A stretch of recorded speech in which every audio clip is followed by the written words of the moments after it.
Any idea where the refs are? In the ref room. Do you mind if I go down? I've got a microphone for you. It's actually up the stairs. Alright, yeah, be quick. I will be. I know, I'm live in one. So you're going to have to walk and make these all day. Good luck, lads. Good luck.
Hello and welcome to the Howden Melrose Sevens 2026. A huge day awaits us here with Highland Cathedral blasting out behind me. We are in for a fantastic day. The crowd is already filling up here at this famous home of sevens that is Melrose Rugby Club. It is truly one of the great days, one of the great events, and one of the great occasions. And we start with a great game as well.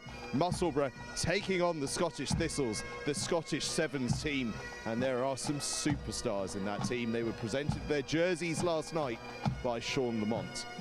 We've got 3 competitions today already underway. Over on the Battery pitches and the Anne pitches is the Under-18 Open, the Jim Telfer Cup here at Greenyards, the home of Melrose. We have the men's 1883 Centenary Cup and the women's Breadalbane Doddy Claymore. We are in for an absolute ripper of a day. Our teams are just about ready to come out. The refereeing team has made their way onto the field. I have to confess, I was in the tunnel a couple of moments ago and it was quite the atmosphere down there. This is truly one of the greatest events in global rugby. It is an absolute privilege to be a part of it, and is a privilege for all of these players to be a part of it. This men's 1883 Centenary Cup, that is how we begin. It starts with 4 round 1 games, which will see some teams losing out right in that first round. It is knockout right from the start. The winners of those progress to the second round, where a load of other teams have already qualified. They will start their days in round 2. Before this afternoon, we move on to the quarterfinals, semi-finals and final. The women's competition is slightly different. Everyone is all in one pool. The 2 top sides from that pool will meet in the final this evening. And for those of you that are under 18s fans, of course, those games are live on the 2 other live streams from the 2 other pitches. But the final of that under-18s competition will be here at Green Yards this evening. So we have an awful lot to look forward to. Now, kickoff is almost upon us. As soon as those teams arrive through the tunnel, we will be handing over to our commentary team, the superb Bruce Miller and Sarah Law, just as soon as those 2 teams make their way out, as the pipe band makes its merry way across the pitch. They were here yesterday warming up. We had a good fun learning all the tunes that we'd be hearing today, because they have got quite the repertoire, this pipe band. But the players are keeping us tense, aren't they? In fact, what we might do, as the 2 teams in fact do run out, I was about to go storm into the middle of them. Our teams are on the field, Musselburgh and the Scottish Thistles. So it is over to Bruce Miller and Sarah Law to talk you through the first game of the Howden Melrose Sevens 2026. Thank you, Angus, and good morning, everyone. Take care out there, Angus. The ground looking resplendent as always in the sunshine, overlooked by the Eildon Hills away to the right. And what a day we have ahead of us, and it all kicks off with the Scottish Thistles against Musselburgh. The Scotland Sevens programme restarted, so great to see the Scottish Thistles here.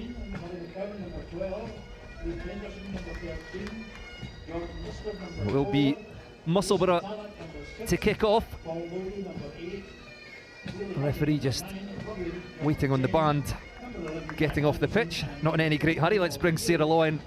Fantastic morning here, and an exciting day ahead. Yeah, it certainly is. The weather's looking lovely today. It's quite a nice, cool morning as well, but I think the sun will come out as the day goes on. It'll start to heat up, and I think we've got some exciting rugby to be played before then. The Scottish Thistles, coached by Kieran Beattie. Some names in there who certainly know their way around a sevens pitch.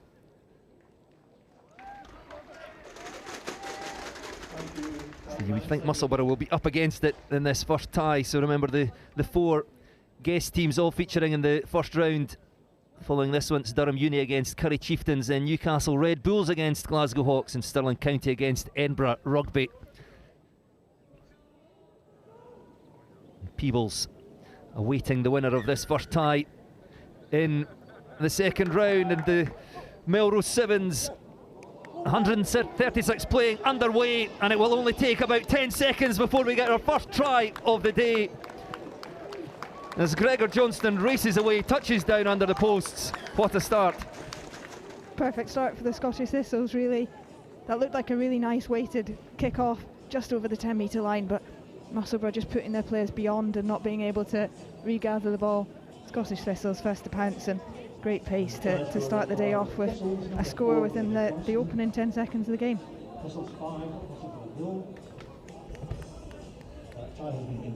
Gregor Johnston showing his pace. Musselburgh will wonder what just hit them there.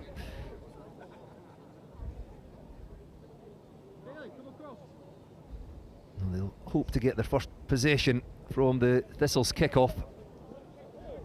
Well, it's nicely weighted, allows the Thistles players underneath to challenge. It's been knocked on by Musselburgh, so possession again with the Scottish Thistles side. It's a try scorer, Gregor Johnston, looking for space, taken down on the Musselburgh 10. Again, finding a hole down that short side, up into the 22, dragged down just 5 metres short. They look to recycle this quickly. Musselburgh scrambling to reorganise in defence, and they can't get themselves into position. And that's the second try for the Thistles, and the game only a minute and a half old. Thistles doing well just to stretch a little bit on the left-hand touchline there. Got a half break, a couple of offloads down that left-hand touchline just to keep the ball alive, and then just the pace of that ball away from the breakdown. Taking advantage of the short side there. Great support just to keep the ball alive a little bit, and then the speed just too much for Musselburgh, who are chasing to get back onside. And Richie Mitchell over for Thistle's second try. Thistle's try converted by Ben Johnson, number 10. Brett Jackson adding the extra 2 points. So Richie Mitchell and Gregor Johnston on the scoreboard already in this opening tie of the game.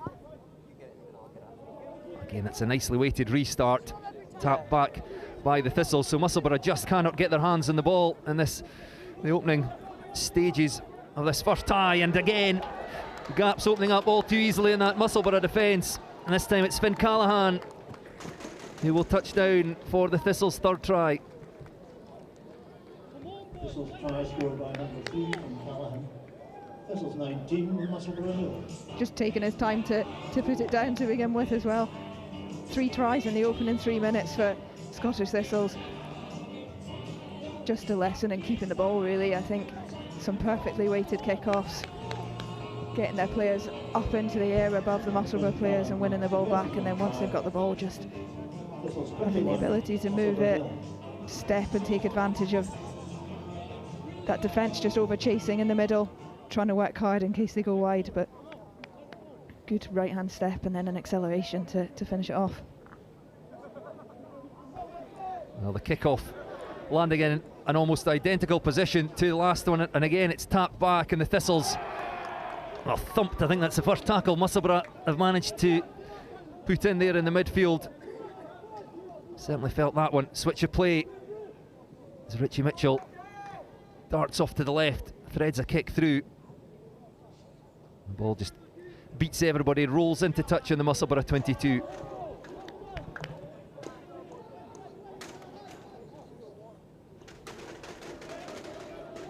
Well, so Musselburgh with their first possession. To punch up through the middle, muscular play through 2 tackles. Now they go that little bit wider. They go on the outside there, Jack Anderson.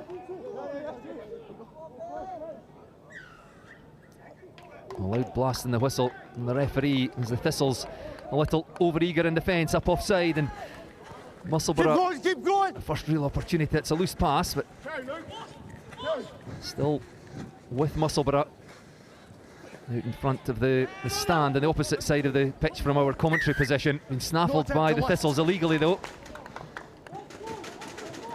No attempt to lift the ball. And that loose bouncing pass, but it might well work for Musselburgh. Looking for space, they may well have found some. This is better play on the East Lothian side into the 22 for the first time. Forward come the Thistles defence again. A good tackle, just throwing the Musselburgh player to deck. Slow ball here as Musselburgh way up their options. Struggling to find any space in this Thistles defence. The counter ruck coming in from the Thistles wearing their green strips. I think they have turned that over, they have indeed, but again, it's the legal at the breakdown. Finn Callahan round offside. I think he's a little bit unlucky there. Almost looked like a slow motion ruck. Couple of bodies going in over the top and no one quite sure where the back foot were, but Musselburgh will be pleased with this passage of play. 3 minutes in, conceding 3 tries, and knowing that trying to keep the ball is the way for them to get back into this game, so they'll be pleased that they've been able to hang on to it for the next 3 minutes, and let's see if they can get some points out of it.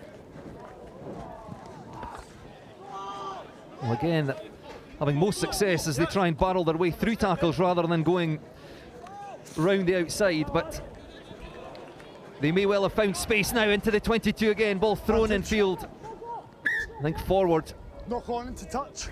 Knock on into touch, but better by Musselburgh. It's a long way back, trailing by 21 points to 0. Scrum called.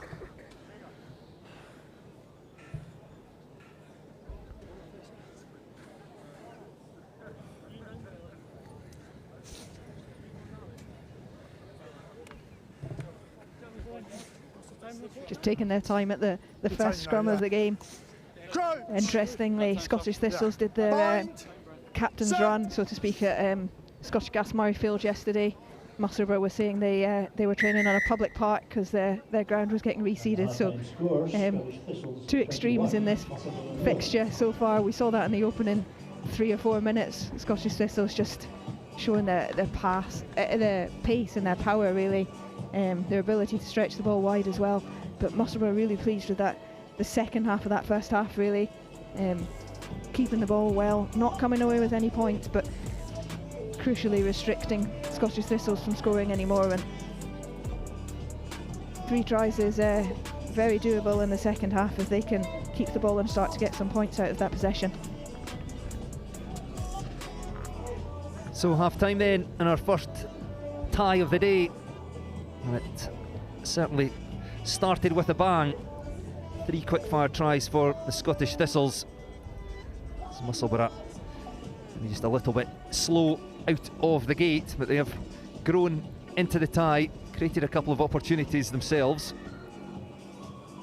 And if they can get themselves the first try in the second period here, they may well feel that they have a chance. Sarah, great to see, we mentioned at the start that the Scottish Sevens has been rekindled. Yeah, definitely. I think the Sevens programme has been great for getting some young guys through the pathway, a little bit of exposure to Sevens and the pace that it brings, but also as a stepping stone into some of the 15s game as well.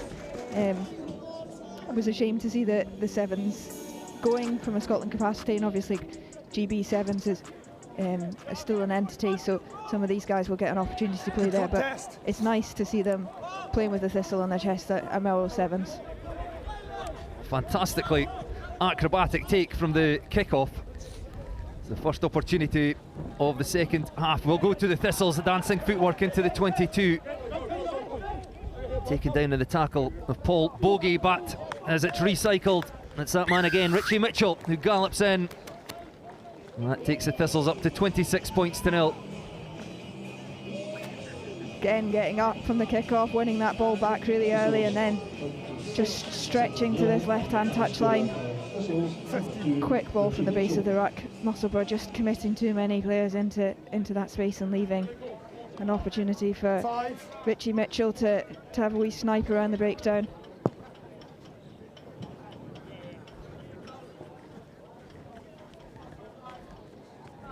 Conversion attempt by Isaac Coates unsuccessful. The first miss so far. Far side, in front. Well, good to see the referee picking up on that. Thistles in front of the kicker. Just the tap on halfway for Musselburgh. Off they go across towards our commentary position here. Charging into contact, there goes Paul Bogey. Extra roll preventing contest. Just trying to make a lot of extra ground on the floor. Penalised for that. The Thistles now not in any hurry. They'll feel they have this tie in the bag. That's right, let's go please. Let's go now. Let's go. Conserve energy now. Trying something clever here. Didn't quite come off. I think it was intended. It's going to work anyway. It was intended to go out to Freddie Owsley, I think. But racing away goes Isaac Coates. And the Thistles on easy street now. Yeah, it looked like we were going to get a set play move. Didn't quite work out in the way that they'd intended, but whoever gets the ball here just making the best of that situation. Isaac Coates just powering through that first tackle, getting his handoff out and having the pace to go the distance himself as well.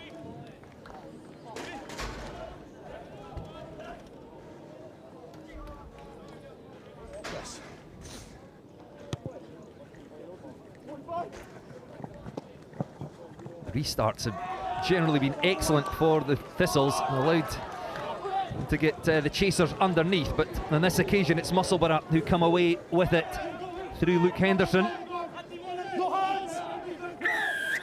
Ruck is formed, hands in the ruck. Freddie Owsley trying to steal that ball. The ruck was already formed. Ollie Craig with the tap. And Musselburgh just in the fringes of that Thistles 22. Good work, thanks, 13. Looking for consolation tries, I think, at this stage. The Thistles won't mind going through 2 or 3 defensive sets here, just thinking of potential ties ahead. Number 8, side entry. Paul Bogey penalised, going in at the side. And away go the Thistles through Stevie Hamilton, former Peebles player, who are awaiting the winners of this one, which looks awfully like it will be the Thistles in the second round. Here go Musselburgh again.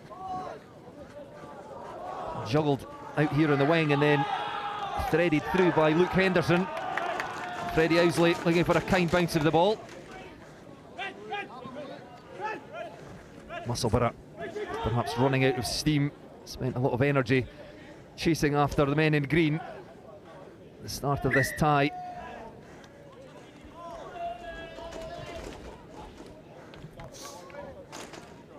Yes.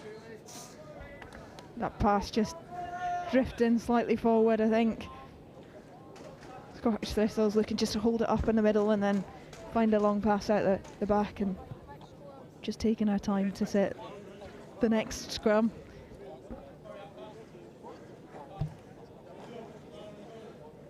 It's probably good practice for them. The teams in this opening round have got an extra fixture compared to some of the others later on in the tournament. So if they want to go the distance, maybe preserving some energy at this stage isn't a bad thing.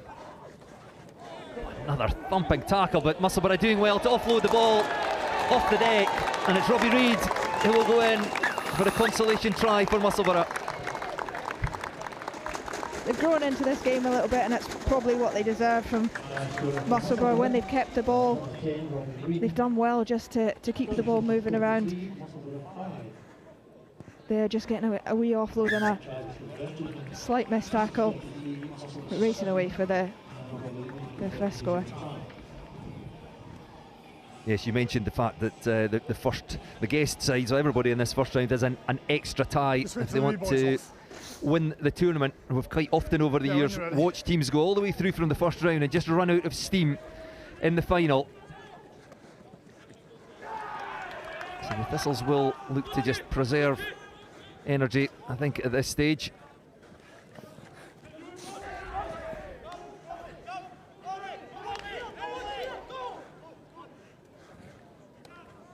Mitchell Newell, and they're playing scrum half. Freddie Owsley again. More and more involved in this tie.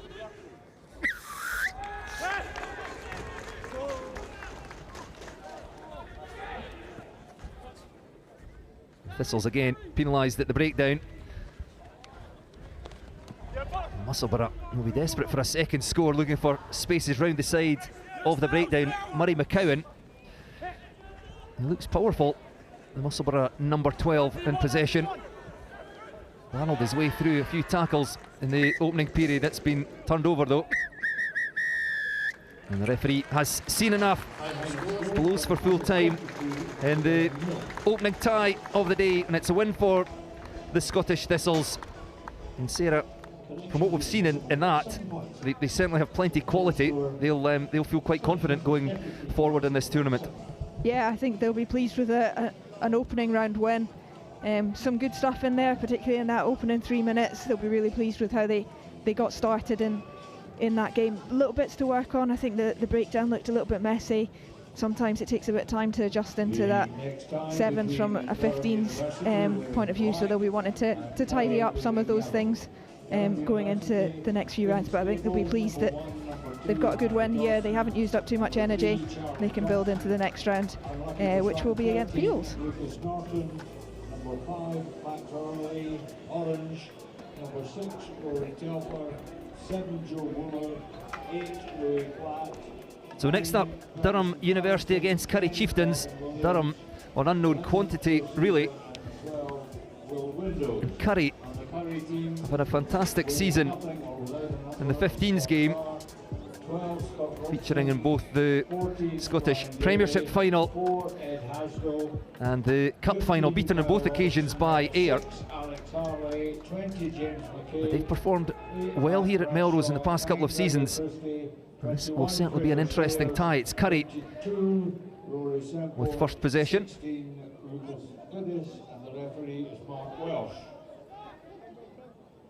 Looking slightly lost for options there, Rory Semple. It's Curry up to halfway. And just a little bit slow getting that ball away, allows Durham to come racing up, cutting off the options for Ryan Daly. Oh, lobbed over the top, that's a lovely offload. Durham coming across, 2 players on hand to shut down that opportunity, but Curry still attacking down the short side. Counter ruck by Durham. Well, they've won that, but illegally. Penalty to Curry. It's a good start for the Edinburgh side.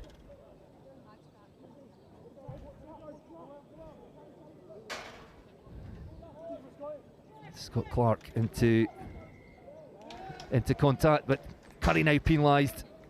So first possession here for Durham. Just outside there, 22 accelerating into contact. Tackle made by Scott Clark. He's going to have to make another one here.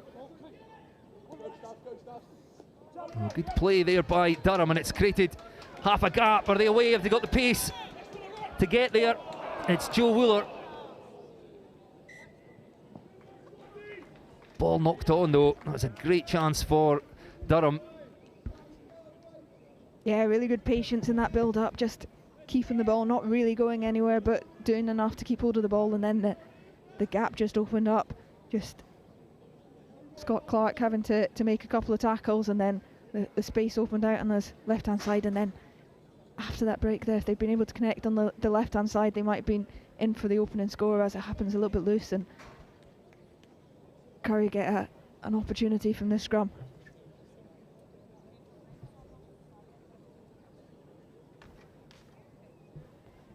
Break and play for some treatment to Scott Robson. Sadly, it looks like Robson will have to leave the field of play, so an early change for Curry.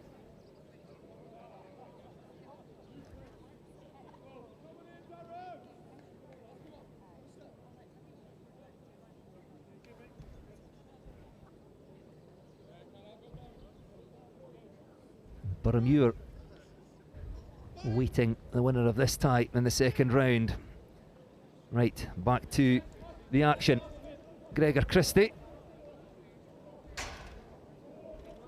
That's that ball in and away. It's Curry up to the 10-metre line. A number of penalties in both of the opening ties at the breakdown. For you, gents. Area being heavily contested. A switch of play. Again, just down in the front of our commentary position. Well, you've palmed it back. He's there. Ball's bounced there. It's a knock on. Both sides struggling to really get into any sort of flow in this first half. Referee being really clear about what exactly happened there. So Durham, just watch that knee come up when I say, okay? Well, Curry thought they could tap the ball back there, just a palm, and it knocks forward, and Durham get another chance, and they've looked smooth so far in their connections, their passing, their ability to move the ball. The Durham going wide from the scrum. That's good counter. Gio Caesar having a go on the outside, dealt with well by Curry. No. Curry defence strung across their own 10-metre line.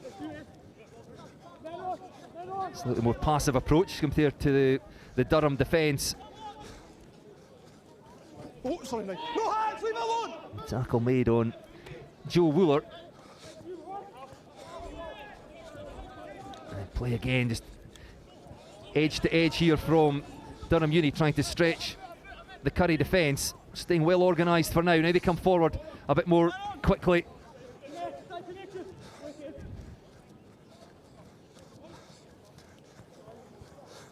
The tackle eventually made by Curry on Max Orange. And Durham very deep here. Forced back, but crucially holding on to possession. Counter's good. Joe Caesar again. Counter's good. Caught, and the counter, you can hear the referee saying there, successful by Curry. Still 0-0. Great attacking opportunity. And Scott Clark goes dancing his way towards the 22. Again, it's been knocked on by Curry. Down, Durham ball. Initially, good defence by Curry, forcing Durham Uni back, winning possession, but unable to take advantage. Yeah, Durham keeping the ball well to begin with, but Wide on the hooker, please. some of those deep passes just Wide on the hooker, inviting James. Curry to keep pushing them back. Started Okay, up crouch. here on the Curry 10-metre line, and we're all the way back towards the 22 now. Curry on the transition, some good footwork, but then that pass still not going to hand again, and they've missed another opportunity. Here come Tackler, get out. Durham again Good. through Lucas Norton. Oh, it's been turned over. Oh, lovely inside pass. And it's Curry, just 2 or 3 metres short now. They were queuing up on the left, they've gone to the right instead. Scott Clark slings the ball off to his right, back to come to the left. And this, I think, well, I was about to say this will work for Curry, but the slip. Still Curry, this time through Christie. Durham throwing themselves furiously into the tackles.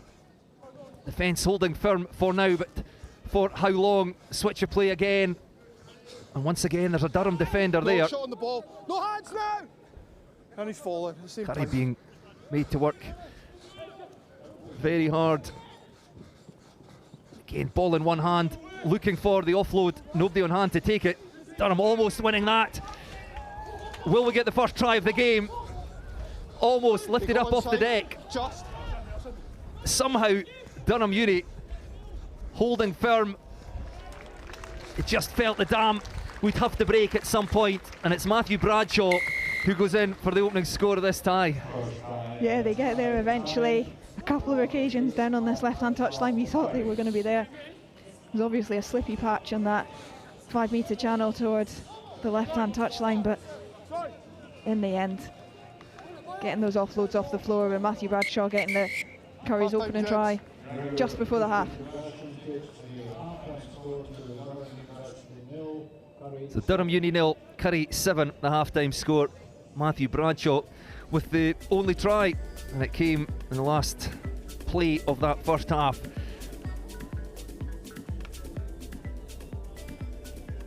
I think both sides, Sarah, will be more than a little frustrated by the opening 7 minutes there. Yeah, definitely. I think Durham having the fair share of possession in that first 7 minutes, not able to come away with any points from it. And whilst they were stretching from one side to the other, they weren't really going anywhere. Curry's defence just being patient and well connected. They've got a couple of turnover opportunities and some loose passes or some poor hands letting Curry down, but in the end they do get a score from that hard work, just keeping the ball alive again. 5 metres away from the try line, Matthew Bradshaw getting that score just before the half, and Curry were pleased that they've got 7 points from that first 7 minutes that they can build on in the second half. So Durham Uni 0, Curry 7. As I said, Boroughmuir will face the winner of this tie in the second round. Scottish Thistles already through, seen off Musselburgh in the first tie. They'll face Peebles in the second round. And it'll be Curry through Gregor Christie. 10. That's been snapped up by Durham Uni. Racing away, Curry short of defenders here, scrambling to get back and organise themselves in defence. No release. No release in the tackle, so penalty to Durham, looking for the quick reply to the Curry score at the end of the first half. Line break. This all came from the restart. On me, mate. It was nearly a beautiful restart as well, just over the 10-metre line. If James McCaig had been a couple of inches taller, he might have taken that. As it happens, Durham ending up claiming the ball and racing to the other end of the pitch. Well, they found space, clean through the middle of that Curry defence. And it's Lucas Norton with the reply for Durham. Good connections there, stretching to the left-hand touchline and just going for a switch on the outside rather than taking the ball into contact there. Finding the space well, just stretching to this left-hand touchline to begin with.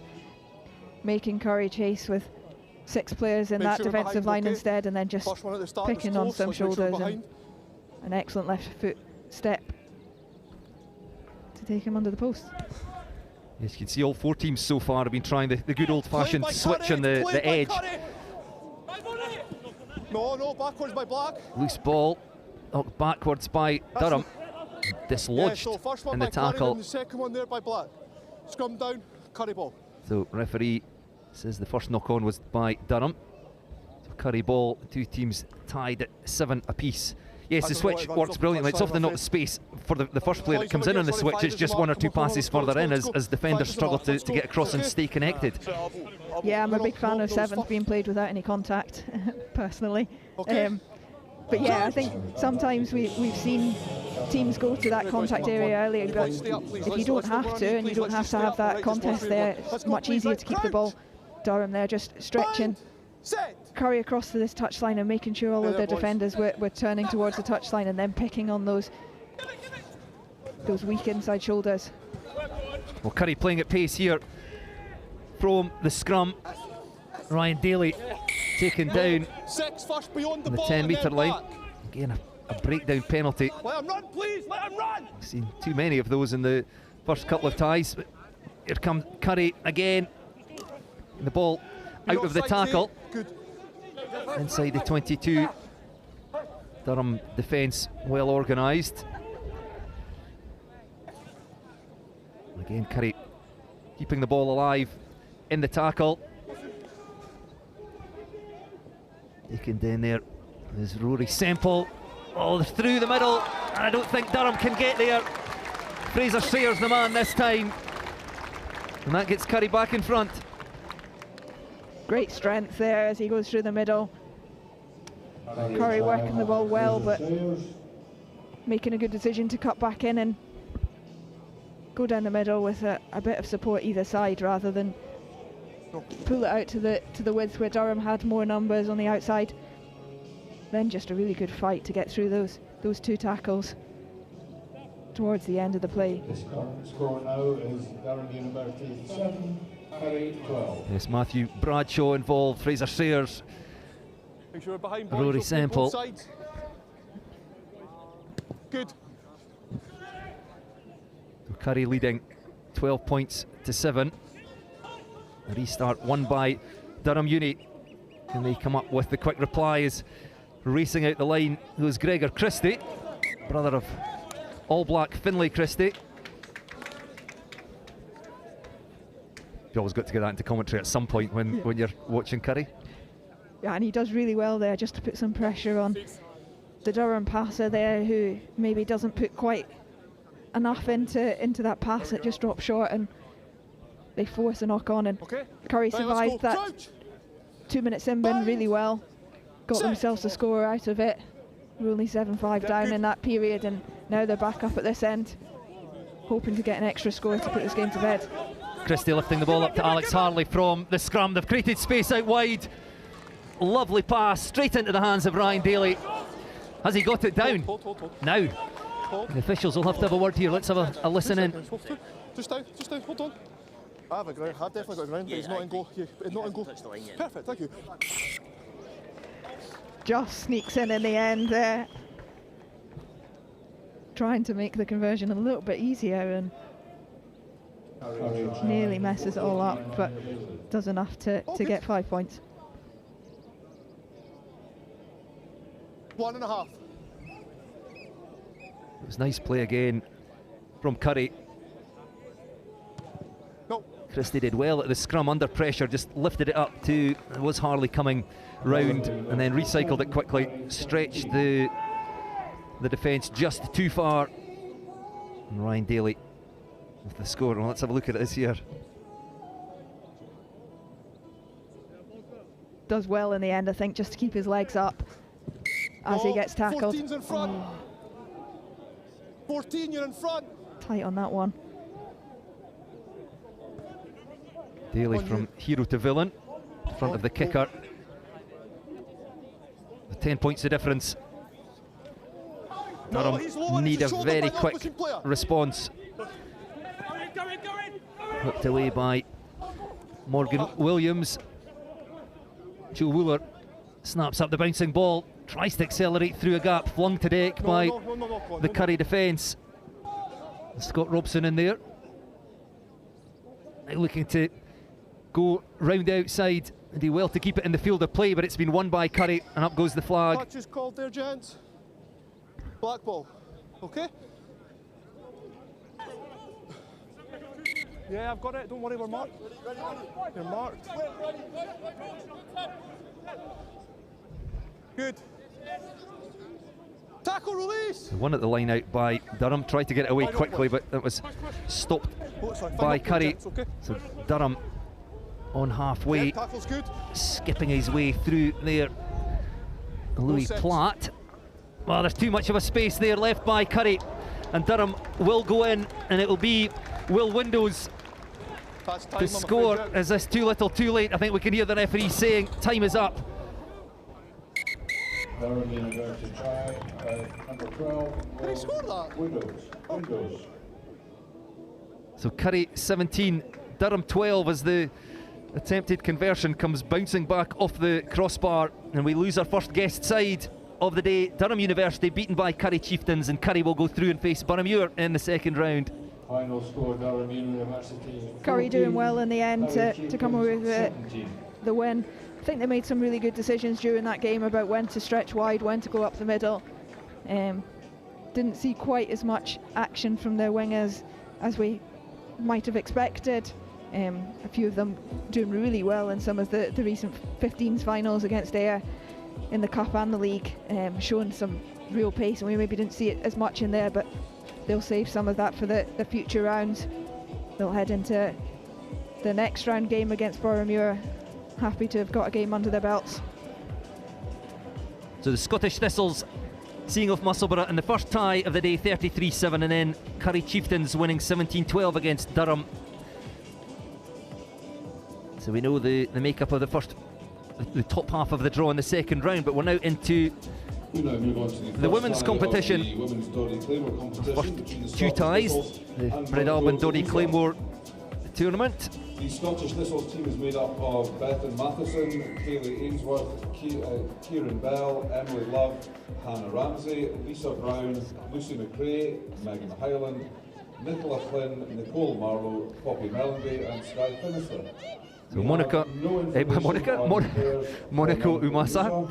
We've just received names. If a representative from Monaco Umasa could please make their way to the press box to give us their full difficulty with that all day with the sound of it. I think coming out of the same stable as the Impies, the men's side. Great start for the Thistles. Monaco, their first possession, green and white. Well, it's good footwork. Still going up over halfway. Recycled quickly by Manta Betschel. One of the German players on this side.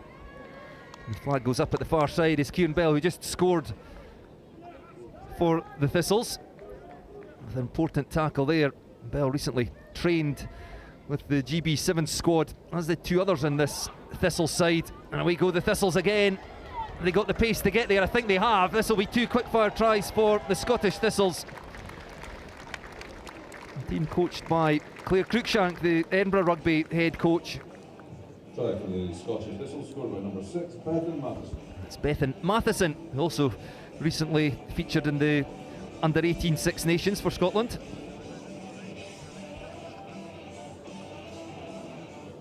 Scottish Thistles 10, Monaco Musa, 0. Nice quick conversion added by Hannah Ramsey. Comes from Nicole Flynn. She's really good at getting that fend out and getting her arms free. Passes the ball on to Bethan Matheson, and then she had quite a lot of work still to do. An excellent swerve. Moves the ball around and then has the pace to go under the posts. Here come Monaco again. It's just a foot race to the line. Oh, the tackle couldn't quite be made, and Monaco will get their reply through Chloe Ponthus.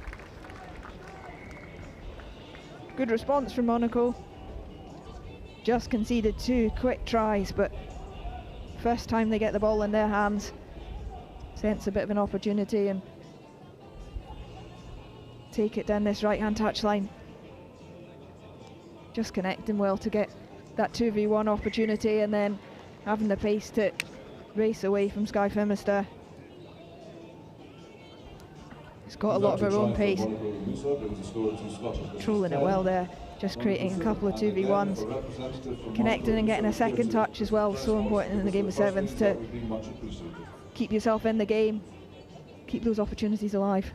The try was scored by number 8, Miss Pontus. The Thistles 10 points to 7. Nicole Flynn taking that ball from the restart.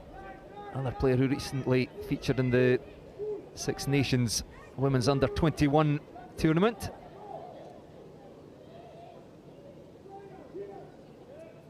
Emily Love going into secure possession. That is Love, slings the ball out. It's been gathered by Nicole Flynn. Love again, Hannah Ramsey coming round the corner. Slightly loose pass, that finds Sky Phimister though. She has got a huge amount of pace. And Phimister will race away. The Stirling County flyer. Another player who's trained recently with GB Sevens. Yeah, and doing enough down this left-hand touchline just to regather that ball on the bounce. Keep herself just inside that left-hand touchline. And then from a standing start, just to accelerate away from the oncoming tackler. She does a great job. Anna Ramsey just coming round from that breakdown just to make an extra number, launching the ball into that space, and Sky Phimister picking it up on the bounce, beating that first defender, just cantering away.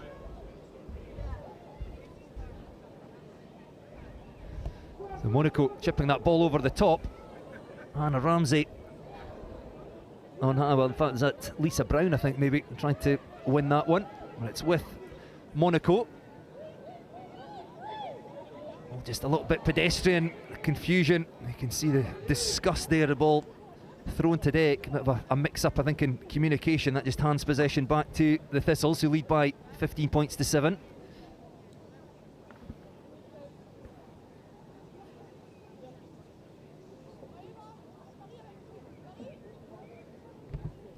Emily Love to feed the scrum, hails from Lauder, not many miles from here. She was one of the poster girls for the competition.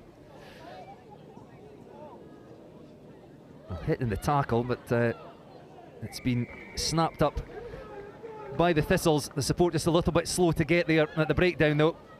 Penalty awarded to the Monaco side. And again, illegal at the breakdown. This time it was Nicole Flynn trying to regather that for the Thistles.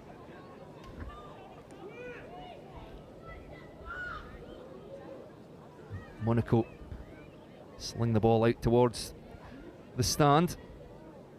She's already just about half full, plenty of people inside the ground here. It's a long day and we often find it's quieter in the opening stages. Away go Monaco.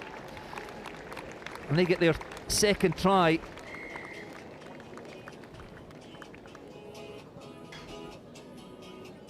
Great pace, and I think this is going to be quite a tight one going by the opening 5 or 6 minutes.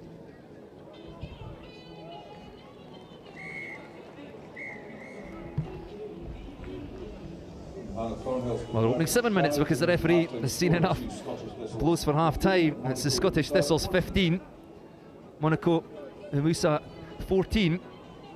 and some entertaining play on both sides. Yeah, really good balance and pace there to finish it off in the end. Nice arcing run just from that touchline through the middle. Scottish Thistle's defenders not quite keeping up with that pace.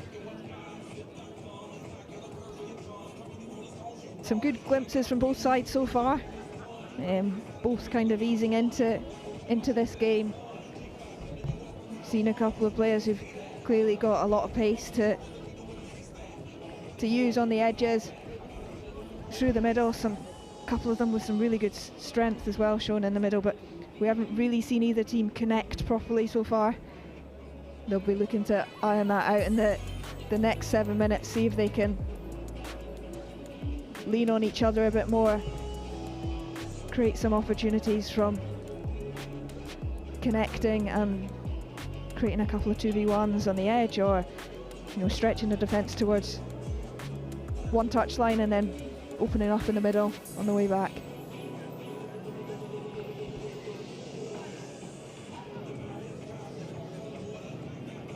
The Scottish Thistle side certainly stacked with quality. Obviously we know the names much better than that Monaco side, but you've got a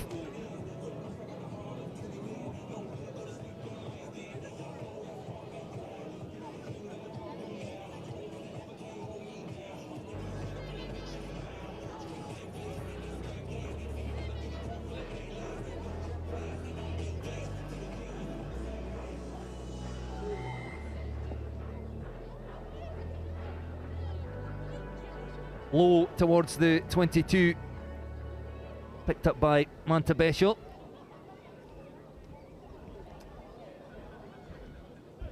Kieran Bell couldn't quite get there to make the tackle. Tackle in the end made by Lisa Brown. And Poppy Mellenby, Glasgow fullback, Scotland under-21 standoff.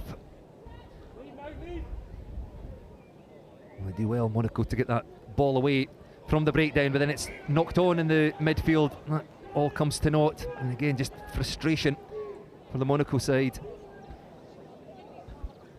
Yeah, they will be frustrated with that because they've done well to come to this left-hand touchline, but then there wasn't a huge amount of pressure on that hand catch as they moved the ball back to the right-hand side. Stop a minute. They subbing? Will they sub? Who's getting no number? Yeah, we need them all, like. Just having a moment to change some jewellery, I think. This one? But these ones? Yeah, Scottish Thistle's defending quite deep to begin with. Sometimes we see teams in sevens, once the ball gets past, staying high in the eye line so that teams can't pull back and come back into the middle of the field. Scottish Thistle's staying quite deep so far, whether that's an adjustment from 15's game or a deliberate tactic, but not staying quite as high as some of the other teams we've seen in the men's competition in the opening couple of rounds. Ramsey breaks away to the left, tries to switch the ball to Poppy Mellenby. Again, just not quite as smooth. They won't have trained together a huge amount, but not as smooth as you would have hoped there. Monaco, this side. Yeah. Hold on. Oh, subs. You want to put in there? Okay. Yeah, okay. The wind just picking up here at the green yards. It's a lovely day. Okay. Crouch. And cool enough, I think, that the players will probably be happier than the forecast suggested. It might be a little warmer than this earlier in the week. Commentators might have rather it was a little bit warmer. Here go Monaco. A couple of flat passes out wide. Skye Phimister will have to make a tackle, and she does. Takes down Hannah Thornhill. Recycled quickly. Again, it's just those loose passes in the midfield costing Monaco. Well, now you think the Thistles could perhaps have come up a little bit more aggressively and shut that down, but they've allowed Monaco to get the ball wide. Kieran Bell can't get there to make the tackle, and Monaco will go into the lead. Just pace on the edge, I think, in the end. Yeah, stretched a little bit onto the outside, but then just creating a little bit of space on the outside of Kieran Bell, and then it's a bit of a foot race, and Monaco have enough to race away and into the lead.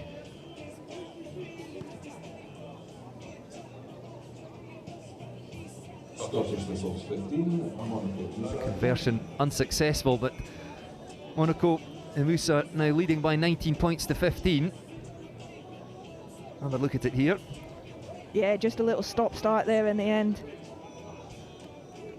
Just to pause and then re-accelerate down that touchline with a little bit more space than she might have had if she just kept on that pace.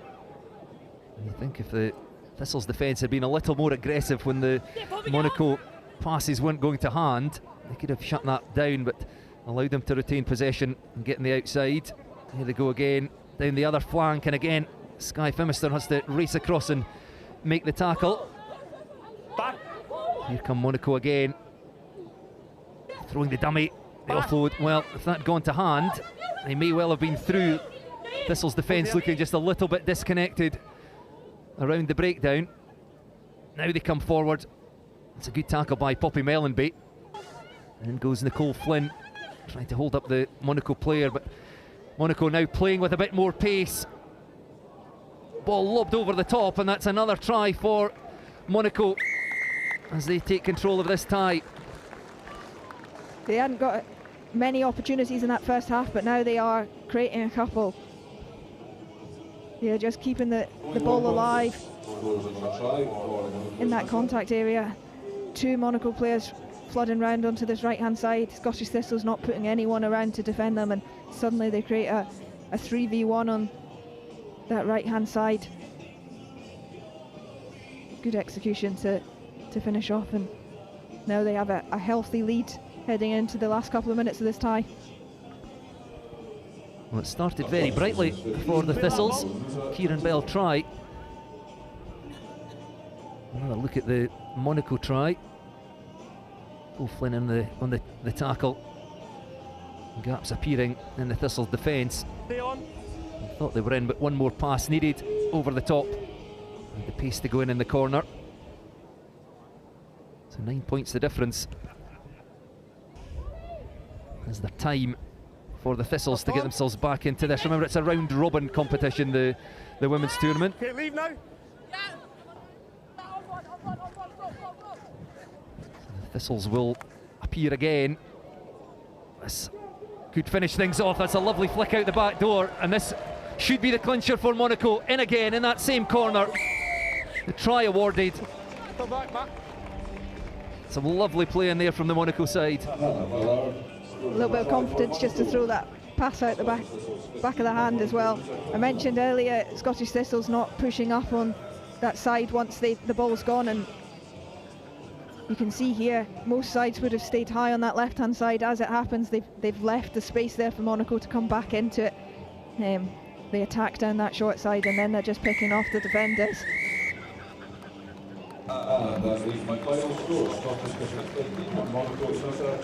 Monaco and Musa 29, the Scottish Thistles 15. Our opening tie of the women's tournament. The Breadalbin Doddy Claymore competition. The final will be played at 7:12 tonight here on the main pitch. Number 8, Madeleine Evans. 5 is Rebecca Douglas. A good start for the Monaco side. 20 is Brian McHale. Number 12 is Anna Stoddart. 16, Julian Ramsey. 17, Our second women's tie, Shogun against Melrose. Number 2, Emma Hennessy. In yellow and black, Melrose, 1883. Number 4, Holly Williams. 5, Rahula Brody. Number 6 is Ellen Tommins. Number 7, Romeo Hinton. Number 8, Alana. So Shogun, last year's beaten finalists, Harlequins, 10, winning the trophy. 11 is Nia Grundy. 12 is Lisa Martin. 13 is Emma Weatherman. 14 is Joanna Two fairly Hatter. strong looking And sides, but it'll be Ricky Shogun Henry. wearing the black and red to kick things off. Briar McNamara, New Zealand-born Watsonians and Glasgow Warriors player, sends it long into the 22. So first possession for Melrose. And of course, all of the home crowd behind them. That's good pace, clean through the defence, past Sam Tanana Kuru. Brian McNamara chasing back, does well to make the tackle. Melrose now looking for support. They can recycle this quickly. They're queuing up to the right. Just needs one more pass. Doesn't go to hand. It's been won by Shogun. That's a rock. Well done. Oh, frustrating for Melrose. They'd done all the hard work. They had 3 players unopposed on the right-hand side. Just couldn't get the ball there. Okay, tackle, roll away, Melrose, kid. Initially took contact when it needed to be passed wide, and then a loose pass. That's a loose pass by Shogun. That will roll into touch and hands possession back to Melrose. That's fine, we're good. Well, quick throw. That could catch the Shogun defence napping. Great offload. Lovely offload, touchdown, and it is the first score for Melrose. Referee commenting on a good offload as well there. Melrose having all of the ball so far from the kick-off. Racing through the middle. Brian McNamara doing really well to get back in and cover it, but once Melrose were down into this 22, just had to keep themselves there. And then just keeping the ball alive really well at the end there to get themselves the first score of the game.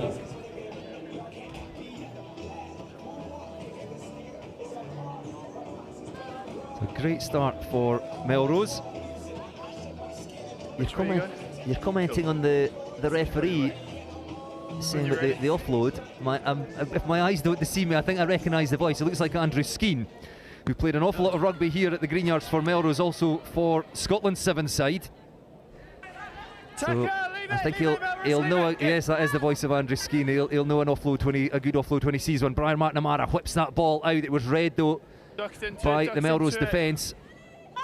Coming up quickly, counter ruck, going off their feet. Referee happy for play to go on. Brian McNamara, well, we see this regularly in the 15s game. Her strength goes past the first tackle.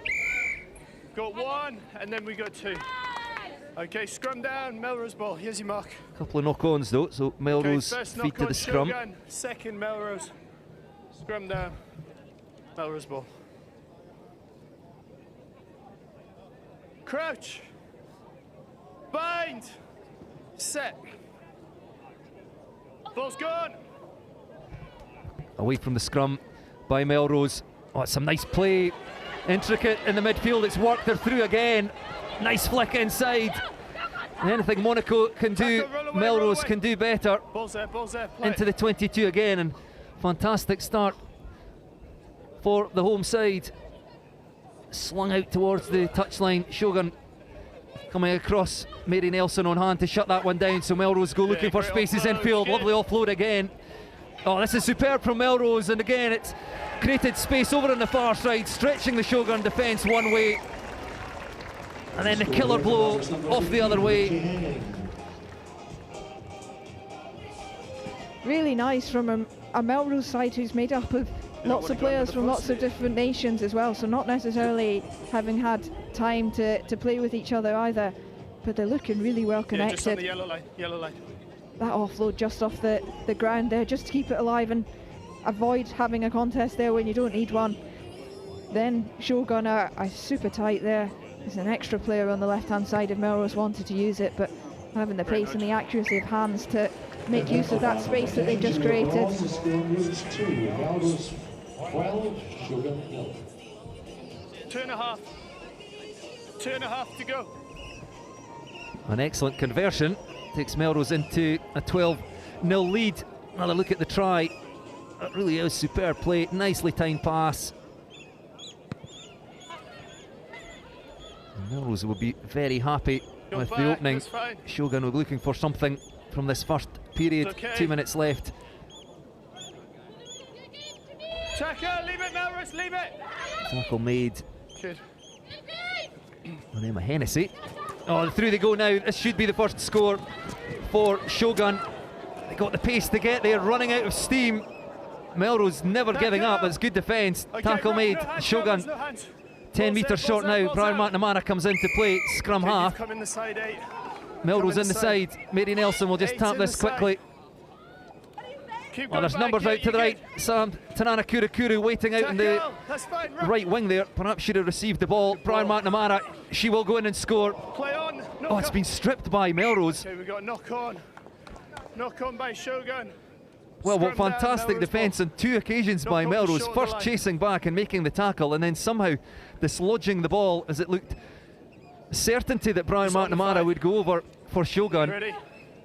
Okay, Yeah, let's really get set, good girls. work rate from Melrose to get back We good? and defend their own line. Brian Who's in? McNamara Who's in? normally so good from that range just to power through, Okay, we but good. Melrose Crouch. doing well just to get on the ball and just Bind. dislodge it, as it Set. looked like she was going to race in Okay, for 9. Balls away. their opening try. Oh, sorry. Melrose looking to All onside, go everyone from done. deep, kicked ahead, and well, this could well work out for Melrose. They should win the race to the ball. Let's go back. Yes, Play it's on, with play on. Melrose out to the wing. Oh, it's another nice pass infield. And Melrose in again.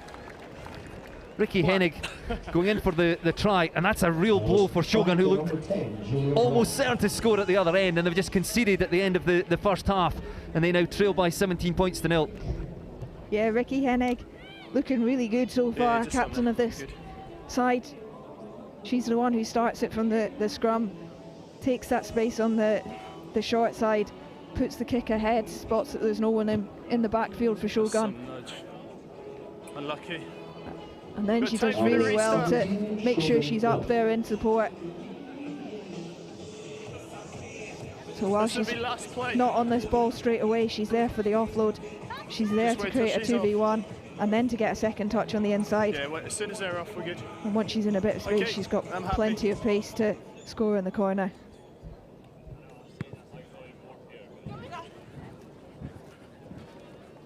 Tackle! Rebecca That's Korn there. heavily involved in that, Okay, wearing hold on. Elena Korn, sorry, wearing 8 for Melrose, Taking the scrum. regathering Okay. the Scrum. This the will be kick last ahead. play. We're taking the scrum. Last play.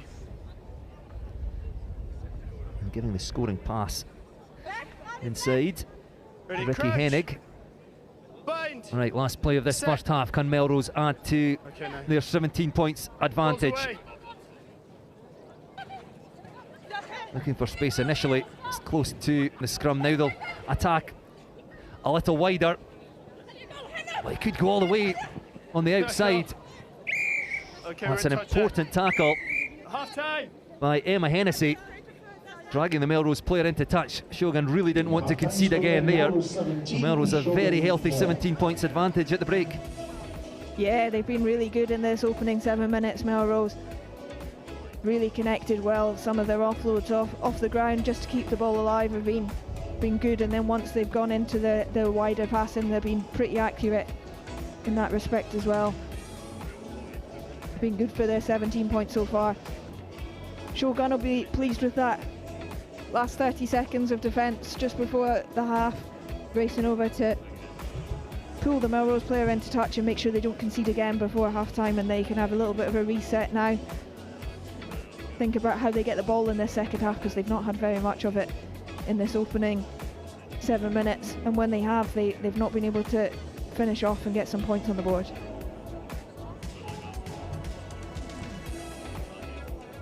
So half time, our second tie of the day in the women's competition. Monaco and Musa already having beaten the Scottish Thistles in the first tie.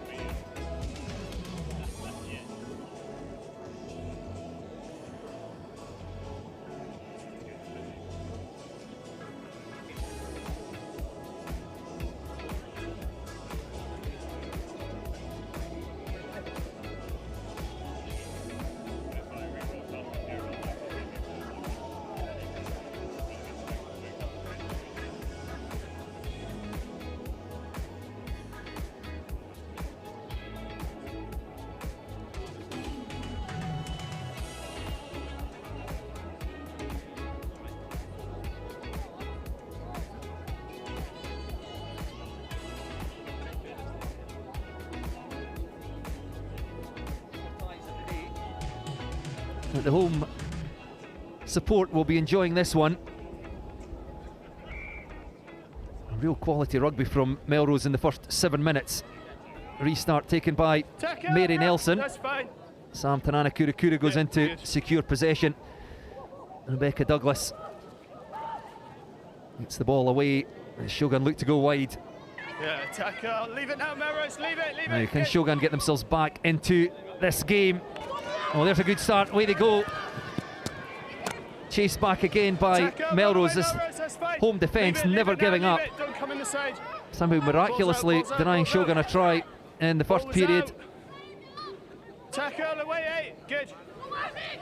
Mary Nelson waiting out here on the right wing for Shogun. She'll have a go on the outside. Looks for support. Gets it from Emma Hennessy. And Shogun now That's fine, into okay, leave it. Yeah, that's fine. the Melrose Just come through the 22. middle. That's well done there by Melrose. Winning possession at the breakdown.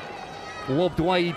Brian McNamara chasing across. Melrose with a 2-1. I don't think they're going to need the support, but McNamara gets there. Just need to offload that off the deck. And again, it will be Elena Korn who goes in for the try. McNamara doing well chasing back. I think she could have done with a friend to help her. And Melrose striking first in the second period. That all came from a Shogun attack to begin with. They've got one player making a break, one player in support to clear the breakdown, but then the third player to get the ball away from the breakdown is just too slow on 2 occasions there for Shogun. The second occasion, Melrose competing at that breakdown, winning the ball back. Then they're attacking against a Shogun side who were expecting to be attacking themselves and aren't in a good position to begin with. Breaking down that right-hand touchline, Brian McNamara doing really well to get back and make a tackle, but she hasn't got any Shogun players around her to follow up. And Melrose just casually popping the ball off the floor and in for the third try of the game. Tackle. First player. Hold it on. Melrose penalty. If they can strike here, that will put the tie to bed, and they can. In they go. I think Shogun perhaps just running out of steam. Not managing to get their defence connected. And Melrose taking full advantage. They lead by 29 points to 0. Just where you are. You're good, yeah, perfect.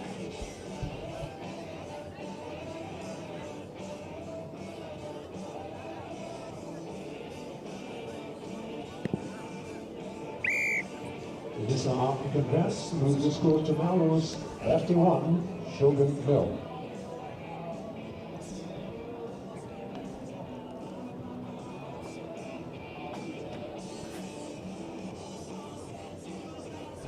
Try scorer, I think, Rona Hinterting.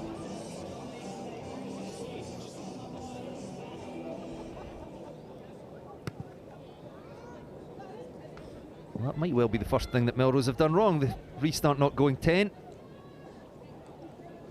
Okay, not 10.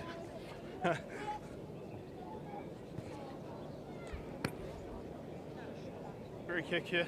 Free kick. Mary Nelson. And Watsonian's player taps that. Tackle, get away 7, that's fine. Ball's there, ball's available. Sorry. Nelson again. Oh my God, popping up over on the stand side of the pitch.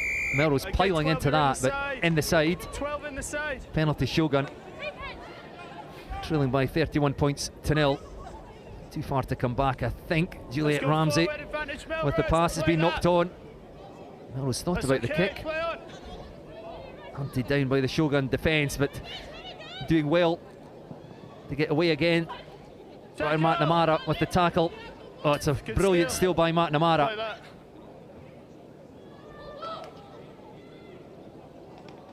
Tackle. And the hands come in from Melrose. I think they have won that back. Yep, penalty. Melrose. Good play at the breakdown by both sides. McNamara with the steal for Shogun and one back by Melrose. Melrose just winning a lot of the energy battle so far. Brian McNamara doing a great job just to win the ball back at the breakdown. She launches it infield, but none of the Shogun players springing into action there, and you really want them to get a bit of energy after a turnover like that. An opportunity to get the ball in their hands and create something, but Shogun, one more. Melrose instead sparking into action, winning the ball back from that breakdown and Hang on, Melrose, 2 seconds. We got a sub. Who's off? She's gone, that's all right.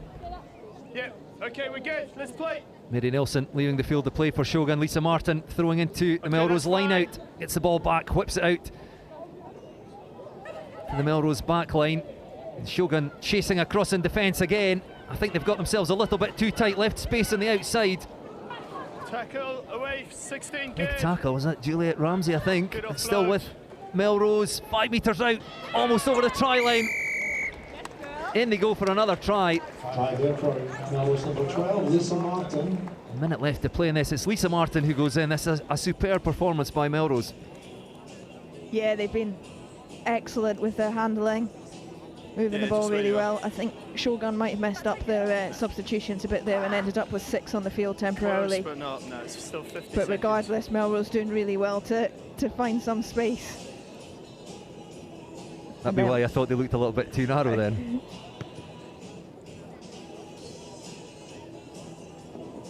Regardless, they've been really good in Last play. this fixture. Melrose have stretched the ball Last play, Shogun. well, and then when they've been close to that try line, they've kept the ball live at the right moments, picking and going, moving the ball off the floor there, and then having the strength to power through when you're that close to the line as well, and No, make sure they come away with points at every opportunity. that's going to be full time. I'm loving Andrew Skeen's commentary there, the nudge. It was a lovely kick, but it goes into touch. And he has seen enough blows for full time. Shogun 0, Melrose 1883 36. A great start for the home side.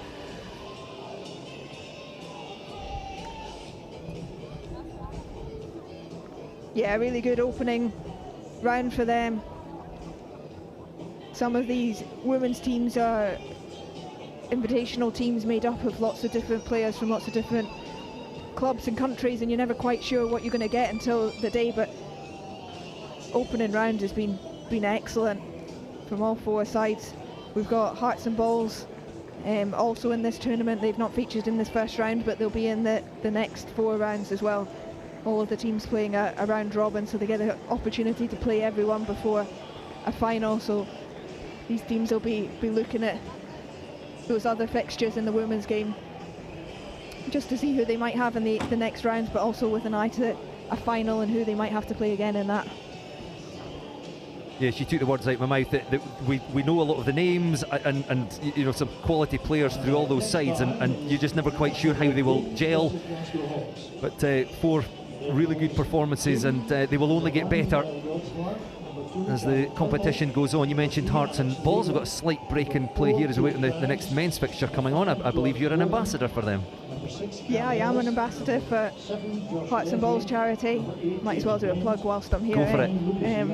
Yeah, they're a charity who support players who've had injuries through rugby, sometimes life-changing injuries as well. So they do a lot of work to support those players in their life after rugby. They also have done some work with clubs, making sure teams have defibrillators at their clubhouses as well. Just little things to make the world a slightly better place. So really proud to be an ambassador for them, and it's great to see their women's team here again today to compete. Number 14, John Thomas. And the referee for this time is Steve Turnbull. So we're back into the 1883 Centenary Cup, the bottom half of the draw. Newcastle Red Bulls against Glasgow Hawks, and then Stirling County against Edinburgh Rugby.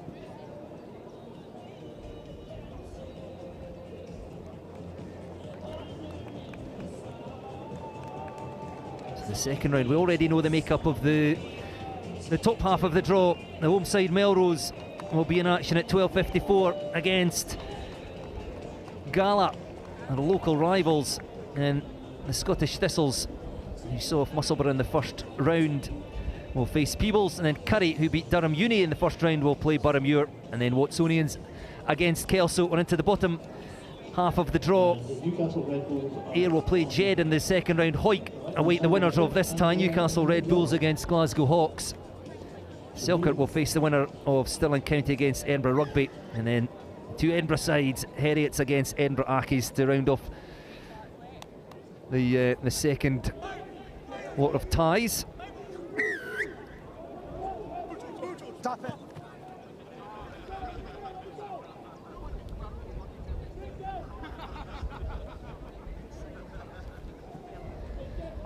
The Newcastle just trying to sort out some team sheets for you, but it's Newcastle in the yellow. First opportunity inside the 22. Oh, nice offload. Edinburgh defence scrambling. Oh, it's good work by the defence, but Newcastle just a metre or so short now. Look to recycle this quickly. The Edinburgh defence still look reasonably well organised. They come forward.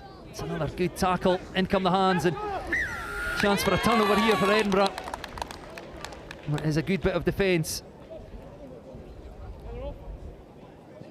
I'm saying Edinburgh, apologies, Newcastle against Glasgow Hawks. Edinburgh still to come against Stirling County. Glasgow Hawks here in the red and black.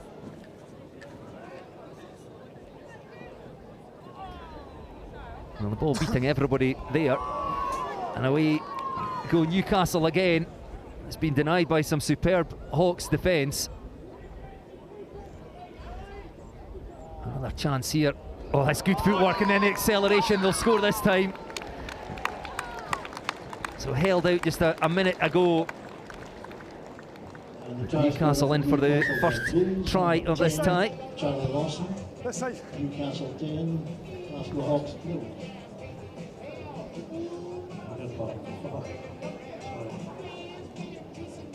Number 10 is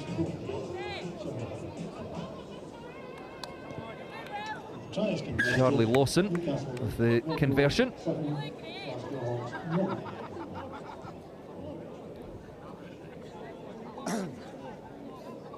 Another look at it here. It was Josh Leslie there, and then the ball going loose. Charlie Lawson, good footwork, just stepped off his left leg, accelerated through the defence.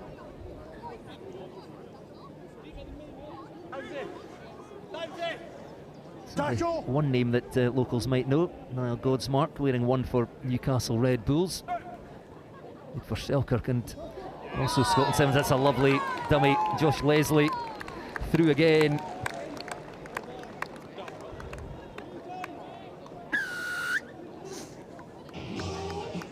A good start for our third guest side.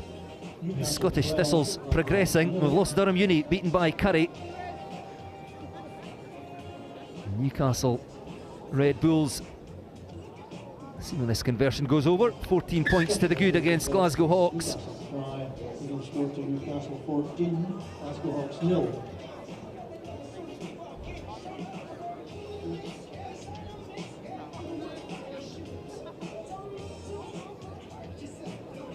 You can see the dummy by Josh Leslie, bought by the Hawks defence. And once he was through, there's no way that Hawks were getting back to make the tackle. That's been knocked on though by Newcastle Red Bulls. As they look to regather their own kick-off. Option here for Glasgow Hawks. They've opted for the scrum.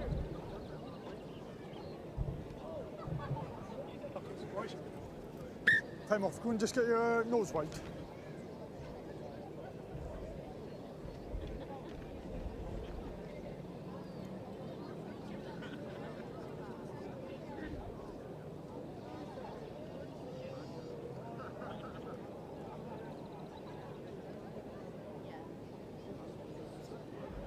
Break and play for some treatment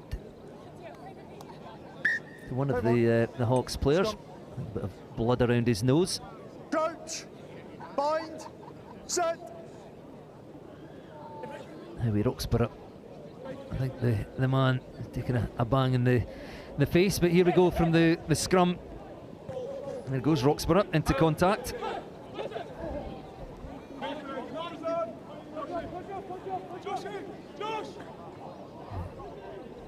Red Bulls defence looked really well organised there. They came forward, but it's still with Hawks. Nice offload to get some support there. this away quickly.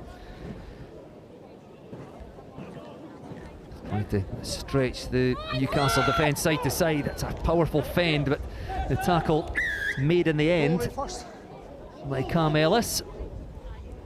Penalty conceded by Red Bulls. Hawks again charging into contact. See Hastings. Patient play here by Glasgow Hawks, holding on to possession up over halfway. Two in the tackle there for Newcastle. It's a counter ruck there. They've won that ball back. The Hawks have to quickly reorganise themselves in defence. A loose pass there by Red Bulls allows Hawks to do just that.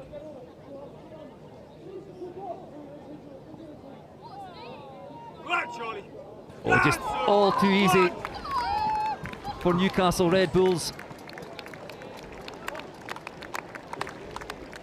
Charlie Lawson, the man to go through. That'll do now. Let's go, come on. Put the ball down. He's being told by the referee to get that touchdown, keep things moving.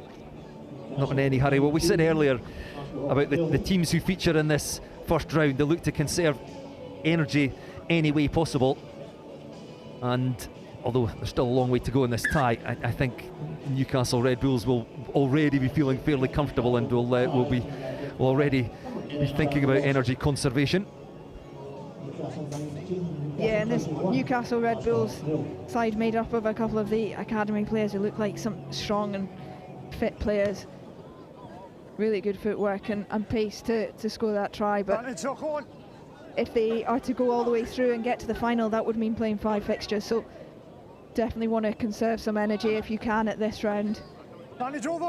Do enough to make sure that they get through, but not waste too much and have enough for those next few rounds. The flip side of that, we always say if you're going to get one of the stronger sides, you want to get them in the first round before they really get into their stride. And Hawks unable to make anything of that opportunity. And the referee's blown for half-time, so Newcastle Red Bulls up by 21 points to 0 at half-time, and a good showing in the first 7 minutes. Healthy lead for them in the opening 7 minutes. They've looked good without looking fantastic so far, which is probably exactly what they're after in this opening round. Connected relatively well. A few of them have had a couple of opportunities to stretch their legs a little bit, but yeah, they'll be pleased with the 3-try lead going into the second half.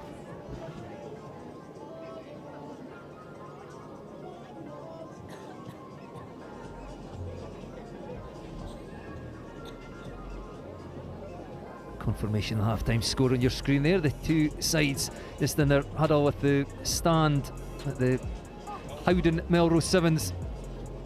Stand already, you can say, half full, but given the weather here, there are a lot of people enjoying the sunshine just down in front of us and round the ground. It will fill up as the day goes on. The home side have already been in action in the women's competition. Red Alban Doddy Claymore tournament, and in the men's competition, 1883 Centenary Cup, Melrose will take on Gala in the first tie of the second round at 12:54.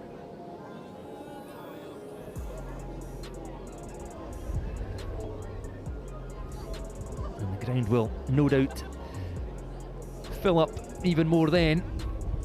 Lots of people still up in the town and the various car parks around here, enjoying some socialising. The second half underway. It's first possession to Newcastle Red Bulls. Nice offload, and I think one more try for the guest side. We put this tie to bed, going route one for now and just keeping the ball alive in the tackle.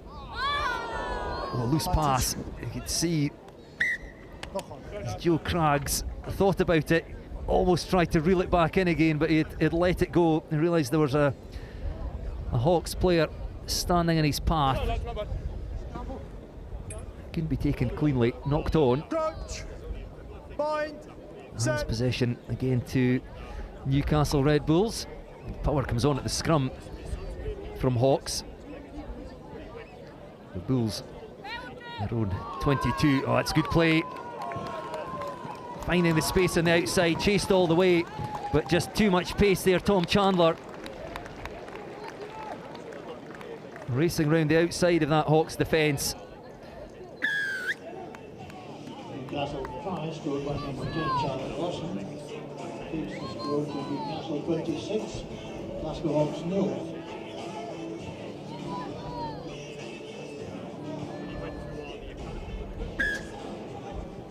Newcastle try, converted, taking the score to Newcastle 28. So the conversion good again. Newcastle Red Bulls 28, Glasgow Hawks 0. Another look at it there. Didn't have to do anything particularly fancy, just got it wide. There's a little bit of space. And there's no substitute for pace, as we always say, in the shortened game. Tom Chandler, plenty of it there. Is in for Red Bulls' 4th try. One possession again from the restart. There is the try scorer. Tries to dart through a gap, does well. Hits the offload away to James Bent. Newcastle inside the 22 again, recycled quickly. To Joe Craggs. And then Niall Godsmark. I said earlier, featured for Selkirk, the dummy thrown by Craggs. Almost to the try line, just a metre or so away. Denied though, no release on the floor. Penalty to Hawks.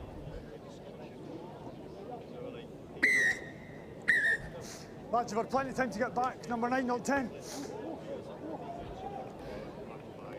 Newcastle Red Bulls. Lucas Sharp, the one shown a yellow card there. It was, yes, wearing 9. So they will have to now play with 6 men for the next couple of minutes. Can Glasgow Hawks take advantage? Well, yes, they can. Clean through goes Ben Provan. Oh, it's a long way back for Glasgow Hawks. Try scorer for Hawks, number 15, Ben Provan. But they have got themselves a try. We've still got 4 minutes left to play. Newcastle Red Bulls 58. I feel like it's probably not going to make a difference in this fixture, but they'll be really pleased to have come away with a score in this game. Under a lot of pressure on their own try line and able to work themselves slowly up the field, and then when there was a half gap opened up, just doing enough to pull some defenders in, and then a good decision to step back into the inside and get a score. Well, the joy is short-lived, because from the restart, Newcastle Red Bulls winning it through Joe Craggs. And Tom Chandler again, the man with the gas, who races away, and that absolutely puts this tie to bed. He's very quick, isn't he, Tom Chandler? We've seen him on this edge to begin with, and now down the middle of the field, but once he gets going, he's rapid, and he's been pretty tough to stop so far.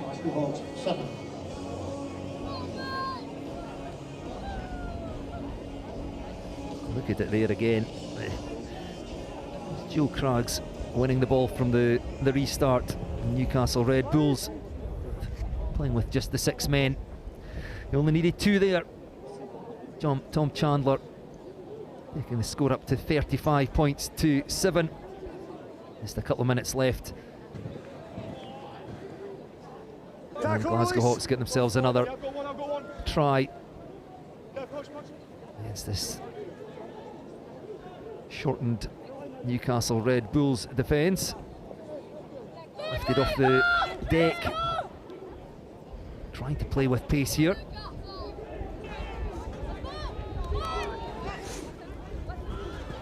Up over halfway.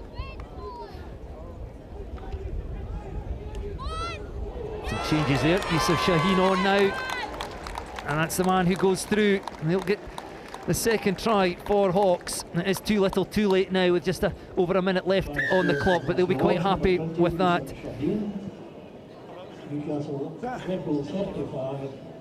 And again, taking advantage of that six-man Newcastle Red Bulls defence.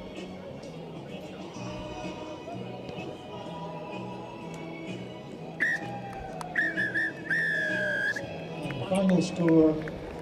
In fact, the referee has seen enough blows for full time, and it's Newcastle Red Bulls 35, Glasgow Hawks 14. And it's the Red Bulls who will go through to face Hoyk, the side who have the most Melrose Sevens titles, 336 in the second round. And we're into the last tie of this first round. Stirling County against our fourth guest side, and a side that I think a lot of people around the ground here will be very interested to see how they go. Edinburgh Rugby. Number 15, Glenn Bryce. Router number, James Henry. Number 21 is Ian. Number 14 is Callum Hall. Number 22, Murray Shedden. Number 7, Ramsey Scott. Yeah, we've got Stirling County against Edinburgh Rugby up next. Number 9 is Scott Shedden. Edinburgh Rugby side made up of mostly academy players. A few backs in there, a couple of forwards too. Harry Morris, Jerry Bryce Lafferty, and they're normally playing the front row in the 15s game, but featured here last year and were excellent, so really looking forward to seeing them play today. Stirling County have also been reasonably good on the Sevens circuit in the games I've seen so far, so this should be a really exciting fixture. Tackle, his knee went down, release, good. Edinburgh Rugby then with the first possession. Stirling County already looking just a little bit stretched. Edinburgh wearing their blue and orange.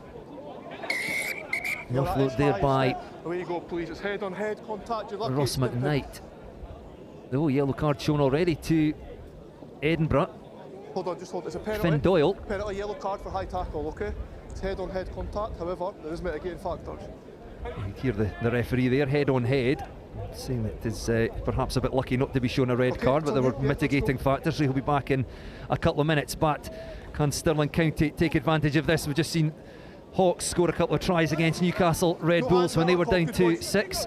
It's hard enough work covering the pitch with 7 men. That won't help Stirling County. Ball knocked on. Edinburgh scrum. Come down, Edinburgh ball.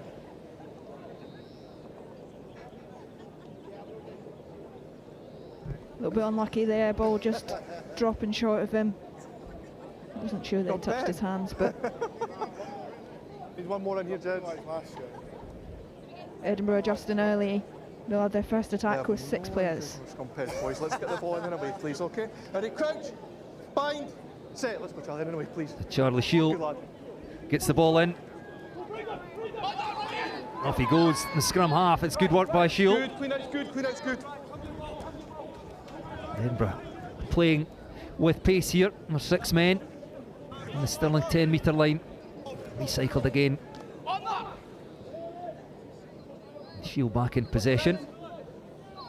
Oh, almost through, he is through, skips out the tackle. Shield will race away. And Edinburgh, well, we've seen that in the women's tie as Briar McNamara had the ball stripped as she looked certain to score for Shogun, and Charlie Shield will feel a little bit sheepish there, I think. It just shows you should never give up in defence. Absolutely, almost jogging to the line in the end there. He was certain he was going to score. Take a And step, boys, it's on the 5, It's on the 5? Yeah, on the 5's the mark. Okay, here we go. Stirling working hard to get back and force that knock on. Hey, boys, In let's some go. ways they'll Okay, be crouch. pleased to have got them out in the opening few Set. rounds. Good, keep it there. Maybe learn a few lessons for later on. Shield trying to make amends there to put pressure on his opposite number, but Stirling do well to get the ball away. It's been won again, knocked on by Stirling County. Oh, it's good hands. Okay, Having said come that, on back, come on back. knocked on. We'll go back. But in line there, they've not gained an advantage from the original knock-on, which was, I understand, but it's not for me. Edinburgh back up to their full complement. Finn Doyle back on. Charlie Shield will feed the scrum again. Son of Graham Shield, who, if memory serves me correctly, coached the Scottish Thistles winning side here in, when was that, 2008? I don't know if Shield will have a winner's medal, because Melrose won in 97 and 98 when he may well have been elsewhere. He played a lot of rugby here at the Greenyards, but he may well have been playing professional rugby, I suspect, elsewhere by that time. Knocked on by Edinburgh, and in fact his grandfather Dougie Morgan, I think, would be in the 1979 winning team. Stuart's Melville won back then, so certainly a rugby playing family. Yeah, it's fine, on you. Okay boys, let's go, please, let's set it up. That could all be wrong. My history may well be horribly wrong there, but I wasn't around to correct you on your facts. yes, I was just so going to. I'm just waiting on you playing the age card again. Yet. So still 0-0 midway through the opening 7 minutes. Yeah, good tackle. Ross McKnight comes racing out the line. No, this man must roll quicker. Which is cost. No, he's got to roll quicker. Which is contest.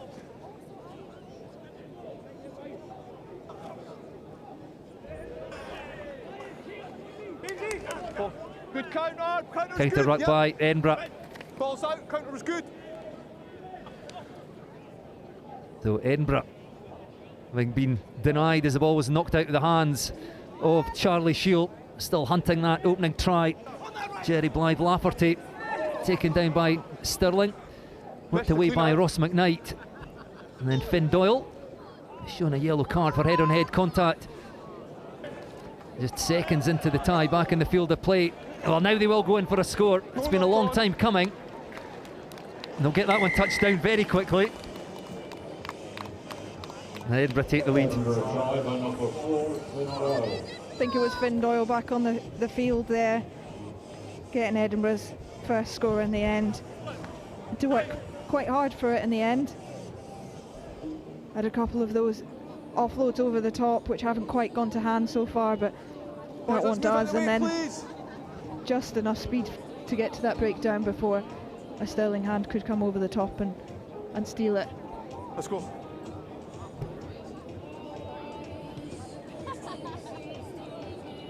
Stirling 20-0, Edinburgh 5. Conversion unsuccessful, but you're right, it was Finn Doyle. He's gone in for the opening score. Another look at it here. Doyle lobbing over the top. And then as it was recycled, same man on hand, scampered away around the blind side. And Stirling still very much in this one. Final play of the first half. Can Stirling get a try of their own? Tackle made by Jerry Blythe Lafferty. It's still with Stirling though, now up into the 22. Look to recycle this quickly. Ball's come squirting out the breakdown. Balls away, boys. Glenn Bryce tried to dance his way through. Hands off, leave your feet, Ramsey Scott, Edinburgh told to get their hands off. Numbers out here on the left. If Stirling can get the ball out there, it's a 2-on-1. Just have to execute. Perhaps gave that a fraction too early. Ball's gone loose again. Time off, gents. The referee will have a quick word with his assistant on this side. Knock on over the line, so no ground then? Okay, no try. Knock on. Half time, gents. Knock on over the try line. Stirling County denied, and the referee blows for half time. Edinburgh lead by 5 points to 0. We'll have another look at that, I think, in a second. But we can have another look at it now. Perhaps this pass was just given a fraction early. Yeah, I think that first one was good, but then just gave Finn Doyle a chance to get across there. I think it's this Charlie Shield sliding in, and we haven't quite got the camera angle to capture the end product there, but just doing enough to force him knock on over the try line, and that'll make up for his one at the other end earlier on.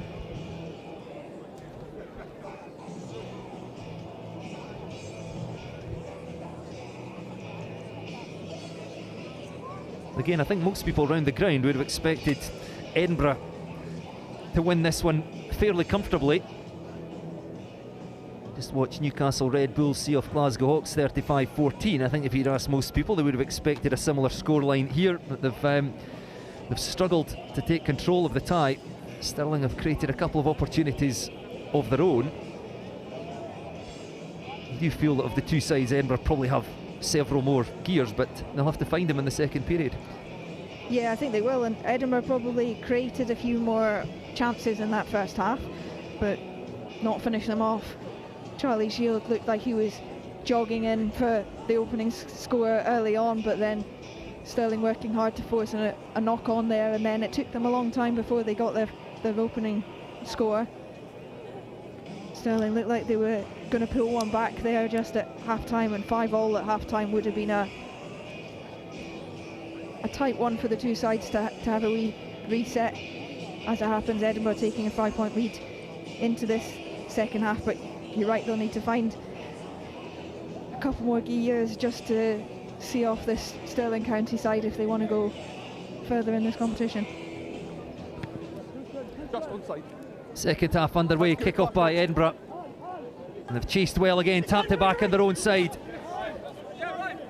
It's backwards. I suspect we might just see a little more intensity from Edinburgh in this second half.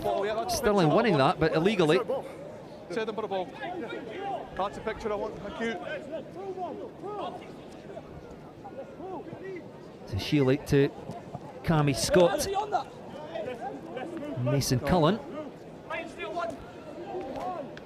brother of Rhys Cullen, featured for Scotland Simmons. Well, there's the gap, and it's Jerry Blythe Lafferty who races through, product of the Boroughmuir Club in Edinburgh. Edinburgh try by number 7. And it's Edinburgh with a try either side of half-time, and they will feel a little more comfortable. Come out into this second half with a little bit more energy, a bit more aggression at the breakdown, which is what forced that turnover to begin with. Then they're just well connected. Bryce Lafferty throwing a wee dummy, getting that fend out, and then having the acceleration to get himself under the sticks. Off the foot.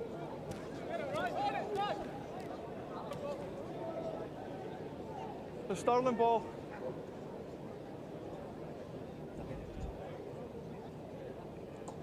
Yep, Stirling ball. Let's take your mark, boys, all right? Edinburgh take a step across. Edinburgh take a step across. The Stirling line out, about 15 metres from their try line. For me, please. Trailing by 12 points to 0. Good. Now come. I feel they've got to get the next score. Can they strike from deep? Oh, that's just a bit untidy ball presentation, and Edinburgh will take full advantage.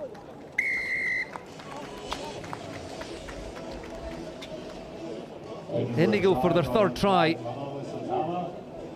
And again, Stirling will be frustrated there. Just a little bit careless in contact. Untidy ball presentation, won by Edinburgh.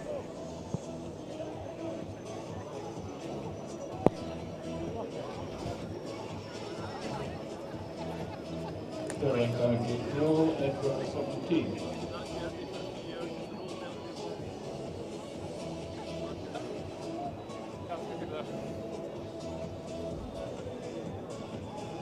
It looks like Malalili Satala, the try scorer.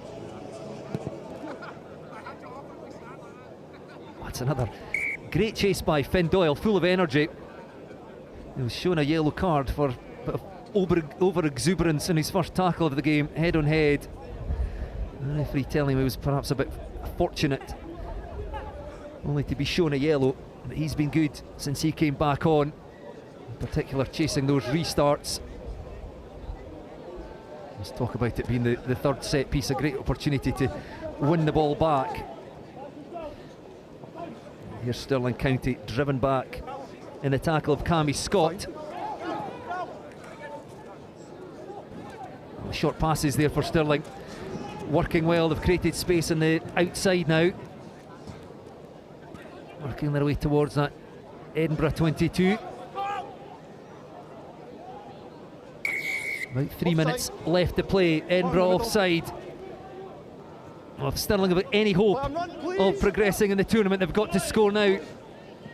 3 tries needed for Stirling. Looking to up the pace. Edinburgh coming forward in defence. Oh, almost the intercept. That would have been the end of that. Adam Williamson couldn't quite pluck the ball from there. Come down, Stirling ball. So knocked on by Edinburgh. That just eats up more time, of course, on the clock. I'm not sure anybody would have caught Williamson.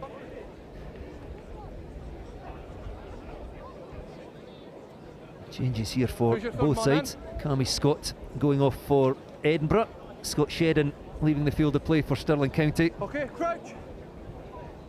Bind. Set. Bind, boys, come on. Let's go, let's go, let's go. Good. Edinburgh trying to disrupt the Stirling County scrum, but they have come up with the ball. Good, no hands, competition, good.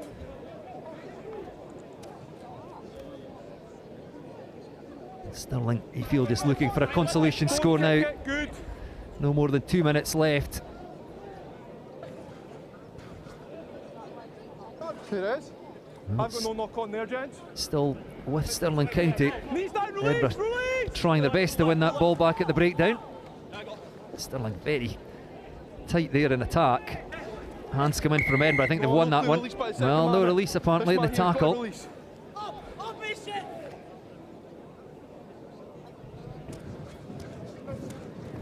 Here goes Stirling again, a big fend. Oh, that's good play by both sides, and Stirling County get the ball out of the tackle. The acrobatic dive over in the corner. The try is awarded. It looked like Edinburgh would hold the Stirling player up and turn that into a maul, and somehow managed to get the offload away. And that's a lovely try for Stirling. Yeah, he did really well to get that ball away in the end. Looked like he'd run into traffic, I think both legs off the ground.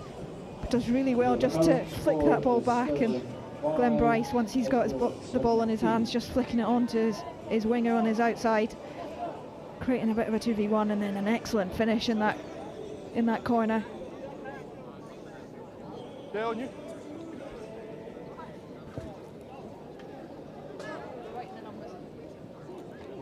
So time left to play in this one. Stirling County 5, Edinburgh Rugby 17. No, never a pull, please, come on. That's with the Edinburgh side. Should be the last action of the tie. Cullen through. No time, gents. It was forward, come on. Forward pass. So Edinburgh denied the opportunity to get themselves another try, but it matters not. They will progress to the second round. 17-5 winners over Stirling County. And that draws to conclusion the first round. Just a quick reminder, Scottish Thistles 33, Musselburgh 7. Curry Chieftains seeing off Durham University by 17 points to 12. And then the bottom half of the draw, the two guest sides going through. Newcastle Red Bulls seeing off Glasgow Hawks 35 points to 14. And then Edinburgh Rugby progressing against Stirling County.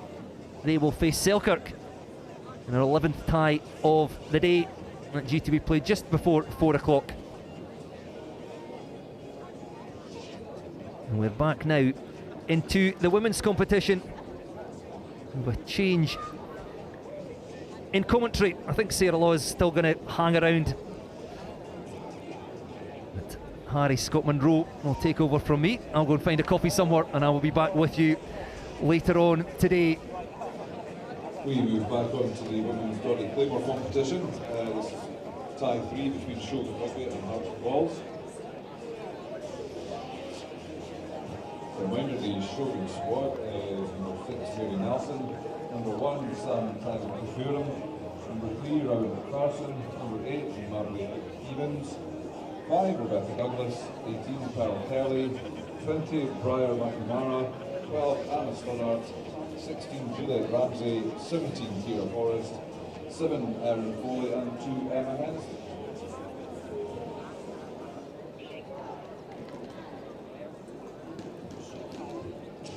The Hearts and Balls side is number 1, Maura Bardelli, number 2, Alina Leo, number 3, Hannah Dunnett, number 4, Rachel Law, number 5, Ciara McCulloch, 6, Hayley McCulloch, 7 is Claudia McLaren, 8, Georgia Young, 11, Sonia Spalina, 13 Freya Walker, and 15 Alice Mason. Well, we'll call that the fastest commentary change in history. Made my way over from pitches 2 and 3 in the under-18s competition to join you here on the main pitch at the Howden Melrose Sevens 2026, and we're moving back into the Breadalbane Doddy Claymore Women's Trophy. Shogun Rugby taking on Hearts and Balls 7. Shogun, they lost that opening game pretty comprehensively to Melrose. Remember, they were runners-up last year, and straight away they're going to be looking down the barrel of a deficit again. It's a great start to things for Hearts and Balls, and I've not even had a chance to say hello, Sarah Law. I've sprinted over, we've not had a chance to properly say hello yet, but what a start that is. Yeah, great start from Hearts and Balls. They didn't feature in the first round of the women's competitions, but they're getting off to a flyer in their opening fixture, the second round fixture. You can see the replay here, it's just really good interplay. And it's just a simple case, isn't it, of the show and the go, getting the offload away, and then the pure speed at the end there to get that opening score.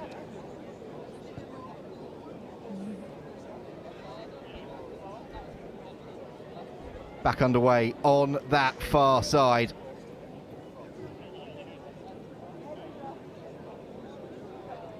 Oh, and it's been missed by everybody trying to hack it through. Shogun are able to pick it up just about. Swing that ball away to Emma Hennessy, regular in this Shogun side on the Lit Super 7 series.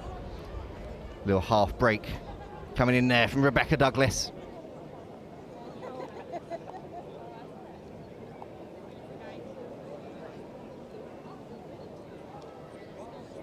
Head down, route 1 carry. It's been lost on the floor.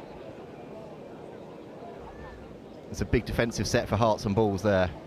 Yeah, Juliet Ramsey carrying hard into the middle there and trying to get an offload to Brian McNamara, not quite going to hand. Juliet Ramsey, Highland Games competitor, showing all of her strength there as well, just to go through the middle, but a little bit scrappy in terms of their start to the second half. And the Shogun side were well beaten in their opening fixture. They'll be looking to iron a few things out in this game, really build into their tournament and be a bit more connected than they were in that first game.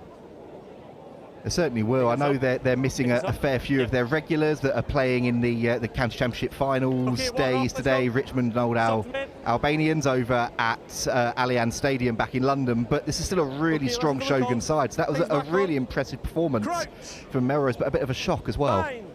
Yeah, and I said to Bruce on commentary in that opening round, you're never quite sure what you're going to get with some of these invitational sides, that the makeup changes week to week, but the Shogun side is made up of probably more Scots than they've had in a side before, and that's great to see it at Melrose to have a good contingent of Scots in that side, but it'll take them a little bit just to connect and get used to how each other play to work themselves out. Certainly will, and they're going to be under the pump here. There's a foot race on that far side. Claudia Meehan racing away. Nobody is going to get near the Hearts and Balls number 7, and she dots that down. It's a second breakaway try for Hearts and Balls, and look at that on the bench. They certainly enjoyed that one. Yeah, really good hands to move the ball to the left-hand touchline here, and then Claudia McLaren, excellent pace on the outside, just beats Sam Tagnakura on the outside, and then Rebecca Douglas putting in some effort to get back, but she couldn't quite do enough. Hearts and Balls getting their second score. Unsuccessful conversion, but they will be very, very happy with their start. Didn't play in those opening rounds of games, as you said, Sarah, but they've made a wonderful start here, and they're certainly making up for lost time. Fighting on that near side to stay in field there was Erin Foley. And again, the hands just not quite connecting when they need to for Shogun. And Ramsey there with the knock on and giving Hearts and Balls another perfect attacking opportunity.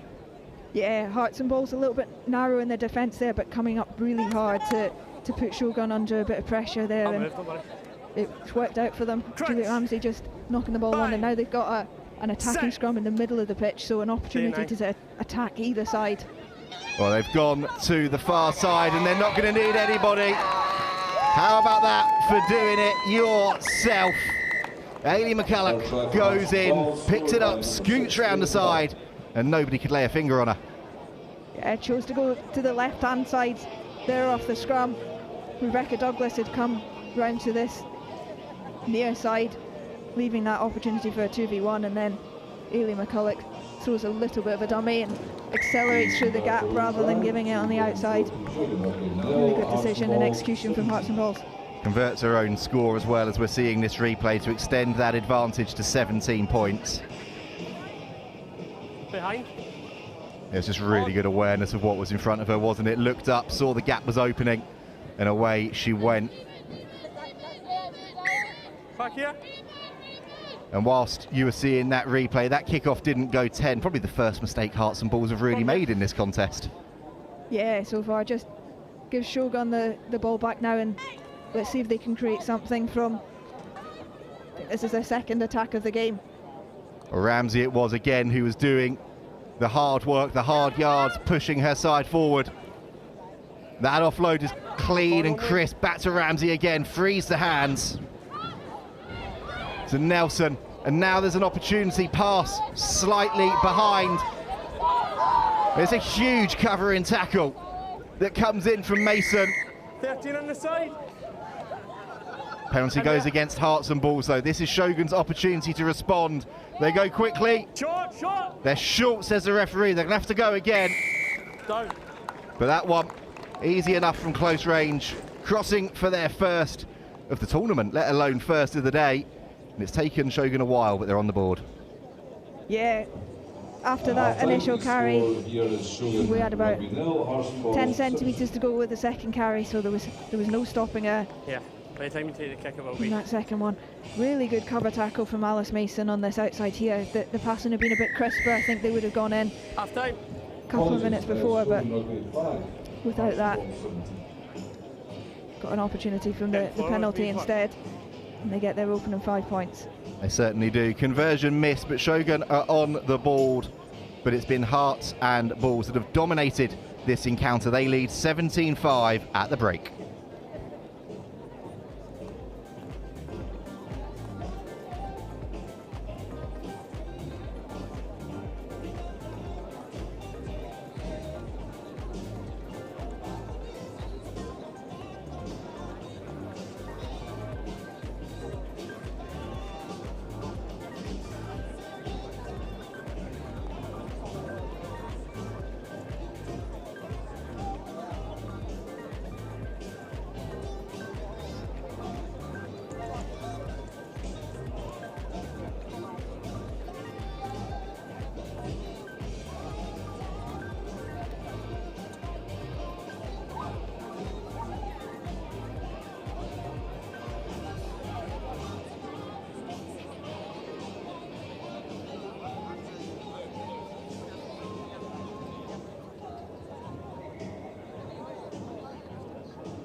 Half-time messages passed on down on the field, and considering the rush that I had to get myself over here, an opportunity for me at half-time to actually properly say hello to Sarah Law rather than just running straight in and saying, tell us what you think about what's going on in the field.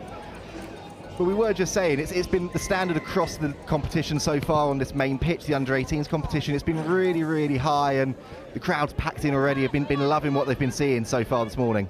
Okay, we're set now. Yeah, set. agreed. And sometimes it takes Come on, yeah, the tap the teams a line little for you. bit to get into these games. Yeah, tap of the line. Those opening few rounds, not all the teams are playing in those opening few pink rounds ball. for the men's competition. One out. So sometimes you don't get the big Not crowd to here, it, but it's great to see so many people down already. Yeah, red. Need them out. They'll be You're excited okay. about You need on the line. There we go. Melrose playing in their opening men's fixture coming up soon, but it's great to see them all down watching the women play earlier as well, and hopefully they'll get to see Melrose women in the next fixture as well.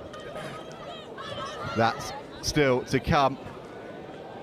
But right now, Shogun are starting to try and launch a comeback of their own. Crossing over Try for Shogun Rugby, through by number 8, Mabley Evans. Mabley Evans getting themselves back on the board. Wales under-21s international. She played a little bit of that under-21 Six Nations series a few weeks ago. Was really impressive actually against Ireland, and now showing what she can do on the sevens field as well. The Shogun, they scored right before half-time, they've scored right after half-time. Both conversions missed, but they're back within a score. And an opportunity from this restart. I was going to say an opportunity potentially to compete, but they've decided they're going to send it long and force Hearts and Balls to attack from deep. They've got a wonderful turnover, holding on cool, and now they're putting the accelerator on. The offload is good.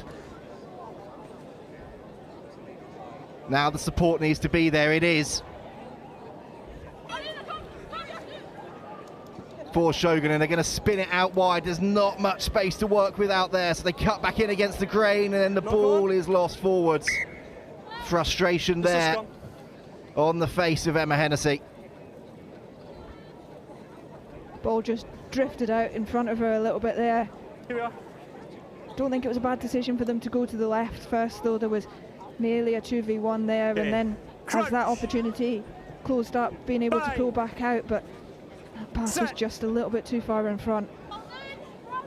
They're getting a bit of a shove on at scrum time though, and offside penalty goes against Hearts and Balls. Here, in front of me. Gilt-edged opportunity for Shogun to really put the cat amongst the pigeons here. They're going to go and power over and score. It's a great try, it's a great finish from Bria McNamara. And with a conversion opportunity here, that if they get it, Shogun have come from 17 points down, so we would be level, we'll be back within 2. They've come straight back into this game, haven't they? A wee bit more intent in this second half. Working really hard around that breakdown. And then once they've got the ball in their hand, a bit more energy about them. The conversion is successful. Let's go. So we are tantalisingly poised, 17 points apiece. You can just see there, a little bit of a miscommunication. Accidental offside, but it's given Shogun that free hit that they certainly took there, powering over the line. Big collision off the restart. And Hearts and Balls just need to settle themselves a little bit now. They've gone for the kicking game into that backfield, but it's a bit of a risky thing to do when you've got Shogun countering. It was McNamara, the try scorer, but then the offload went into the hands of a Hearts and Balls player, and then there was a foul play collision and a pull of the hair. That is a pretty clear-cut yellow card that the AR has called in there. Rowan McPherson, who's going to be leaving us for the next couple of minutes, and that just gives momentum straight back to Hearts and Balls. Offload is a good one. The Shogun defender did well there, just to wait until the last minute.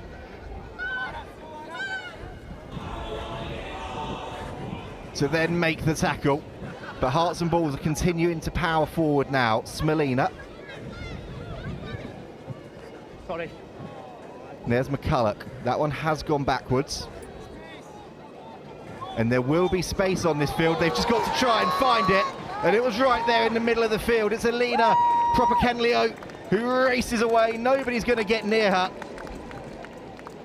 And after Shogun had charged back into contention, Hearts and Balls firmly put themselves back on the front foot.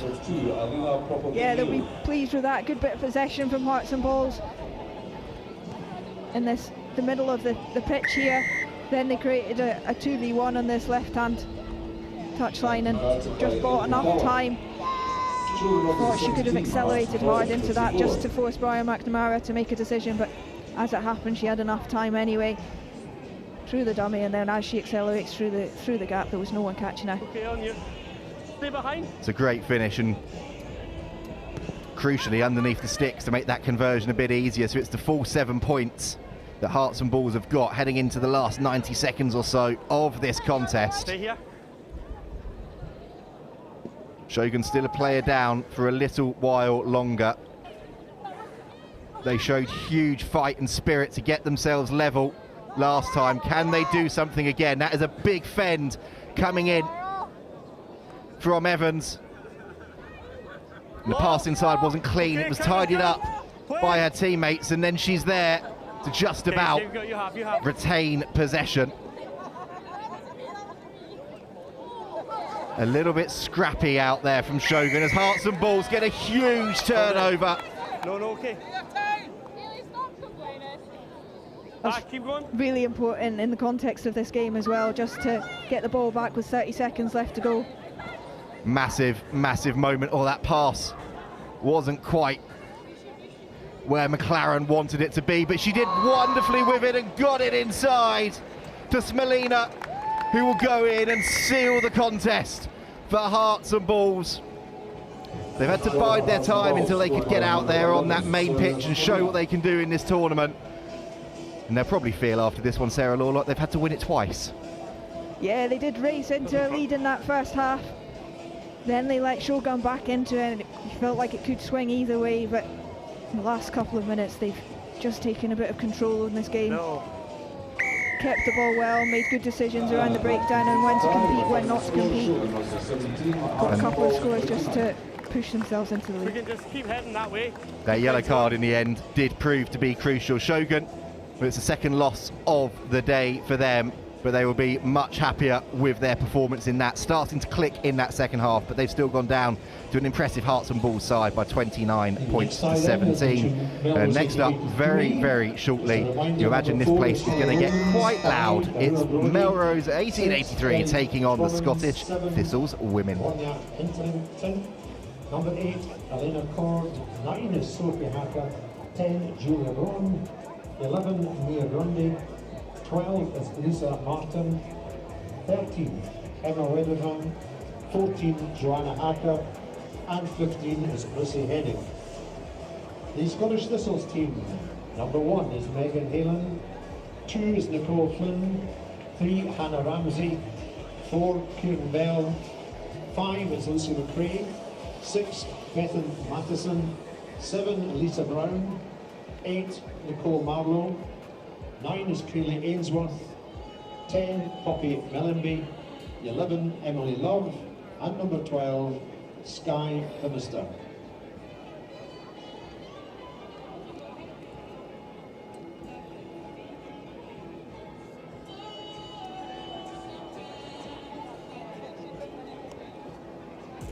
Our referee is Steve Kerbel. Both sides out on the field as the wind really starts to swirl around us up here. Holding on for dear life with a lot of our notes, making sure they don't fly away. This is going to be a really interesting matchup. Melrose against the Scottish Thistles. Melrose was so impressive against Shogun, weren't they? And Scottish Thistles, well, they went down to that Monaco and Musa side, but there were so many positives within that performance. It was a really high quality contest. Yeah, this Melrose side were really good in that. I shouldn't have said anything. They were really good in that opening fixture. This Scottish Thistles side, full of really good talent, but didn't quite click in that opening fixture. So they'll be looking to put a few things right in this game against Melrose if they want to come away with a win. Well, that's one way to put things right. That is a wonderful break down the short side from Kieran Bell. Large number of these players were involved for Scotland in that under-21 Six Nations series. And the referee happy that that ball went backwards, so they're able to accelerate on that far side through Phimister up towards the 22. Leave it out, leave it. There's Flynn, taking on all comers, beating 3 defenders and leaving them for dead.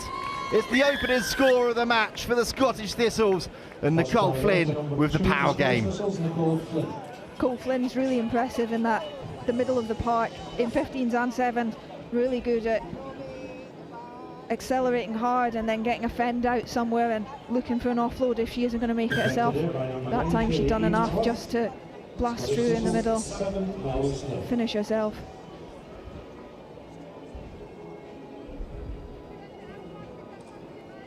Early 7-0 lead for the Scottish Thistles.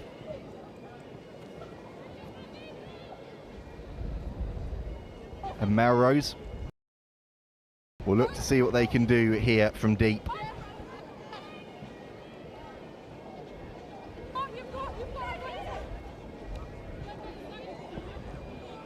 Nice little step and a go from Joanna Hacker. She gets the offload away to Henning, who's going to instantly reply for the hometown heroes. That's how you respond. Yeah, she's been excellent in that opening game as well.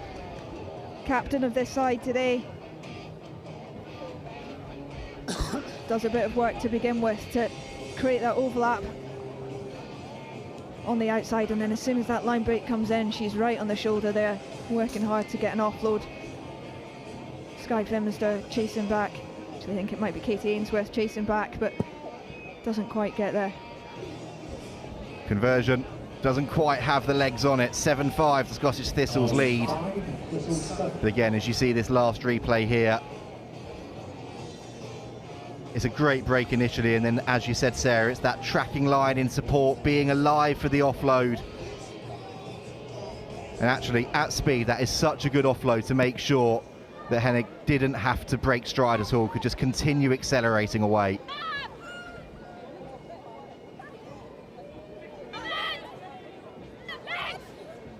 Scottish Thistles back in possession. Little half break from Mellenby. Offside. Offside call goes against the try scorer. Scottish Thistles are able to come back here, and well, nobody has stopped Flynn. She's going to go in for another score. Oh, the tackle was missed, and then the defence just seemed to part. And she was away, could not believe her luck. Good to Scottish Thistles, number 2. And that's an easy second try.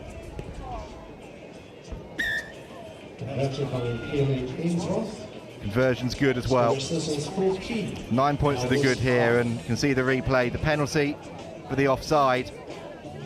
And the gap just opened up.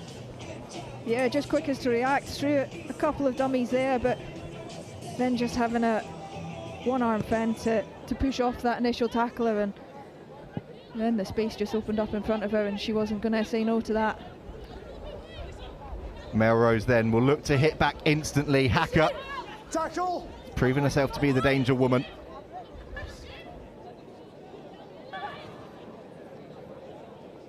And that pass eventually just about falls into a Melrose hand. Slipped through initially the arms of Talia Brodie. Loughborough Lightning, former Leicester Tigers, and a US Eagle to boot. Melrose are the ones that go to the boot though, and it's managed to come back into their hands. Late call coming in though. I can't. From the AR. Knock on. Knock on. And the referee Sorry. is giving the penalty to Melrose for a tackle without the ball, as we see a couple of Scottish men's rugby legends on the screen. Referee wasn't sure himself there for a second, was he? Yeah, we weren't quite sure how that ball had trickled out there, but eventually coming back for a penalty, and Scottish Thistles trying to keep the ball alive and keep the ball moving. And they're doing that right now with Bell. With a big fend trying to keep in. That's a really good covering tackle from Hacker. Cut the space down. Put Melrose in the line if you can just step off, thank you. And forced the Thistles number 4 into touch. Great to see Greg Laidlaw and Kelly Brown here watching, enjoying the action. If you're of a Melrose persuasion, you won't have enjoyed that line out straight over the top and back into a Thistle's hand. And Mellenby puts the afterburners on, gets the ball out wide, and it's going to be a third score of the half. It's Fimister who's gone in again. Good execution from Scottish Thistles. There at full pace. Comes from this turnover from the line out, a little bit of an overthrow. And then Lucy McRae's moving the ball to Poppy Mellenby, who comes around Nicole Flynn and gets a second touch, and then Creates that 2v1, both of them at full pace. Excellent finish in the corner. Conversion missed. But a 14-point buffer now for the Scottish Thistles. Heading towards the break. Melrose would dearly love a try to keep themselves in the conversation. Perhaps slightly fortunately there, the referee has deemed that one to have gone backwards. There's a big bump in midfield as Melrose still search for an opportunity. The offload is great from Williams. Picks it up again, pulled to ground by Matheson. Arriving at pace, getting the offload away there. It was Hacker to Hacker. Sophie to Joanna. But the ball is plucked out of the sky by Bell. The opportunity for now for Melrose goes begging. And Scottish Thistles, well, they want to see if they can get another score before the break, which would be an absolute gut punch for Melrose. They've worked the 2-on-1 out on that far side. Matheson is chasing and racing away. Pulled to ground eventually. The penalty goes against the Thistles. Here we go. This way. And it's the half that doesn't seem to want to end. There's a Scottish Thistles player down in the backfield. Referee sounds like he's sucking in for air there. He's been running around like a headless chicken trying to keep up with the speed of play. Yeah, it's been end to end. In the last couple of minutes. I think Sky Finminster just got levelled after she'd given the ball away. Pretty perfect timing if you're defending in that situation. But just having a moment for some medical attention gives everyone else just an opportunity to breathe a little bit. We might have one more play in this half. We do. From the penalty, Melrose have opted for the scrum. Plenty of width for them to use. They're quite narrow. But that wraparound has worked wonders, created this opportunity. It's now a foot race in the backfield. And they were looking around through Sophie Hacker. They knew that they needed to get the support in, which they've done. And now the breakaway, now the race for Melrose. They're going to have to keep the accelerator going. With a Thistles defender there. Number 6, Ellie Tromans. But Tromans gets the score, and that's a crucial one, with the clock nearly 2 minutes over the red in this first half. Yeah, really crucial for Melrose to get themselves within touching distance in this second half. If this kick goes over, we'll be within one score. Really important for heading into the second half. Thistles will be disappointed with that. They'd worked really hard. They've looked far more connected in this second game in their defence, and then just a miss tackled in the midfield when they had players in the right positions there. They'll be really disappointed to have conceded just before half. 10 minutes. Well, that is the half-time break. Disappointment for the Thistles, delight for Melrose. They have left themselves right in the hunt here. It's Melrose 12, Scottish Thistles 19 at the break.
Half-time messages passed on and back underway in this second half. Melrose taking the ball from the restart. And working the ball nicely down that short side. They're going to get a penalty.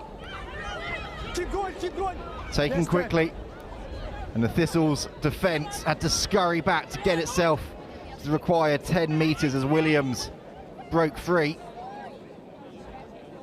Huge collision in midfield. That one's drifted forwards in contact. It's going to be a scrum for the Scottish Thistles. There are some huge shots going in out there. A good tackle in midfield there by, I think Nicole Marlowe's just come on in the middle there. Set. Her and Emily Love teaming up to make a really good collision. Well, that one sails over the head of Matheson, but Ainsworth tidies it up and has a look inside. Oh, it went backwards and it was executed perfectly. Marlowe isn't going to make it herself, so she returns the favour back to Mellenby. Textbook stuff from the Scottish Thistles, and that's just a perfect example of how two players can create that space between themselves. Yeah, good connections there. Nicole Marlowe going early, I think. Knows Poppy Mellenby's going to draw and fix the defender. This one deemed to be flat, just about flat. And then the two of them connecting, just having an eye on that defender coming back. Nicole Marlowe knew she didn't have the pace there, but she got Poppy Mellenby on the outside. Finds her well. I think we can give that pass the benefit of the doubt for the execution afterwards. The Scottish Thistles will be delighted with that, giving themselves that 2-score buffer on the scoreboard. That's Mellenby's last act for now. She makes her way off. And Skye Phimister coming back on this near side.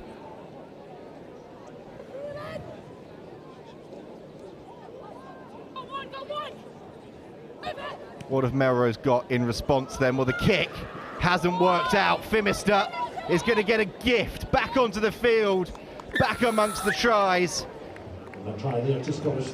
And if you're a Melrose player, your heads are going to be in your hands because execution error, and the Scottish Thistles make them pay. Scottish Thistles defending with 7-ish up flat. An entire backfield that they could have found with that kick, but instead came off the side of the boot, just went straight into Skye Phimister's hands. Still had a little bit of work to do to step that first defender, but once she's in a bit of space there, she's always going to score. It was a great finish. Did really well actually to pluck that one out of the air, because that was a ball that was jinking all over the place in that breeze. You can just see the replay here. Yeah, just sliced off the outside of the boot, straight into the very grateful hands of Skye Phimister, who raced away. That feels like a big couple of passages of play in the eventual outcome of this contest. It's a mountain now for Melrose to climb. Reminder of the way the women's competition works. Everyone plays everybody, and then the top two will play each other again in the final. So one defeat doesn't necessarily curtail your chances as it does in the men's competition. No clear release. But it does mean that there's no margin for error in their other games today. It does, and interestingly, Scottish Thistles coming into this game on the back of a loss. Melrose coming into this game on the back of a very good win. The two teams looking like they're going to end up on the other side in this second round, so all to play for in the next few rounds. It certainly is, and Scottish Thistles, they lost by a couple of scores to that Monaco side. They've now managed to get themselves a positive points difference if it stays like this. A big victory for Melrose means they've still got a good points difference in the bank. It could come down to that at the end of the day. That offload attempt from Hennig. The referee's called advantage knock on. It came out of the hands forwards as well. Either way, the outcome is a Scottish Thistles scrum, and they will be very happy with that as the bagpipes start to sound and play around us, and the crowd starts to get a little bit busier again. Sorry, I didn't see you.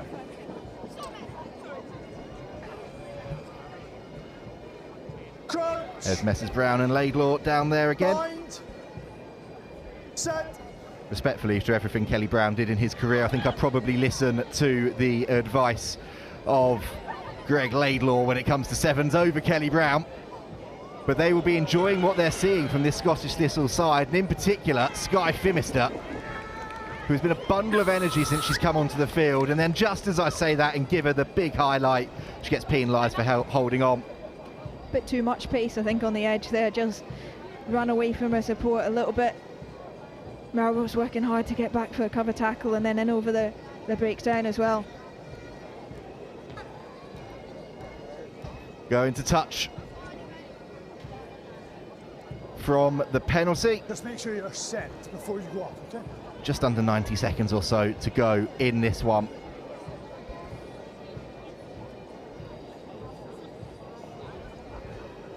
Taken cleanly in the air.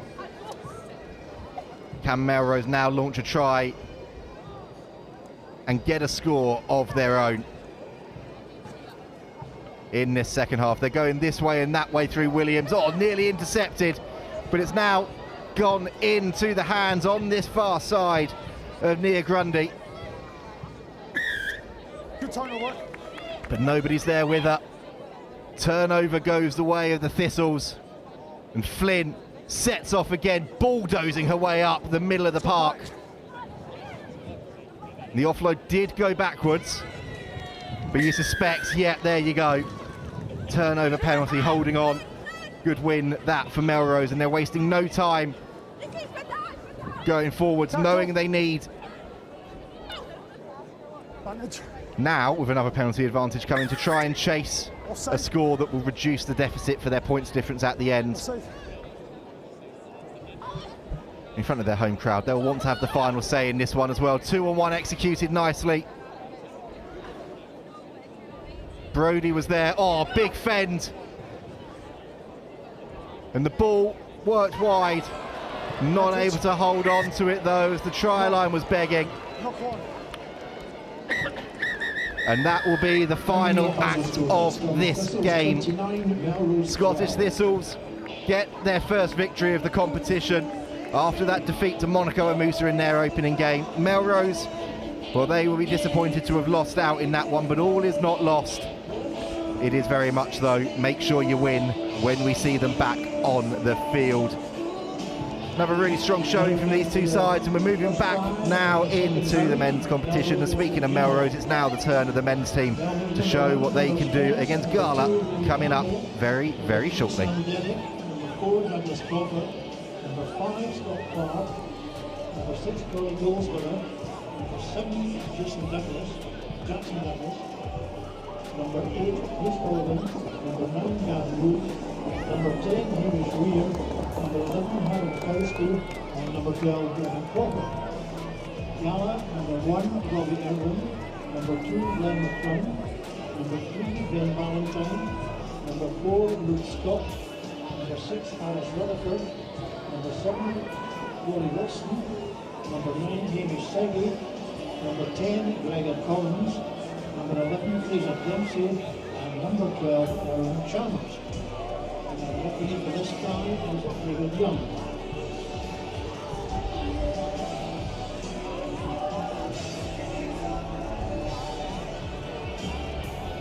Centenary Cup action, the men's competition next. It's the hosts Melrose taking on Gala. Well, the teams are ready.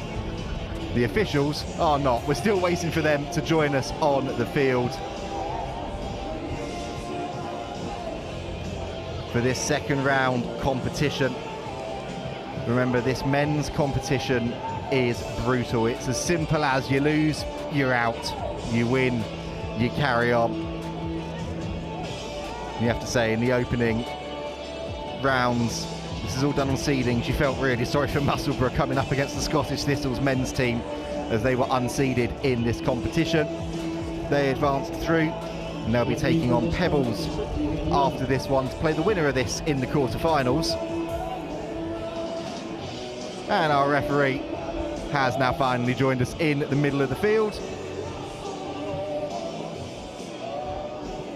Don't think the fans minded the delay too much, with Summer of '69 blaring around this famous venue. We're finally underway in the Men's Centenary Cup competition. The hosts against Gala for a place in the quarterfinals. Knocked on by Gala. Just a knock on, nothing else. And perhaps fortunate for Melrose there that it's been deemed a knock on in the tackle from Gala, and that's going to give them a scrum when that could have been so much worse. Oh, they threw me a dummy at the end there. Boys, that's me warmed up. Okay, crouch. Fair play to our referee there. Bang. Set. Giving better chat on the pitch than I think I've given in the commentary box so far today. Here come Melrose then. Big fend comes in from Corey Goldsbert. And he's still going on, taking on anybody that wants to come and have a go at him, swatting them away. He's eventually pulled to ground. Derek on the far side with the carry. Clark, and they're looking to fizz this wide. There is Goldsbert again. Getting the ball out now, big fend from Rory Campbell. Racing clear, getting the home crowd off their feet. And with just over a minute of this one gone, it's Melrose who strike first. Excellent fend from Rory Campbell in the end. Melrose just being patient, moving the ball to this width, seeing if they can create any opportunities, and then it's just a 1v1 on the edge. Rory Campbell getting that right-hand fend out, racing away and getting Melrose men's first score of the day. And that's a wonderful conversion in the breeze from Doug Crawford. It's the full 7 points. You can see there Campbell, the try scorer, on your screens. First of all, it was Goldsbert with a brutal carry that just seemed to go on and on and on. And then eventually, as you can see here, the ball worked wide, the little hitch kick, the big fend, and Campbell was in. That one sails over the pod that Gala put up, and it's collected by Wood. Gets the ball inside to Crawford. And here come Melrose again. Oh, a bit of a daisy cutter of a pass, but it's collected well on the floor by Derek. Had to go burrowing to ground to hold on to that one, but then his side do lose the ball. And Gala finally, through Gregor Collins, got the opportunity, but then the turnover comes in again. Crawford searching this way and that way. There's Goldsbert, nobody with him. And alive to his power this time, there's two tacklers ready and waiting to Melrose number 6. Fine. Scurrying through though and not held. Oh, the offload. Back again.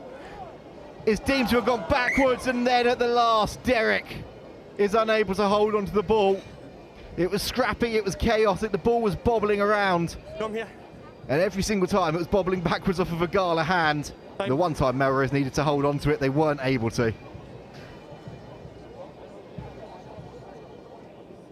All looked a little bit scrappy, just a Gala hand in there to push it backwards, and then a Gala foot, and then just couldn't quite pick it up to finish off a second opportunity. But all of that possession coming from a Gala carry in the middle of the pitch. Okay, you could hear the shouts of isolated from the Melrose players as they all piled in to force that turnover, and then nearly created something off the back of it. Bang! Well, Gala has suffered an injury and lost a player.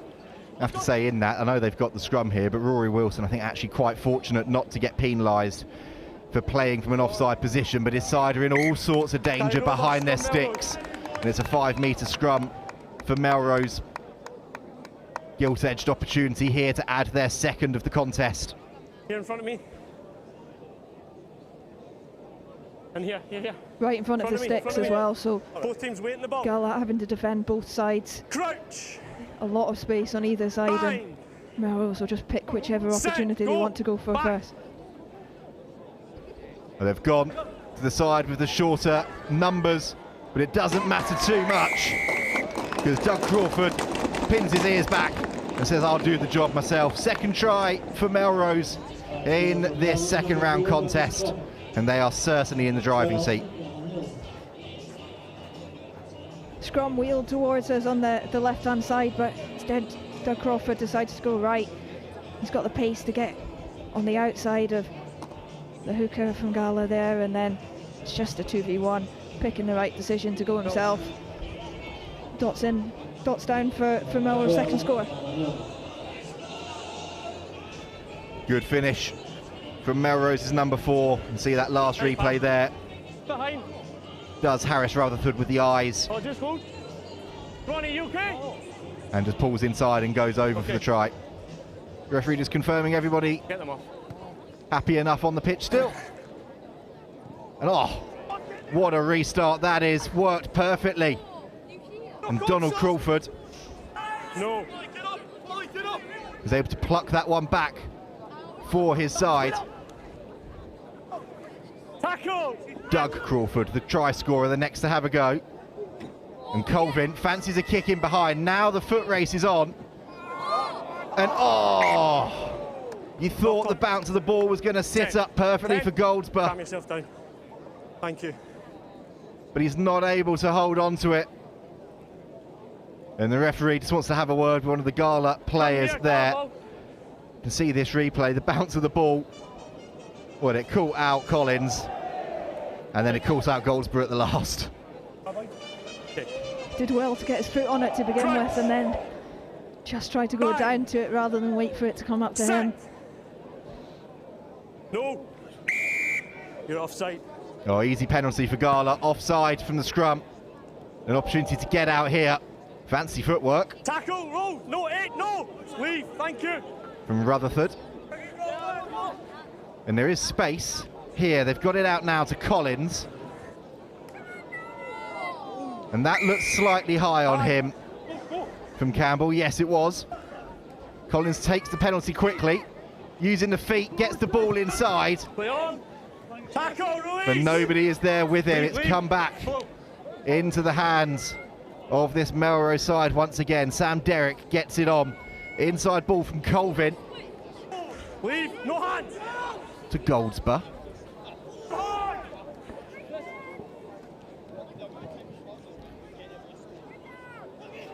Nice offload again. Crawford is just content to orchestrate things in that playmaker berth.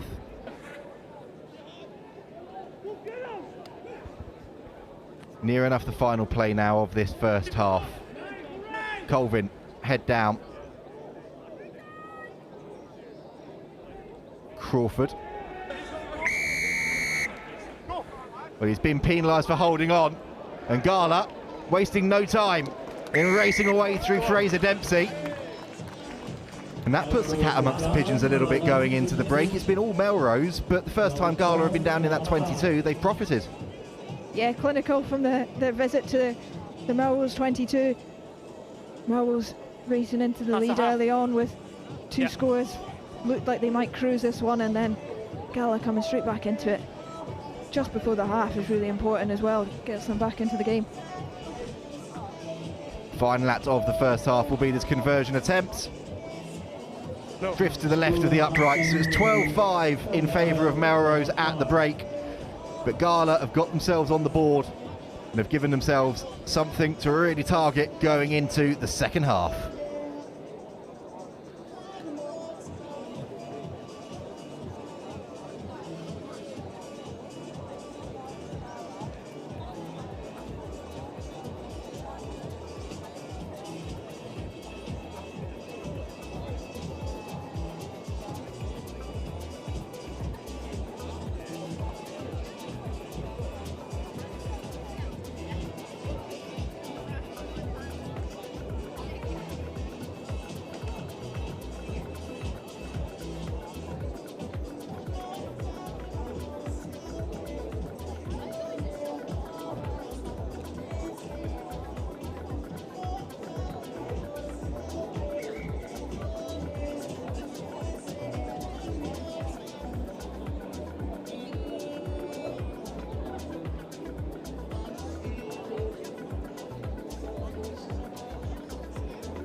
Super speedy half time, and Melrose win that back straight from the restart. Great leap from Campbell to win the ball back for his side. Great airtime on that one. No, Calori, eat your heart out. And here come Melrose now. Through Crawford, looking for the options, going himself. Pulled to ground by Collins. Crucial tackle that had to come in. Campbell again. Linking around, and there's plenty of space, plenty of numbers. Campbell gets it out to Crawford. Yeah, ball's available. Now going is Goldsborough. Offload wasn't the cleanest, but it's picked up by Campbell. He gets the big pass away. And Bruce Colvin goes in for try number 3, and that is the perfect tonic for Melrose at the start of this second period.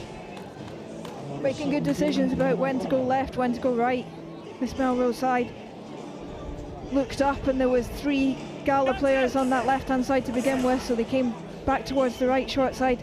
Then when they decide to go left with a big overlap, it doesn't matter that the ball goes loose in behind. Still got enough time to square up and create that 2v1 on the edge. It's a really good finish. And the conversion's not a bad one either. Even the referee saying fair play for slotting that one. Gotta say, my favourite ref of the day so far. Reffing this one really well, and his chat has been exceptional.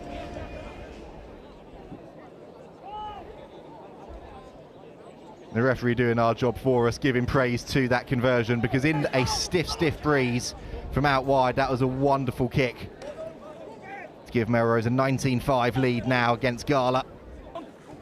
Hold there.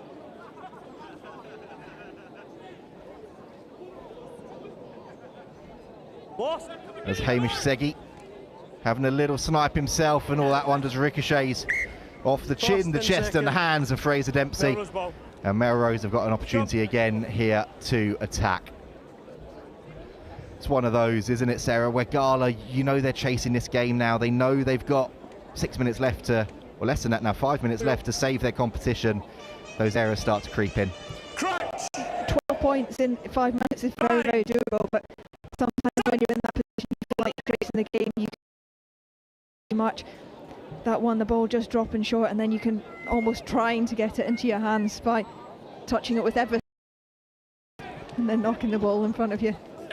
Well, they put the pressure on at scrum time. Melrose did eventually manage to come away with it just about. There's a new man onto the field, Jackson Douglas, number 7, and huge shot comes in, and then the intercept and the breakaway, and Fraser Dempsey is in a foot race against Rory Campbell.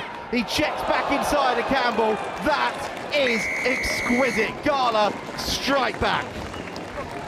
Great finish from him. He had a long way to go, 60 metres or so from that intercept. Thought he might do it just from pace alone. This big ball over the top probably didn't need to go. He's already in the eye line there. Doesn't quite put enough, and then does really well to race away and know that he's not going to quite make it in the corner, but just check back inside and do enough to finish. Conversion doesn't trouble the uprights. Gala still need 2 scores to try and snatch this one, but as you said, Sarah, 2 scores is very, very doable in very quick time. Okay, all behind. Yeah, that touchline conversion from Melrose on the other side might prove to be important in the end. Oh, so could that take from Hamish Weir, plucking it out of the air and then pinning his ears back and going in the corner.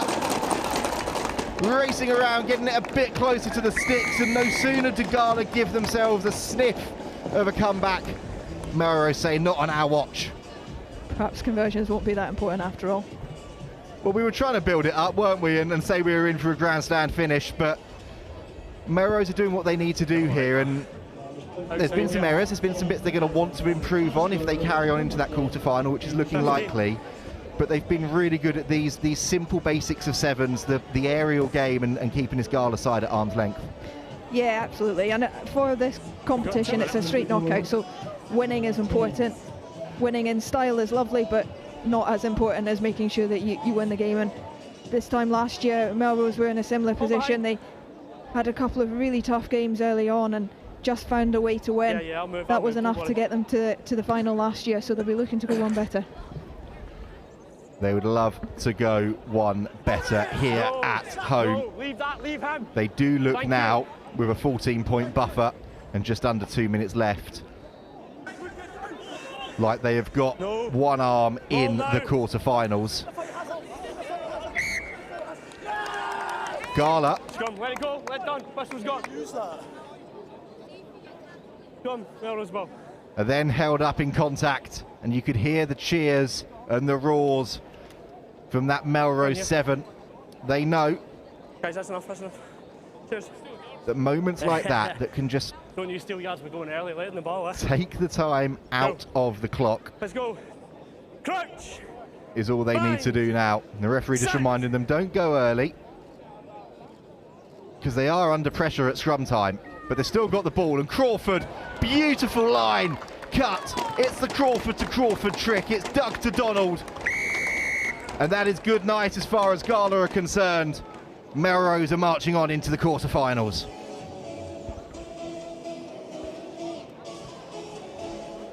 So look, we can look at the replay here, Sarah. This is just perfect. The little scooting line and then the line to cut inside at the last from Donald Crawford.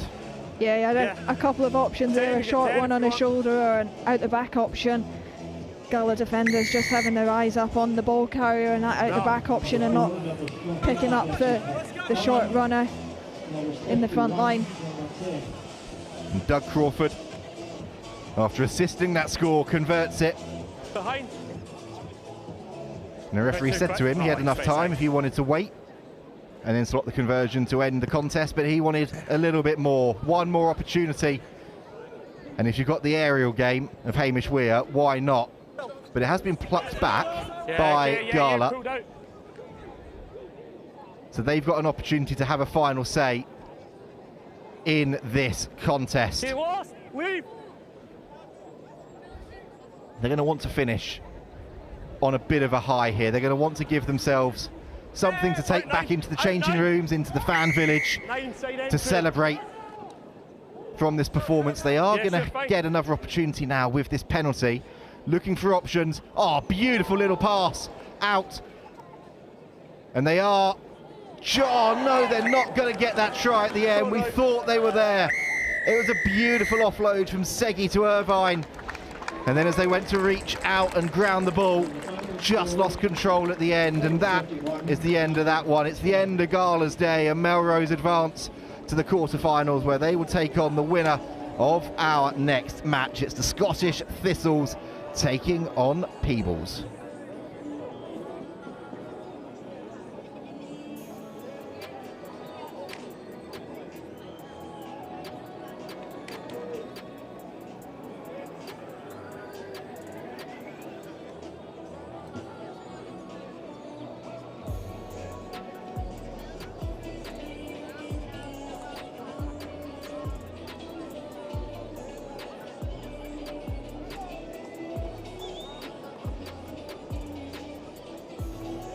The next tie is between Scottish Thistles and Peebles.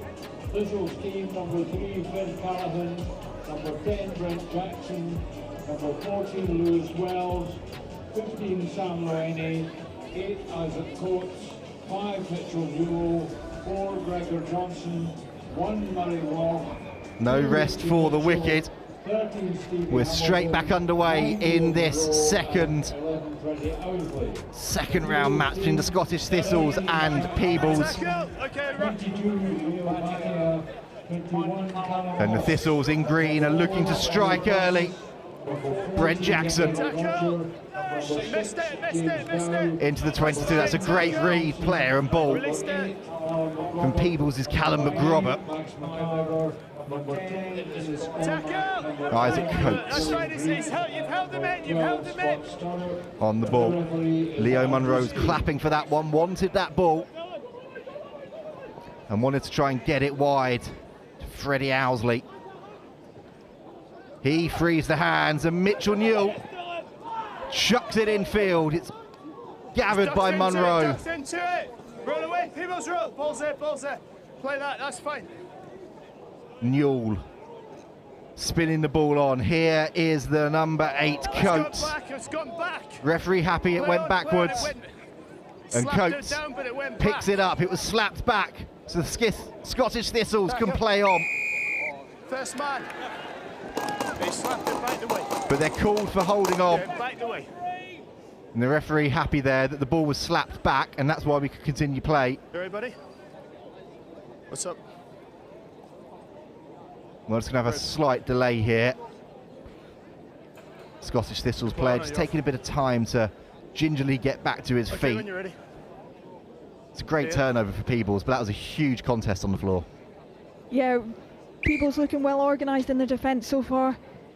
It's Thistles team looking to stretch them early on, but they weren't broken on the outside, and then they were well connected in the midfield on the way back as well. Working really hard to make the tackle, and then as the Scottish Thistles player fell on his back, taking that opportunity to get on the ball and win that turnover. Okay, balls away. Nice line-out routine from Peebles. And Harrison is able to come forward. Not many options. Rock, leave it. Yeah, you're fine, you're awesome. Peebles have had to overcommit men to hold on to the ball at breakdown times. There's not many options there for McRoberts, who just puts his head down. Okay, that's a high shot. You've gone high, mate, you've gone high. High tackle coming in. Peebles going quickly. That's all right. Tackle. First man. And then that is a good turnover. Sorry, bud, I've missed it. I missed it, sorry. And you can see the referee there just apologising to the Thistles player. Scrum. Okay, scrum, Peebles, scrum. Penalty, but he wants a scrum. As Jack Harrison came flying in at the breakdown. The scrum called off the penalty. Interesting one here.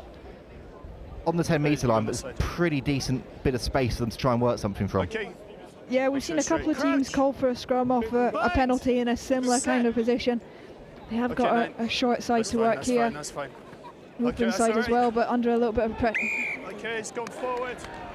And they were certainly under pressure, and the pressure paid dividends as far as Peebles were concerned, forcing the forward pass. It's a good thing that did go forwards, because otherwise Owsley was away.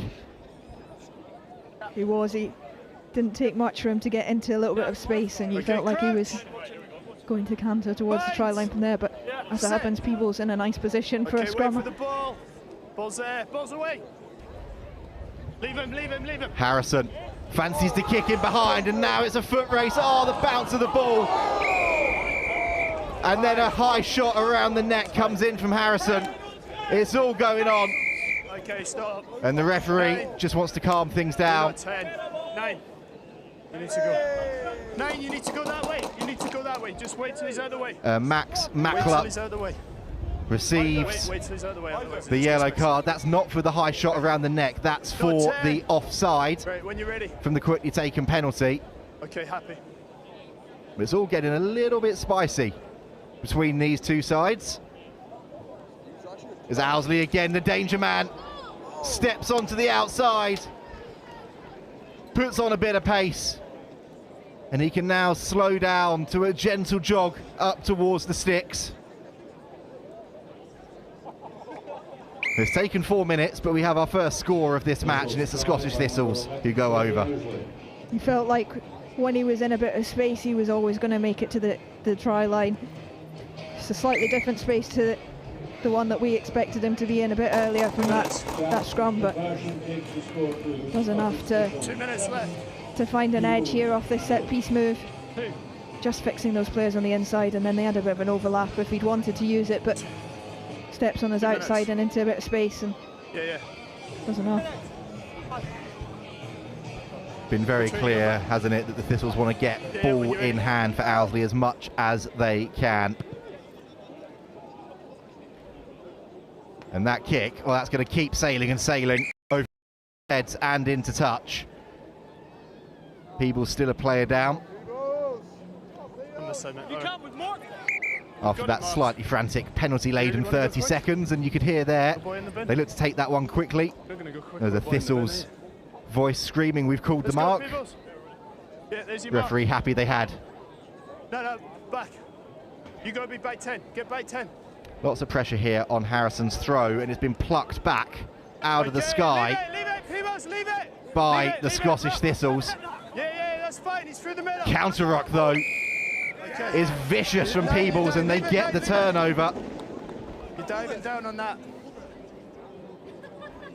That's how you atone for an error. That is certainly how you atone for an error. That is a huge clear out and a massive, massive turnover. Yeah, massive from Peebles, and sometimes you get this in those kind of games where everyone expects Scottish Thistles to win. As an underdog, that gives you a bit of energy, doesn't it? You've got an opportunity to play against these boys who are training for sevens and are representing, you know, Scottish Thistles today and are expected to win, but you've got an opportunity to put a bit of a spanner in the works and make it a mess at least. Certainly do. The referee confirming as well this is the last play of what has been a cagey second round match. That's lovely interplay to release Ollie Furness. Okay, I need you to get out of there. I need you to roll out. And the Thistles not rolling away, and then a little bit of afters on the floor between Jackson and McRobert. And Peebles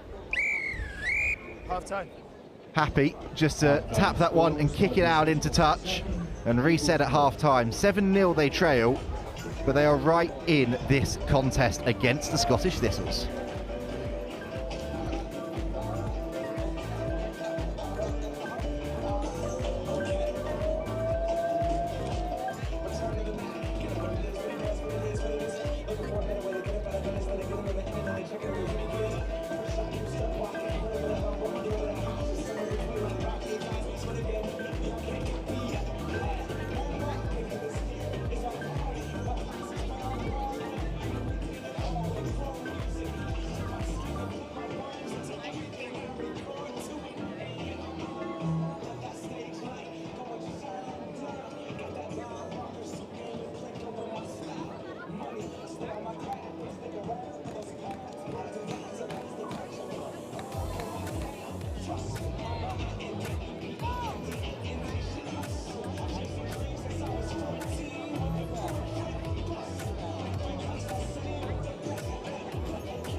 Back underway for the second half, and that one plucked out of the air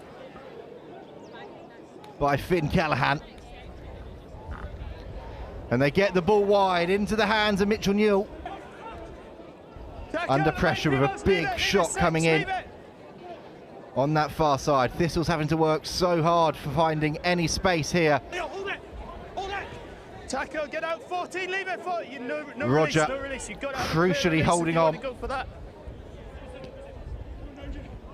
As Callaghan now comes back, stepping and weaving, and gets the ball out now to Hamilton. Tackle, run away, Peebles, leave it now, leave it. You're all right, you're fine, you're not doing anything, you're all right.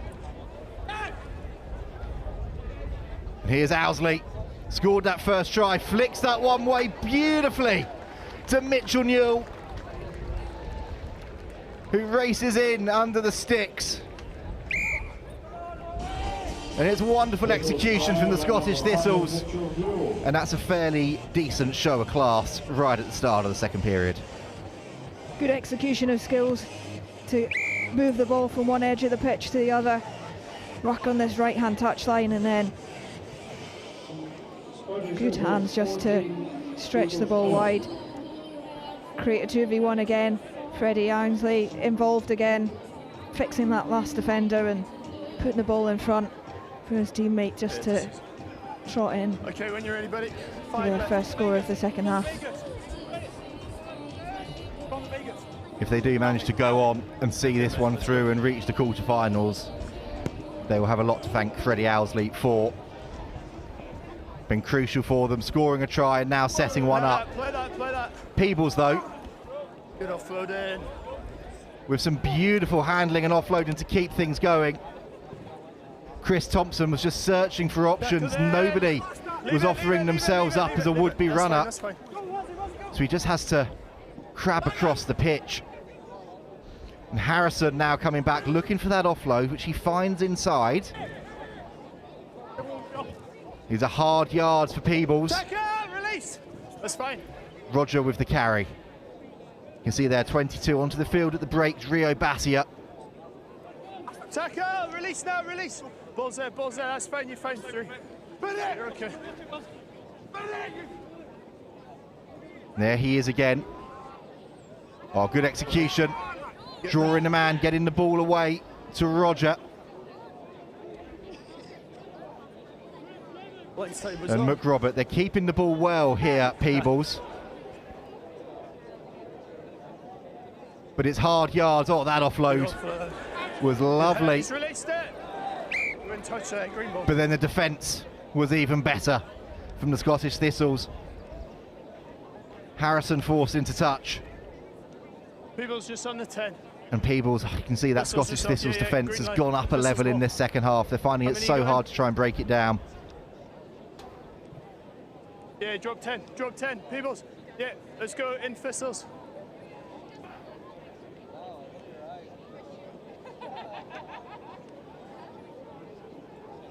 Play that. Referee happy for that one to be played. Tackle! Okay. Peebles though. James Dow in there with the turnover.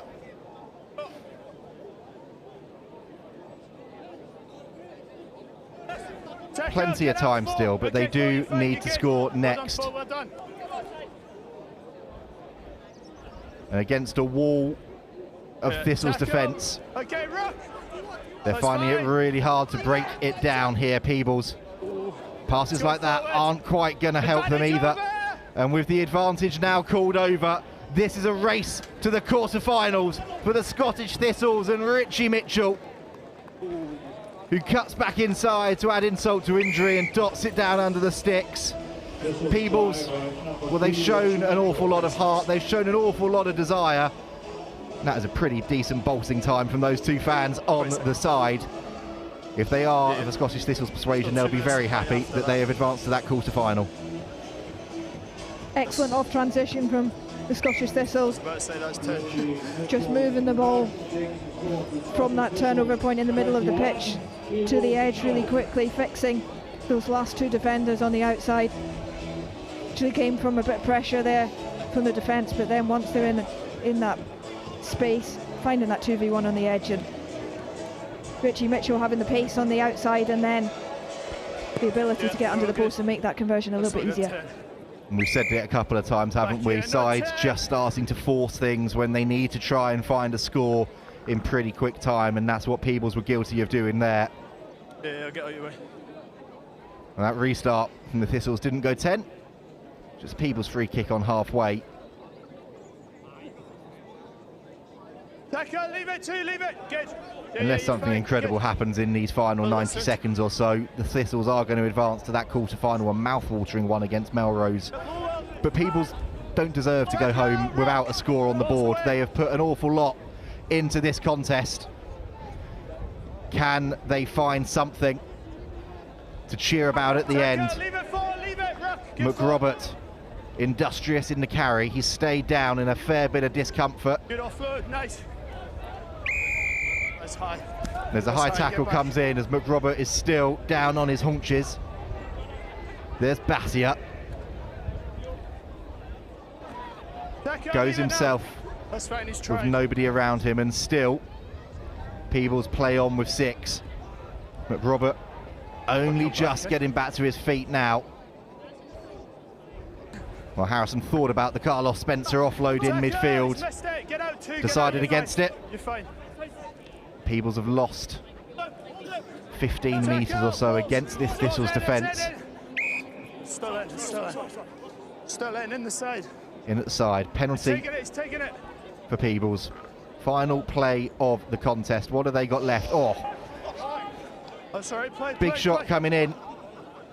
Luini potentially went a little bit high. Referee Last play. didn't quite see it. Tackle. Didn't want to give something in case he got the wrong call. They're keeping things moving, Peebles, now, though. Thompson He's missed it. Leave got it, the leave ball it. away to 15 Roger. good. McRobert is now back on his feet, back in that playmaker position, and Barty gets it in to the hands of McRobert. Here comes Cormac, and they've got it away on that far side. Tackle. Roger. Ball set, ball set. That's fine, that's fine. Ball is out though, and it's back Last in play, Thistle's last play. hands, and it's going to be a breakaway try, you suspect, on that far side now for Sam Luini. Oh, you've got to credit that chase back from Callum Ross. He did everything he could, Yeah, time's up. but he wasn't able to stop the Thistles flyer in the end. Thistles try by number 15. And they will have the final say and set up that contest with Melrose. You kicking it or are you just leaving it? You don't have to. You just want to leave it. Just leave it. Just leave it. You don't need to take it. Referee telling them that they don't have to take the kick if they don't want to. They've decided they will though, and he's asked them to hurry up on that, which they've eventually done. There is the final whistle. It's Scottish Thistles 28, Peebles 0. They advance into that quarter-final against Melrose at 4:30 this afternoon, but they were made to work very, very hard. That scoreline does not reflect how that contest was. Yeah, they were made to work really hard for it. Even to that last play there, Peebles chasing back to try and cover in the corner, but Scottish Thistles having enough to, well, on that occasion, step back inside and get the score anyway, but just to overpower them in this second fixture for the Scottish Thistles. We'll be returning now to the women's competition. It's the Thistles women taking on Hearts and Balls. And after we've got our breath back for a second or two, we'll be bringing you all of the action from that one.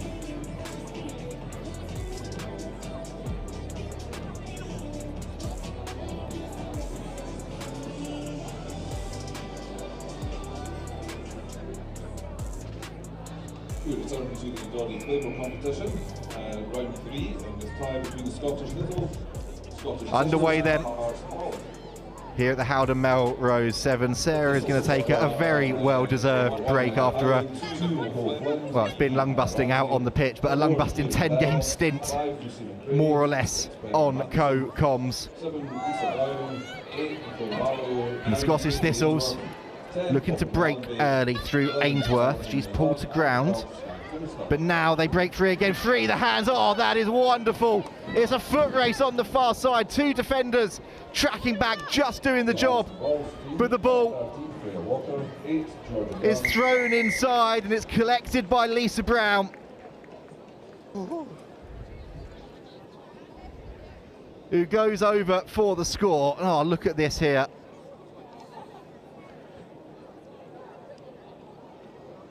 The break was brilliant and the offload to Nicole Marlowe was even better. Two defenders tracking her down. Huge credit there to Mason and McCulloch.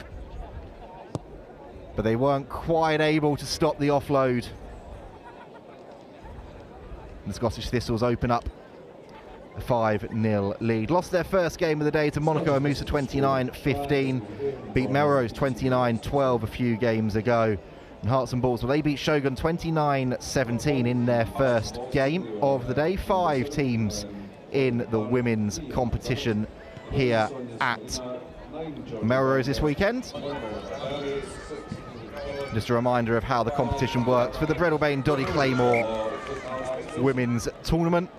Everybody plays everybody in one big super group, if you like, and then the top 2 in the table will then go head-to-head in the women's final.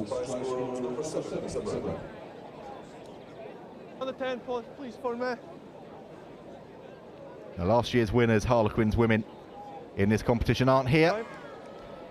Last year's runners-up, Shogun, lost their opening 2 games, having won this tournament the year before. So we could see a new name on the trophy.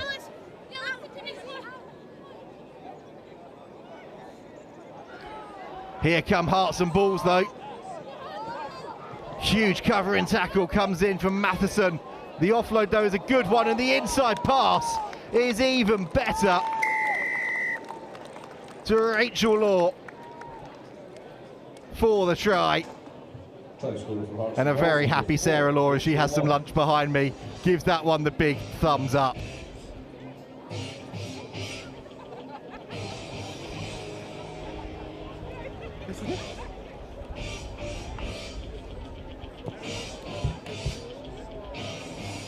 Conversion missed, but a great breakaway try.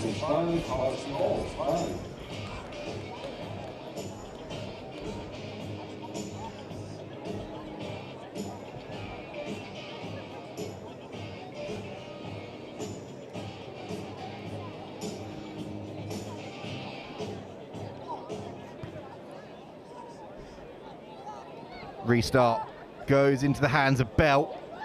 Finds some space on the outside, not too much I was about to say not too much room to work with, but she'd kept it in miraculously. She did, but off of a forward pass back into a Hearts and Balls hand. Watch the tackle, right.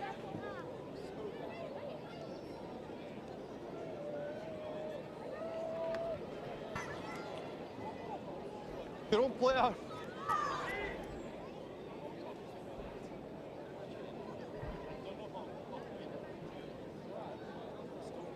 Oh, cut out and intercepted in midfield by Nicole Marlowe.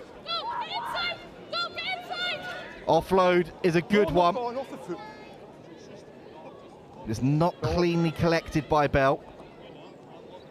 So the Thistles have to reset here. And they've lost possession in midfield. That one has now come back into the hands of Hearts and Balls. Georgia Bernyeats picking it up, but then it's lost by her side. Chaotic out there. Who's going to manage to find some calmness, some composure? It's going to be the Scottish Thistles. It's going to be Kieran Bell. And they retake the lead in this contest. Credit for Scottish Thistles, scored by number 4, Kieran Bell.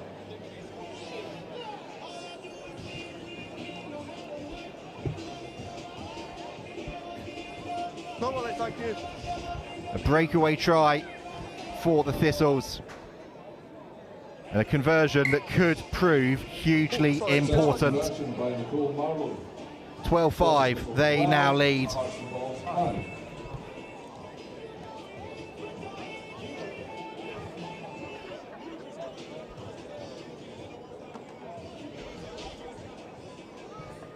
Give it 6, 7. Referee just confirming that Scottish Thistles have got everybody onto the field correctly. Yeah, okay, let's go. There we go, we do now have 7 Thistles.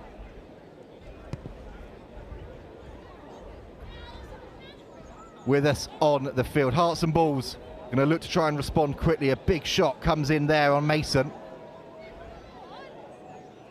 They get the ball back into the hands though of Smelina.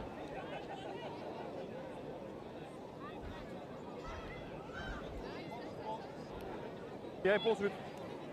Proper Kenleo had a little rumble forward, got the hands free to Rachel Law, make some big meters up towards halfway.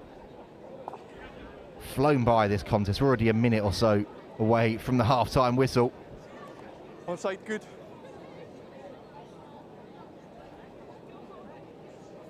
Defence is good from the Scottish Thistles. Defence is excellent, in fact, holding on cool. Goes against Smelina. And Ramsey takes it quickly. Looking for space, going herself. And right at the end of the first half, Hannah Ramsey is going to strike for the Scottish Thistles. It's their 3rd score of the contest. And it puts them in pole position in their third game of the day, going into the break.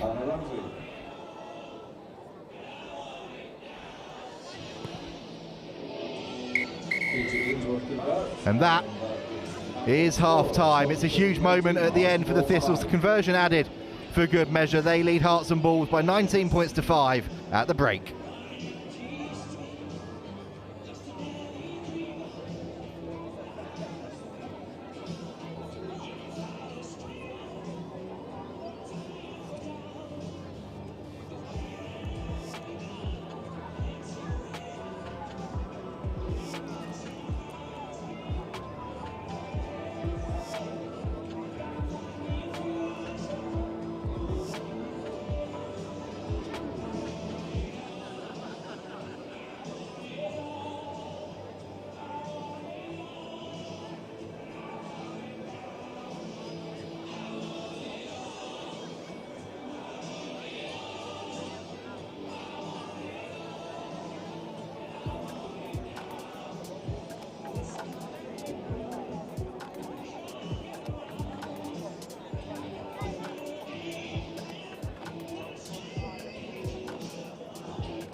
See some of the shots of the fans, the mascots around the ground. A wonderful atmosphere all morning and now into the early afternoon as the Scottish Thistles get us back underway. That's a huge shot coming in on the far side. The line out is taken quickly by the Thistles into the hands of Nicole Flint.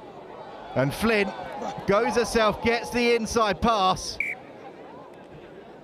And Love's going to dot it down, but it has drifted forwards. The Scottish Thistles so nearly adding a fourth. Right where I am.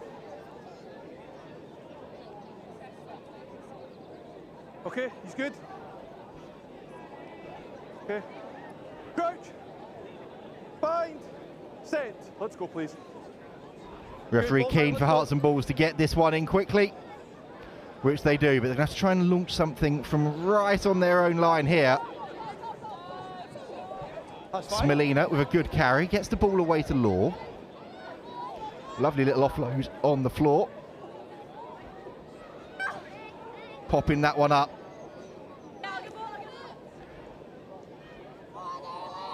To Mason. And unfortunate there, floated pass from Young out wide, didn't quite connect. They've lost a few metres and Law has to tidy things up now. No, release her, please. Come on, let's go. There is going to be a penalty for Hearts and Balls now, though, at least. And an opportunity Let's go onside. to see if they can work their way back into this one. Big carry. Comes in from Walker. Law picks it up on the far side. No, you've lost it in the contact there. Then it slips out of the Nine's hands. Knock on. And it's a scrum for the Scottish Thistles with a knock-on call.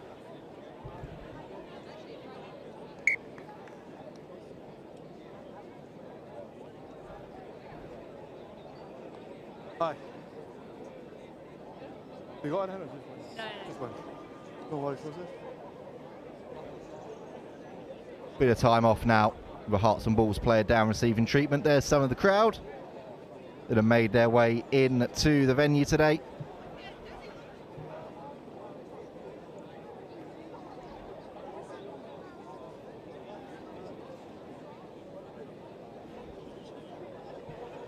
As you can see, treatment continuing on the field. There's a couple of little kids down there giving us a big wave and a cheer. They've spotted themselves on our cameras.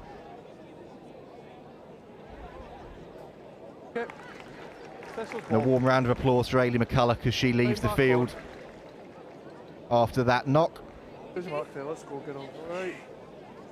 The atmosphere around this place at the Howden Melrose Sevens really is fantastic.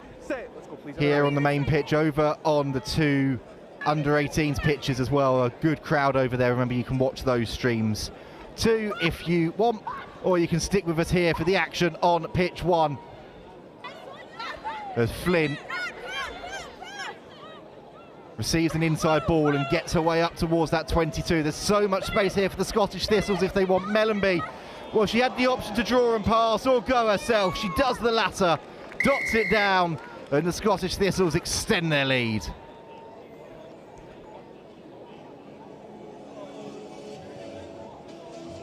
Try by Poppy Mellenby from Scottish Thistles. Conversion is successful.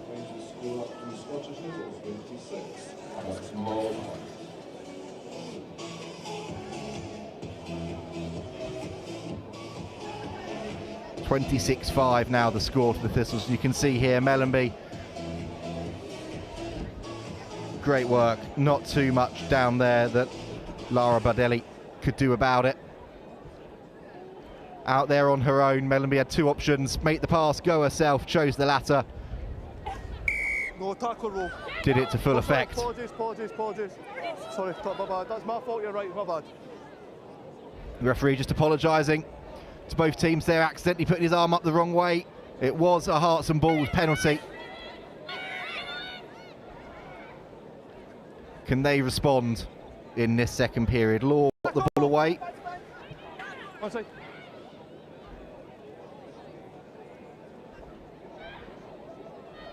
Tackle release! They're being wrapped up now though by this Thistles defence. There is Law getting the ball out to Walker. Smolina pirouettes her way out of that one, gets the offload away. Listen, you don't need to tell me, I've got eyes, I can see. And the referee getting a little bit annoyed with the players down there for constantly shouting for penalties and penalty advantages. You're not on the ball, I'm not on the ball. Walker goes forwards, Law keeps things moving. Burnyeat. Tackle, release, good.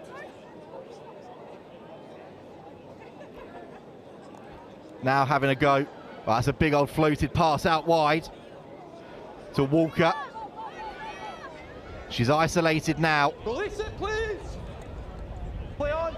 The turnover is good from the Scottish Thistles. Thistle ball. And when the defence did arrive from Hannah Dunnett, please, there for me. Hearts and Balls, please just take a step across for me. sadly from a Hearts and Balls persuasion, the ball came off of her hand into touch. Scottish Thistles getting the line out. And perhaps that lady in the middle scrolling through her phone is checking what's happening on pitches 2 and 3 in that under-18s competition. I can only imagine that's the only reason that she's looking at her phone and not watching what has been an engaging contest on the central field. Free kick goes the way of Hearts and Balls from that line out. Didn't go the required distance from the Thistles. Oh, big collision. Somersault forwards by Bardelli. But she's then penalised for holding on. And the Scottish Thistles now in the final thralls of this game. Know the job is done, but they want to finish with a flourish.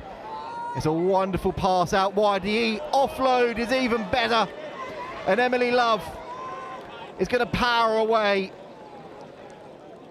Highland did the work, freed the arms, and found the speedster on the outside to seal the deal for the Scottish Thistles.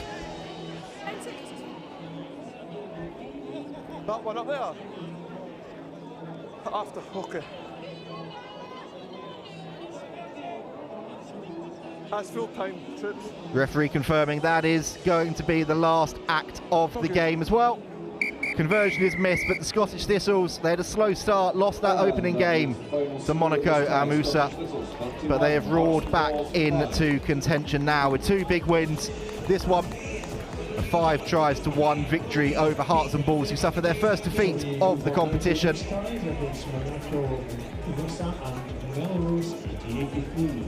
And next up, we're sticking with the women's. It's the hosts Melrose 1883 taking on Monaco and Musa. They've had to wait a while, Monaco, to be back ready to play their second fixture. And they're going to want to try and continue their fine form from the opening game. Melrose, they're going to be trying to find that winning feeling again after suffering a defeat in the second round of games. 10 is Marie Rupert. Number 11, Charlotte Rupert. Number 12, it's Reba Desiree. Melrose once again, just go through the team. Number 4 is Holly Williams. Number 5, Tarua Brody.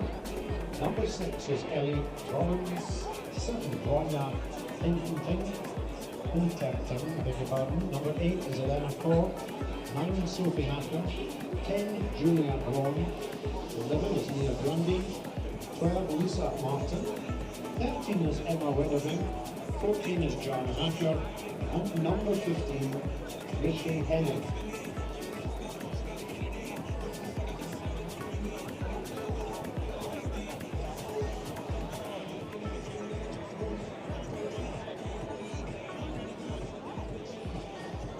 And our referee is Stephen Turnbull. Nearly ready to get underway then.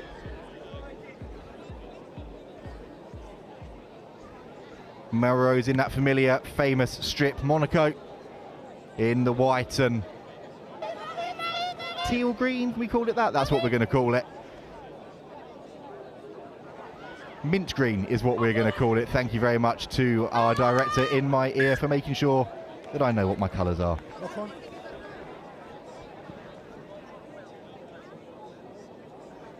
Knock on from Melrose. That's going to give Monaco an opportunity. Bind, set.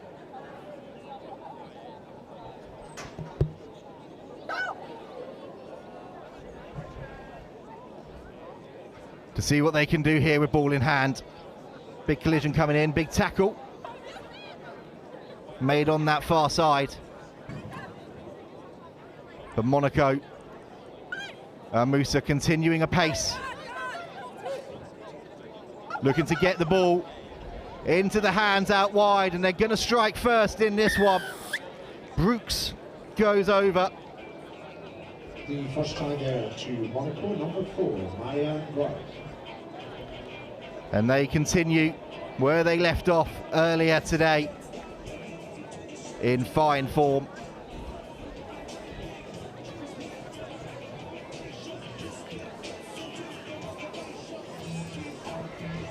Conversion drifts right of the upright, so it's only a 5-point score, but you can see the replay here from Brauk. A little bit messy, you can see there Guat looking for options, couldn't find any, and then eventually, really nice line from Brauk. Tossing it down. Got back. That one went backwards, but it went backwards off of a Melrose hand into touch. So Monaco Just on the line, please, White. with an opportunity here with an attacking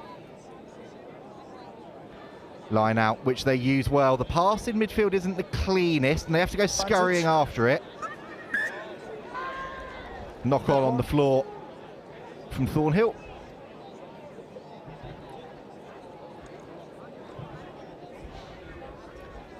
Slight suspicion that she may have been tackled without the ball. Crouch. Bind. Set.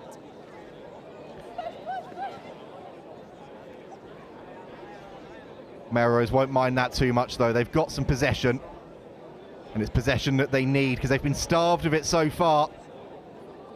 Good release. Good release. You can hear our referee saying there. As Williams goes looking for it, Grundy gets the ball out. Not too many options. There's plenty of Monaco bodies there hassling and harrying. One of those was Woodman. She's penalised for straying offside. Time off. A bit of Time, you okay? a stoppage here as the change is being made for Melrose. Charlie Woodman penalised there.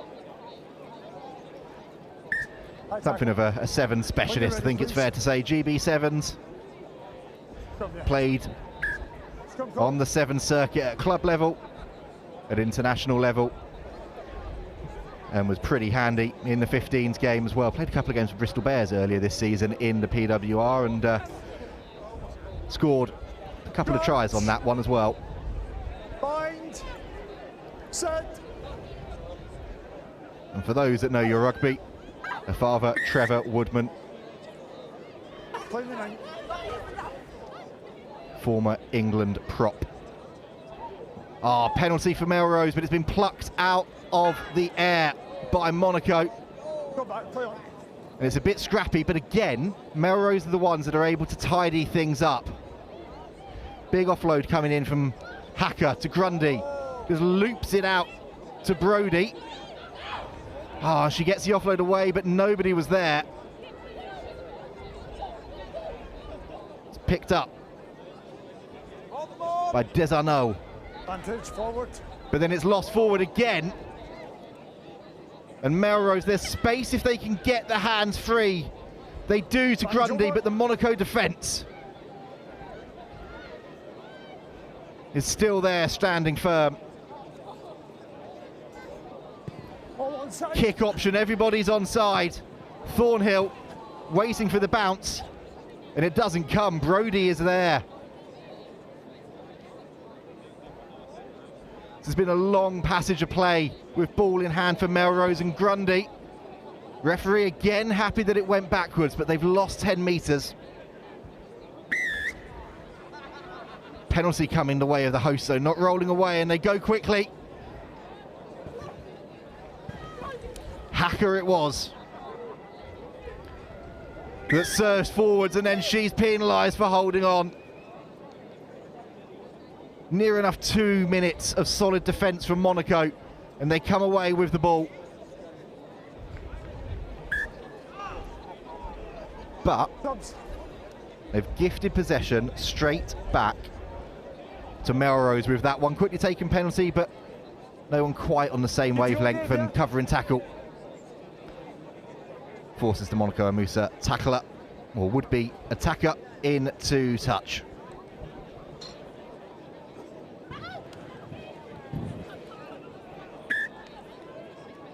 It's a bit hot potato-y out there, both of these sides.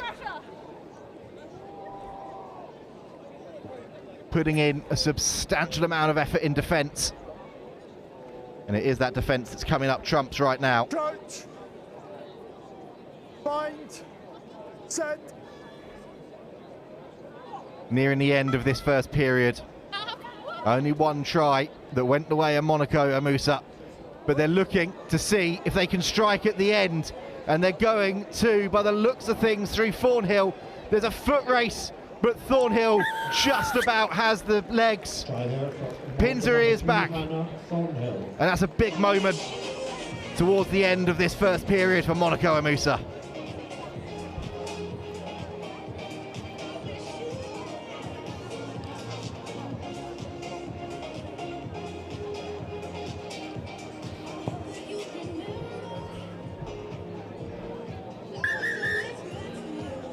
Kick doesn't trouble the uprights, but that's a big moment at the end of the first half. It's Melrose 0, Monaco and Musa 10.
Half-time messages passed on for both teams, and whilst we were taking a bit of a break, had a message to say that another Laidlaw is watching along. Greg may be in the stands, but cousin Chris, coached Scotland Sevens on an interim basis a few years ago, coached Harlequins to victory in this tournament last year, is watching along as well. He will have been impressed with what he has seen in the first half, and he would have been impressed with the majority of that interplay from Monaco.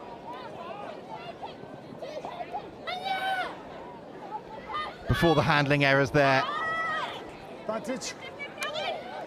Very quick advantage over. Advantage over. And Monaco come away with the ball again. Getting the ball wide to Thornhill, but then she loses it. Knock on. And, well, 4 knock-ons in 30 seconds. We end up with a scrum to Melrose.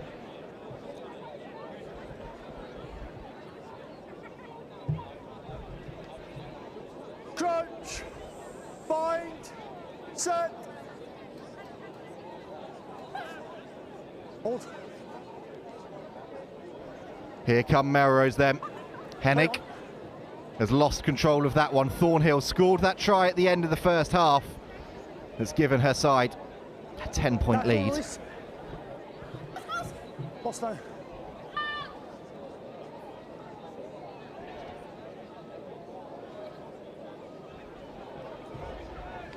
And they continue to build. On the far side, offload is a good one. Picked out of the sky. And here come Monaco again, getting the ball out to Thornhill.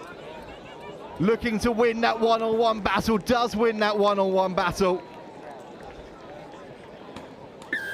And Monaco Amusa and Hannah Thornhill are stretching their legs in this contest. 3 tries they now lead by.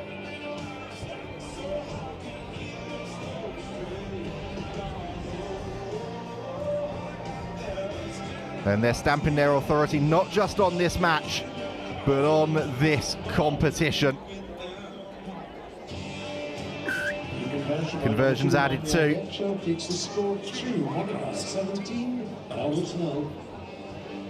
17-0.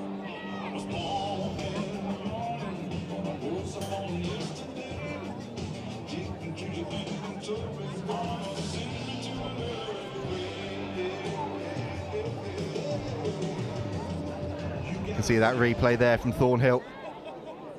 Deceptive speed. Hannah Thornhill. But a deadly finisher. And 2 crucial tries for Monaco Amusa. Here's a breakaway now though from Melrose through Sophie Hacker. And she's going to keep going. The defenders are going to keep chasing, but they're not going to get near her. They've waited 10 minutes in this one, but Melrose give the home crowd something to shout about. They're going to want to try and take this conversion through Julia Braun as quickly as they can. And slot it, which they do. So it's back to a 10-point game. Plenty of time left. And that one was something out of nothing. I'll look at that. Did them with a little double pump of the ball. Looked up, back to self and just kept going.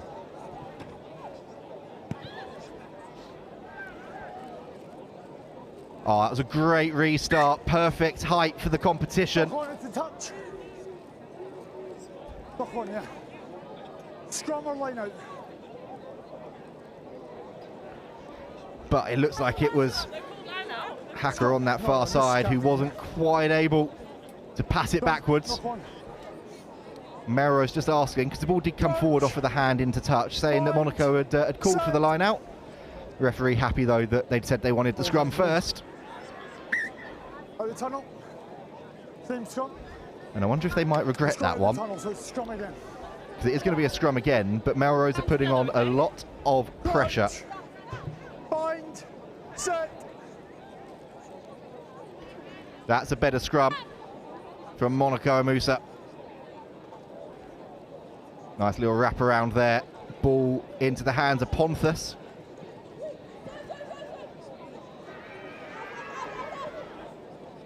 Melrose, they thought they had a little bit of a sniff of a turnover there. You could hear a couple of cheers. Realised they weren't getting anything. Quickly funneled out, but they're going to get the penalty here. And they've taken it quickly. Going themselves, trying to free the hands, which they do. Joanna Hacker going in for a second score. And with the conversion to come and just a couple of minutes left to go, is a 5-point game.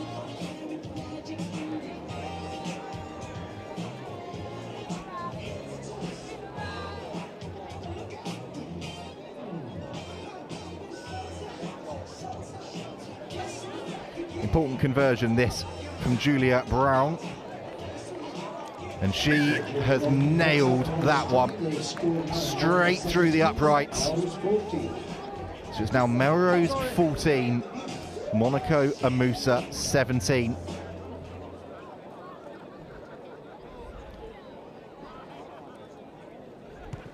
Can Melrose launch something? Will Monaco Amusa have a response? Well, they've lost the ball forward as Woodman puts her hand up to apologise to her teammates.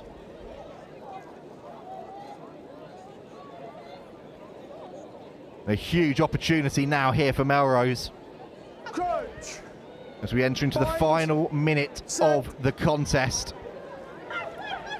Ball goes out to Brown. And here she is on the wraparound, trying to find Hacker, which they do. Bursting away on the far side, dotting it down is Sophie Hacker. Melrose out of nowhere have come back into this one, and the referee confirming that's the final play. They have stolen this one, they have stolen the contest. And they're going to respond in perfect fashion to that defeat by the Scottish Thistles. And now, with the Thistles, Melrose and Monaco all having lost a game each, that certainly makes things interesting going into the final couple of games. Conversion is missed, but it doesn't matter. Look at those scenes down there for this Melrose 1883 side. How on earth have they managed to do that? Well, they've probably used up all 9 lives in one game, but it won't matter to them too much. They've put themselves right back in the hunt for a spot in the final. And whilst they celebrate and get ready to leave the pitch, there is no time to waste, because we're going to be moving straight back into the men's competition. I'm going to be taking a break. I'm going to be handing back to Bruce and to Sarah, who has had a very well-deserved couple of games off, but no rest for the wicked, straight back into the swing of things.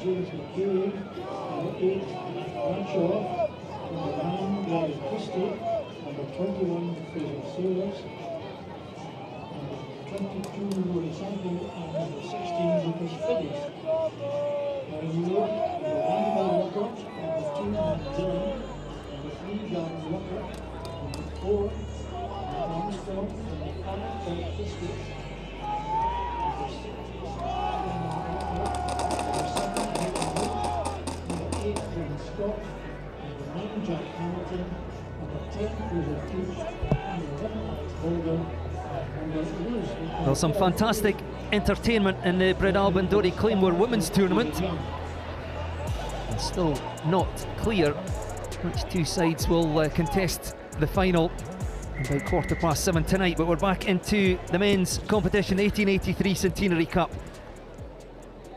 Our first look at Boroughmuir.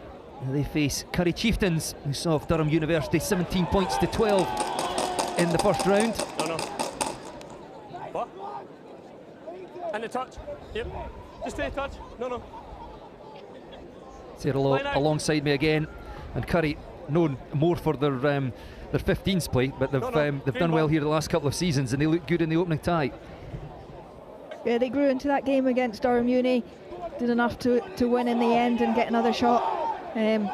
We talked a little bit about some of their wingers in that opening game who had a couple of opportunities, but we didn't really see in full flow, so really looking forward to seeing that in this next game, and if they do all right, hopefully in the rest of the tournament. Boroughmuir in their green and blue strips in first possession, just up over halfway. Muscular play by Gavin Lockhart. Cleared by Paul Christie. Out to Murray Armstrong. Cameron Arthur taken down just on halfway. No. And Boroughmuir keeping things tight for now. Opportunity for an intercept for Gregor Christie. The referee deciding that he never had any realistic opportunity of gaining possession there, knocked down, and Curry will have to play the next 2 minutes with 6 men. Put them on the tip of the line. Tip of the line here, Ed.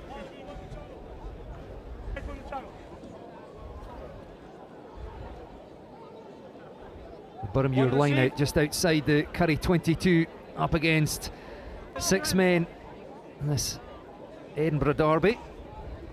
It's Gavin Lockhart again keeping things very tight here. Boroughmuir happy to go through the middle.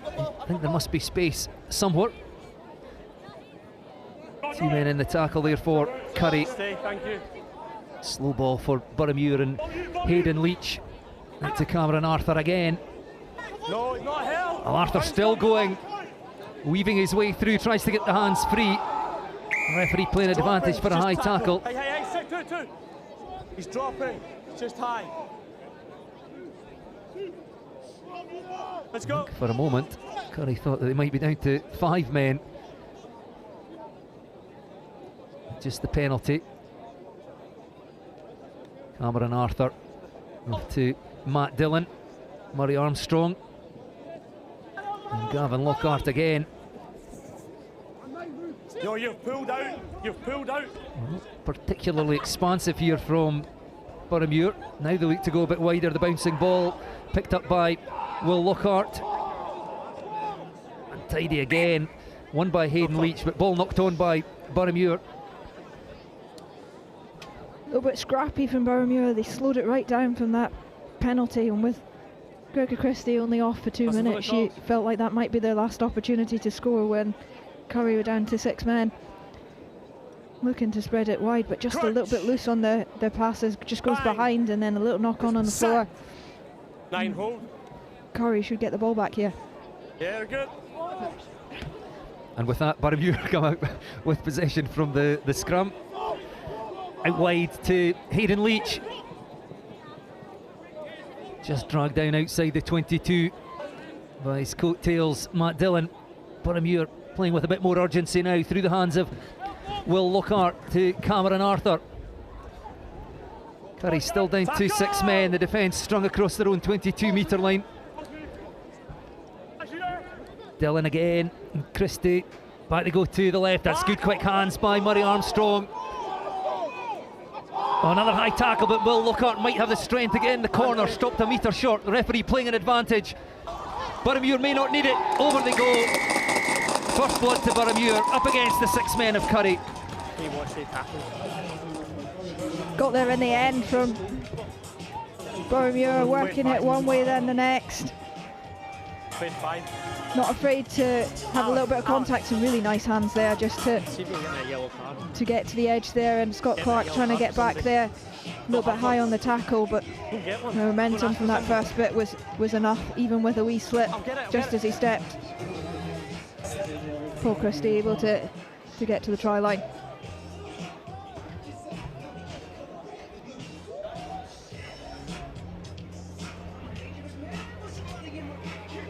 Conversion attempt unsuccessful. So Curry lead by, Boroughmuir lead by 5 points to 0 as Curry back up to their full complement. Christie back on the field of play. A nicely weighted kick-off and gathered brilliantly by Matt Dillon. Strip's good. Stripped though by Curry. Away they go. They've got numbers up on that far touch line. It's Christie away. Looks inside for support. Up into the 22. Ball lifted off the deck. Boroughmuir scrambling back. Quick ball for Curry. They just need to get it wide. Now knocked on. The referee has a quick look across to his assistant here. Not sure there was a realistic chance to pick that one up either. Boroughmuir denying Curry possession. A bit more accuracy. Curry would have certainly gone in for the score, but Yeah. as it is, we'll have a scrum down just on the Boroughmuir 22. Waiting the ball, both teams there. Crouch! Bind! Set! 9 hold here. So Curry sweep to the left. Have they got enough space to play with?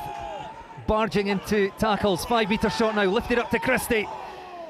The angled run by Scott Robson somehow stopped.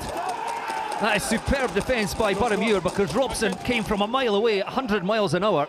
The tackle made on the goal line. And with that, the referee blows for half time. It's Curry 0, Boroughmuir 5. Really good defensive effort from Boroughmuir in the end there. Looked like Scott Robson was going over the top there, and you don't see many held up in the game of sevens. I think there's 4 bodies underneath that, trying to stop him getting it down, and that stops Curry getting a try to level it in the half. So Boroughmuir taking a 5-point lead into the second half. Well, you're saying that you don't see many balls held up in the game of sevens because it's usually a bit more expansive, and if there's any criticism that you would throw at these teams, maybe more so Boroughmuir in the opening stages of this one, they just wanted to keep things tight, happy to take contact, and if perhaps they had gone a little bit wider, they would have created more opportunities. Yeah, and I think there's pros and cons to lots of different styles of play, and depending on how your 7 team is made up, sometimes that direct route, encouraging your opposition to make tackles and have to keep making tackles, sometimes that is the way to win games. Certainly as a fan, I like to see some of the more expansive play, moving the ball around, maybe encouraging the defence to move across and then looking to move that ball out of that space and into a new space somewhere else, sometimes without that breakdown contest. But sometimes you have to have that contact area, and it's about how accurate you can be in that contact area, how quickly you can then move the ball away from that and find some better space somewhere else. That's certainly become a more direct game at times than what it used to be. Long before you will be able to remember when it was very much just, teams were happy to lose 30 or 40 metres just to keep a hold of the ball and move the defence around until a gap appeared.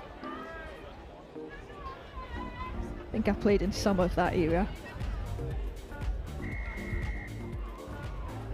So Curry to get the second period underway. The short kick. Boroughmuir getting there first, but knocking the ball on as they try to pick that up. So the first opportunity of this second half will go to Curry.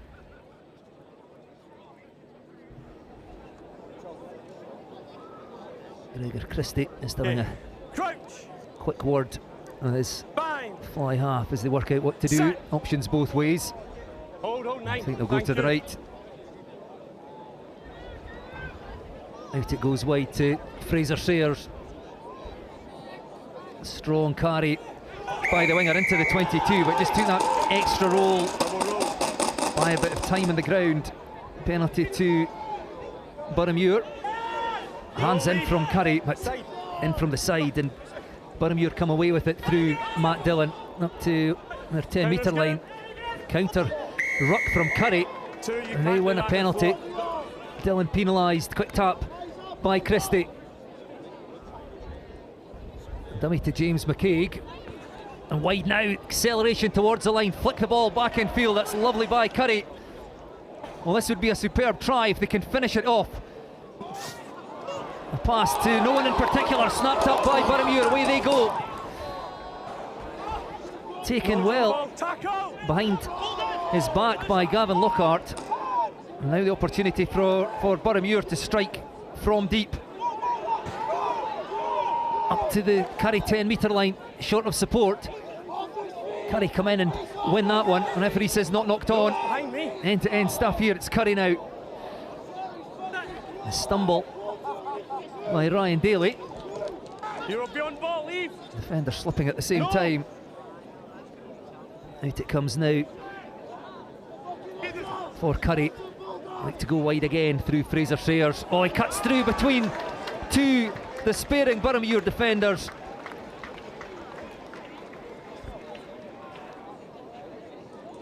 And that levels it at 5 apiece. Conversion from out in front.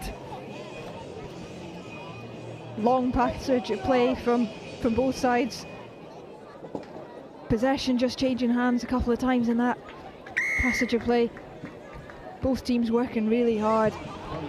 Excellent step of his right foot just at the end against a tired defence who were working hard to come across and cover both players on that outside. Just spots a slight disconnect in the Boroughmuir edge there.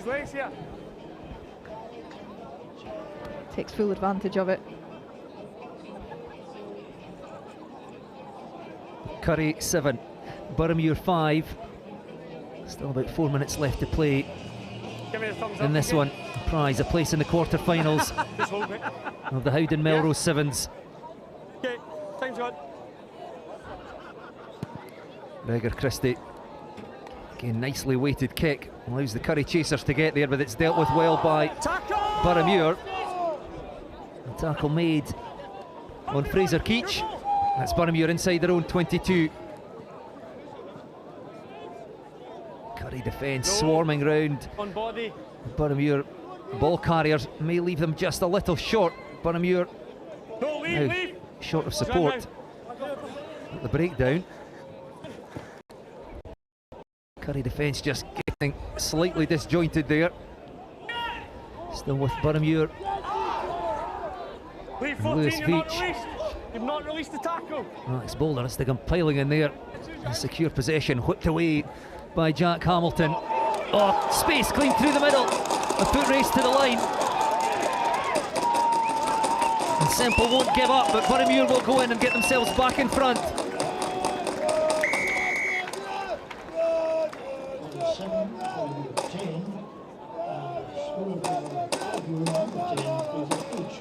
And it's Fraser Keach, the man to score for Boroughmuir. A conversion out in front. And that should give Boroughmuir a 5 points cushion.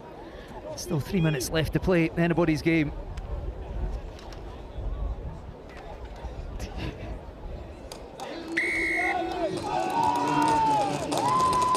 Really good pace from the Boroughmuir man in the end.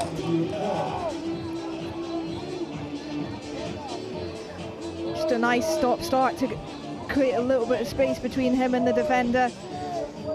And then once he'd gone into that back gap on the outside, had the pace to finish it.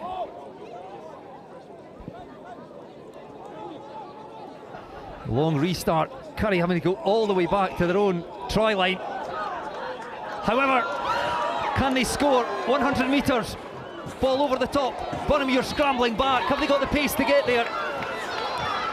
Away goes Lucas Finis, and Finis will score to tie the game at 12 apiece. Again, the conversion to come. Oh no. I'd like it to be too.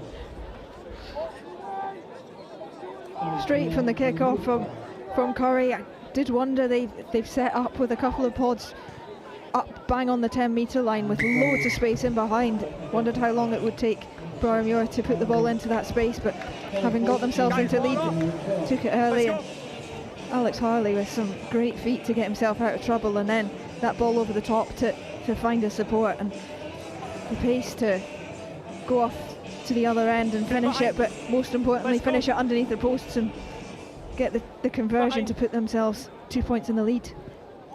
Curry 14, Boroughmuir 12. And possession was crucial there as we tick into the last minute of this tie. Curry, can they put it to bed with another score? The inside ball couldn't be taken cleanly by Fraser Sayers. One last opportunity then for Boroughmuir. Ben Scott, advantage over for the knock-on as Jack Hamilton tries to find space. Curry frantically reorganising in defence. Tackle missed. The offload again. Alex Voldor. Oh, through he goes now. Can Voldor get to the try line? Chased all the way. I think he has the pace. And that should be the winning try for Boroughmuir. Alex Voldor. Great strength at the end there to shrug off a few tacklers from Curry, fight his way to get a bit of space, and then finish off. This game swung backwards and forwards and 10 backwards and seconds forwards, and 10 seconds left.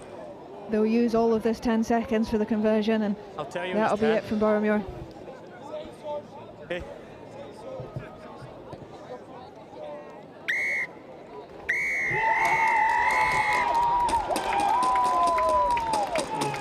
Well, what a match.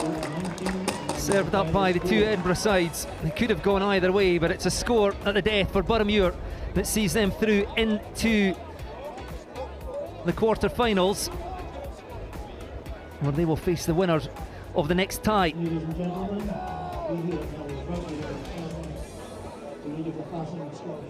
it's two iconic sides now at the Melrose Sevens. Kelso, 7 times winners in 12 seasons between 1978 and 1989. Played in 3 other finals during that period, and Watsonians 11 times winners, including being the first Edinburgh side to win in 1905, the most recent Scottish side to win in 2018, and it's 30 years since their victory in 1996 when they were captained by one Scott Hastings. We got the very sad news of Scott's death earlier this week, and a fitting tribute to the man. We'll now pause for a minute's silence here at the Green Yards. Watsonian through and through, he won a premiership title, and more importantly in his eyes, a Melrose Sevens winners medal in 1996. Following his rugby career, he became a well-kept radio and television pundit and was involved in the mining. And Scott, of course, a Scottish rugby legend, capped 65 times in the centres for his country, still a record that stands to this day. A 2-time British Lion. Of course, a Watsonians club legend. I always said, with all the things that he had achieved in rugby, one of his most prized possessions was his winner's medal here at the Green Yards. He would not want us to cry because it was over, to smile because it happened. There will now be a minute's silence in memory of Scott.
A fitting tribute to Scott Hastings, who died earlier this week. Our thoughts with Scott's family, his children, his brothers, and the wider Hastings family. And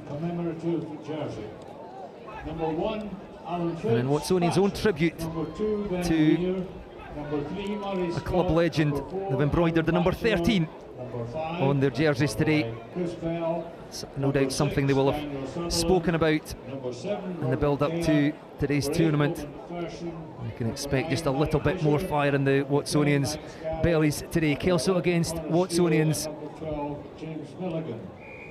It's Watsonians to get the match underway. Long kick towards the Kelso 22, taken by Angus Utterson. That's fine, that's fine. Well, it's been won by Watsonians. It's the first opportunity for the Edinburgh side. Fired out into the midfield, picked up by Chris Bell. Missed out Murray Scott. The Watsonians in the Kelso 10-metre line.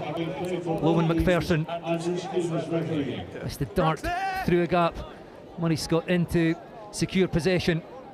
Kelso coming up quickly. Just loose pass snapped up by Kelso. That's good. And Angus Utterson. Again, Watsonians piling in at the breakdown. Yeah, you're part of the ruck. Andrew Skeen, the referee, awards the penalty to Kelso. Away goes Dwayne Patterson with the headgear. Kelso playing at pace now. Murray Woodcock up into the 22. Buzz, watch coming in the side. Quick ball back to Dwayne Patterson, stretching this Watsonians defence from side to side into the hands of Angus Utterson again. It's featured heavily in the opening stages of this one. Comes squirting out the side of the breakdown, pounced on by Hamish Tweedy. Did well to retain possession for Kelso. Back again to Patterson. Tucker, he's missed it. He's in out, he tried to get out, Playmaker for this Kelso side, almost knocked on. Tucker. It was Archie Barber, I think. Away comes Hamish Tweedy again. There's space out there on the far touchline. This should be the first score of the game for Kelso. Murray Woodcock the scorer. It's Kelso 5, Watsonians 0. Good continuity from Kelso. He'd moved the ball well into this right-hand channel. Had a few contacts down there, just tied in a few Watsonians' bodies, and then once that opportunity had opened up on the left-hand side, there was loads of space for them to attack down there. Some really good skills running onto the ball at full pace, and good execution of that last pass to put themselves ahead.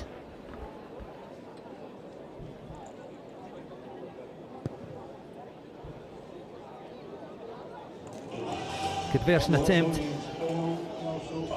Dwayne Patterson out wide, unsuccessful. Where are you going to go, mate? And a look at it here. It's the carry by Hamish Tweedy, attracting Watsonians defenders in before he gave the pass. Preserved the space out wide in Patterson. The high restart. Judged well though by Loman McPherson. He was down. Strong winger, fights his way to deck. Scott. Watsonians looking for the reply. It's the switch. Knocked on though by Watsonians. Knock on Watsons. Scrum down, Kelso ball. Just take it there. Right where you are. Just a little bit loose from Watsonians. Side you going from, Dwayne? Yeah. Knock on. Scrum down, Kelso. Ready. Crouch. It's another opportunity for Kelso to build on that lead.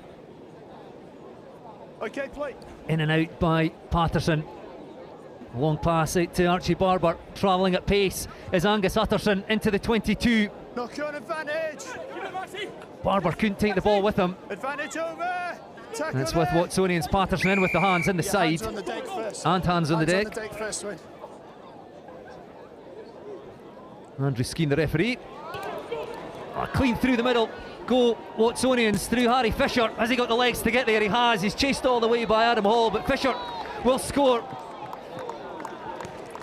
Levels the tie at 5 apiece. Watsonian try by number 9, Harry Fisher. From the penalty there, just tapping the ball, moving the ball into the middle of the pitch, and then a really good left foot step from Harry Fisher. Just spotted the defence were drifting too hard across, and he could cut back inside. Had a long way to go though. Yeah, just on there, mate. Accelerating hard and was chased all the way by Adam Hall, but does enough to get over the try line.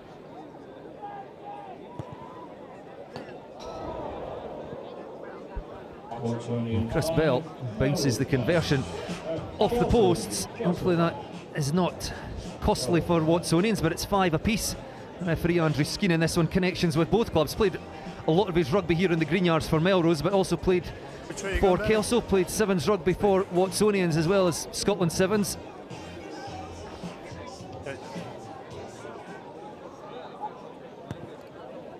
Okay, nicely weighted restart by Watsonians. This is entertaining me. Nice nudge again, says Skeen. We can hear coming over the referee's mic. He's appreciating the play of both these sides. It's Kelso in possession through Dwayne Patterson. Out it goes again to Barber.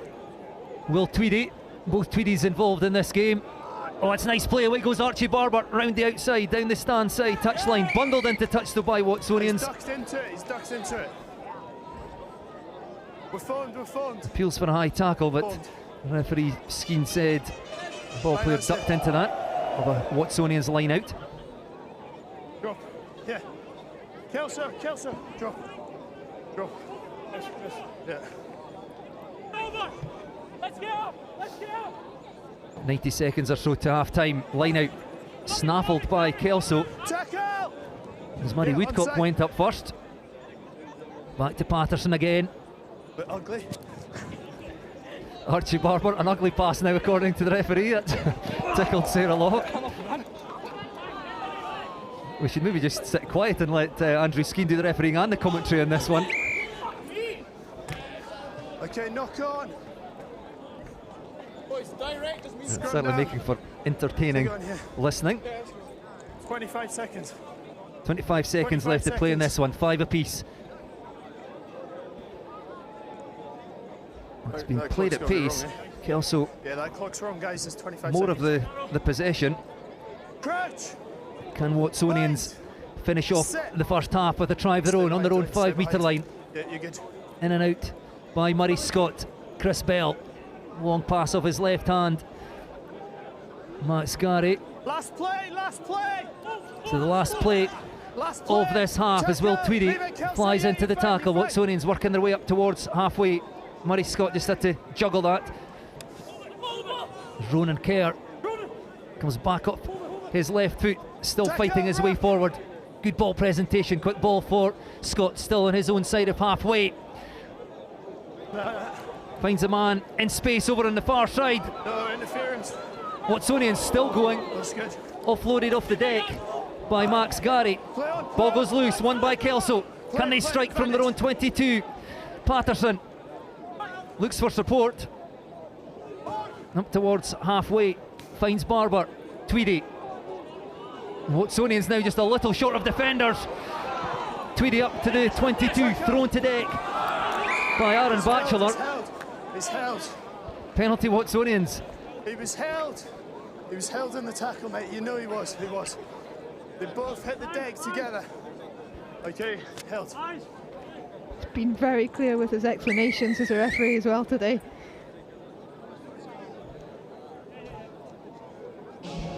So fiercely contested first half of this tie between Watsonians and Kelso. The final tie in the top half of the draw in this second round.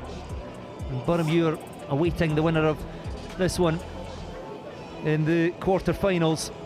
Let's quickly revisit that 1996 victory by Watsonians 30 years ago. As we mentioned, Scott Hastings captained the side that day against Stellenbosch University, and they had, well, I mean, this is just a measure of the quality of players that we've seen on this pitch over the years. Brayton Paulsa, Bobby Skinstad was a Springbok captain, both playing for Stellenbosch University that day. Let's see if you recognise any of these names, Sarah. You can play your age card again. Hastings captain Tom Smith, another British Lion. Duncan Hodge, Cammy Mather, who had one of the biggest engines you could ever see on a rugby pitch. Grant McKelvey also capped for Scotland. Gordon Hanna, Neil Burnett, Paul Rayburn and Gordon McCrail making up the squad that day. And the same 7 players played every minute of that. There's 2 men that I think they said afterwards felt a bit guilty getting a winner's medal because they never set foot on the pitch, but that was the way you played those days. Coached by Andrew Kerr, who was inducted into the Melrose Simmons Hall of Fame as one of 3 ever presents in the Kelso side during that the dominant period in the 70s and 80s. So another connection between these 2 sides. And interestingly, their winger that day, John Kerr, had to pull out in the morning of the tournament because his wife went into labour, and their son Jake Kerr, who was also capped for Scotland at hooker, I think in about 2019 against Italy, brother Josh Kerr, a Great Britain middle distance runner, an Olympic medalist. So good genetics in that family as well. But quite a team. 30 years since Watsonians won, led by Scott Hastings. The most recent victory, 2018. Not many Scottish sides win it these days. Watsonians the most recent side to do that. Loman McPherson then inside his 22, tied at 5 apiece. Watsonians looking for space. The scything tackle though. Into space round the side of the breakdown. Kelso defence coming forward aggressively, shutting down the Watsonians' options. So again, just have to take that ball into contact, forces Kelso to get back onside. Like to put boot to ball, and this could go one of two ways. It bounces up kindly for Adam Hall. So it's Kelso then in possession inside the Watsonians' 22. He missed it, Harry. Unlucky. And up to Angus Utterson, long pass out to Archie Barber, and Barber will go in the corner. The kick from Watsonians as they were under just too much pressure in their own in-goal area, chipped over the top. Ball bouncing up nicely for Adam Hall, and a few phases later, Kelso scored in the corner through Archie Barber. Yeah, Kelso making that score from the defence, just pinning Watsonians into their in-goal area, forcing that kick. There might have been an option to go for the crossfield there, but instead they go straight in behind. Adam Hall was covering that space already. Yeah, just 2 metres in, Dwayne. And then from that, Kelso stretched the ball to this left-hand touchline, going in the corner.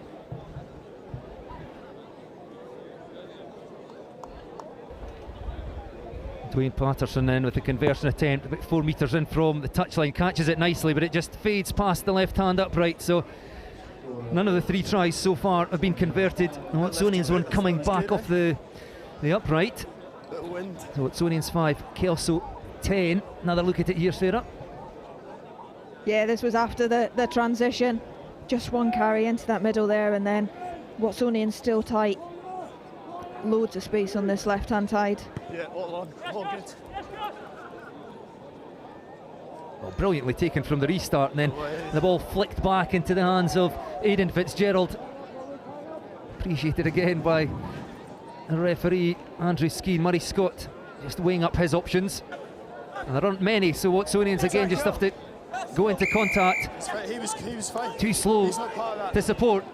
Kelso looking for 2 tries in quick succession. Can they get there? Ball goes loose. It's been won by Watsonians. Now can they get the ball to space? Kelso defence hurriedly trying to reorganise themselves. Murray Scott carries, does well, just pulls in a Kelso defender. Had to go for Watsonians instead, into contact. Still, they found a mismatch down the short side. Have they got the legs to go the distance? Chased all the way by Kelso. But Aidan Fitzgerald shoot up the gas to get in the corner. Wants to make the conversion attempt easier. Touches down, out wide. It's tied at 10 apiece. What a tie, and just what we would have expected from these 2 sides. This was the start of it, a Kelso attack to begin with. It looked like they were going over for their 3rd of the day, but instead it got held up, the ball got bobbled out. 15 seconds. And then from that, Watsonians using this short side really well, creating a little bit of an overlap out of nothing. 3 minutes left.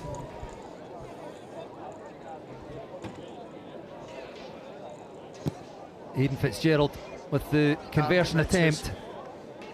If they have any regrets from that try, it will be that they didn't manage to get in behind the post to make that conversion easier. Already bounced one off the crossbar, or rather the upright. So they will feel that maybe they should have their noses in front. Our ref Mike from the last conversion picking up that there was a little bit of a breeze in the air as well, so... Got 10. Oh, almost won by Watsonians. It's been snapped up by Tweedy. Tap tackle. Still up and keeps going. Has that been knocked on by Angus Utterson? It has indeed. This tie being played at some pace. Watsonians back in their own 22. Kelso defence again just coming up high, cutting down Watsonians' options. Happy to go backwards, Chris Bell, and keep a hold of possession. Probe for spaces, offload by Ben Weir. Tackle made by Adam Hall, his opposite number. Again, Kelso come flying up. So Watsonians put boot to ball. Well, it didn't work the last time because Kelso scored from it. This time, Loman McPherson, can he get the bounce of the ball? Well, it's unkind, but McPherson wins it. Just needs some support, needs to throw that back. Oh, fine margins, but just holding on to the deck, Loman McPherson. He did first. Holding on, you got to the ball. Sorry, he's chatting away. Bring it back. Wow, hands on hips, Loman McPherson. The chase from the kick back to his feet and then he's tried. has won that. Perhaps just need to throw it back because he was surrounded by Kelso players.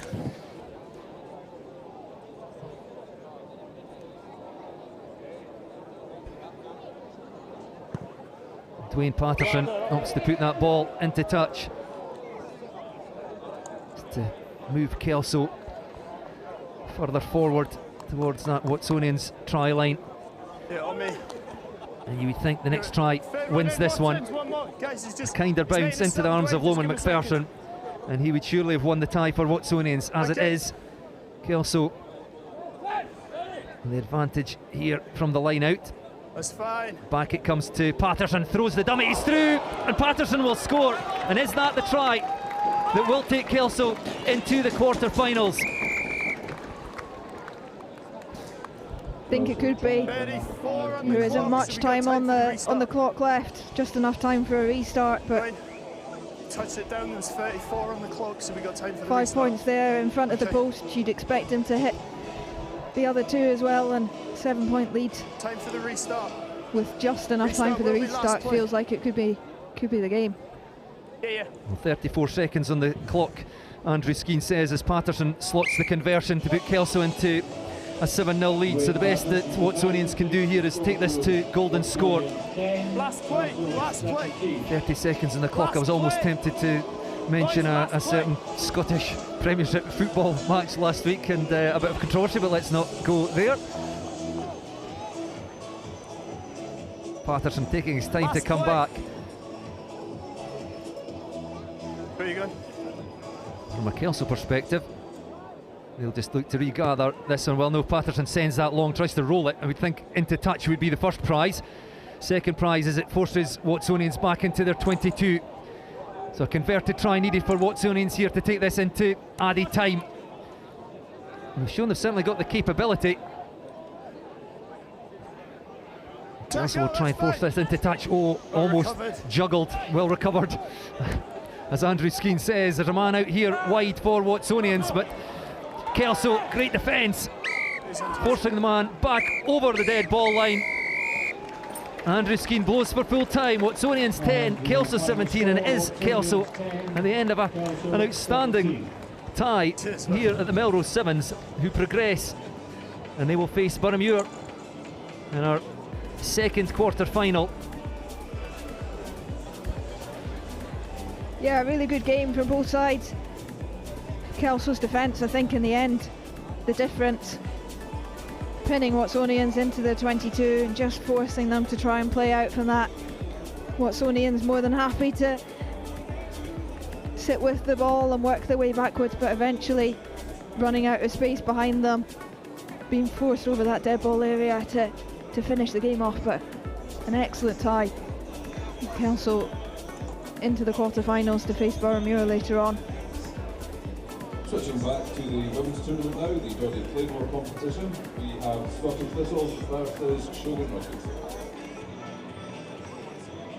We'll take a break from the men's 1883 Centenary Cup to focus again on the Breadalbin Geordie Claymore tournament. Final in this one due to be played at 7:12 p.m. It's Shogun against the Scottish Thistles. Sarah, you could very quickly what the state of play here is in the league. Yeah, in the women's game, there's 5 teams taking part. It's 5 rounds of fixtures, so everyone plays everyone once, and then the top 2 teams will play each other in a final later this evening. So far we've had 3 rounds and no team has won all of their fixtures so far, so Scottish Thistles just starting off here. Sky Fimster about to race away for the first score of the game. Nah, I don't have it to touch, I'm afraid. They've won 2 out of their 3 games so far today.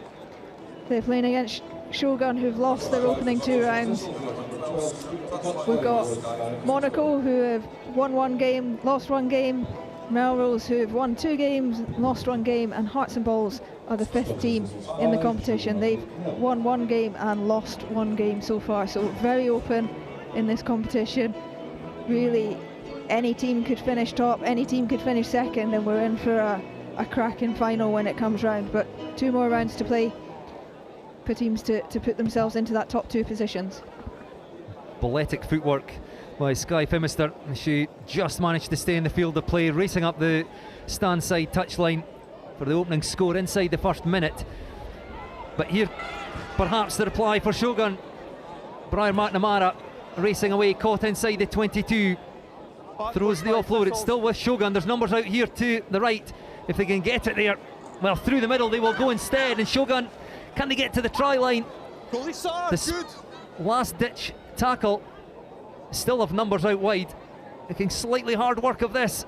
Must get there, they do indeed. And it's a quick reply for Shogun. And that ties things up at 5 apiece. Got there in the end. Came from that break from Brian McNamara. She couldn't quite find Mary Nelson on her shoulder to begin with. Ball went a little bit loose, and then Erin Foley through the middle here with a bump. Didn't quite make it to the try line, and then there was loads of space on this right-hand touchline. Kieran Bell doing well to get across and make the tackle, but Shogun had an extra number on the outside as well if they'd needed it. Doing enough to get to the try line.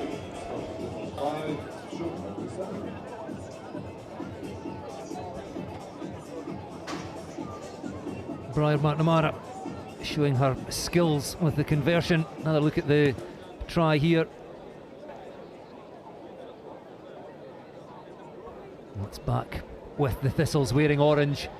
And Thimister again flirting with the touchline. This time puts a foot in touch. Quick throw in. And Mary Nelson. The referee wants that one again.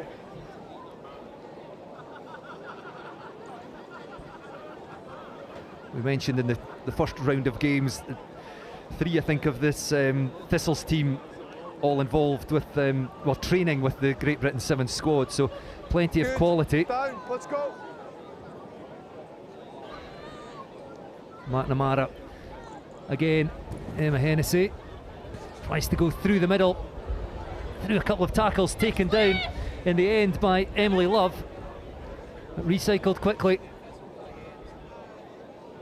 Nelson, and again it's Emma Hennessy proving difficult to take down. And still with Shogun just outside the Thistles 22. The switch of play to Brian McNamara. Again, as she does so well, gets that hand free in contact, finds Mary Nelson. That's good work by Nelson. Now they'll look to go a bit wider. The angled run in towards the posts. 2 metres short again, quickly recycled. Nelson. Numbers outside, lifted over the top by Brian McNamara, but the bouncing ball just allows the Thistles defence to get there. You could perhaps hear over the referee, Mary Nelson not particularly happy. I think thought the referee was in the way, but it's still with Shogun. Yeah, player, yeah, you've got the ball. McNamara goes in to try and win possession, but the Thistles look like they've turned this over illegally though. Makes contact. Come. They'll all take a breather for a scrum for Shogun. Couple of breakdown turnovers there. Players just going into contact isolated, and tacklers doing well to stay on their feet, get a release in there and then get back on the ball and get a turnover. Shogun winning a penalty in that last one, choosing the scrum, which gives them a really good attacking opportunity. McNamara to Hennessy. She has Mabley Evans outside, may not need her, taken down 7 metres short. In come the hands from the Thistles. That's a good steal, comes squirting out the back. Now the Thistles may well go from their own 22. And it's Bethan Matheson, the Scotland under-18 player. Now it's 1-1 at the back. Good footwork by Matheson. Stayed calm. Lovely individual score for Bethan Matheson. Good finish for Bethan Matheson. Very balanced runner once she got into a bit of space there. Shogun had someone coming back to cover, but she just takes her time once she's in space here. Knows she's got the pace to get around the first defender. Sees the last defender coming across and just casually steps back inside.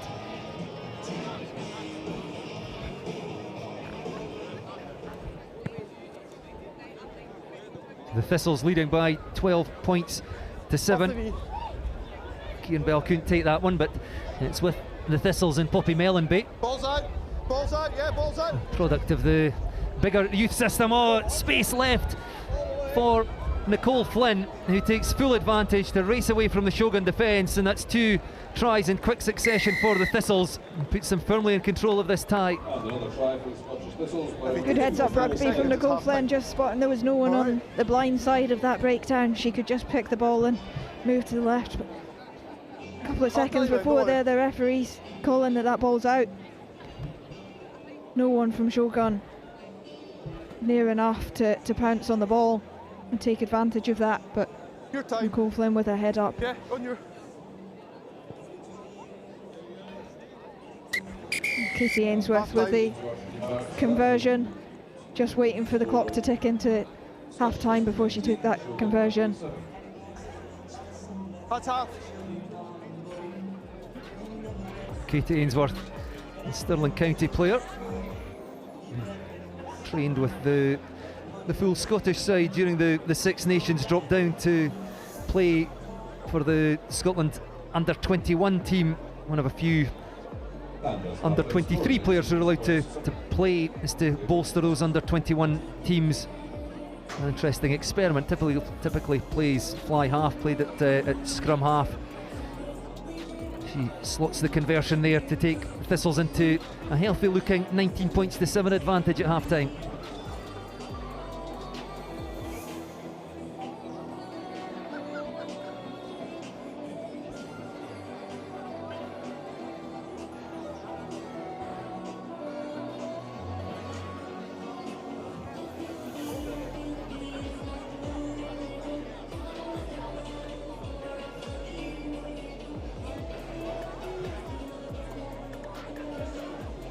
Next up after this tie, we have Monaco Imusa against Hearts and Balls. Harry back on commentary alongside Sarah. Not sure you've had a break today, Sarah, have you? I think I saw you eating at one point. You get one tie off. And then following that, in the bottom half of the men's draw, Jed Forrest against there. That should be an absolute cracker. Jed always got a great sevens pedigree here, like Curry. Really excelled in the 15s game in recent seasons, but some of the players transition well into the sevens game. It'll be an interesting one. Two more border sides making their first appearance, Hoyk and Selkirk, and then an Edinburgh Derby Heriots against Edinburgh Accies to round off the second round ties. But second half action about to kick off in this one. The Scottish Thistles leading by 12 points at half time. Shogun with first possession in the second period. McNamara just shifts the ball away from Ainsworth.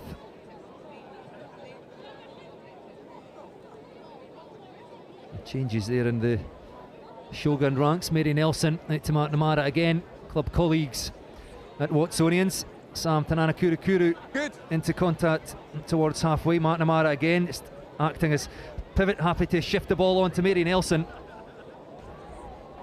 Plays scrum half, but equally adept in the wing. Lots of pace. Out from Pearl Kelly, Heriots player. The more direct approach. And Shogun almost up to halfway. Space regain round the side of the breakdown. Ainsworth with the tackle, hands come in, but it's still with Shogun. Nelson again. No hands, leave it, you don't want it. Caught by Nicole Flynn. There's now, yep. Centre in the 15s game. Featured prominently for the Scotland under-21 side. Scored a couple of tries against England in their opening game in the Six Nations up in Edinburgh, Hive Stadium. Kelly again. Shogun happy just to go backwards and retain possession. Tackle it out, good, excellent. Ball still in, ball still Sam in. Tanana-Kurukuru again taken down. And Shogun struggling to get up over halfway. McNamara to Kelly. Back they come again to across towards our side. That's a great tackle really by Poppy Mellenby. He's a lovely attacker, but showing her wares in defence. Kieran Bell now with the tackle. Mellenby in there again. And Shogun have gone through several phases here. As yet, not managed to breach this Thistles defence. McNamara into secure possession, whipped away by Hennessy. Straightened by Evans. Still on the Shogun side of halfway. And eventually it's turned over by the Thistles. Hannah Ramsey out to Erin Foley. Oh, and Foley bamboozling the defence, races away, so the Thistles just soaking up everything that Shogun could throw at them. And then the sucker punch, Ramsey with the quick tap, and 2 phases later the Thistles are under the posts.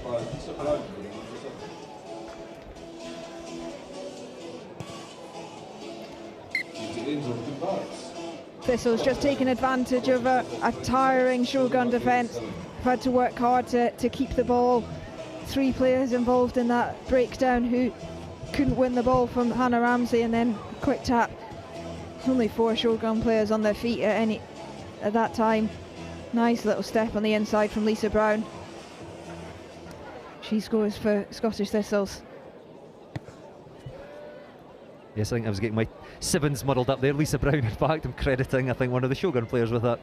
Erin Foley. It was indeed Lisa Brown, another product of the bigger club, the Edinburgh and Scotland under-21 centre. Beryl Kelly with the switch to Emma Hennessy. That's fine, no balls up in the air. In a wrestling match for it just outside the Shogun 22. It comes back on the Thistles side. Quick hands. Katie Ainsworth involved, and then into the 22, in behind the posts, and that should be the try that wins this tie for the Scottish Thistles. It's Poppy Mellenby again, the try scorer.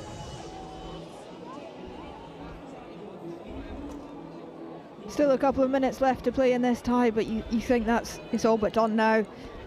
Thistles showing some good skills and being really clinical in this game. When they've moved the ball to the width, they've come away with points almost all of the occasion so far. They've been good on the floor and in defence just to win back some ball, and then happy to stretch it wide. Poppy Mellenby, she's good on that arcing run. Very balanced, ball in 2 hands, able to give that pass if it was needed, but otherwise just tucking and taking advantage of a slower defence on her inside. Nicole Marlowe with the restart. She started out life in Hong Kong with the Flying Kukris. Plays for Watsonians and Edinburgh. Kicked through by Shogun. One at the back by Bethan Matheson. Scored a lovely individual try in the first half. On you, scum. You love a scum. The referee somewhat surprised by Shogun's choice of option there, picking the scrum.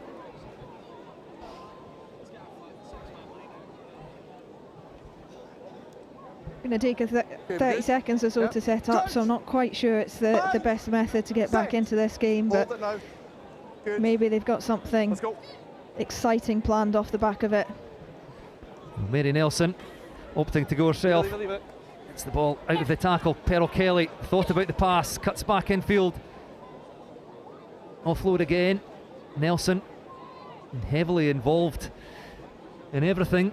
Juliet Ramsey. Yes. One of the, well, I think is the top Highland Games athlete in the UK. Still won't be 18. Again, it's Ramsey who powers over. Touches down, too little, too late, but consolation score for Shogun.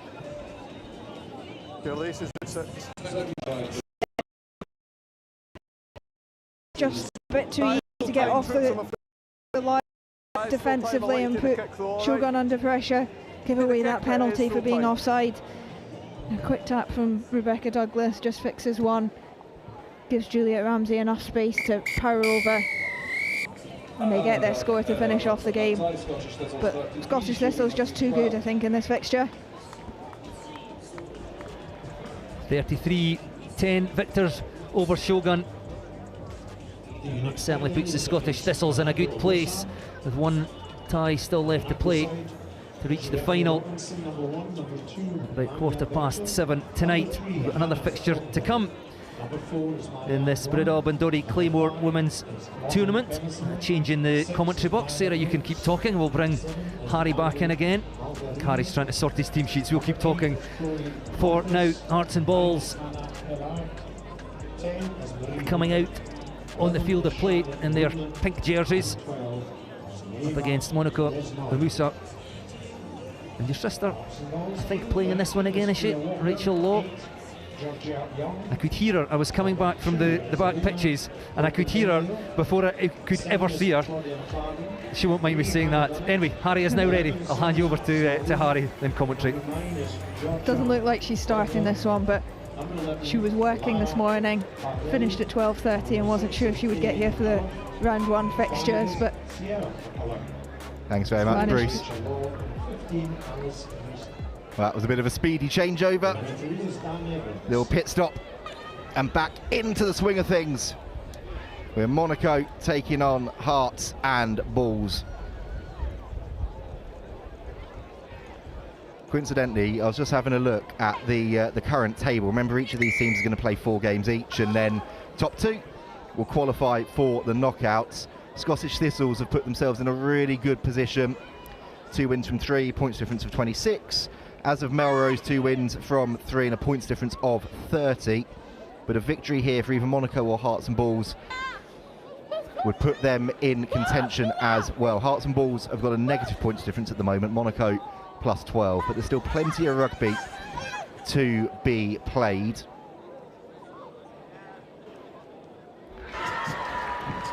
And starting on that far left-hand side for Hearts and Bulls is a wonderful finish from Aidley McCulloch, and that's the perfect start to this one for them.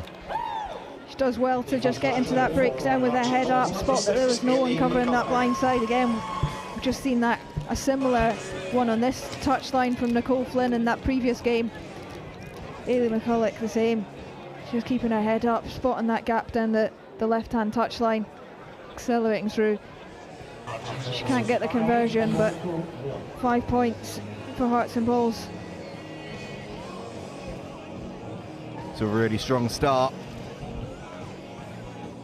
against the Monaco and Musa side that are going to be so disappointed to have lost that game to Melrose with the final act of the contest. Let's see how they respond though. That kick lands in the hands eventually of Charlie Woodman, and she's continuing to run it around and try and find a would-be runner. She's done that now, and the kick is in behind the chase. Well, it's gonna work because it's come up off of the knee, and it's not how you get there, it's just about finishing. And Monaco and Musa hit back instantly. It wasn't perfect, but it was very clinical, and I've not quite seen somebody knee it forward before, but if it works, it works. She does well there. She spots a space in behind, puts that first kick. Sometimes if that's bobbling in front of you, you go down towards it and risk knocking it on that first one, so just getting a knee or a foot on it for that second one. She got a really kind bounce on that second kick, just popped up into her hands, and there was no one catching her at that point. It was a lovely offload, wasn't it? And then, yeah, exactly that, popped up perfectly. And with that successful conversion, Monaco and Musa edged themselves 7-5 ahead. That ball is knocked on and lost forwards.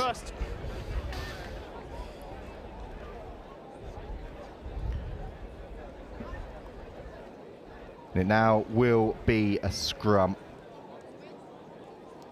Crouch. Bind. Dead. What can Monaco and Musa do here? Plenty of space to work with. And they're going to get it out to the speedster Thornhill, who is pinning the ears back, and nobody is going to be able to lay a finger on her. Hannah Thornhill continues her phenomenal try-scoring rate this year in Melrose, and Monaco and Musa extend their advantage again. She's quick once she gets going, isn't she? She's super balanced there and given a little bit of a space by the defence just on that arc and the 15-metre channel. As soon as she accelerates into that, she's pretty much up to full speed straight away. Oh, that conversion attempt from Betchel just hits against the left-hand upright. So 12-5 the lead now for Monaco and Musa.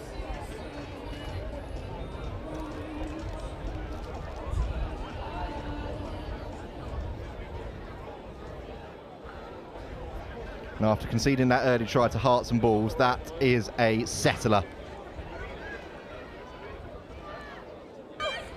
for the side in white and mint green. Now they're under all sorts of pressure in their own 20. Looking to try and spin it wide. They're taking player and ball though, and Thornhill, not able to hold on to that. Sorry, guys. Just bobbles forwards off of the fingertips, and Hearts and Balls survive.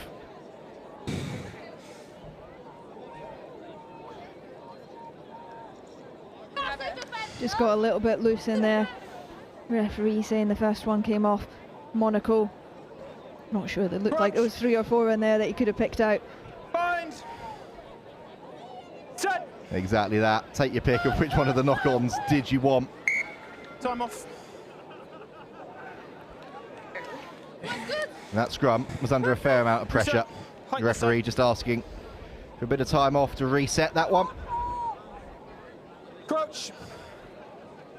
Bind. Set. Free kick going the way of Hearts and Balls. What can they do now? Looking to try and launch something from their own 22. That's a strong carry from Smolina. And she's drawn the penalty, not rolling away. Okay. Taken quickly by McCulloch. Getting the ball into the hands of Claudia McLaren. Lost forward. Picked up by Monaco and Musa. They've got the knock-on advantage here. Advantage over. Can they make this count? There's a step inside, the show and the go. The defence is excellent, but the step inside does the job in the end. And Pellard goes over. For her side's third of the half. And it's just the breakaway and then the awareness with the defender coming in at pace to step back inside and go under for an easy score. Yeah, really good awareness again from her, just realising she probably wasn't going to get there on the left-hand side, but just letting the defender come back across her, stepping back into the space. True composure. 19-5, Monaco and Musa now lead. That's half time. And the referee confirming. So this is the last play before the half. Both of these teams have got one game left after this in this group phase. To a large extent, this is almost a bit like a quarter-final. Loser knows that that's probably going to put pay to their chances of finishing in the top 2. And Monaco and Musa with this penalty are going to want to really keep the pedal to the metal. They're searching. And they're going to be scoring yet again. Brooks goes over. Had plenty of options, had Thornhill on the outside, went herself and had to make it count, and she certainly did. They've been really clinical in this first half. Monaco competing hard at the breakdowns to begin with, getting some rewards from that, and then once they've got the ball in hand, they've been excellent. Moving the ball into a little bit of space, individually carrying really well, getting that fend out just to make a couple of extra meters as well, and they've been really good for their 24 points in this first half. They certainly have. That's how you respond to a last-second defeat. Monaco and Musa 24, Hearts and Balls 5 at the break here in Melrose. I need them.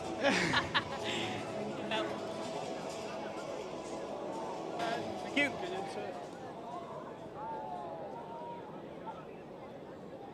Really?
Everyone back in position. Ready to get underway then for the second half.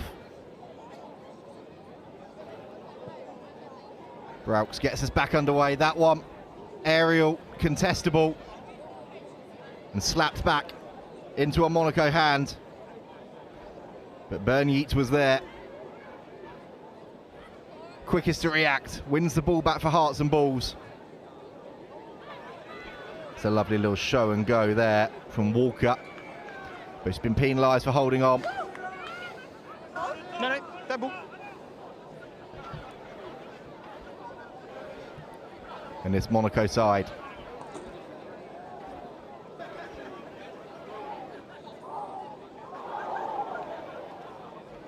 Now let's try and continue their work in the first half. There's a big effort coming in there from Proper Clenclio to try and make the tackle, but she was unable to do it. And on the other side of the field, Robinson races away.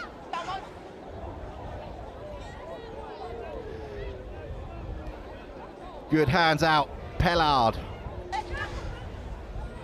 Keeping things moving. Bechtel goes herself, wrapped up well by Bernyeat. But there's space out here, and Thornhill, the danger player.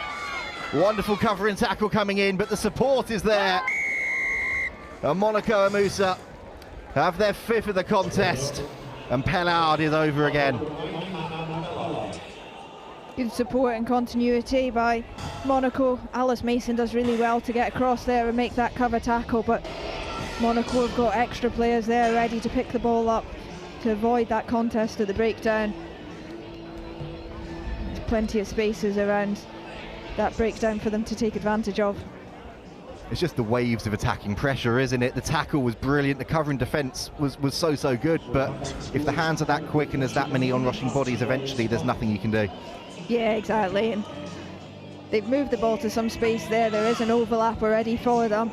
Hearts and Balls competing in that breakdown, but then struggling to get themselves across to connect with Alice Mason once she makes that tackle. So there's two Monaco players already ready to play that ball away. Commanding lead now for Monaco. That one plucked out of the sky by Ciara McCulloch. And she gets it away to Ailey McCulloch to make a few more precious metres for Hearts and Balls. Oh, knock on in midfield. It's a real shame that, because the pass was lovely and there was a little bit of space opening up. You can see here, it's unfortunate. The pass was right, the play was exactly the right one, Sarah, but just not quite the composure. Yeah, just took her eye off it a little bit. Again, we chatted about this a few times in the day so far. Just when you feel like you're chasing a game, sometimes that's when the basics can just go away from you. Well, the chase was on to gather that ball from Ponthus, which she's done off of the crossfield kick, and Pellard gets it away now. This is the sort of play that we saw from Monaco in the opening game of the day, carving teams apart, and they're doing it again. Gua goes over, and it's just relentless pressure from this Monaco side. You can see here plenty of options, steps inside, pins the ears back again, and defence just parting, not much they could do.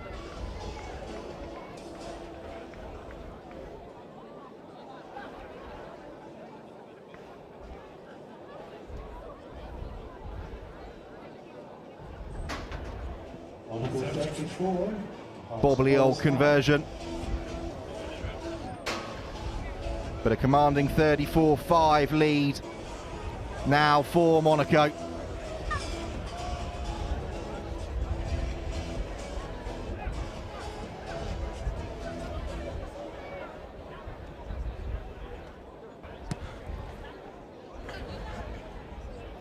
Collected by McCulloch. Hearts and Balls seeing what they can try and launch from deep. It's a lovely pass out wide, and the breakaway is on the far side. Fancy footwork to escape the attackers, and nobody is going to get near Claudia McLaren. Wonderful finish.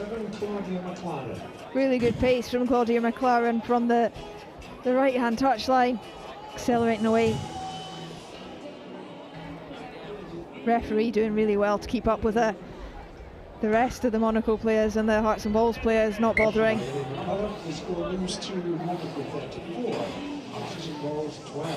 Yeah, it's a decent turn of pace, isn't it? Actually, you can see there McLaren racing in. You can see the referee putting on the afterburners, trying to get close. Fair play to him. Does well, to be fair to him. Does really well. 15 top level athletes on the field if we include the referee. And straight away, well, I thought he was going to have to get alive to the danger and start sprinting again with that break, but Hearts and Balls get the turnover, holding on cool.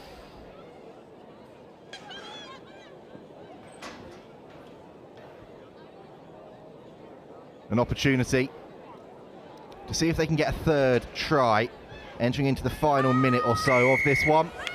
But they're giving away the penalty. And can Monaco be the ones to have the final say? Good covering tackle coming in from McCulloch. Both McCullochs in losing causes have put in some effort in this contest, and they've got a turnover there through Alice Mason. Offload is good. Out to Bardelli.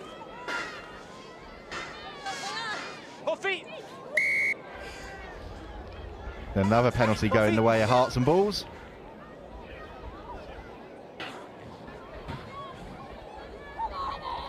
And now they're seeing what they can do. The option to pass or check inside. Two players, one defender, one outcome. And it's a try for Georgia Berniet. Or is it?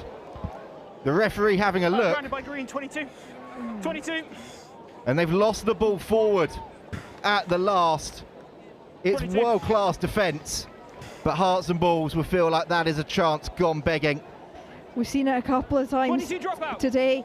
Players thinking that they're going to score, and then she's all but scored here, and then just cruises across and gets that ball taken out of her hands in the end, and touchdown by Monaco. Across the line, we're retaking it because there's another ball on the pitch. It's one of those, isn't it? You can feel the player on your back, and you just think at that point, you're at the line, just dive. Just dive, you've got the momentum, and you're over the line. The upshot of it, though, Monaco with a 22 dropout. And Hearts and Balls will get the ball back. Mason eventually takes the ball. But they're going to have to try and go from range again if they want to get that third score in this contest. We are now over time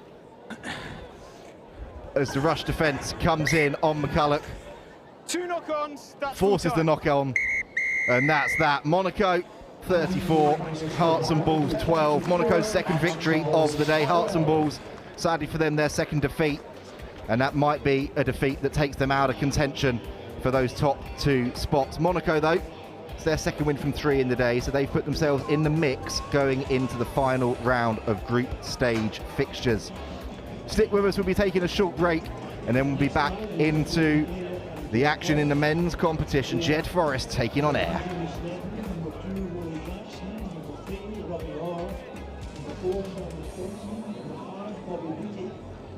Number 6, Hamish Cornell. Number 7, Anthony Brown. Number 8, Nino Rodriguez. Number 9, Anthony Rodriguez. Number 10, Chris Hyde. Number 11, Scott Watson. And number 12, Grant Foley. Jed Forrest. Number 1, Owen Clancy. Number 2, Louise Elder. Number 3, Logan Keller. Number 4, Tim Curtis. Number 5, Louis Reed. Number 6, Matthew Barnett. Number 7, Matthew Whitney. Number 8, Charlie Lewis. Number 9, Harry Wright. And number 10, Karen Ockerley. 91. And referee for this round is Howden Melrose.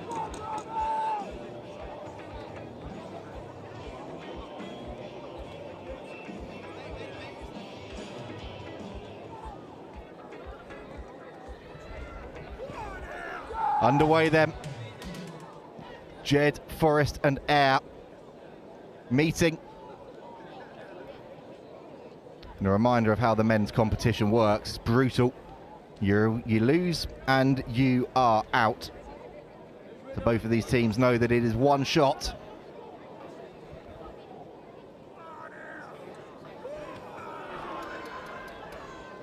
And Air breaking free early doors. Jamie Snedden has a go. And then in the end, the brute power does the job. Bobby Beattie under the sticks. And there's the applause from that Air bench. Perfect start to this one. Yeah, perfect start from Air. Nice and composed on the ball. Moving the ball away. Good feet from Bobby Beattie. Just skips through the tackle of the first defender. Easy touchdown underneath the sticks for the opening score. Makes it an easy conversion too, to the full 7 points.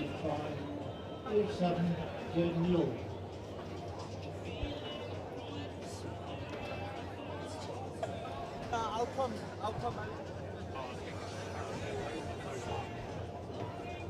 The ball now back in the hands of Jack Craig to restart this one. Comes down from a decent height, taken well Yeah, good on feet. by Logan Kerr. Vantage knock on. But it's then knocked on. And this is going to give Air another opportunity here. Content right now to keep going through the middle. It's a lovely offload from Johnston to Jackson. They'll check inside from Snedden. Gets it wide onto that outside arc again. Beattie, the try scorer. Ball back inside to him. He's still carrying forwards. Eventually pulled to ground. And Johnston, well taken by Jackson. Going, looking for the offload. How about that? Jack Craig, the supporting player, crossing for Air's second, but that one is all about the power and the strength for Rory Jackson, and then the awareness to get that offload away. Yeah, that was the end of it there. Rory Jackson just getting his hands free, flicking that ball inside to Jack Craig, who was on a good support line. Looks very under control from an Air perspective. They're just going through the motion so far. Ferguson Johnston, his second conversion of the match.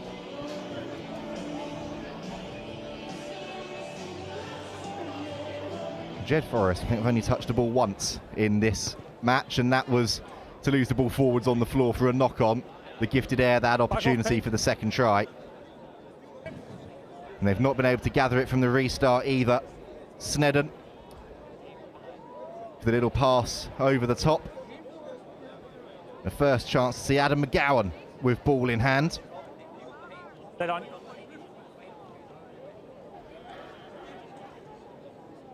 Jed Forrest just need to try and stem the flow here, but they're not going to be able to because Jamie Snedden has entered into a flow state and cruises over. Waits until the last second and dots it down. And Air are stealing a march on Jed Forrest here and showing some hugely promising signs. They are, aren't they? Really big fend from Jamie Snedden. Just to power past the defender, accelerate into the free space in behind. Some of these guys got a lot of power, a lot of pace, just the size of them. If I hadn't just seen the referees in pink before, I would expect that the pink is making them look bigger than they actually are, because there's some huge guys out here today. There certainly are. There are some big bodies out there, but when they get the opportunity to start moving forwards like this, they're moving forward at a rapid rate. And Jed Forrest have just given Air an absolute gift, packaged with a bow on top, and it's picked up for an easy run in over there for Rory Jackson.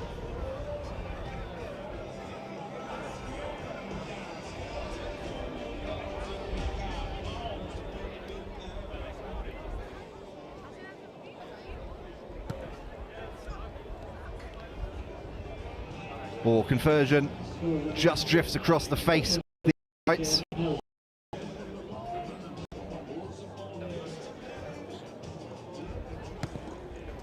And Air get us back underway again.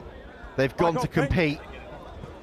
Jed Forrest finally, through Logan Kerr, get their hands on the ball, and they are at least finally going to get a penalty as Air go off their feet. It's taken 5 minutes of a 7-minute half for Jed Forrest to be allowed an opportunity with ball in hand to launch an attack.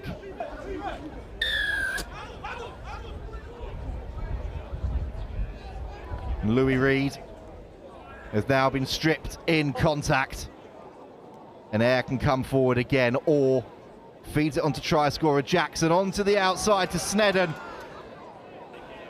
The tackle comes in on the big number 1. It's a great tackle from Cranston, it had to be. But his side are penalised, and then easy as that, wonderful awareness, and Bobby Beattie dots it down again. This has been a relentless first half from Air. It has been the pace that they're playing at. Just down that left-hand touchline.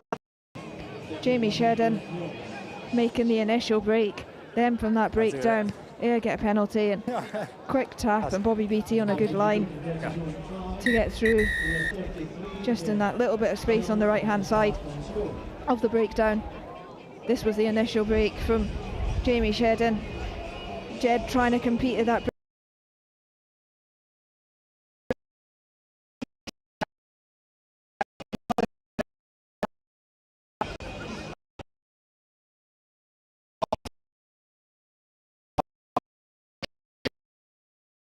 Jed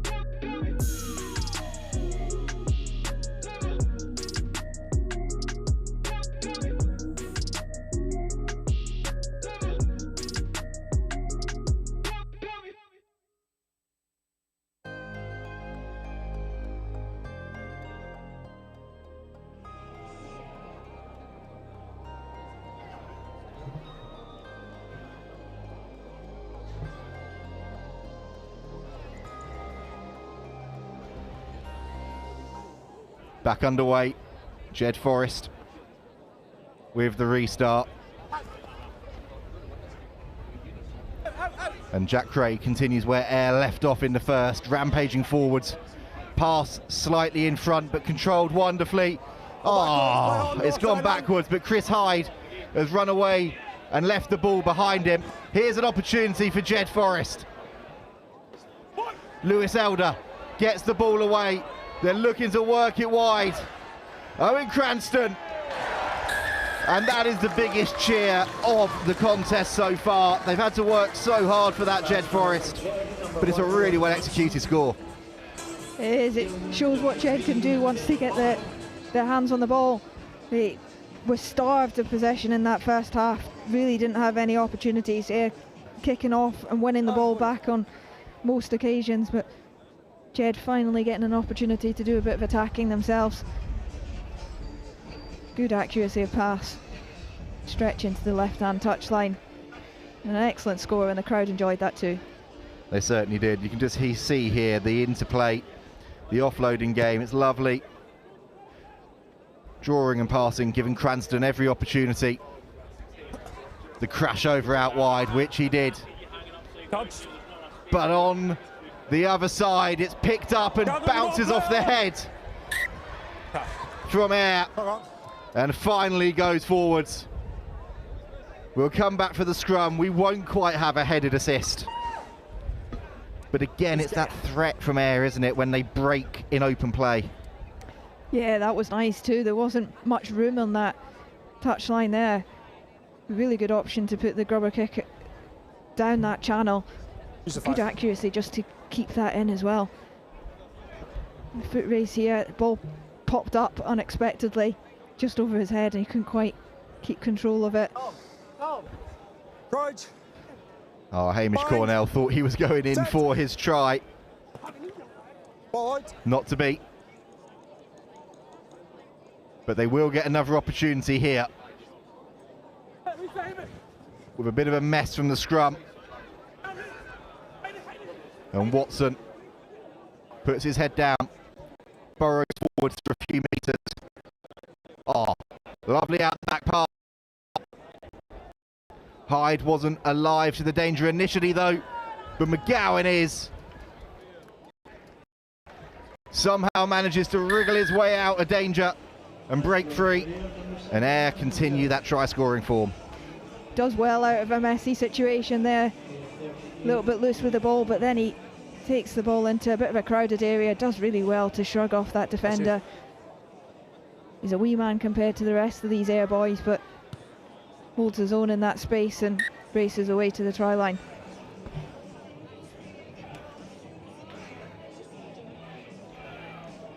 You're exactly right. And looking at Adam McGowan, he's not exactly that small in stature, which shows you the size of these Ayr players. They are huge. And they're putting the pressure on Jed's try scorer, Cranston. No, still playing knock-on advantage. Knock-on advantage now. Should be over shortly for Jed. Police. Always under pressure. No advantage coming, we'll come back. No, it was a legal turnover, and he's knocked it on when he's trying to rip it. So it's your scrum, yeah.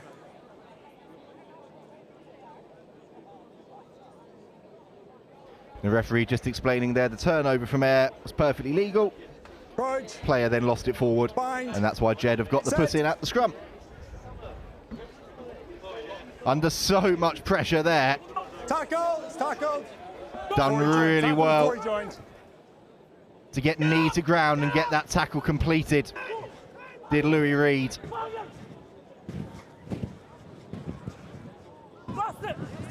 Yeah, good. But the pressure from Ayr is relentless. Touch. And as Hyde tries to hoof that one back in field. Yeah, you're good.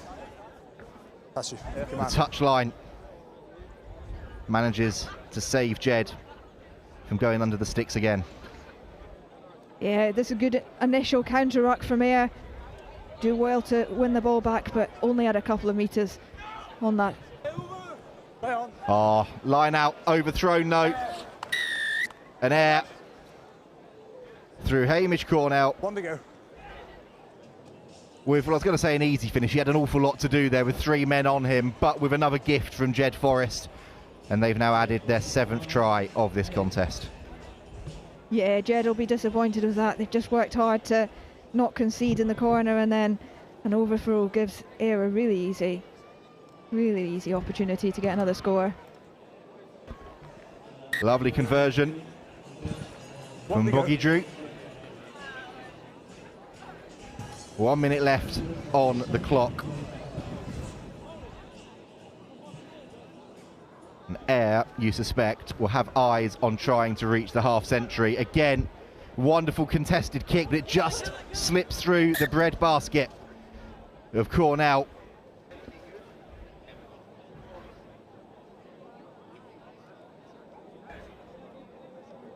Last play, lads.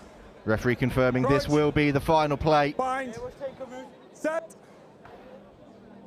No, back 9. And Jed Forrest are going to have to try and go from deep as they hunt a second score against what has been a dominant performance from Ayr. And in fact, they've lost the ball. It's popped up again into a pink hand, and Adam McGowan will ensure that Ayr will have the final say of this one, and they'll bring up the half century for good measure. Yeah, they've been excellent in their first outing of today. Really clinical, really sharp skills. Excellent pace and strength shown by all of their players so far. 54 points in a 7th fixture is an excellent score to kick their afternoon off.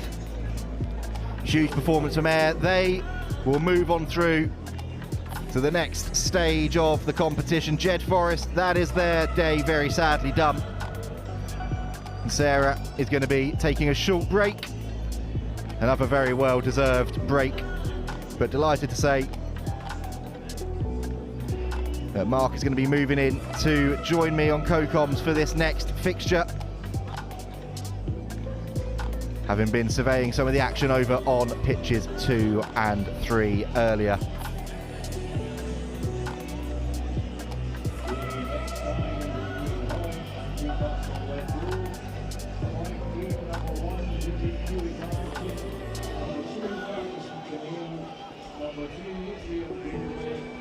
It's Howick against Newcastle Red Bulls.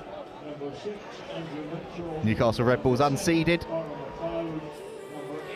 so they had to come through their opening game of the day. They did with a 35-14 victory over Glasgow Hawks, and the winner of this will move into the next round against Ayr.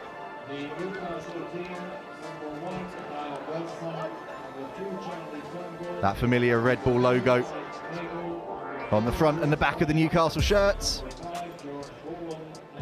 And Mark, Sarah's obviously taking a bit of a break, a deserved break, but just talking about this Melrose competition, we've got some brilliant Sevens club sides, some brilliant iconic Scottish club sides, but to have a side like Newcastle Red Bulls involved this year, bringing what they can to the field as well, is great for the competition. It adds loads, but also it adds that quality where nobody knows what to expect. A lot of these players are unknown. They're obviously not the senior players for Newcastle Red Bulls, but they'll have pooled players from around about the region who will have top quality. You know they're going to be athletic, you know they're going to have skills, you know they're going to be competitive. You certainly do, and they were just that in their first game of the day. But this is going to be a tough proposition against the talented Howick side, and there is one of those men to watch out for. On that far side, Connor McLeod, as his side look to launch something from deep here. Ball works out to Liam Gawley.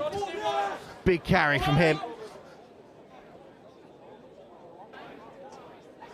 Just content to search for space right now. Happy to move it side to side.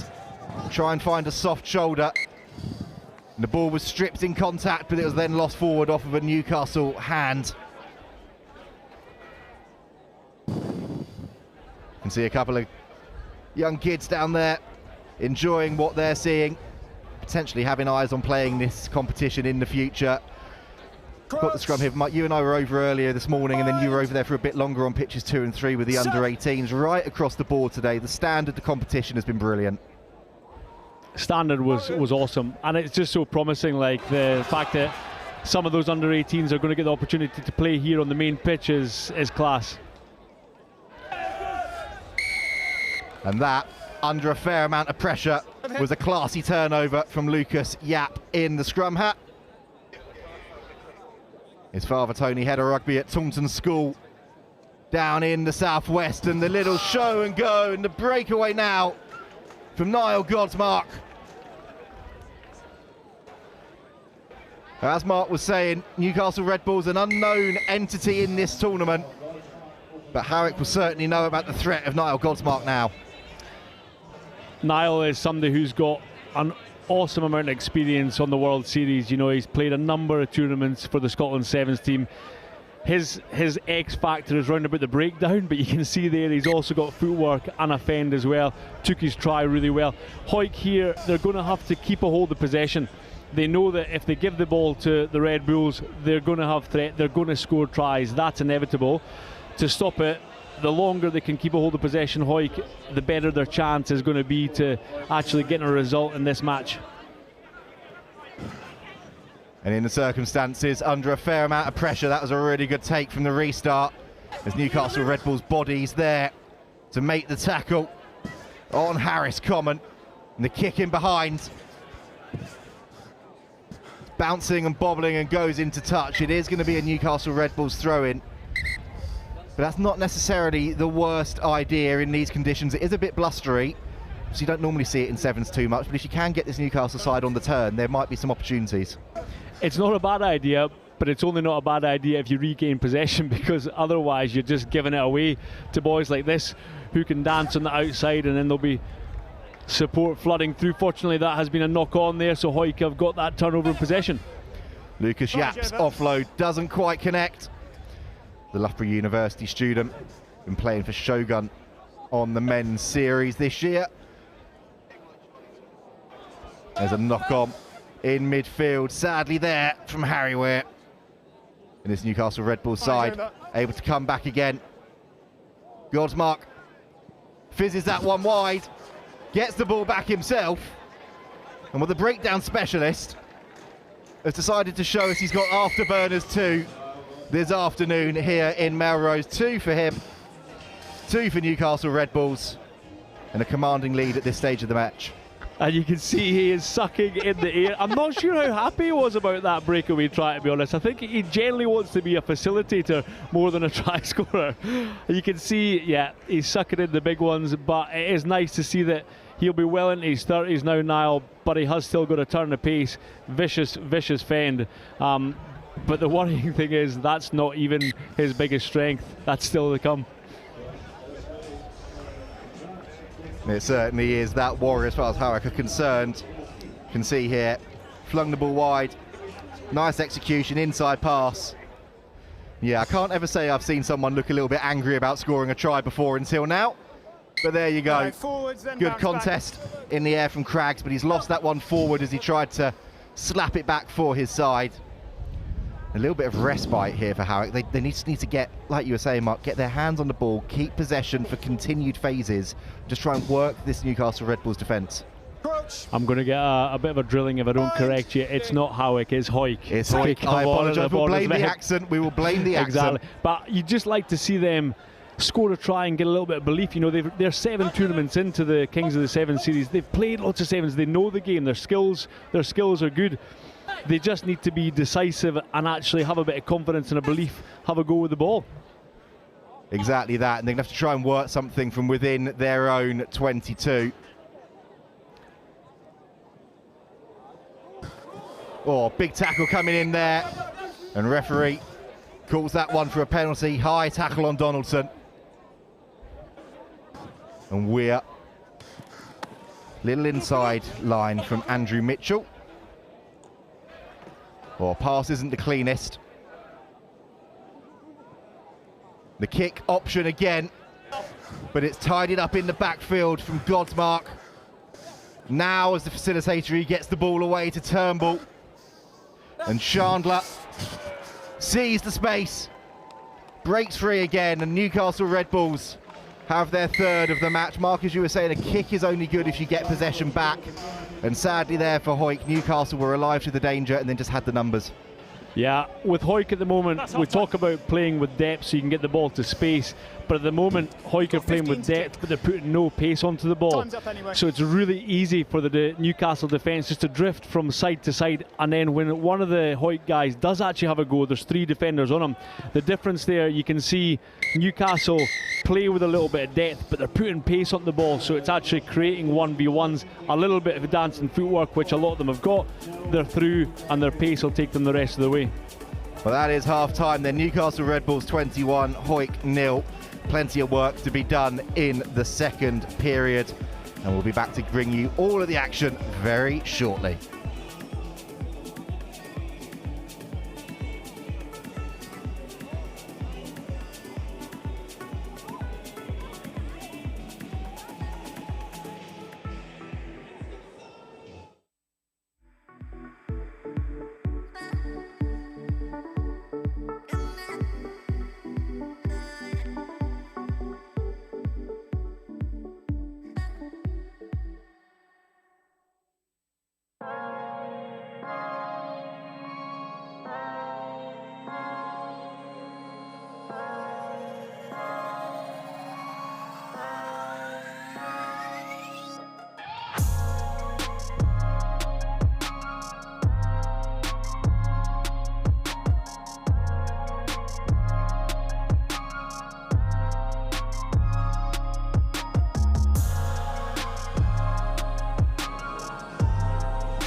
Back underway then, Hoyk doing a really good job from that restart to win it back.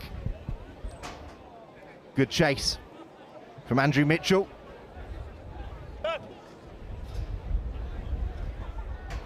And a lot of these connections they would have honed on the series over the last few weeks. They need to try and pull everything they've got out of the hat now to overturn this 21-point deficit. This is better though. Good carry from Gawley.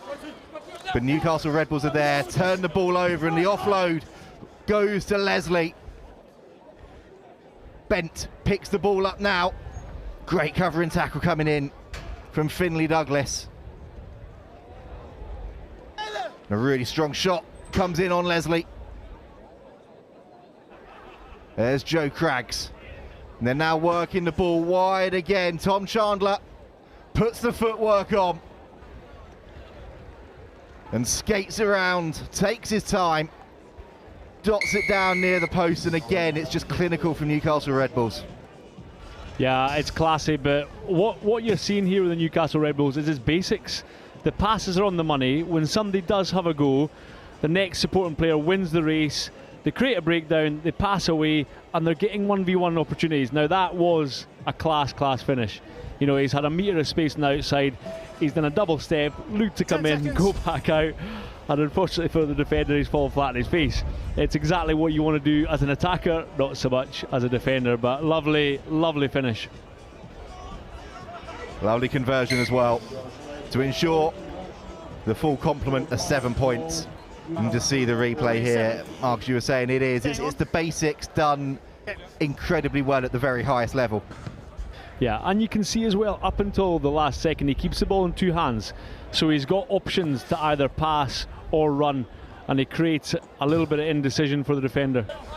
Well, from the restart, when it rains, it pours for Hoyk. They got the ball back, then they lost it forwards. And easy as that for Cam Ellis to skate through unopposed, dot it down for Newcastle Red Bulls is fifth, and they are now starting to find another gear. Yeah, just come off the bench. Lovely for him to get a try, but you see he's not just done it with the footwork there, he's done it with his eyes as well. So he's looked as if he's going to pass, he's shifted off the left foot, the space is opened up and he's straight through. And as we see with a lot of them, they've got pace to burn. If they do make a break, generally they're not going to get caught.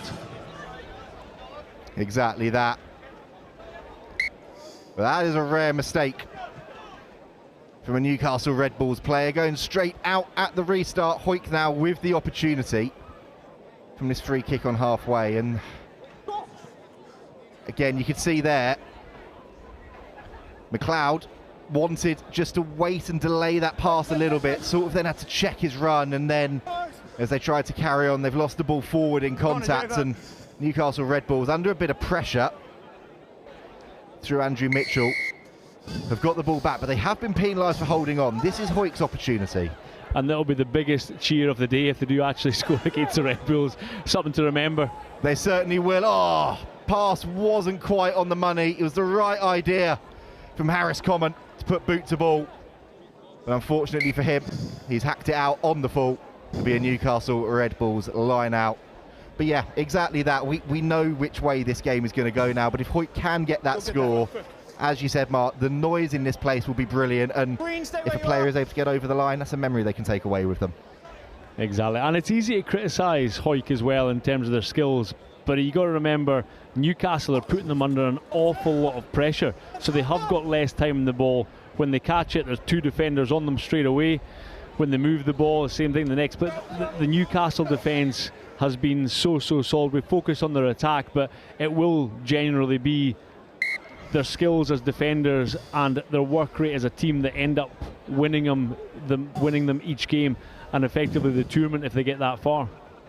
Exactly that. Hoyk are going to have a scrum here though, but it's like you said, Mark, and Sarah was saying it earlier when she was up here with us, exactly that. If you've got a defence that is suffocating you, putting on so much pressure, your basics are going to fall a little bit behind where you normally want them, just because you're dealing with different pitches to what you normally see. But what can Hoyk do here? Got the ball out to Kubicki. He's pinning his ears back. He's going for glory. And there is that try. There is that cheer. Hoyt do get their score, and Philippe Kubicki is the player to dot down against Newcastle Red Bulls. Brilliant memory for him. And you know what I loved? He just had a go. He's really, really decisive. He wasn't waiting on somebody else to do it. He got the ball, he ran fast, and he thought less. And it worked for him. You know, and that's the first try on the board for Hoyt, which is brilliant to see, and it'll be a great memory for him as well. Exactly that. The conversion did sadly cannon back off of the upright, so it's 33-5 to Newcastle Red Bulls. But again, as we see the replay here, Mark, you're exactly right. There's no thought process in this other than catch it, run it, and see where I can get. But the best players in the world, the best attackers, you like see your Darcy Graham. Darcy, he runs fast and he thinks less, and he lets his instinct take over. Because when you're actually playing, you've not got time to really think about and react. You have to rely on your instinct. That's exactly what he did just after his famous friend Darcy Graham. Exactly that. But sadly for Hoyt, Lucas Yap has looked up, come off the bench and gone, anything you can do, I'll have some of that too. Races away for Newcastle Red Bulls, 6th of this contest. And as they celebrate the try, the guy on your right of your screen celebrates winning that certain competition between him and his four mates. Yeah, the good teams, they are relentless as well. They weren't just going to let Hoyt off the hook and have the last say. And unfortunately for Hoyt, there's enough time for one final kickoff as well. Exactly that, and conceding that try is going to have irked this Newcastle side. They would have wanted to keep this 2-0, but that is the final act. Knocked on into touch. Newcastle Red Bulls are the side that advance. Hoyt, sadly, their day is done, but they did manage at least to get that try on the board through Philippe Kubicki. Newcastle Red Bulls advancing with a 45 victory over Hoyt. We'll be continuing with the action very shortly. Mark is going to be staying up here in the commentary box. I'm going to go and take another little bit of a break and pass over to the first time today on pitch one to Wilf Kelmsley. Wilf, I'll let you get in, get yourself set up.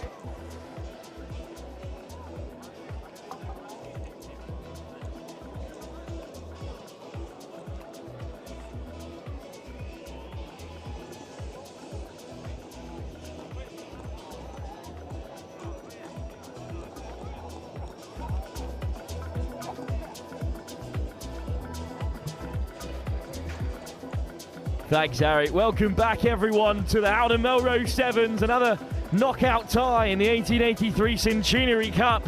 It's Selkirk who have been in action here since the very first Melrose Sevens, and they're still looking for their first final since 1897. They'll be taking on Edinburgh, who won as recently as 2016. They are the favourites in this tie, having come through an absolute battle against Stirling County 17-5 this morning. We're underway. Selkirk in the navy and grey, going left to right in this first half. Edinburgh in the orange and blue, who have lost out early doors here. Mark's back alongside me for this one. What a start this could be for Selkirk. It's Ben Pickles dancing his way through. Inside the 22 already, McClaymont. It's a loose ball, and Edinburgh will reshape, and Pickles has not got back to his feet here. Wilson. Switch on the inside, little kick through. Edinburgh can't regather. Is this the chance for Selkirk? They've spilt it. And Edinburgh are going to play with advantage. The day's not done just yet. Off goes Mason Cullen. What a start for Edinburgh. They've already come through a really tough test against Stirling, but they could go coast to coast here. Cammy Scott steps on the left boot. Last man back for Selkirk. There's man over. It's going to be a first try for Mason Cullen. Lovely offload from Finn Doyle. Mark, can you possibly unpack that ridiculous start to this tie? What a 30 seconds that was. Went up to one end. Selkirk 5 metres away from scoring the first try. Edinburgh go the full length and finish it off through some fantastic work from Finn Doyle. Cammy Scott working hard in support. Almost gets away to score the try, but luckily there's enough support. Pops it off for an easy finish. Lovely nudge by Scott as well. Well, this is just free-flowing sevens, the knock-on advantage. They could have easily just taken the scrum, but maybe a bit of gamesmanship, Mark, because they knew that Pickles was down in the backfield. Unfortunately, he's had to take his leave, so they knew if they kept playing, they were defending with just 6, Selkirk. And also, turnover ball, it's the best ball to attack from because you've got an unstructured, unorganised defence that you can pick off. Eason with a take, but it's been stripped, and it's a second try. Oh, just knocked on in the contact there. It was a great chase off the kickoff. I thought Cammy Eason had dealt with it. Hugo Alderson denied. Let's have another look here. Oh, I think it's just a forward pass from Harry Morris. Goodness me, the margins are fine. Yeah, it's unfortunate. Harry's not known for his soft skills. He's known for obliterating people in contact. I'm sure we'll see some big hits and some big carries from him. Now, no need to panic for Selkirk, but Oliver McClermont's ball is straight into touch, and Edinburgh will respond quickly. It's a big bump, in fact, from Finn Doyle, and Doyle still going here. Doyle breaks a third tackle. Brodie Allen beaten a little too easily there, and Edinburgh have their second try. And this opening couple of minutes has been one-sided, unfortunately. Yeah, but there's just real desperation from this Edinburgh side. You know, they want to get the ball in play quickly, and you've got Finn Doyle there hungry for tries. Finn Doyle's come through the Loughborough system. He's currently in the Edinburgh Academy, but you can see really athletic guy, 105, 106 kilos. He runs fast, he jumps high, he's got good skills. He's a difficult person to stop on the sevens pitch. Edinburgh kickoff. This time it's hung up and it's contestable, and it's another tough take for Eason. He does well this time, but his offload is still loose, and the pressure from Charlie Shield causing real problems. The offload intercepted. Blake Cullen comes away with it and wins the penalty too. That famous Cullen name rears its head again. We were debating in the build-up how many of them might actually be related on the 7th circuit. Stepping. Up the jumper from Selkirk. Held on. First chance to really see them with ball in hand since the opening seconds of this contest. Trying to take on Satala. Nice switch on the inside, back to Blake Cullen. It's just been popped up by Satala. What a tackle that is. Round the corner comes Scott. It's looking ominous again from Edinburgh. Harry Morris adds his sizable weight to that driving maul, and the ball is free, and it's a 2-on-1, and look how cleanly Finn Doyle is over. The execution from Edinburgh is ruthless. Yeah, it looks all too easy, but where they're working really hard is in that defensive and contact area. There's so much intensity from the Edinburgh team. It is tough for the Selkirk boys to deal with. Naturally, you've got a lot of full-time professional players there, but also it doesn't just mean it's going to happen. They're working incredibly hard to make sure they win the ball back as quick as they can, and they're making the most of it when they do have the ball by scoring some quick tries. Couple of Lion shirts in the audience, as you've seen, the fans here today, and a couple of Lions have come through the door at Selkirk, of course. Most famously, perhaps, John Rutherford is a Selkirk man through and through.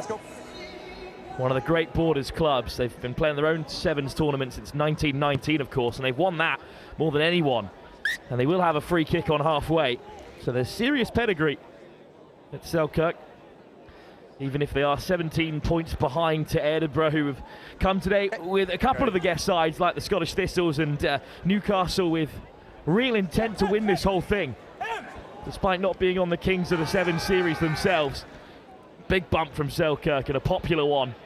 They're well supported, all of these Borders clubs today.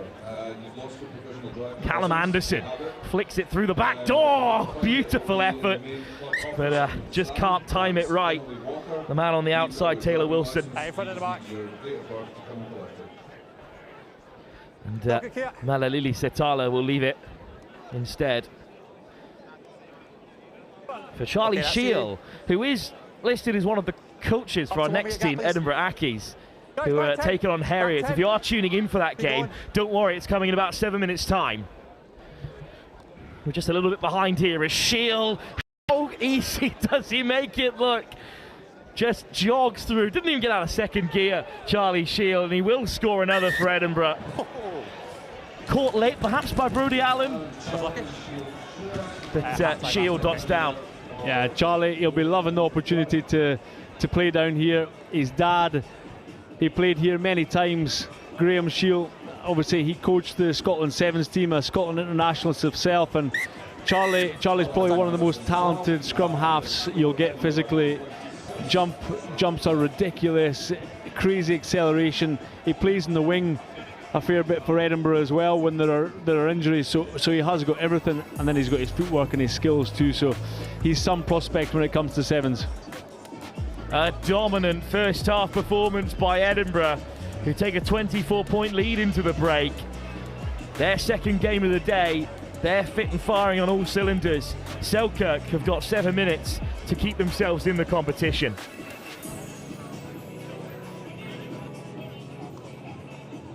Ladies and gentlemen, this is the 19th tie of the afternoon, including both the men's and the ladies' draws. So, with that in mind, the question...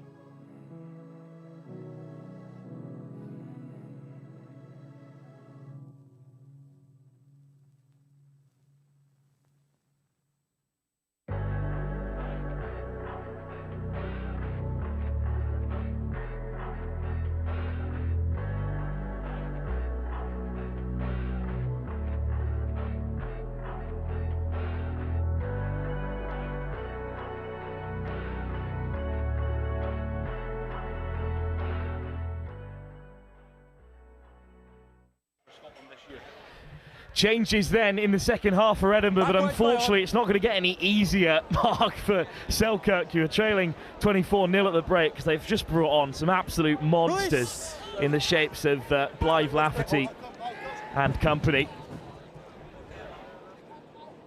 Little chip in behind though from Selkirk. Like to see something different here, and it pops straight up for them, and Cullen's going to score the first try of the second half.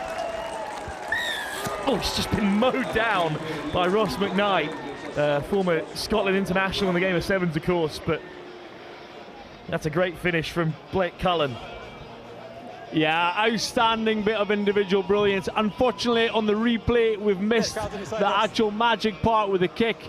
Chips it over the top, regathered his own kick, and he's also got the pace to finish it off, because he had a man mountain chasing him, and Ross McKnight, who 115 kilos, runs over 10 metres a second. They'll be wishing that he does not get the ball in open space, because he's going to be pretty difficult to put away. What a player to bring on. 26-0 to the good. They've been pegged back already then. What have Selkirk got to offer in the closing stages of their tournament here? Unless they can do something very special. It's a good reach, but it's been knocked on into touch.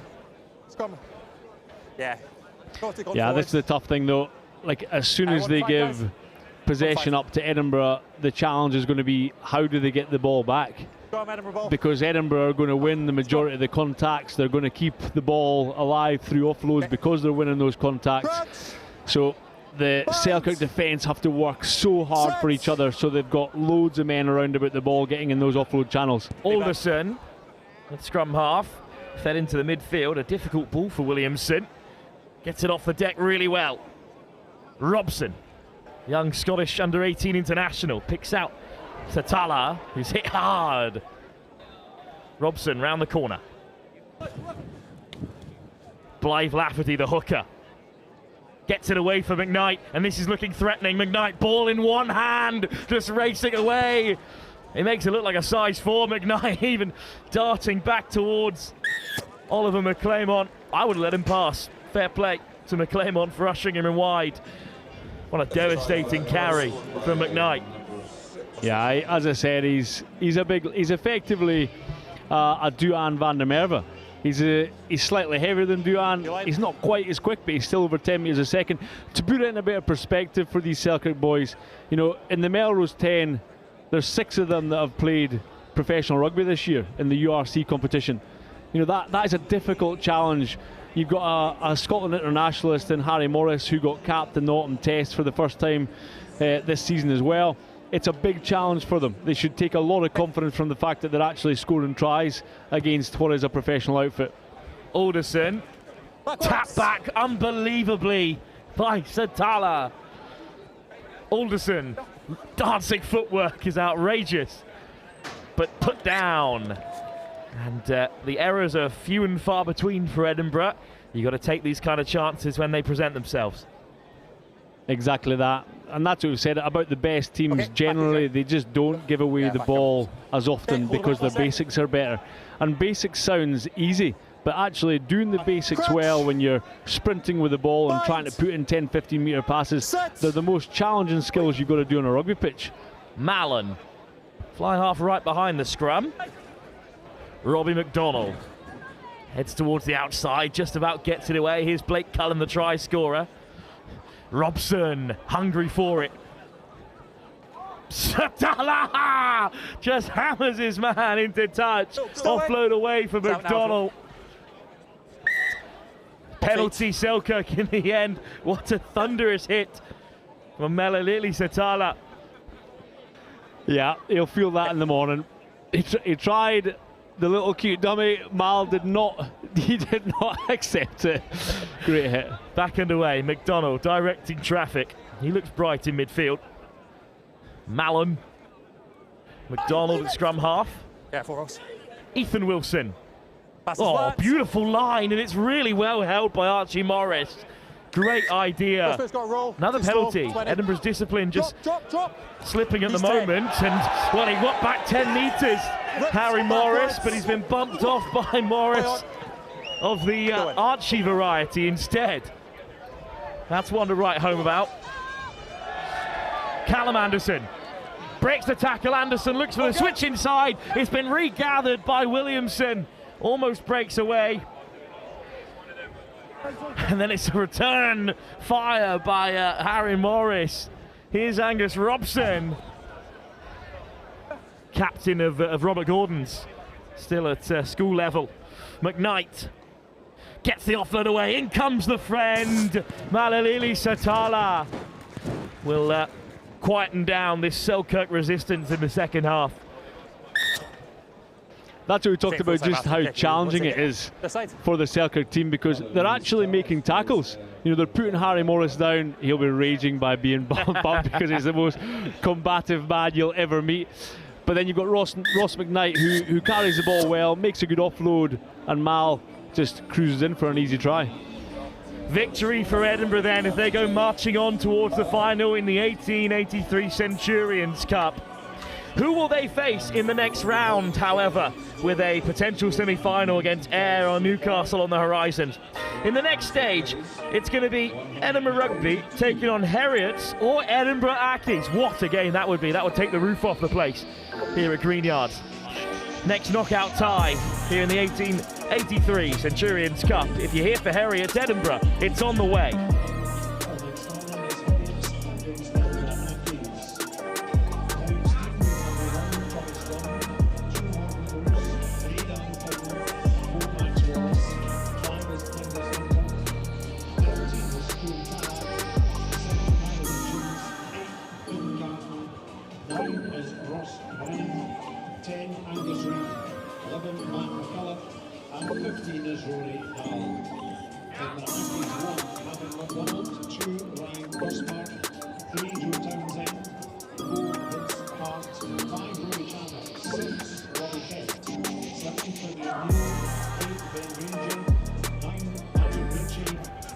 Another game then from the 1883 Centurions Cup, and it's Edinburgh Ackies taking on Heriots. It's Edinburgh in the light blue, kicking off to the navy and white stripe of Heriots.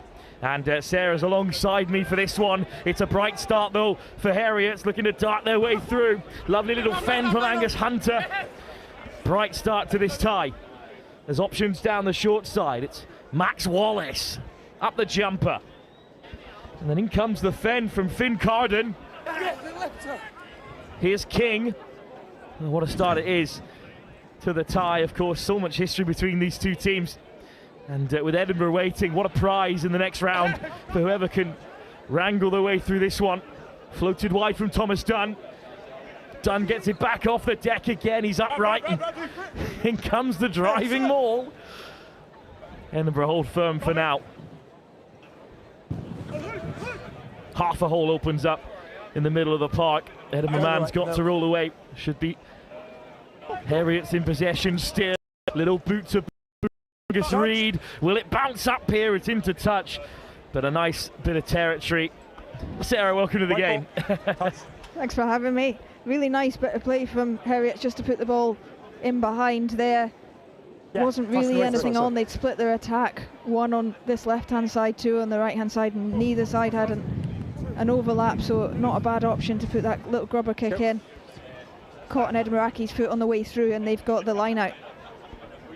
First game of the day for these two sides. Such a brutal contest that it could be over for either of them in 14 minutes time. And it's Heriots who have it back again. It's Hitchens on the edge. Good leg drive from Hitchens. Over goes Finn Carden. It's a brilliant shot from Ackies. They're over the ball. Great body height. That is textbook. And what a turnover it is as well. Under real pressure. Quick tap though by Ackies. They're not waiting around here. Floated across by McDonald. No dummy switch on the inside. Goodness, what a start. What an unbelievable defensive shift by the Edinburgh Ackies. And the Academicals now looking to turn defence into attack. It's half a line break, but does he have the legs to go the full length? Off goes Vincent Hart. Hart pulls the handbrake. Godsmark. Great delay on the ball for McDonald. McDonald with a man outside. This will be a stunning try for the Ackies. Two more offloads should do it. One more ball wide. It's a switch on the inside, dummied by Robbie Kent, who crosses over. Unbelievable score.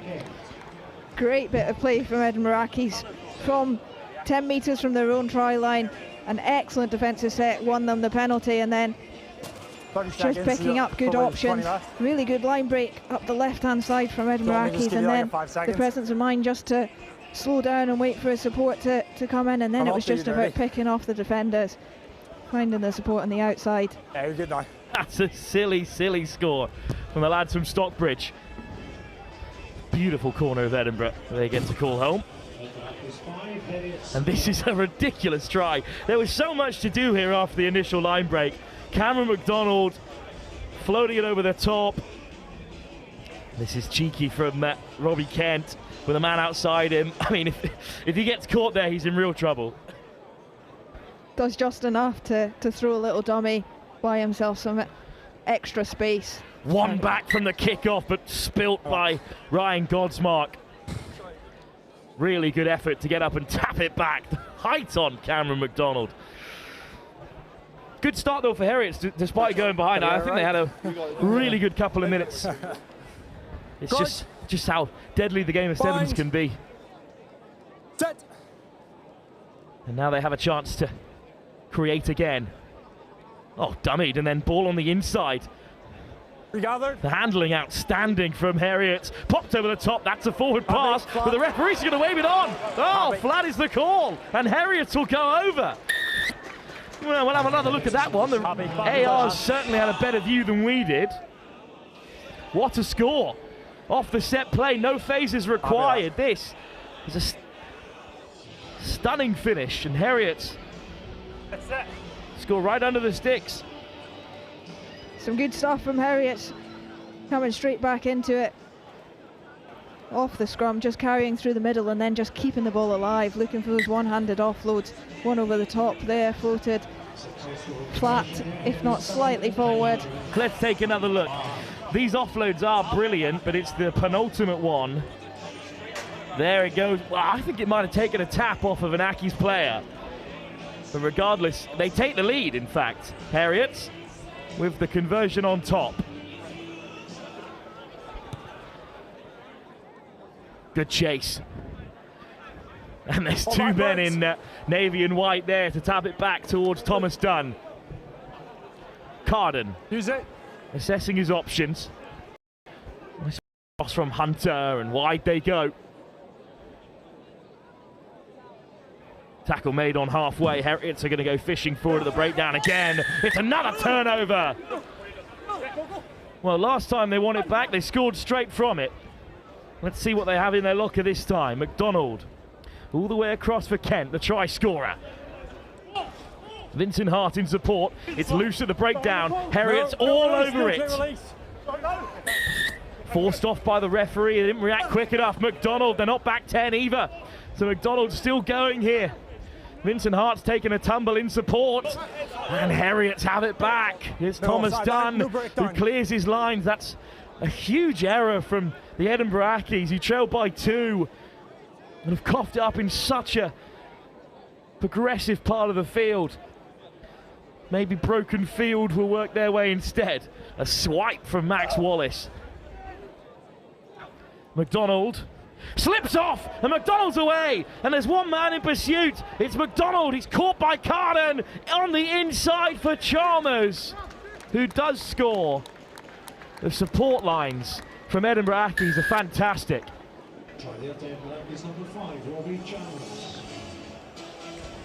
Well, they take the lead again then. That's the only way to celebrate at Melrose this afternoon. It's a great line from Chalmers. Just shows in the game of 7, Sarah, you've always got to be running off the last man. That's a half. Yeah, really good finish. Good work rate to keep up after that line break there and be an option on the inside. That's a half. Well, that will take us through to the break with this kick to come from Vincent Hart. It's curling wide of the right hand upright, so it will remain 10-7 at the break. And if we're being honest, Sarah, I think there were points left out there by both teams. Yeah, there's been some really good scores in this first half. Really good continuity, but there's also been a couple of little errors. A few turnovers at the breakdown, which both teams will be wanting to iron out. Selkirk still looking for their first ever Melrose victory, having been here since day 1. Looking for their first final since 1897. The wait might go on for them, unless they can turn this one around against the Edinburgh Ackies in the second half.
Welcome back then to the second half between this thrilling tie of Edinburgh Ackies and Heriots. Heriots at the moment are just 3 points behind. It's a stunning take off the kickoff for the Edinburgh Ackies, who are fighting for a chance to face Edinburgh Rugby proper in that next stage, the professional side. No, get away. Just stuck under the ball there, Struan Tallock with Heriots, so no turnovers just yet. Lovely footwork from Ryan Godsmark. Patrick Ritchie on in the second half. What can he create? Good defence from Heriots so far. They look to float it out wide for their first chance to take on Heriots. The Ackies, it's Godsmark, lovely hands. Big fend coming up top from Chalmers, the first half try scorer. Godsmark at 9. Heriots told to leave him alone. There's lots of space on this near side. If the Heriots don't cover quick, chip in behind, Tallock on the chase. Gavin Welsh is after it, and Gavin Welsh is going to get there first. Welsh drops onto it. Can Heriots force a turnover? It's strong over the breakdown for the Ackies. It's Ritchie, Godsmark, Chalmers. 2-on-1 out there. Chalmers skips the tackle. Over it goes. It's Vincent Hart into the corner to score. A stunning start to the second half. They have played some wonderful sevens, the Edinburgh Ackies. They have done it the hard way. But at the start of this second half, they've scored an unbelievable try. So much went into that one, Sarah. How do you even start to unpack it?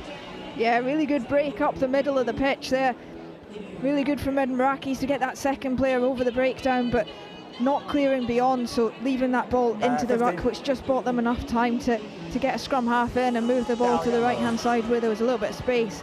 Then once it's out there, all of the players squaring up, putting each other into space, and an excellent 2v1 right on the edge to sneak in the corner. First try in a game like this is so important, and it comes for the Accies, it comes for Vincent Hart.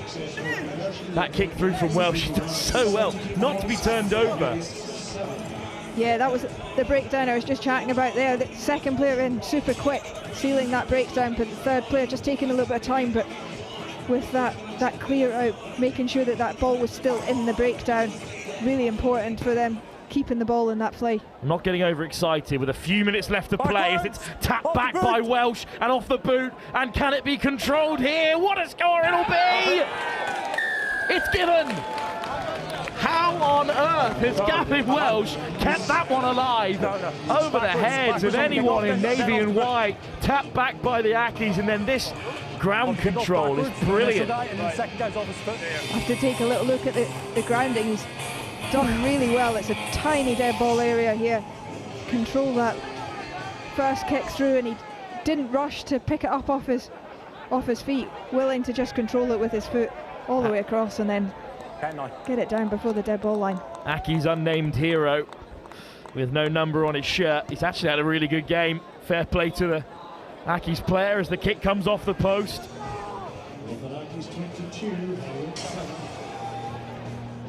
Well, this second half has not gone the way that one expected it to. It's been completely won over by the Edinburgh Accies, and I think the momentum they took into the breaks area, they've just come out completely firing on all cylinders. They haven't. Harriets haven't had much of the ball in this second half. It's been all Accies. They've controlled the kick off well and get up and slap that one back, but can't win it this time. Struan Tallet gets onto it. That was brave stuff from the Accies, but they've got to release, so the penalty goes Harriets. And the referee makes it clear. I mean, a word in a moment on those referee kits, which are absolutely stunning. I hope they've been spoken about already today. The Harriets tap and go. Looking to hunt down the short side. It's Talek in midfield. Not a lot of support out there for Rory Dahl. Dahl looking to open up here. Still skipping his way through. Eventually he's got to get his head down. Edinburgh look to hold him up. The Accies driven off. Quick ball for Morgan Bruce. Lovely footwork. Just manages to put Rory Dahl down to deck even though the play continues. Beautiful shape on the ball from McDonald.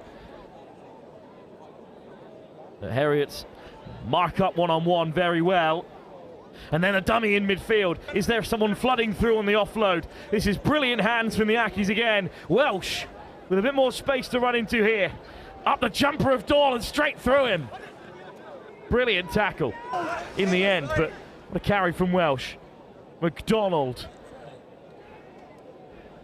Oh, absolutely fantastic to take it off the toes and keep the attack flowing, but Harriets have managed to strip it away. Is this their chance?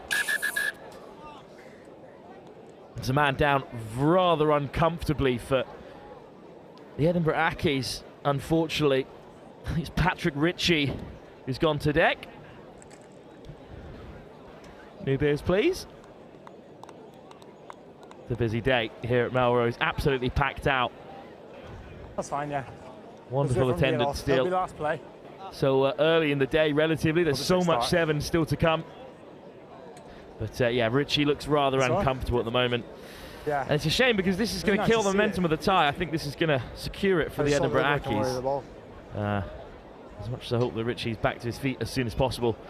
And it does set up a huge tie between Edinburgh Rugby and the Edinburgh Academicals. I mean, that is a massive game. Yeah, that will be a massive fixture later on in the day. I think we've got an hour and a half or so before that fixture. Indeed, if you are tuning in for the first quarter-final of the day, And Melrose taking on the Scottish Thistles. That will be underway very shortly, running about 6 minutes behind in the 1883 Centurions Cup. So don't worry, that game is on the way.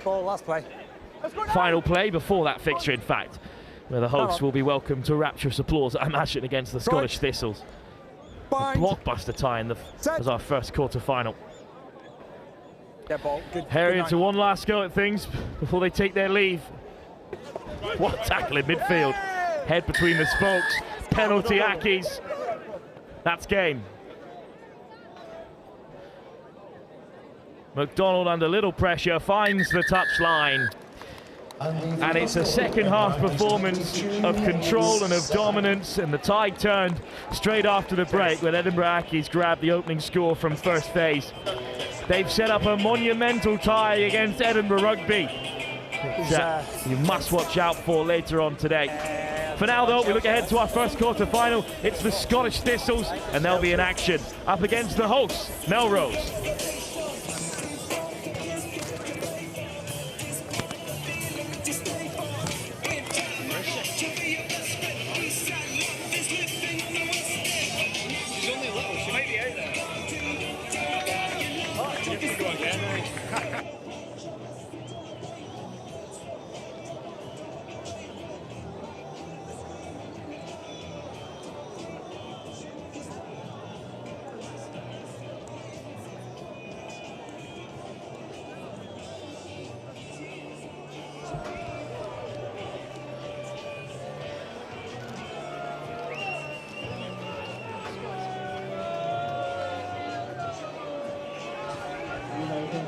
Well, we're into the business end of the competition, the quarter-final stages, and the home side in action up against the Scottish Thistles. This will be followed by Boroughmuir against Kelso, Ayr against Newcastle Red Bulls, and then Edinburgh Rugby against Edinburgh Ackies. Crowd noise will come up a notch or two now with the home side in action. They have a big ask to get themselves past the Scottish Thistles, coached by Kieran Beattie. It's first possession though for Melrose. Corey Goldsborough, the Australian, Donald Crawford. Melrose just outside their 22. Thistles defence racing forward. Goldsborough tries to find some space. No. First back, knock on green, second. Referee for this one, Chelsea Gillespie. Knock on green, he stripped it, tried to strip it. Knocked on by the Thistles, so Melrose scrum. In we come, guys, here. Two teams who've looked pretty good in the opening couple of fixtures. Scottish Thistles played two before they came into this one, beating Musselburgh in the first round and then Peebles in the last round. Sit. Looking slick once they got going in both of those games. Melrose doing enough against Gala to beat them and really finding their flow towards the end of that game. So an exciting fixture, the home side against a well-drilled Scottish Thistle side. Melrose finding space out on the left flank, and their 22 tackle made by Freddie Owsley, former Scotland Sevens player, playing his trade down at Chinnor RFC now. It's Melrose with the bulk of possession in the early stages of this one, up to the 10-metre line, but thrown into touch over on the far side from our commentary position in front of the stand, a packed ground now with the home side in action. No, here on the line. The sun shining here please. on the green yards.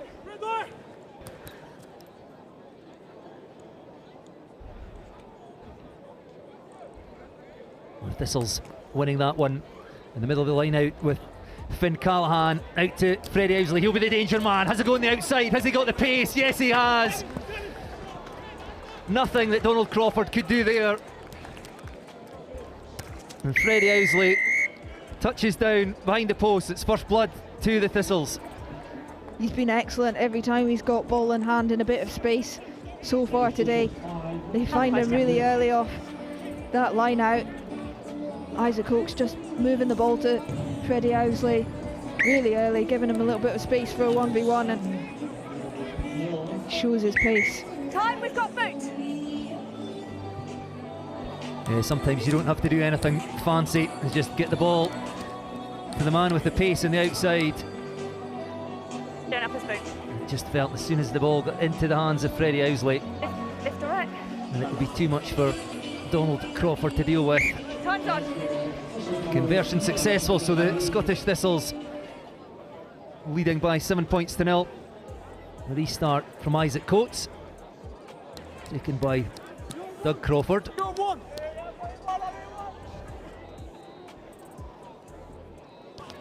Melrose again inside their 22.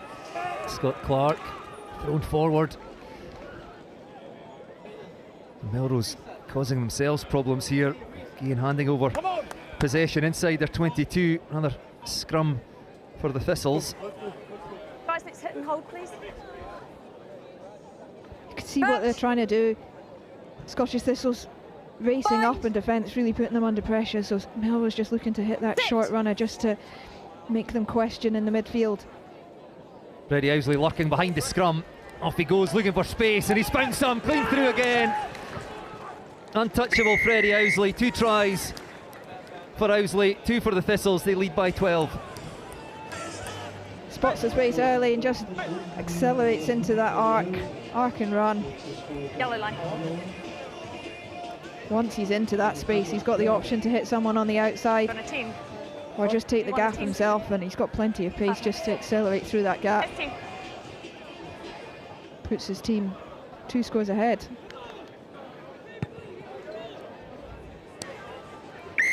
Coates again successful with the left-footed conversion. 14 points to 0, the Thistles lead after only a couple of minutes. Another look at it here, with Owsley just sitting behind the scrum off the screen to the left. So he had options wherever he wanted to go, just weighed up where the space was and then used his pace to get on the outside of Scott Clark.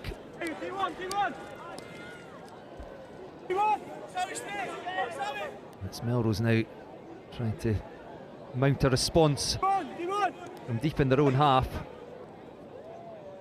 And again, that Thistles defence comes up quickly, just cutting down the options, putting pressure on Melrose. Rory Campbell has to take the ball into contact. Doug Crawford has to hurry the ball away. Tackle coming in from Lewis Wells. And then followed up by Sam Luini. Melrose still just on their 22. Well, half a gap, which Rory Campbell couldn't quite get through, shut down quickly by the Thistles defence. 1.5. Melrose trying to get that ball away from the contact area. And again, racing forward, this time comes Finn Callahan. Melrose managed to get the ball out over the top, and away goes Rory Campbell. Has he got the pace? He's chased by Isaac Coates, but Campbell will score. That gets Melrose back into this one. Melrose 5, Thistles 14. Probably the first time Melrose have looked up to this left-hand touchline and not had a Scottish Thistles player in their eye line. Been working really hard on that defence, getting up quickly and into the eye line, stopping Melrose from moving the ball to that width early. This time they were a little bit short, didn't go quite as hard on the press. Just gave Melrose a little bit of space on that outside to get it to the second last. Then the second last player having a wee go, looking for that offload on the outside. Just committing the last 2 defenders into that breakdown. That little offload off over the top just gives enough space for Rory Campbell to race away. Conversion attempt just past the left-hand upright, but Melrose back in the game and winning themselves a penalty there on the Thistles 10-metre line. Quick tap and away they go through Weir, loose pass.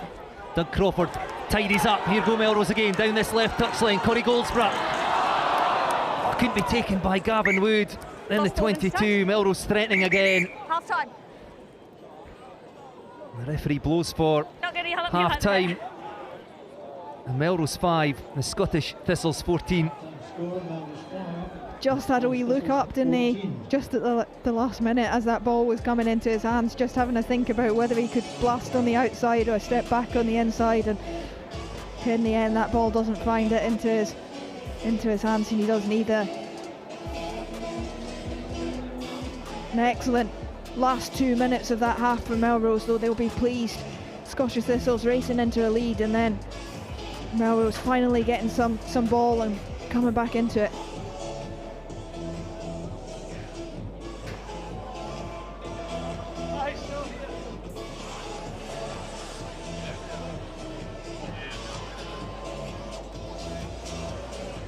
Graham Dodds, who is an ambassador now for the Melrose club, saying in the build up to this one that Melrose missing 3 or 4 players that perhaps would have been crucial to their chances here.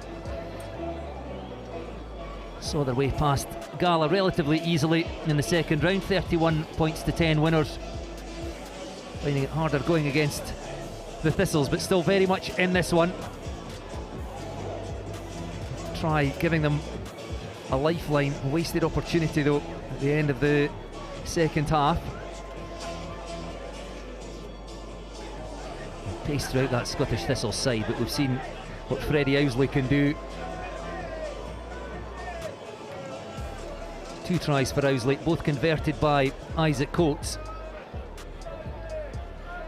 And Melrose will be desperate to get the first points in this second period. It's Melrose who get it started. Challenged by Connor Spence.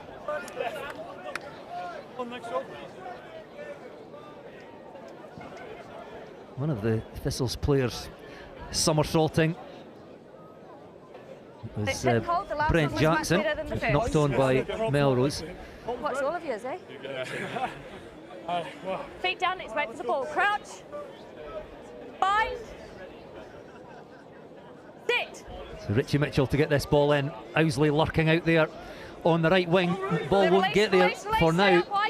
Bruce Colvin, the Melrose captain. Stalwart, great work against his opposite number. Ball's here. No. It's still with the Thistles. I think we know where this is headed, out towards Owsley, and he'll have a go on the outside again. Takes on Harry Makowski. Avenue shut down, comes back in field. That's a loose pass and a great tackle by Bruce Colvin again. Melrose piling into the breakdown. I would like to play that, but it was knocked on by the Thistles. Scrum down to Melrose. Lost forward green. Melrose fully committing to that counter-attack there. Sure we're staying up. Piling bodies in. All legally, according to the referee. Oh, sorry. And in amongst the pile of bodies, there's a little knock-on. Crouch. Melrose are going to get an opportunity to attack from a really good position. Sit. Implication in there that you thought they maybe weren't all on their feet after all, but here go Melrose playing at pace through Doug Crawford, looks for support, hammered by Freddie Owsley, but managed to stay on his feet, gets it to Gavin Wood. Melrose just under huge pressure every time they have the ball. It does mean that Thistle's defence occasionally getting a bit out of shape, and there's space there for Hamish Weir. Weir gallops in. Hamish Weir, son of Doddy Weir. It's Melrose 10.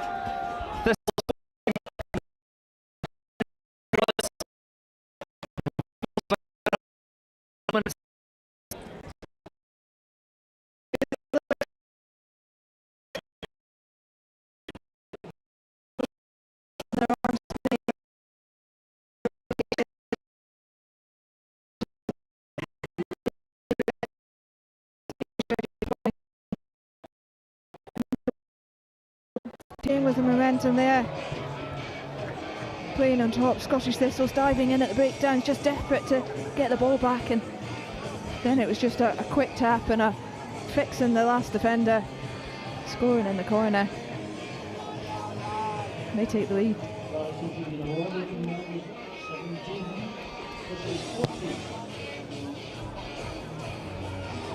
Conversion from out wide. Well, unsuccessful.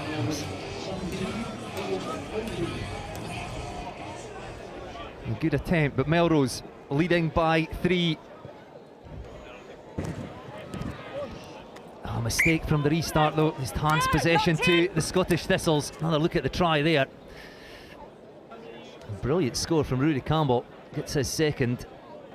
So Melrose 17, Scottish Thistles 14. 2.5 minutes left to play. The restart out in the full, so a free kick to the Thistles taken by Brent Jackson.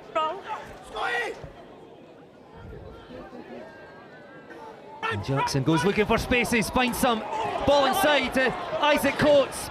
Skips past the last tackle. The immediate response from the Scottish Thistles as they retake the lead.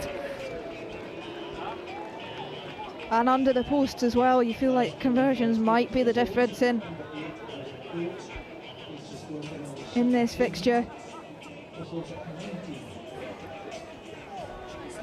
Great bit of power and a good offload on the inside there. A minute after.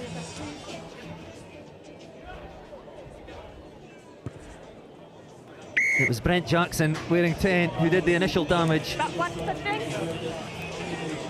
And then Isaac Coates just evading the last ditch attempt from Melrose. Conversion successful. Thistles lead by 4. I don't think it matters whether it's 1 point or 4 points at this stage. Melrose need a try to get themselves through into the semi-final. Green. No, off green. Well, no knock on. Last. Ball's here. So with Melrose, minute left to play. They have to run this from deep, back to go to the left through Doug Crawford. Half through a gap, ball flicked back infield, came off the knee of Doug Crawford, so play on, but space here for the Scottish Thistles. They can put this one to bed now through Lewis Wells. Breakdown, here go Melrose again. The Thistles short of defenders here. And it's Goldsborough. Clatters into contact just on the Melrose side of halfway. Some very tired bodies out there now. Rudy Campbell thought about the pass, comes back across towards the Melrose right. Counter ruck from the Thistles. Doug Crawford out to the midfield and Donald Crawford. Melrose going backwards. Brent Jackson in on the tackle. The Thistles again piling bodies in. They've turned that over, but went off their feet. Penalty to Melrose. We're into stoppage time at the end of this one. What can Melrose find? The crowd on the edge of their seats here. The home side on the verge of exiting the competition at the quarter-final stage unless they can come up with a try in injury time at the end of our first quarter-final. No space round the breakdown as Melrose shift the ball out wider now. A switch of play to Jackson Douglas. Up over halfway, Doug Crawford. And Clark. Donald Crawford now looking for space. Freddie Owsley comes piling into the breakdown. Scott Clark spins away to the right again as Isaac Coates comes up. Just gets in the eye line of Doug Crawford, cuts up off the options there. Risky pass, but it's still with Melrose. Last chance saloon here. Rudy Campbell, Doug Crawford with the long pass out again to Donald Crawford.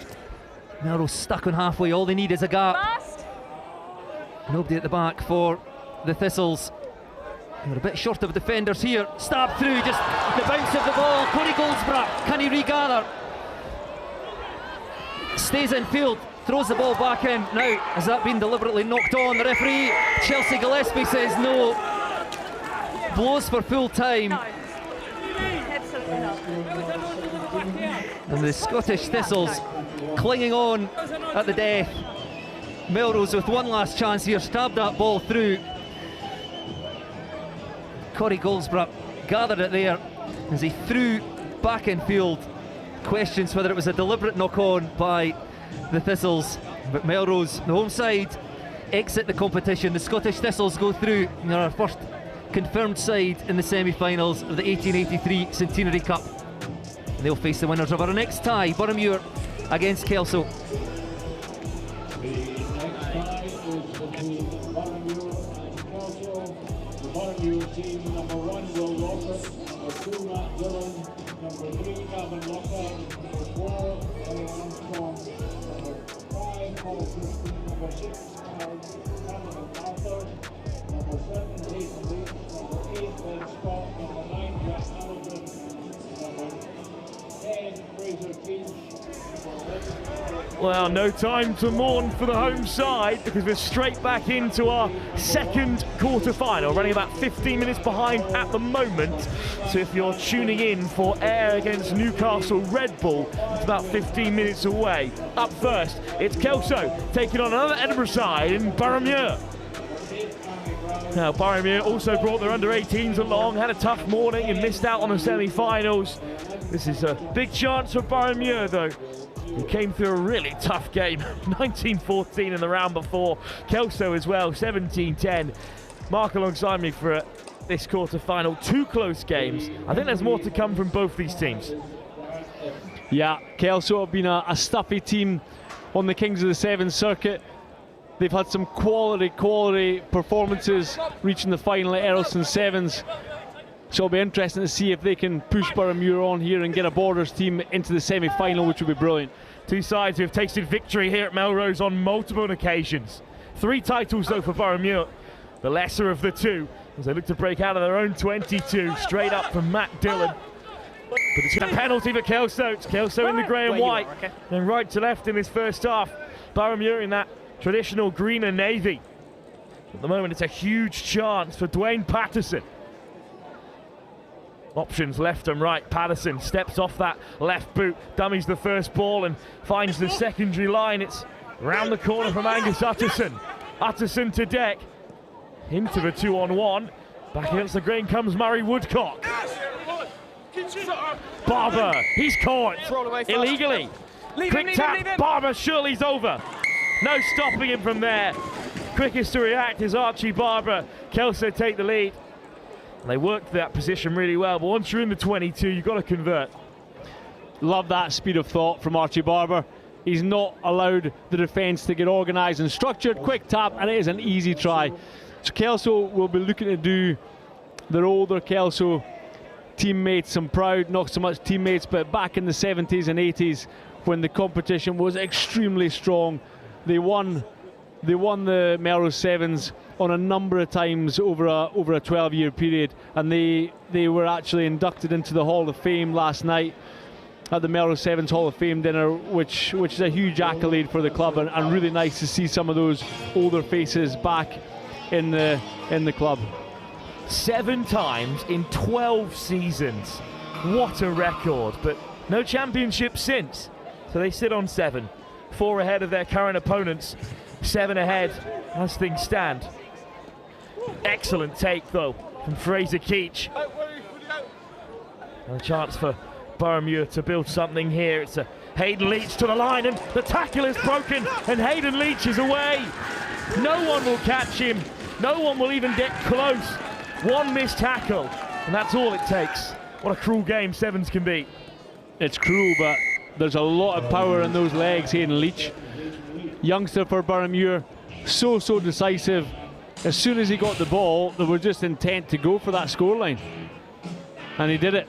If he runs like that, with that much intent, that much aggression, he's going to break an awful lot of tackles over the course of this afternoon. 7-5, Boroughmuir ahead. Watch, he put the dummy in, he got a 1v1 opportunity against Adam Hall, and off he goes in between the posts for an 80-metre effort. Cracking individual try. This is the kind of quarter-final we're after, end-to-end stuff. And it's hung up by Paul Christie. It's a brilliant lift, and Dwayne Patterson is underneath it. Woodcock. Kelso looking to open up the field. Lovely work round the corner to create the angle. Still they progress towards the edge and swung into touch unceremoniously by the try scorer Hayden Leach. He is powerful. Just a line out, yeah. Yeah, you're not going to go around him. You can see that from his first try. He's got pace in abundance, and he also used the touchline so well. He was in complete control in that defensive situation. Short line out, Keach almost caught round the corner, not to be confused with Leach at number 7. Will it pop up for Dillon eventually? Fraser Keach. Lockhart. Head down from Gavin Lockhart. Penalty, what a turnover from Dwayne Patterson. What a game he's having so far. Here goes Archie Barber, the try scorer, feeds it one more for Atterson. Great power. The Barber, who's under pressure here, driven back by Barrowmuir. Woodcock, Patterson. Adam Hall, dummy switch, Patterson, hard line instead for Tweedy. Tweedy wheels his way past the first set of defenders. Quick ball for Kelso here, back in the 22. Threatening Barrowmuir again, lovely hands. Angus Utterson sacrifices himself to put Will Tweedy away. The bounce of the ball right up in front of Barrowmuir. I mean, that was too tasty a bait not to bite down on there, but it did leave the hole open for Tweedy. Yeah, it's amazing. It is very, very difficult to defend a bouncing ball, but credit to Kelso. Up until that point, every single pass was on the money, out in front, so the attacker wasn't having to break stride, and it was creating 1v1 opportunities. They broke down the defence, they made little half breaks, and then in the end, it was just a numbers game. The ball didn't even have to go to hand. They had space to run through, and it ended up being an easy try for them. Dwayne Patterson makes no mistake this time, right under the post. 12-7. Q Barrowmuir going the length of the field, and we'll get back underway.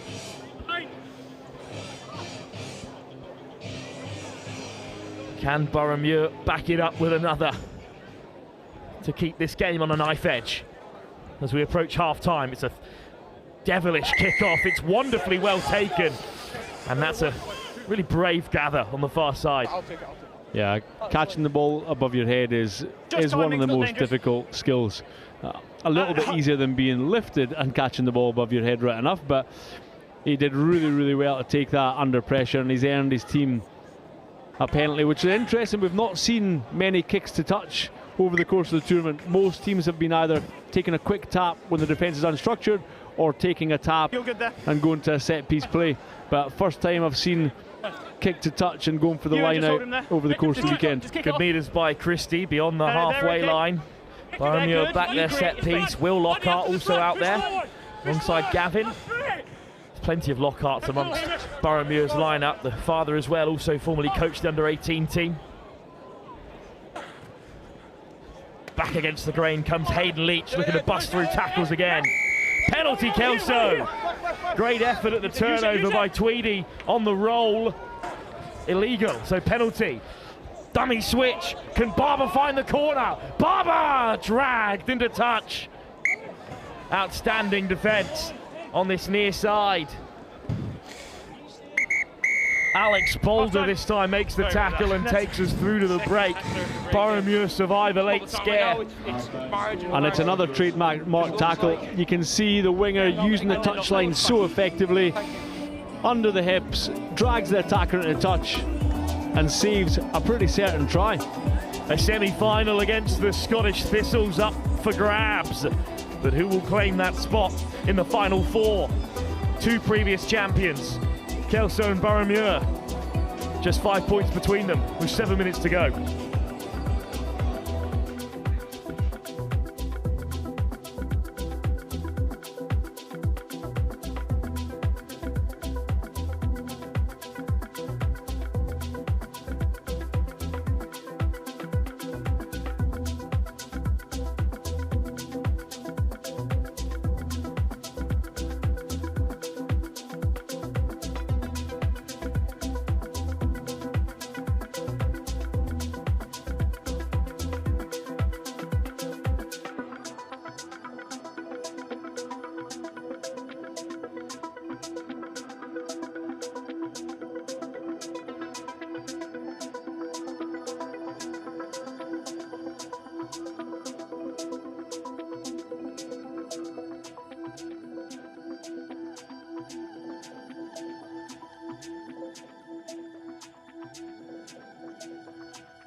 So it's Boroughmuir's turn to kick us off.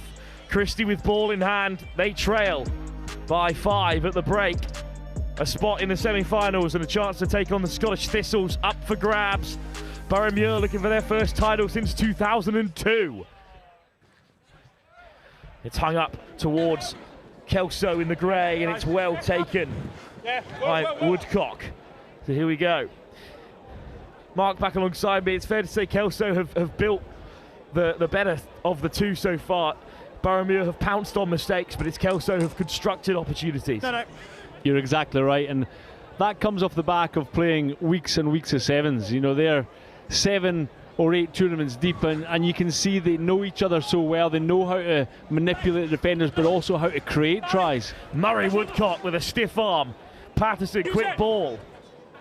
Utterson. Hall. Good line speed from Boroughmuir. It's flicked round the corner. But even if it went to hand, it might have been forward. But you've got to love that intention from Tweedy on the edge. Yeah, but also Paul Christie in defence, you can just see he forced an error there. He decided to jump out the line. If he jumps out the line, you've got to hit man and ball. He did even better. He forced a bad pass, and he's won possession for his Boroughmuir teammates. Gives them an opportunity to, hopefully for them, equalise with another try. Well, if you've tuned in for the Ayr Newcastle game, that is coming in about 7 minutes' time. Charged down by Kelso as things stand. So they look to go further ahead. Big bump from Boroughmuir. Tweedy left his mark, but it's still the Edinburgh side from the southwest of the city looking to create now. Brilliant chop tackle on the edge, and it had to be, lest Alex Baldor got away. Going very direct at the moment, Boroughmuir. It's not really earning them much go forward, but the penalty is a bit of respite. But you can also see there's, at that point, there were 7 players within 15 metres of each other. So easy to defend. Sevens, there's so much space in the pitch, but only if you've got your players spread across the pitch. That's what the likes of Kelso, Melrose, the teams that have played a lot of sevens do so well. Christie picks. They're not even forcing them into contact. Boroughmuir are just they're too flat, they're too hesitant, and they're being forced into contacts themselves. They've actually got so much pace across the pitch. They've got loads of great runners, good skill level. They just need to move the ball away from contact to 1v1s. Dwayne Patterson, the bright spark he is, back onto the field for Kelso. Switch on the inside for Barber. And Barber hands it off, contact taken. Tweedy of the Hamish variety. Woodcock to ground. Kelso look very comfortable at the moment. Adam Hall, Dwayne Patterson. To deck, brilliant work on the deck from Boroughmuir in response. Still with Kelso at the moment. Switch back on the inside for Tweedy, he's well met, but he manages to flick it away. Really threading the needle at the moment, Kelso, with the referee in terms of their work at the breakdown. Will Tweedy steps away from 3. Here's Tweedy. Again, Boroughmuir hold firm. Utterson gets it away for Patterson, even though he's leathered to deck. Patterson, lovely step. Tweedy around the corner. Tweedy for the corner. Is he dragged into touch? Play is waved on, and eventually the flag goes up before Adam Hall could flick it away. Lung bursting sequence for the boys. But what you can see is Kelso, they know each other so well, and they've all got their different roles and responsibilities. Some of them are facilitators, the likes of Adam Hall. You've got others, Hamish Tweedy, the guy you've talked about a fair bit, Dwayne Patterson. They are the runners, they're the guys that are going to carry the ball, but the teammates, they know that. They expect that, so when they do go, they've got support runners left and right. It's a really nice balance to the team. Big Cammy Brown on to spoil the line out, but it's still good work for Lockhart, the second row. Oh, it's been spilt, and now they're behind their own try line here, Boroughmuir. Will Muir looking to work his way out of a really dangerous area. He's done so well to get out and up to the 5 metre. Patterson over the ball. Patterson wins the penalty. Is this the moment for Kelso to seal this quarter-final? Huge moment.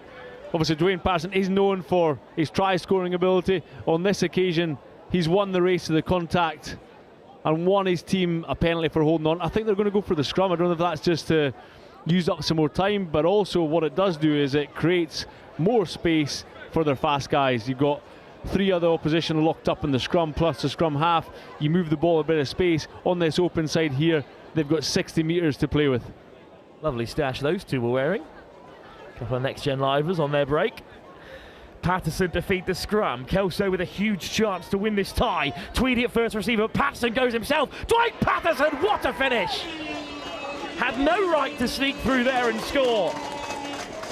That might be the try that takes Kelso through to a semi-final as they search for their first victory since the late 80s here at Melrose. And you mentioned him right from the start. He is their talisman. He won the turnover. He then does it all himself. He carries somebody over the try line with him. That's just desperation. A will to win the match, to get into this semi-final, to give themselves a chance of winning the Melrose Cup. And he'll add the kick as well. 19-7 with seconds to go. Kelso are through to the semi-final. Though no one will ever be able to replicate that side from the 1980s. Scottish Premiership champions on 2 occasions as well in that decade. But, I mean, how much would it mean to make a final for Kelso? Such a historic club.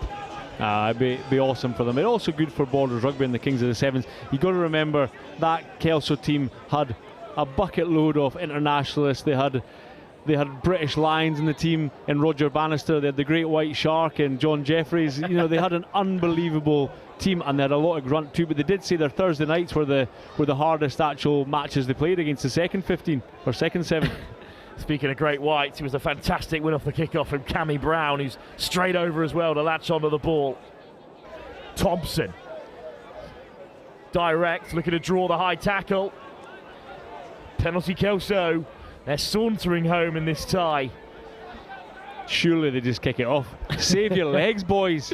You've potentially got another 2 to go. Dwayne Patterson, who else has the final say? A player of the tournament nominee rears his head as he spearheads Kelso through to a semi-final where they will face the Scottish Thistles. 2 more quarter-finals for you. Up next, Ayr taking on Newcastle. And then it's Edinburgh against Edinburgh. The professional side taking on the Academicals. But up first, Newcastle return to the fray, but they're taking on a historic side in Ayr RFC.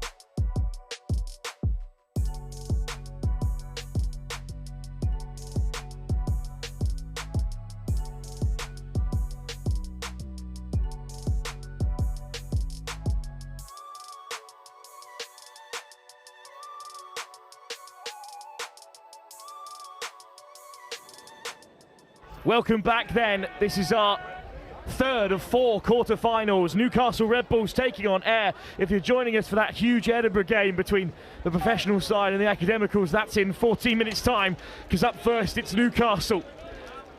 Looking to challenge these border sides. They've got Ayr up next, though, of course. Another historic rugby club of its own standing. Mark back alongside me.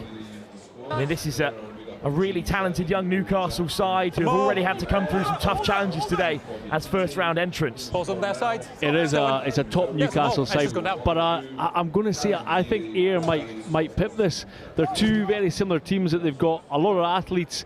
They haven't played much sevens, but what Ayr do have is they know each other very well. They've had a whole 15 season together, so hopefully for them that chemistry will make the difference.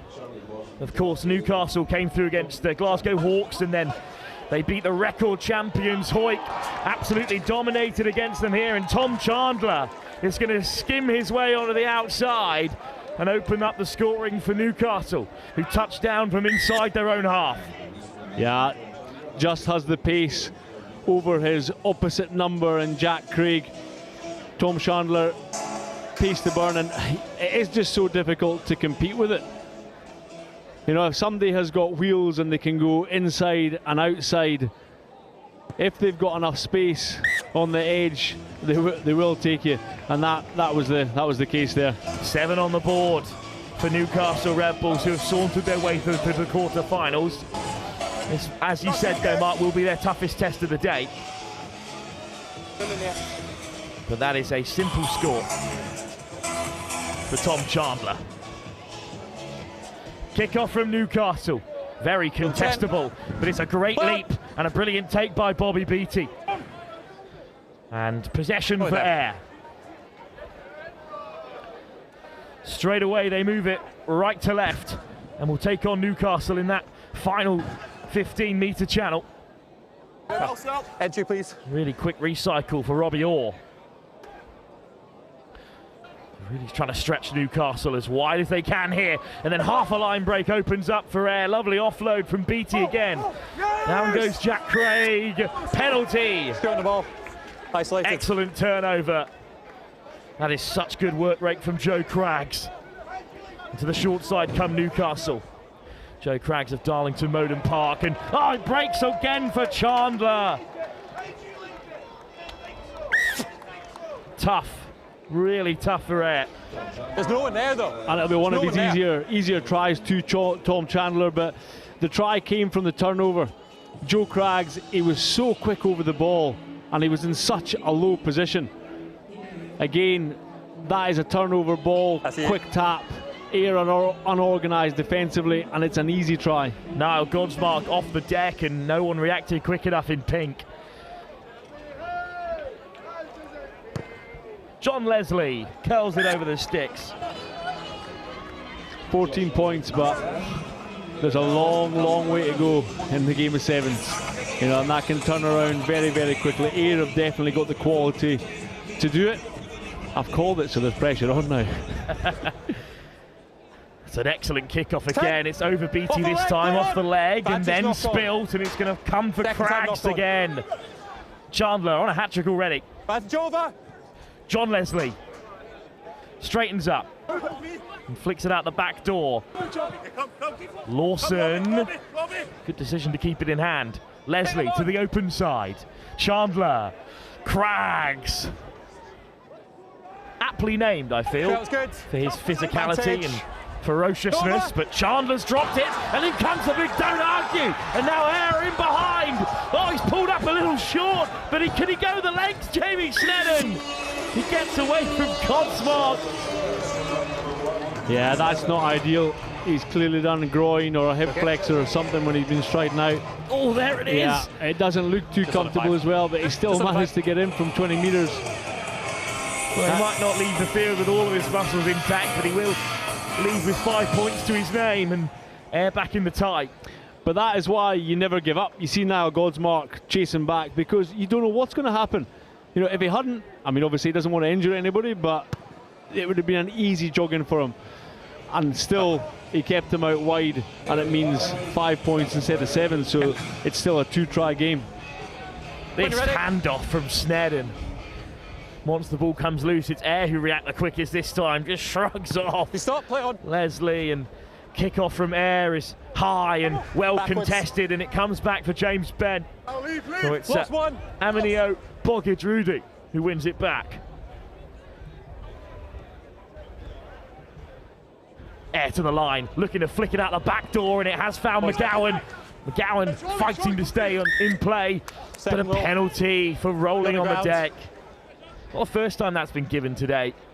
And it's right as well. He's trying to buy time for his teammates, because his teammates aren't quick enough to support. So the defensive team should be rewarded. They've won the race. Craggs somehow wheels away, then lays it back. Very uniform for Newcastle, and it's their turn to throw the big handoff. George Bolam, straight off his feet. On the ground, knock on. Just knocked on by Chandler. I do like the look of this Newcastle outfit though. Defensively, They're patient, they're really connected. Okay, guys, they've got some jacklers over the ball. They move the ball well and attack into space. They're not looking for contact too much. They've got some wheels. They just seem to be growing and growing with every game, and that's a sign of quality players. They learn really quickly, so they might not have played much sevens, but they're picking it up pretty quick. Off goes BT, straight through! Well, if it's that simple for Air to fight back into the contest, then we've got a serious quarter-final on our hands. Do you want half-time or not? Okay, that is that's a bit of quality right there. So Bobby Beattie is another one that came through the Scotland Sevens pathway himself, and the man that he just went round and fended had been teammates. Niall Godsmark, he will not be happy with that. 1-0 Bobby Beattie. Have another look at this one as we head through to half-time. It's a huge score for BT. And Ayr have certainly given Newcastle their closest scare so far. Just 2 points in it at the break. 12-14. Ayr RFC are in the tie. Newcastle Red Bull have come north searching for silverware. They've got 7 minutes to work their way into a semi-final.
Big second half for Newcastle. This is the closest anyone has taken them so far. And it's Ayr who go aerial, looking to claim the kick, but it's been tapped back by the men in yellow. And a big chance now for Newcastle at the start of the second half. Leslie. Big dummy. Hit hard by his opposite, another Adam McGowan. Lawson. Godsmark. Craggs.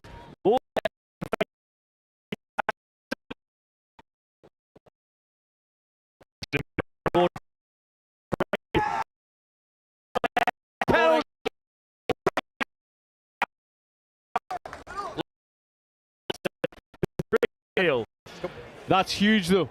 You know, it's a 2-point ball game. Newcastle obviously started the first half really quickly with 2 early tries. Jack Craig, half a hole, wins the penalty advantage. Ayr will go as quick as they can. Chris Hyde.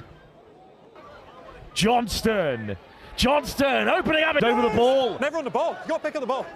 Clear from the referee, and the advantage going the other way. Bogadrudu flicks it out the back door. That's forward. Oh, it's a forward pass. Playing the line. Penalty advantage, they will keep Ayr in it. Johnston. They're stacked up on the short side. Hard line for Robbie Orr. Again, it's Godsmark over the ball. Got to roll. Again, it's a penalty against Newcastle. Drop. And again, it's the Johnston quick tap. And surely it's Craig over here. He slides in under real pressure from Craggs. It's a good finish. It was good, but that was industrious. There are a lot of contacts in that sequence of play. The ball did not move out of a sort of 10-metre area. Fergus Johnson heavily involved, and you can see Josh Craig just managing to stretch out and get that try. Brilliant work from them. They're back in the game to take the lead. Ayr in front for the first time after going 2 tries down in the early stages. The extra points added as well by the man who spearheaded that move, Fergus Johnston. The penalty count is just ticked above Ayrs in the second half from Newcastle.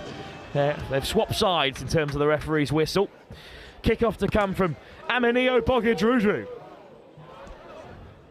Lawson, one of the 3 Leeds Beckett lads who have involved themselves in the side. Those Buck Super Rugby stars.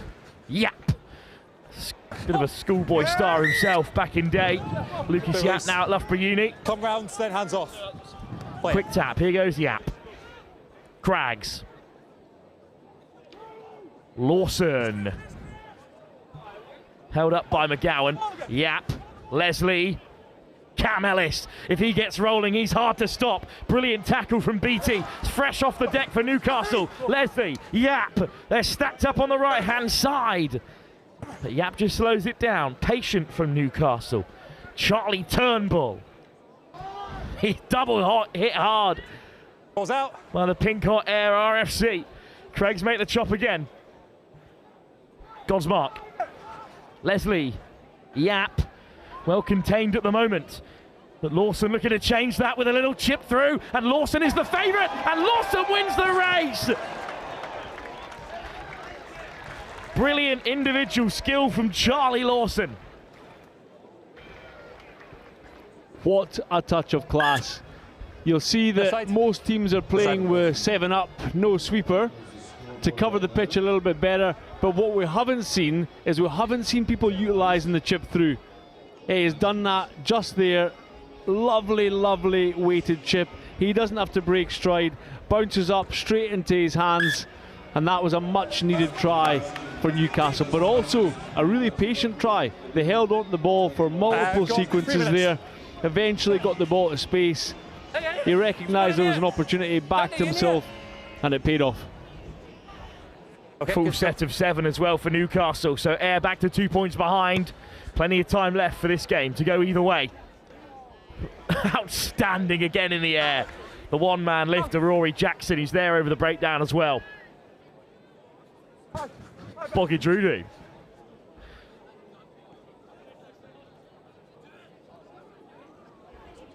Not much space for Adam McGowan to operate in.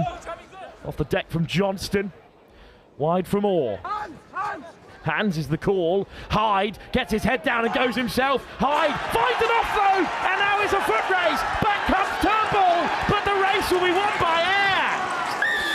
Talk about turnaround. Scott Watson. Race is over. What a cracker of a try from here. All the hard work done from Chris Hyde. You see, he backs himself on the outside break. Tries to go in the second man ball at the back door. Then it was just a race for pace. And the Ayr man had it in abundance. Get this cracking finish. Get this lot over 100 metres. It's 1-1 at the moment in the second half, but it's 24-21 in Ayr's favour. I love how he backed himself on the outside. Transitioned the ball into one hand for the fend. It allowed him to use it to pop the back door out there. Okay. And geez, there are some wheels from Scott Watson. I'm out of breath up here. Trying to chase that man down. Boggidrudu. Hung up. Or taps it back, but it's up for Godsmark in the goal of Newcastle. Craggs on the roll. No hands. James Bent. Turnbull. Yap.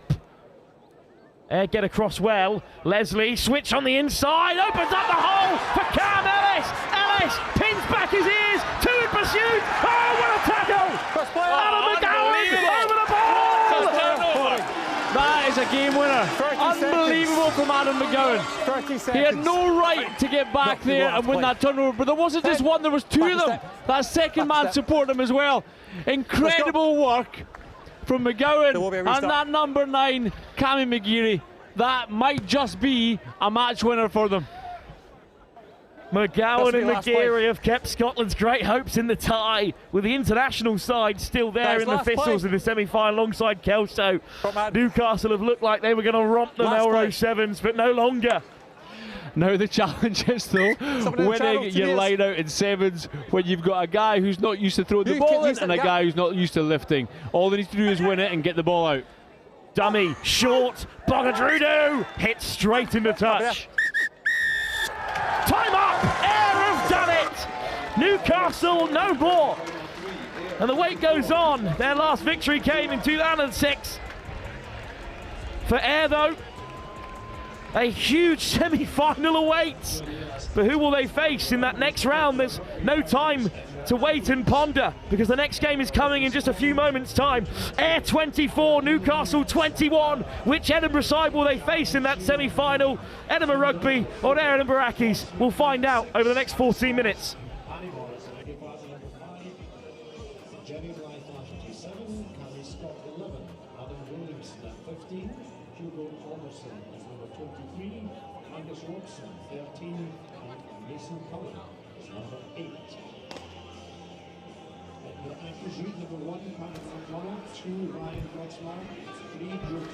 As Wilf said, no time to rest, I should say. No sooner have Ayr started celebrating, they're hurried off of the field because our final quarter-final is upon us in the men's 1883 Centenary Cup. As Wilf said, which Edinburgh side will it be? Edinburgh Rugby or Edinburgh Accies? We're about to find out. Accies get us underway, but it doesn't go 10. It's going to be a free kick for Edinburgh Rugby. Mark, you've barely got your breath back. I've barely got my breath back from watching that last quarter-final. If this has got half of the drama that one did, we're in for another treat. Yeah, what a game it was. But I actually think this is going to be a cracking matchup. You've got Accies, who have played an awful lot of sevens rugby. Edinburgh, who are obviously a professional outfit, but they haven't played much sevens rugby. So this might be a little bit of a shock to them. Exactly that, as you said. And Accies looking to launch something from deep. No, Edinburgh. Seeing what they can do. Seeing what they can build from within their own 22.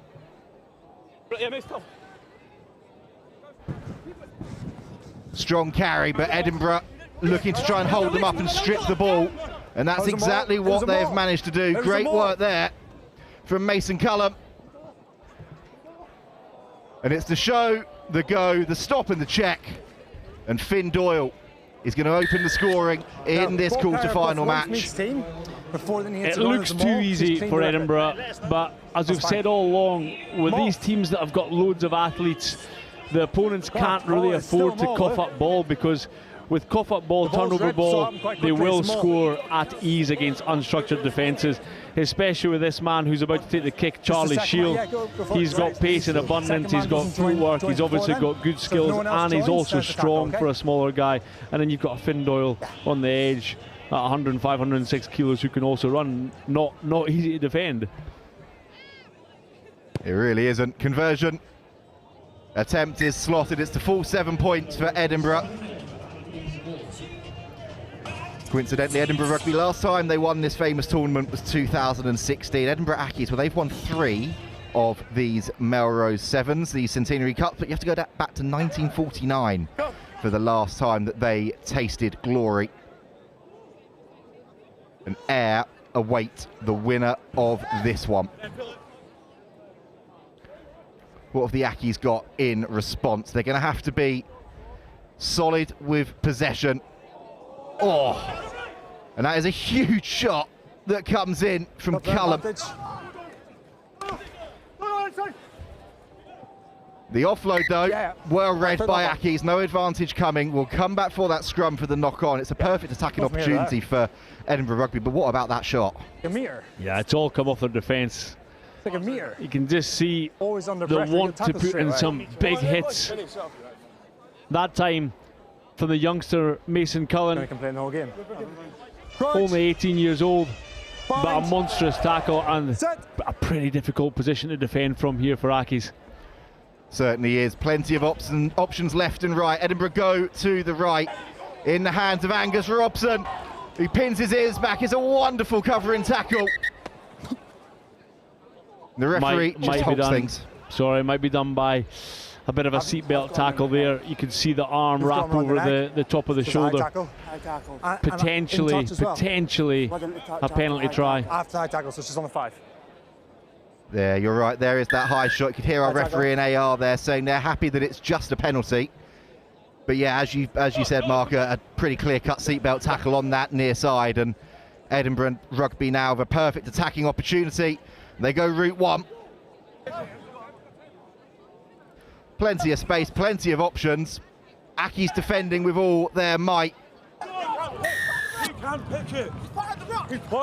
No, 1 foot behind, try.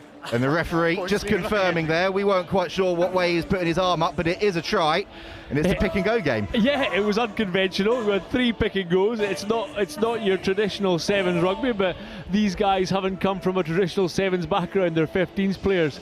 And what is the shortest way to the try line? Exactly that. Exactly that. And at the end of the day, with a knockout tournament, nobody really remembers how you won it. Nobody really remembers how you scored it. They just remember if you got to the final and you picked up that Centenary Cup at the end. Yeah, exactly right. It is nice to score some quality tries, team tries and individual tries along the way, but there's no doubt about it, Edinburgh will score plenty of those en route to the final. 12-0 to the good now. Edinburgh Ackies have got a penalty. In the air. That one in the air from Satala. And a chance now for some possession and opportunity to carry forward for Robbie Kent.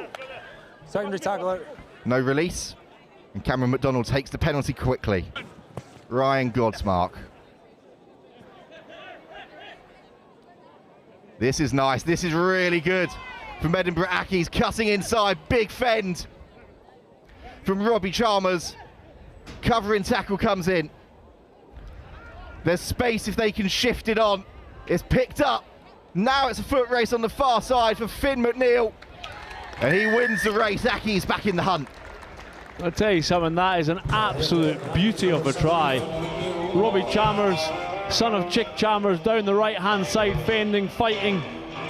And then they managed to spread the ball all the way from right to left to finish in the corner from that man, Finn McNeil. And he had the pace to go round Charlie Shield too, and he is no slouch, to tell you that for free.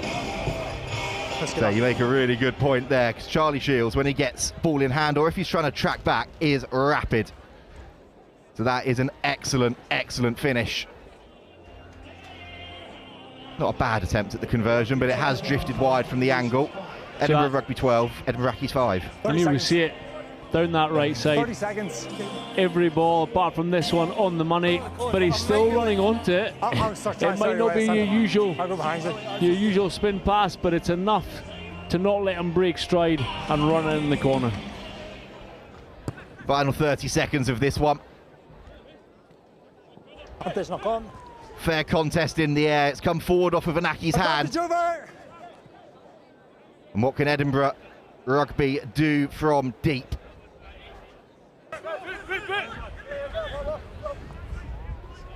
Oh, the pass gets caught on the wind. And a knock on off of the fingertips there, Charlie Shield, but that is the end of the half. I think that's fair to say it's an unconventional end to what's been a bit of an unconventional half of sevens. It certainly is, but as you say, you expect that from Edinburgh especially. You know, they're going to rely a little bit more on physicality. Their basics should still be good, whereas Ackies are going to play your more traditional sevens, which you're seeing they're moving the ball into space, and you know they're not far away. 12-5 at half time. They're in the game. They certainly are. All to play for in the second half, and we'll be back with you to bring you all of the coverage very shortly.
Back underway then in the second half. Oh, great leap, great take for Edinburgh Accies. What can they do now with ball in hand? Well, Robbie Kent loses his footing slightly, but they're working the ball back towards this near side. Well, Gavin Welsh is the pace man if he can get things going, but he tripped over his own feet. Fortunately, his side got the penalty. And they waste no time starting to charge forward, fizzing that one wide.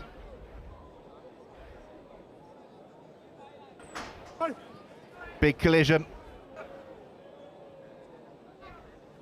And Accies holding on to the ball. McDonald with the carry. Here we go. Is this the opportunity? Oh no, defence is good from Edinburgh there. Cammy Scott, Ross McKnight there to stop Welsh in his tracks. This is good, patient play from Accies, and now the half break, the offload is a good one. Support needs to get there. The ball is just hacked back in field, and it's come back into an Edinburgh hand, but then Satala loses it forwards. It's helter-skelter stuff out there from Accies after a solid 90 seconds or so of possession, and eventually we can pause for breath and get the scrum. Yeah, they're all of a sudden starting to look pretty threatening, Accies. You know, you can see the confidence and the belief building. They just need to get the ball to a bit of space there. If they could have moved that ball when the ball was turning over, there was space everywhere, and you can see the Edinburgh boys are starting to struggle now a little bit as well.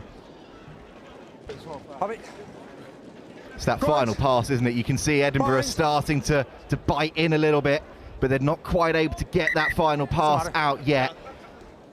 I need you to come in. And Accies, they really need to keep a hold of the ball. They're going to have to build tries, but we know with Edinburgh's X factor, if they get turnover ball, they can score at will. Accies possession again then. Looking for that outside edge. Here's the opportunity now. Gavin Welsh pins the ears back, has to check back inside, continues to charge.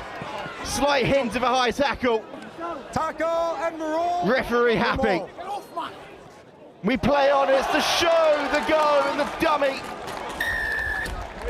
And the Accies are over, and it's fully deserved. Love it, absolutely love. Little bit of magic there. The dummy, the animation on the ball, but we talked about this man, Gavin Wood. He's got lots of pace, he's a real threat. What it causes is the Edinburgh players over chase. Now all of a sudden there's 3 or 4 players locked into that breakdown. They're worrying about what's outside, but the little magician sails a dummy, and off he goes. Wonderful finish. Conversion, whilst you were seeing that replay, was successful as well. We're level at 12 apiece.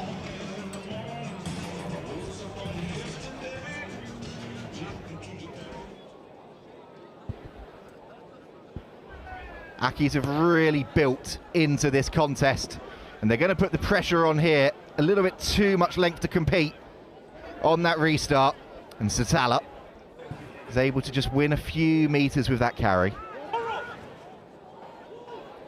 And Edinburgh again, out the back pass. Little bit of a juggle, it's held on to by Doyle. On the floor. Scott sending it on, and Shield looking for a gap, finding it, pinning the ears back. Crucial covering tackle. Offload wasn't quite expected by Morris. Edinburgh having to reset here. Ball in. No, it's in. Slow ball, but it stayed in, so Edinburgh can come away with it again here. One-handed offload, 2-on-1, draw the final man. Now it's about the foot race, the footwork, and the covering tackle. Knock on into touch. And it's knocked on into touch. Okay. Edinburgh Accies are living on the edge, but that is a huge defensive set. It's a huge defensive set. Great desperation, but also, to be fair to Edinburgh, they were patient as well. They almost did everything right, but this little bit of extra work there from Vincent Hart was the difference, and it causes an error. Now they've got an opportunity to get the ball back, and they've been good. They're keeping the ball throughout the first half and into the second half. They've got a great opportunity to have a huge scalp in this tournament. That's forward, off him. Doesn't matter if it's a stripping action. No. Exactly that. The referee. Action is you've stripped it backwards. That's the law. Let go then, eh? No, it's therefore not a knock on.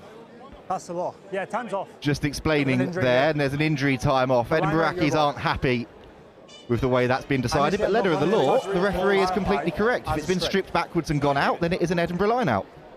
Yeah, that is fair, 100%. And all of a sudden, it puts Edinburgh into a really strong position. Let's see, with all the firepower that they've got, we've got Cammy Scott, Mal Satala, both very adept, evasive runners. It's going to be hard to keep them out here. Time on. 2 minutes to go. Referee confirming 2 minutes left of what has been an absorbing quarter-final. All backwards. Line out goes awry for Edinburgh though, and what can the Accies do from their own try line? Again, they're looking for the speed on that outside. Edinburgh defending well. And Edinburgh Accies are going to have to try and launch something from deep. Oh, they're going to get away with one there with the penalty. A bit of a hospital pass, and Edinburgh were all over that, nearly getting a hand to it again. That's going to be a card. Satala leaving the field, deliberate knock on. And the Accies have got a player advantage here. What can they do with it? Hart loses his footing. You can see these players are out on their feet now. Whoever can be decisive, hold on to the ball, take a chance, they're going to win. One chance for someone to be a hero. Could it be Gavin Welsh on that far side? One try already. Pulled to ground. Into the final minute of this one. Beautiful fizz pass wide to Cameron McDonald. Cuts in field. Nobody is going to get near him. Arm aloft. Take your time before you put the ball down. He does just that. Waits and waits. And scores. Edinburgh Accies hit the front, heading into 30 huge seconds and a conversion to potentially crown a huge moment. That is a huge try for them, but you see it, there's patience, accurate passing, decisive running. He's taking on the defence, and Cameron McDonald is potentially sealed a win against the bigger of the two Edinburgh teams. Huge. The referee confirming that is the final act. We've had two huge upsets in the quarter-finals. Newcastle Red Bulls deposed by Ayr, and now Edinburgh Accies deposing Edinburgh by 19 points to 12. A try in the last play of the game from Cameron McDonald. And they will advance to the semi-finals later on today against Ayr and keep their dream alive of winning the 1883 Centenary Cup for the first time since 1949. No time to rest though for anybody. We're moving back into the women's competition, back into the Breadalbane Doddy Claymore event. And it's the hosts Melrose taking on Hearts and Bulls as both teams make their way out onto the field. And delighted to say that Sarah Law is back alongside me. This is a huge game for Melrose. Hearts and Bulls, sadly, they know they're out of contention now for the top two spot and that place in the final. But Scottish Thistle's not playing the final round. They've finished 3 wins and a loss, 9 points on the board, 50 as their points difference. Monaco and Musa are going to be taking on Shogun at the end of this one, and they currently are 4 ahead of Melrose on points difference. Crucial moments, crucial match. Yeah, into this final round, and there's still 3 teams who could be in that final. This Melrose side that we're about to see taking on Hearts and Bulls are one of them. They'll be looking for a really big win here to put them in the best possible position, with Monaco coming up next, and they're the other team alongside Scottish Thistles who could take their place in that final. Well, this could be the perfect start. Hearts and Bulls chasing back, but they are not going to get near to Richie Hennig. Perfect start for Melrose in their hunt for a top 2 spot. She's been excellent from the Melrose side all day today as well, really leading from the front, getting this early score, which is exactly what this Melrose side need to rack up that points difference and put themselves in a really good position. And a successful conversion too, with points difference potentially coming into the swing of things. Every kick, every point is crucial.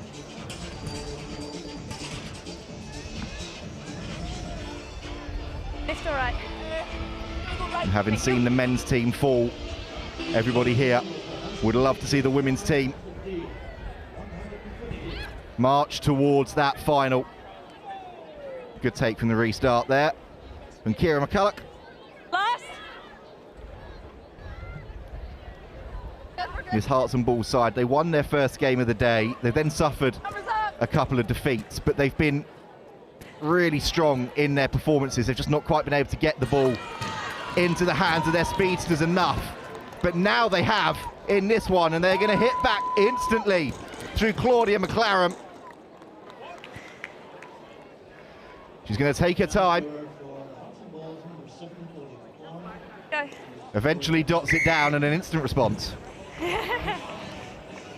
Good response from Hearts and Balls. Via Walker just trotting down that side and drawing in the last two defenders, getting her arms free to get that inside ball to Claudia McLaren, who read it well and changed her line from the outside back onto the inside.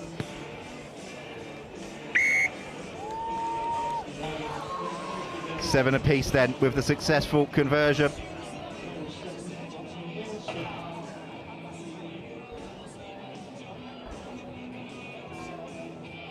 Left all right.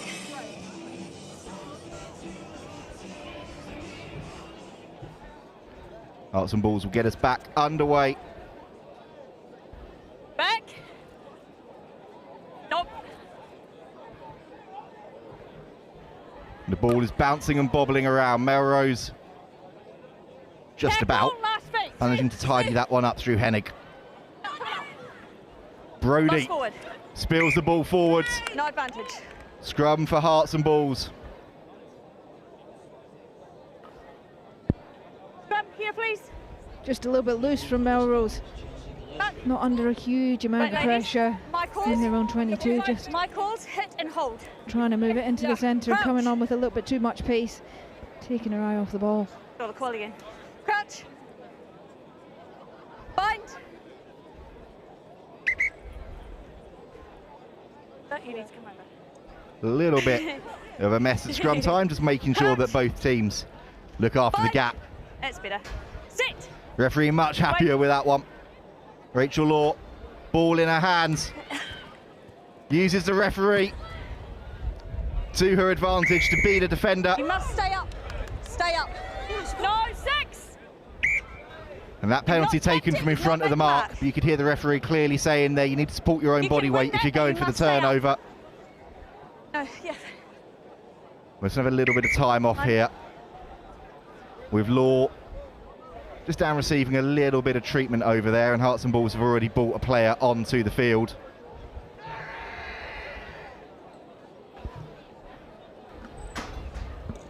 Whilst we're looking at this, the other number to keep your eye on if you're involved in Scottish Thistles is 50. That is their points difference. It makes If Melrose do manage to win this game, but they do not win by 17 points or more, then Scottish Thistles will know that they have made their way into the final, and that's a really sad sight to see there as Rachel Law makes her way off gingerly on 1 foot. She's been so impressive today, scored some really nice tries, and that's actually a really big loss for this side. I don't want to big her up too much because she's my sister, but we were trying to keep it fairly quiet if we could. Without her though, Hearts and Balls are racing away and scoring instantly to hit the front.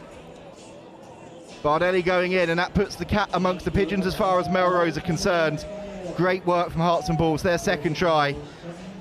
Yeah, we were trying to keep that one a little bit quiet if we could, but it's incredibly sad, isn't it, when you see anybody go off, let alone when it's a family member, someone you're so close to, and someone that's played so well.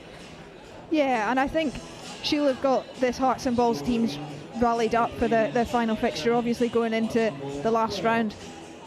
They knew they were out of the contention for the final, but they'll have wanted to finish off their Melrose day with a good performance. And aside from conceding early on, they've come back into this. They've scored 2 good tries. They'll be looking to keep on top of that. Here come Melrose though, hitting back instantly. One missed tackle and Joanna Hacker goes in next to the uprights. It's the perfect response for Melrose. And Sarah, I can see push your head back slightly in frustration there. It's one missed tackle and you can't do that against someone that's got that much out and out pace. Yeah, exactly, and she didn't have much space to work with there. She actually did really well to get that fend out and just propel herself almost into the gap, but it's not a huge amount on there. If that tackle gets made, puts Hearts and Balls in a good place. As it happens, they're chasing back at Alina Prokopenko, having to chase back and misses the tackle as well. Lost forward. 14-12 lead now then for Melrose. That one was lost forward. The Hearts and Balls will have the scrum. Hit and hold. Heading into the final minute of this match. Bind. Of this first half, Hit. I should say. Same channel.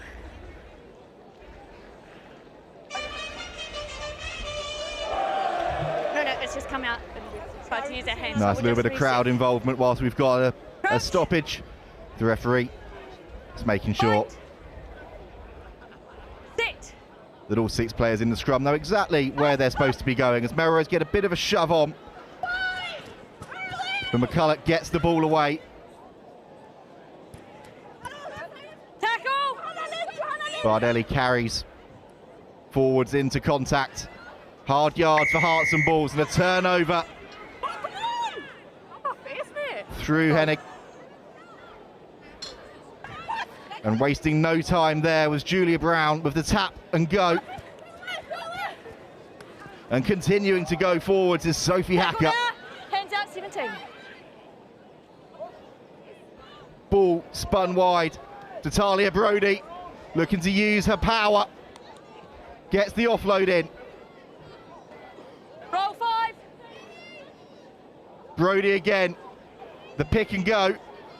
Hearts and Balls getting the turnover.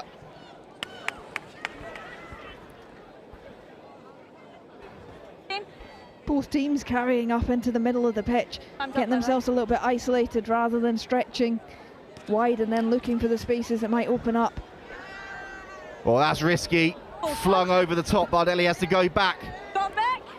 The ball has gone backwards. Final play of the half, but then it's been lost on the floor. And it's picked up gleefully by Joanna Hacker for her second of the match. And that extends the Melrose advantage going into half-time. Hearts and Balls throwing caution to the wind and rather gifting that score to Melrose. It's half-time. Yeah, just playing out from their own try line. I thought they'd done well to carry into that space there, but that loose pass just over the top just puts them under a bit of pressure. Unsuccessful conversion then, and that's half-time. Melrose 19, Hearts and Balls 12. Tantalisingly poised at the break in this one. Tantalisingly poised if you are of a Melrose persuasion. Their points difference currently is 37. The Scottish Thistles have a points difference of 50. Monaco and Musa, before they play, have a points difference of 34. Remember, 2 of those 3 sides will be the ones that advance into the final. It is going to come down to potentially moments like this here that we saw from Hacker, putting the tackle in, regathering and scoring, that's going to decide that top 2. We'll be back with you very shortly for the second half.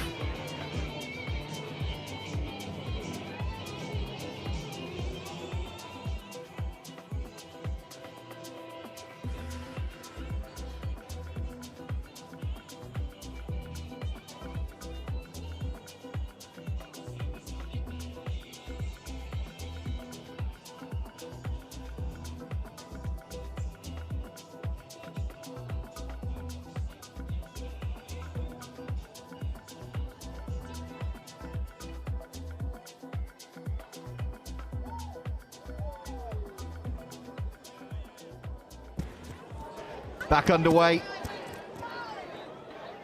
for this second period, and the ball is bouncing and bobbling.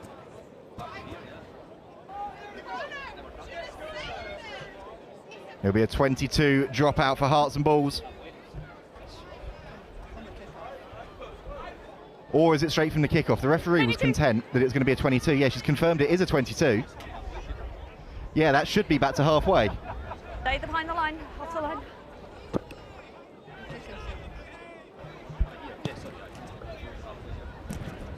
That's plucked out of the air beautifully by Claudia McLaren. Picked up by Proclentlio. A big tackle coming in midfield from Melrose. That ball goes behind Smolina. She eventually gathers it the second time of asking, and then a huge shot comes in from Brody. It's turned over, but then lost. Doesn't matter too much though. Penalty goes the way of Melrose. But Sophie Hacker, too keen to get going, takes that one from in front of the mark. Holding on. We'll just have time to pause a bit and reset. Get into their structures now. Finding the gap. Nobody is going to get near Sophie Hacker. Goes over for Melrose's fourth. Increases their advantage again. And it's the start they needed to this second period. Yeah, she just rides the tackle really well on that first one. Didn't have to do too much more than that. Conversion is successful. So whilst we're keeping tally on the points difference, plus 44 right now. It's like the final day of the Premier League season, isn't it? Watching all the permutations coming in real time. I'm loving the number of spreadsheets we've got on the go at the moment. If there was a camera on us up here, there's about 4 or 5 different spreadsheets going, be that on laptops, be that pens and paper. Tackle, roll.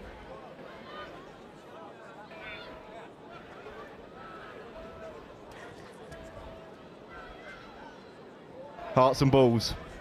Release now, no! The strong carry from Georgie Young. She's won it. But the ball has been turned over, and you can hear the referee clearly saying it was one on the floor and they can play on. Searching for space here are Melrose. Pass in behind to Eleanor Cord. Doesn't go to hand. She has to pick up and reset. But now there's space again. And the foot race is on. Ella Tromans goes in out wide. Ball's gone, leave her. Ball's down, leave her.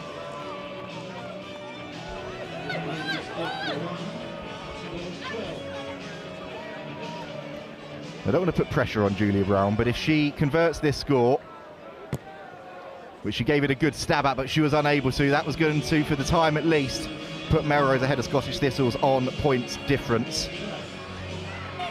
But it's a really good try again. It's just a little bit messy, isn't it, from Hearts and Balls, but then it's that awareness of space and seeing that 2-on-1.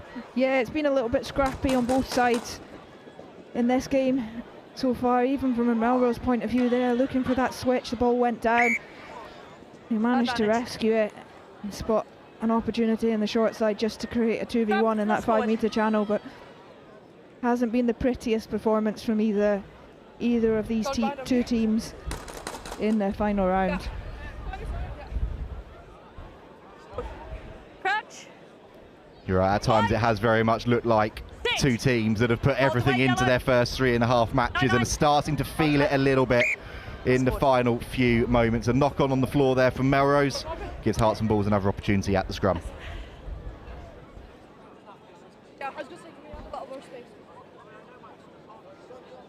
A little bit, but you guys need to wait on the push, wait for the ball. Yeah. Crouch. Bind.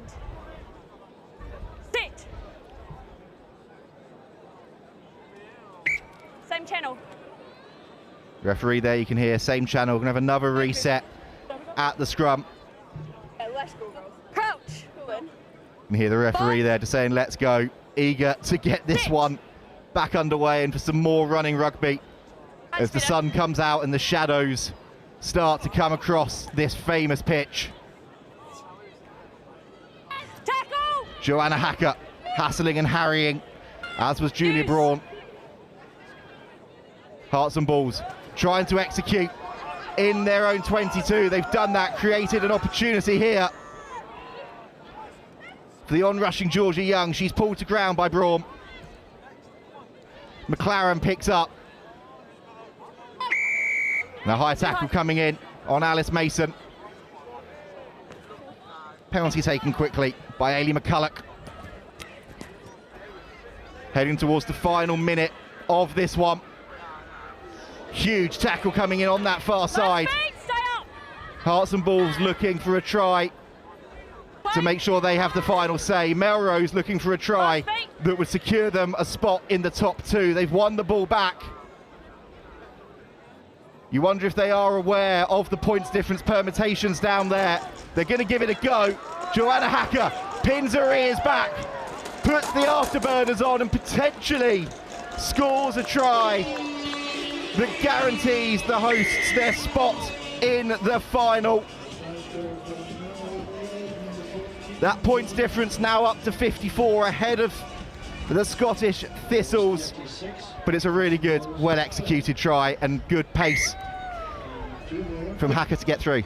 Yeah, absolutely, and I think based on how quickly they took the last conversion, I think they probably do know what the permutations are for their points difference.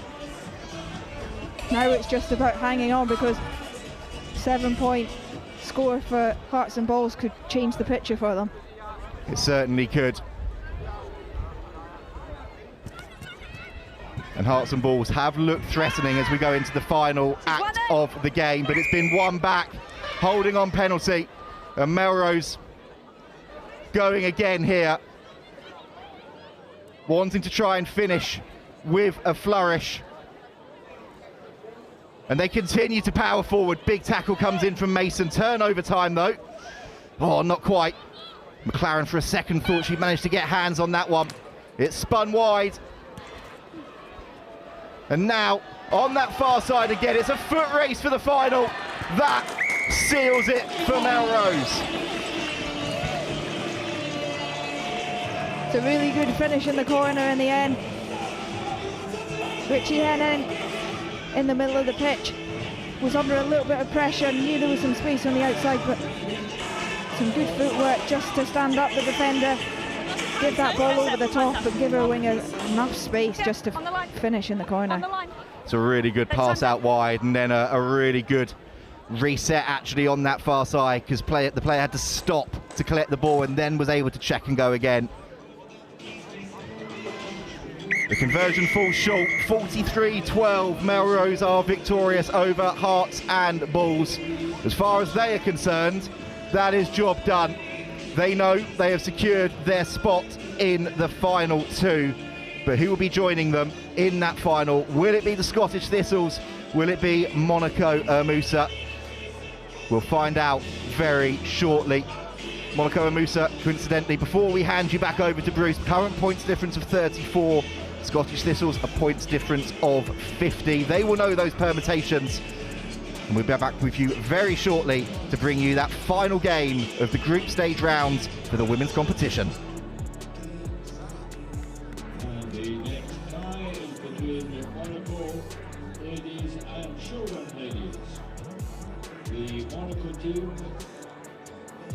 Juliani Robinson, Anya Michelle, number 3 Hannah Thornhill, 4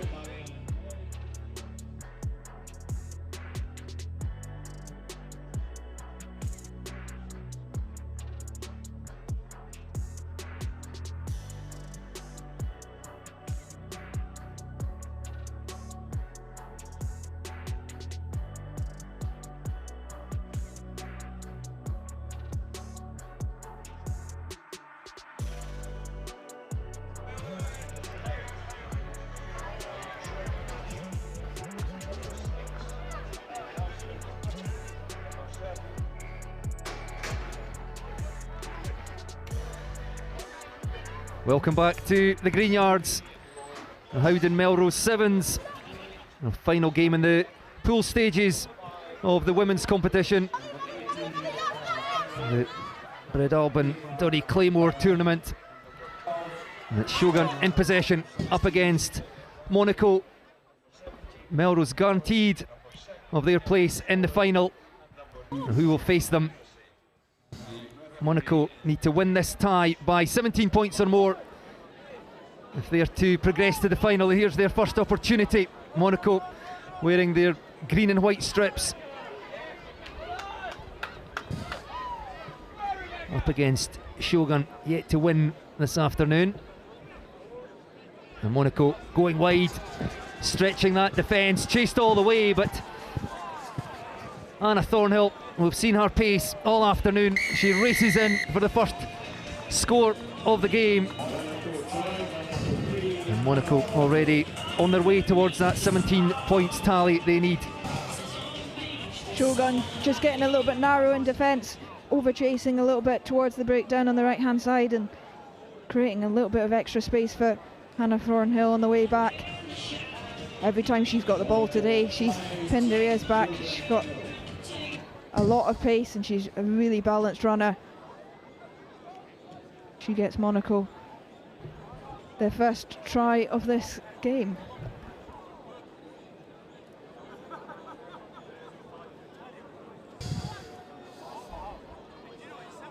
So the Scottish Thistles are the side that have to watch with bated breath and hope that Shogun can do them a favour. But for now, it is the Hannah Thornhill show as she races through again, touches down for the second time in quick succession. And this is exactly the start that Monaco and Musa would have hoped for. It is, there's just a little bit of a loose ball on the floor. A couple of Shogun players around it, but none of them claiming it. And then once it's in Hannah Thornhill's hand, she just gets her head up, sees there's loads of space in front of her. Straight from the kickoff, that's exactly what you want from a sevens kickoff. Get the ball back straight away, see some space in front of you. Another 7 points.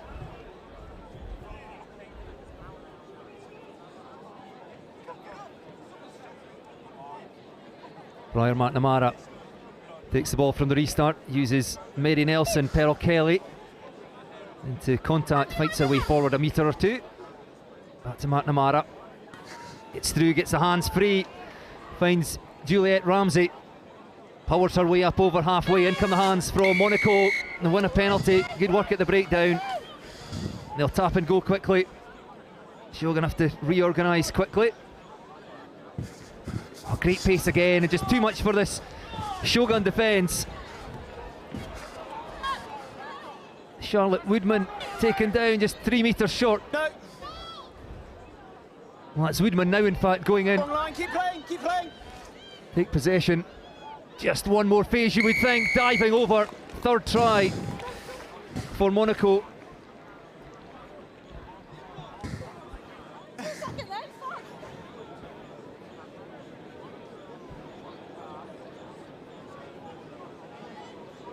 Briar McNamara down injured for Shogun, but that's 3 tries for Monaco. Umasa, as we said at the start, 17 points needed. That's pretty much the perfect start from their point of view. Every time they've got the ball, they've made their way into the Shogun 22. They've come away with some points on all of those occasions. They've got themselves that 17-point buffer with only 3 or 4 minutes played in this fixture so far.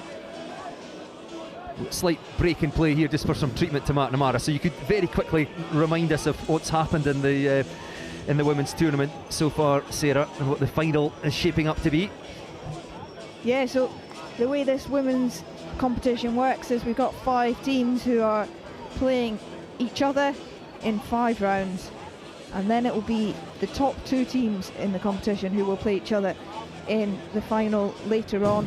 That is at 7:12, just before the men's final, which will take place at 7:30 later on. We've got a couple of teams who have won 3 games so far. Monaco looking to win their 3rd game as well, which would leave 3 teams on 3 wins. So it would then be points difference that would determine who the top 2 teams were. Coming into this game, Scottish Thistles were 50 points on the points difference. Melrose, as we just saw, beating Hearts and Balls to take their points difference to 61, so that was booking their place in the final. And then this Monaco side needed to win by 17. Is it win by 17 or win by 18? One or the other. We're not quite sure. We're hoping it's not 17 and then we'll have to make a decision, but win by 17 to book their place in the final, and that would see Scottish Thistles losing out. You're the mathematician, by the way. We'll leave you to work out. I'm not sure it's going to come to that, but for now, Monaco leading by 19. Brian McNamara has sadly had to leave the field of play. Through they go again. This time it's Maeva Desarnaud. Too hot for the Shogun defence to handle, and that stretches the Monaco lead out to 24 points.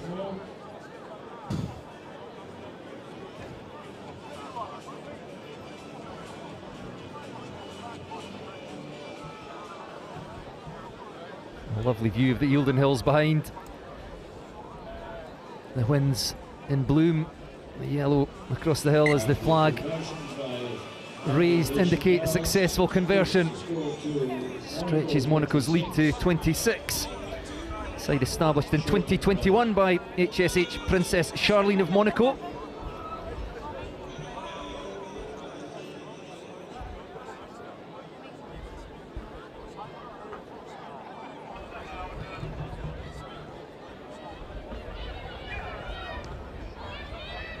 A restart gathered by Shogun Kira Forrest. Let it come away. Scrap for the ball again at the breakdown. Mary Nelson in there as first receiver. Sam Tanana Kurukuru dips low into contact, but the support just a bit slow in getting there. Holding on, penalty. Monaco. Oh, it was slung in the direction of Hannah Thornhill. We've seen her pace. Well, it's still got there to Thornhill eventually, and Thornhill will not be caught. In for the hat-trick score.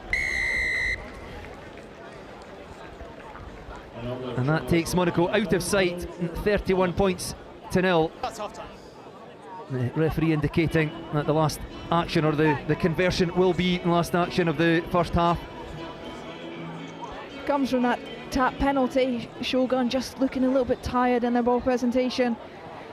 Not working hard enough to get that ball back, not working hard enough to support to make sure they clear, and Monaco getting over that ball and winning a penalty, and then from that having loads of space on the left hand side, not needing to be too accurate with their passing. That ball goes down on the edge. Doesn't matter though, she has time to go back, pick it up, still turn and stretch her legs to the try line. Yes, it makes life easy when you've got someone with pace like Hannah Thornhill lurking out there. And the Scottish Thistles will now be looking at this scoreline and thinking that they will be leaving the competition. Beaten in that first tie of the day, 29 points to 15 by Monaco. Probably their worst performance of the day. They'll be a little bit frustrated by that. It's been a real quality competition though. Yeah, it has. This is the fourth game for each of these sides, and there's a few tired bodies out there as well, so we're seeing a little bit of scrappy play in these final fixtures. But on the whole, there has been some really high quality rugby. That Scottish Thistles side played Monaco in the opening round, and it took them a while just to get going, but then after that, round 2, 3, 4, they looked excellent. They'll be really disappointed if they're the team that misses out. But the other teams, Monaco, Melrose, who we will likely see in the final, they've been consistently good across all of their fixtures. They've got a couple of superstars on both sides, but the rest of the team are very good at putting those superstars into a little bit of space, giving them the opportunities to have those 1v1s and show what they're capable of. Well, second half underway, Shogun kicking off, and Monaco threatening immediately. Tackle away. Play just on the Monaco side of halfway. It's been turned over though by Shogun. I think the victory, fair to say, beyond them here, but they'll certainly be looking to get themselves on the scoreboard as Pearl Kelly drives into contact. Switch of play by Abley Evans. Monaco offside. Away goes Evans, looks for support outside, finds Rowan McPherson.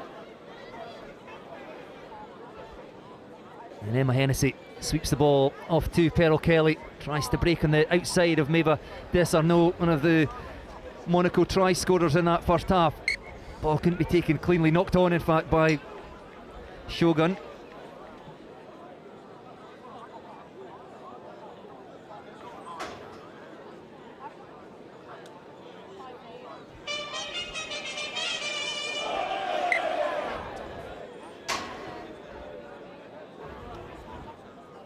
Crowd in good spirits, as you would imagine by this time of the day. Sun shining, it is really absolutely fantastic scene here at the Green Yards.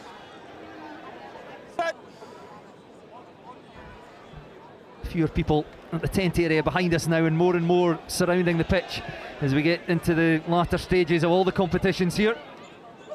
3 finals still to be played on the main pitch, the under-18 tournament for the Jim Telford Cup. As away go Monaco again, and it's Maeva Desarnaud who will go over in the corner, chased by Rowan McPherson, who can't get there. And Monaco on easy street now.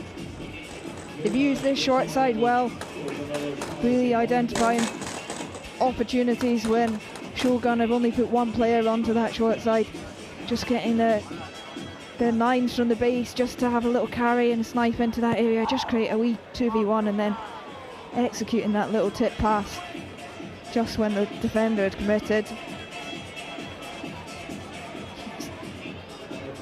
Just opening that up a little bit,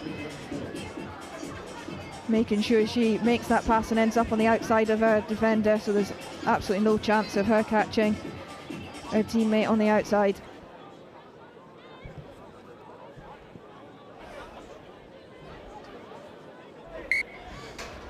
The kickoff not going 10. Rare mistake from Monaco. The free kick on halfway for Shogun. It's looking to get something from this tie. 4 minutes still left to play.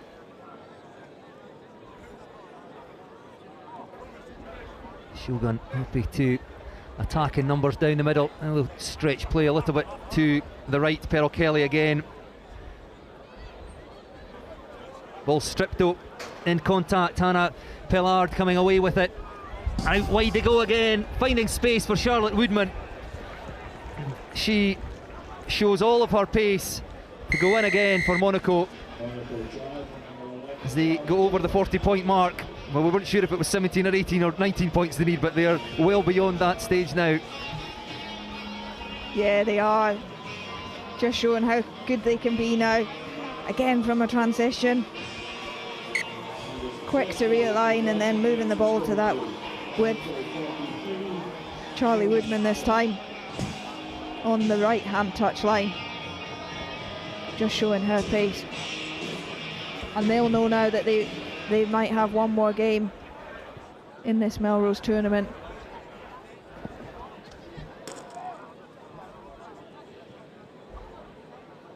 Well, the restart bouncing into touch, so it'll be a Shogun throw into the line out. Stay on your front, man. And they're Monaco's male counterparts, the Monaco Impies, won here in 2023. So the Amusa side will be looking to emulate the men 3 years later with their own victory here. They'll have Melrose to overcome in the final. Shogun look to run from deep. Racing away up the stand side touchline. It's a good run by Shogun up to the Monaco 10-metre line. Good work at the breakdown by Charlotte Woodman, just slowing that down. In fact, it's been turned over by Monaco. Try and reorganise into some semblance of shape. And decide to put boot to ball. That not a bad option by Chloe Pontus. Just rolls into touch over on the far side. The Crowd over there enjoying the sunshine. Yeah, not a bad option at this stage of the game. They know they've won this game. They know they've got the points difference that they needed to get themselves into the final. When you know you've got another 14 minutes to go, just preserving a little bit of energy. Really important. Back ball. Waiting for this player. Hannah Bellard sadly hobbling her way to the sideline. I see her knee already heavily strapped. I'm not sure if it's a recurrence of that injury. A shame for her, should she not be fit to play the final. It's back with Shogun. And just over a minute left here. It's whipped out to the left by Mary Nelson. He's performed well for Shogun today. Try to ignite their attack. Isn't quite fired for them though today. And it might well be the last chance of the game. Goes to Monaco as they look to take this tie over the 50-point mark. Just stepping inside the defence. Chased all the way, looking round for support. Couldn't quite get the ball free to Mallory Malgarini. Might just need one more phase. Out it goes into the hands of Morgan Pelisson. Can't quite get there. Shogun never giving up. Ball still there. Can they get over? That's good strength to stay in the field of play. So Monaco do go over what I think will be the last try of the game. Trickiest of conversions from out wide to take this up to the 50-point mark. They got there eventually. It looked like they had an overlap a couple of phases before they'd used it. I'm not quite sure how that ball squirted out or how they managed to keep that in, but good strength just to power over in the corner, get the 7th try, finish off this fixture in style. So full time in this one. And it's Shogun 0, Monaco Amusa 48. They have done more than enough to seal their place in the final, where they will face the home side, Melrose 1883. That was scheduled for 7:12 here in the Green Yards. I think we're maybe 10 minutes or so behind time. But that one should be an absolute cracker. Always great from a crowd perspective with a home team involved.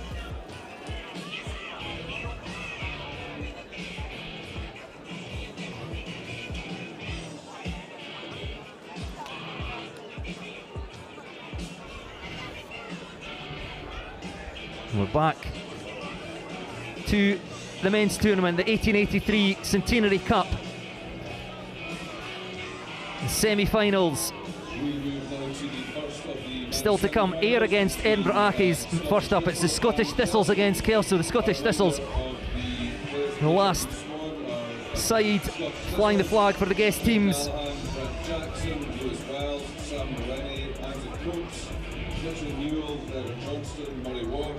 Mitchell, Stevie Hamilton, Liam Monroe and Freddie Owsley. And it's Kelso to get things underway. Last one here in 1989 where they beat Ayr in the final. The Scottish Thistles won more recently in 2008, coached by a Melrose legend in Graham Shield that day. Kieran Beattie the man in charge today, and it's first opportunity for the Scottish Thistles. Trying to get the ball into the hands there of Freddie Owsley. Certainly one of their danger men. The referee for this tie is Drew Campbell.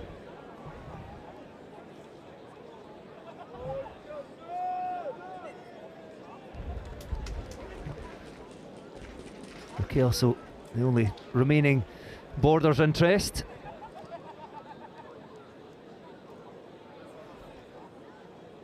Never sure if that will mean that they will get the support of all the Borders folks in the ground here.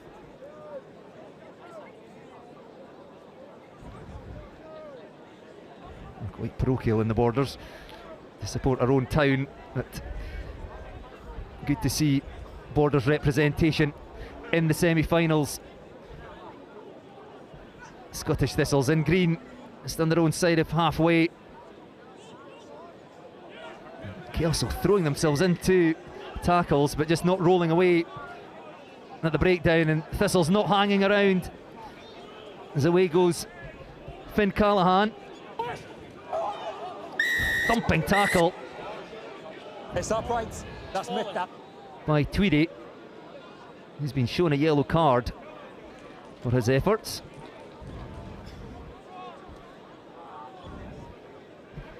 So Kelso down to 6 men for the next 2 minutes. Just there. Okay, hold. Freddie Owsley gets things going here. Brent Jackson, loose pass, goes back though, tidied up by Gregor Johnston, and then clean through goes Johnston. He'll touch down under the posts. That's the first try of the semi-final for the Scottish Thistles. We've seen that set piece move a couple of times from Scottish Thistles today. They've not quite executed it on the occasions we've seen it so far. That time just went down, but Gregor Johnson does really well just to scoop up the pieces, and it shows good strength to brush off the first defender. Get his first try.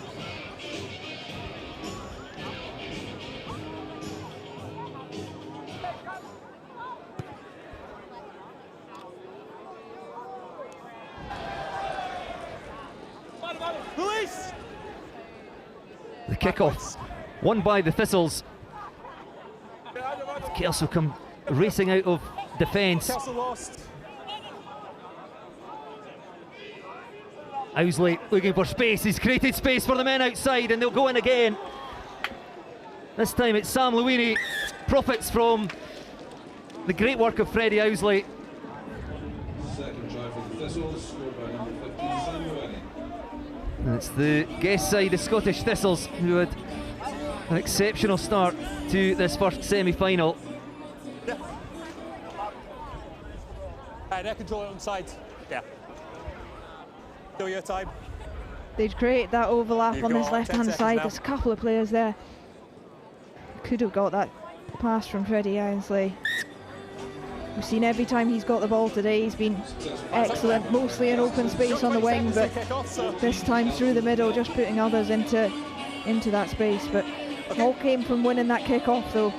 They put the kick-offs into some really good spaces all day today, and getting up and competing hard there gives them some of those opportunities.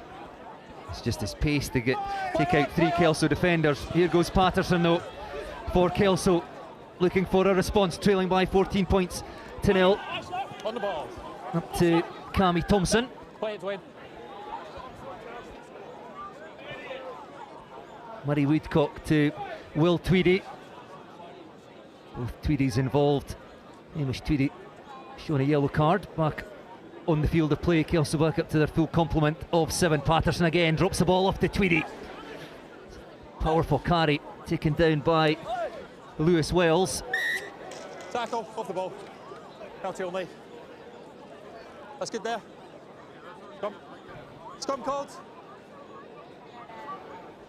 Scrum, guys. Thistles penalised for a tackle off the ball, and Kelso opting for the scrum. Box here. Yep. Okay. 5 minutes played in this first semi-final. Kelso 0, Scottish Thistles 14. Kelso will be desperate to strike before half-time. Free kick tapped by Patterson. Off he goes up towards the 22. Needs support now. Murray Woodcock in to secure possession. Hamish Tweedy stopped just outside the 22. Tweedy back up on his feet to play scrum half. Uses Archie Barber. There's Barber now, in fact, wearing 6. Tries to dance his way round the defence. Tweedy again. Out to Cammy Thompson. Some space here for Kelso. The ball goes loose. That was a crucial tackle, in fact, by Murray Woodcock. Never on ball. Use it on side, on side. Thistles snapped up possession, threatened to go the length. That could be a deliberate knock-on. Kelso will lose their second man of the tie. This time it's Murray Woodcock. 30 seconds. Thistles just organising themselves well. Just organising that clearer to come and be an extra player down that short side. So they had 3 players attacking the 2 Kelso defenders on this short side. That little flick inside, and Kelso can't help but stick a wee palm out. Knock that ball on.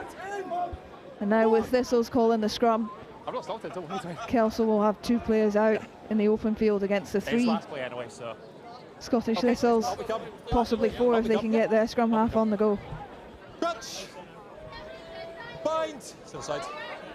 So the last play of this first half, and the Thistles extend their lead going into the break up against the 6 men of Kelso.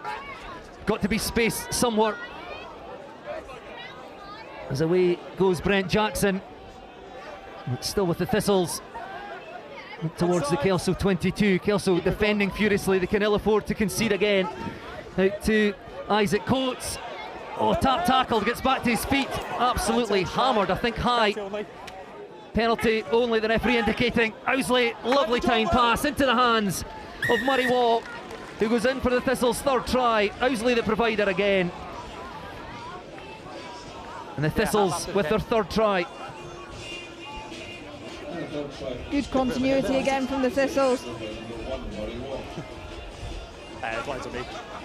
So a good break through the middle from Brent Jackson, and then Isaac Coates had a go, and a little tap tackle prevented him from scoring. But then they keep the ball well, spread it towards this left-hand side again. Freddie Owsley involved, fixing that last defender, and a nice pass right in front of his supporting player at full pace. The conversion again successful, extends the Thistles' lead out to 21 points to 0 at half-time. I think it would be unfair on his teammates to say that was the Freddie Owsley show, but he was certainly to the fore, and when you have a weapon like that in your side, it certainly makes Sevens rugby very easy. Yeah, I think they've all played their part, and certainly in this game we've seen a bit more of some of the others as well. Found him on the wing quite a few times in some of the earlier fixtures. This time he seems to be popping up in the middle quite a few times, putting some others into space on the outside. But there is talent across this entire Scottish Thistles team. The pace that they're playing at as well, particularly having had that earlier fixture against Musselburgh. Not all the teams having to go through that earlier fixture. They're now into their 4th game of the day. They look as fresh as they did at the start of the day. What can Kelso do to rescue the tie? I think get some of the ball. I mean, in the game of sevens, that possession is really, really important. Just keeping the ball and creating their own opportunities. Scottish Thistles, every time they get the ball, they're playing with pace.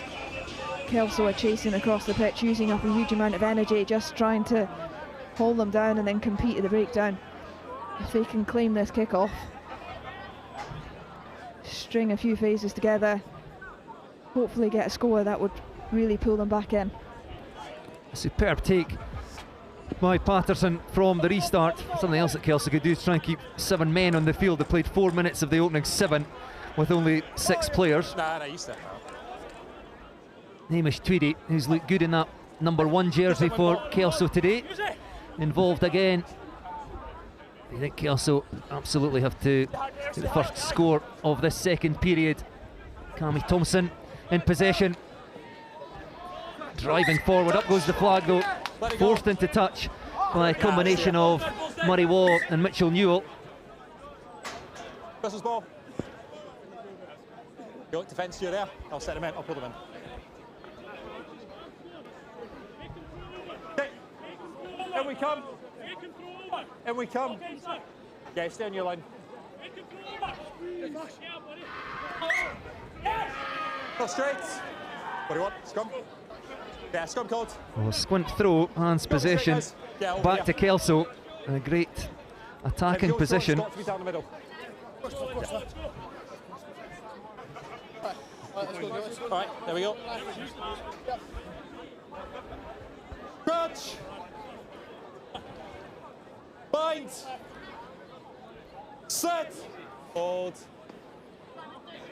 Patterson out to Tweedy. Oh, play on, it's your player. Comes squirting out the breakdown. Who'll come up with this? The Thistles, they've got numbers out there to their right.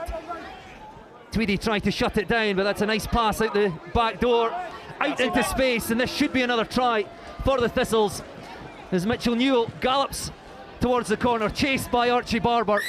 Barber knew that Kelso really couldn't afford to concede again, never gave up on the chase, but Newell with the gas, and that might well take the tie beyond Kelso. Comes from the transition from Scottish Thistles, putting pressure on that breakdown. Kelso just being a little bit loose in that breakdown. I think it might have come forward off one of the Kelso feet just as they went to clear the ball. And then they spark into action off that transition. Isaac Coates, the little ball out the back. And then it's just a 2v1 on the edge and plenty of pace on the outside.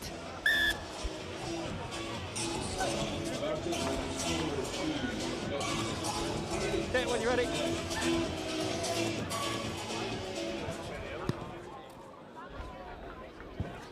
So 28 points to 0. That's a very long way back for Kelso. Like 4.5 minutes left to play. Any hope of getting back into this tie, they must score now.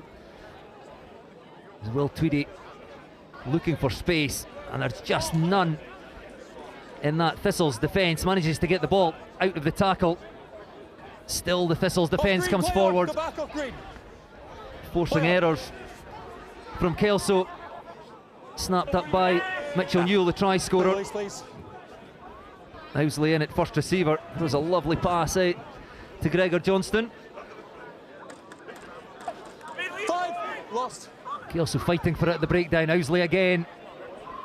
Well, fine space. There should have been none. Taken down 5 metres short. Recycled quickly. Bad edge. Desperate defence here by Kelso. Playing with a penalty. Get and again, Freddie Housley dives over in the corner, and that will be the clincher.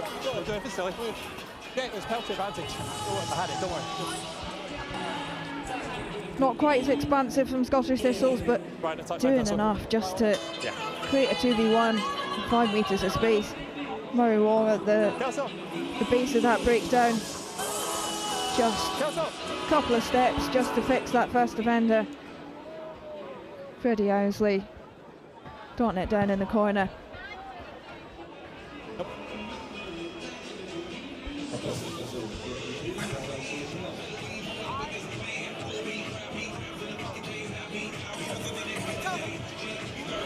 The conversion unsuccessful. It matters not as the Scottish Thistles lead by 33 points to 0. Beautifully weighted restart again. Taken by Kelso though. Picked up by Nick Stingle. No clear release. Hands up, please. Cammy Brown on now. Passive. Wearing 8. And Stingle again. Ball stripped, but the referee indicating that the tackle had been complete, so another penalty to Kelso as away goes Murray Woodcock, clean through, stretches his legs out, chased by Isaac Coates, but Woodcock will score. A consolation try for Kelso.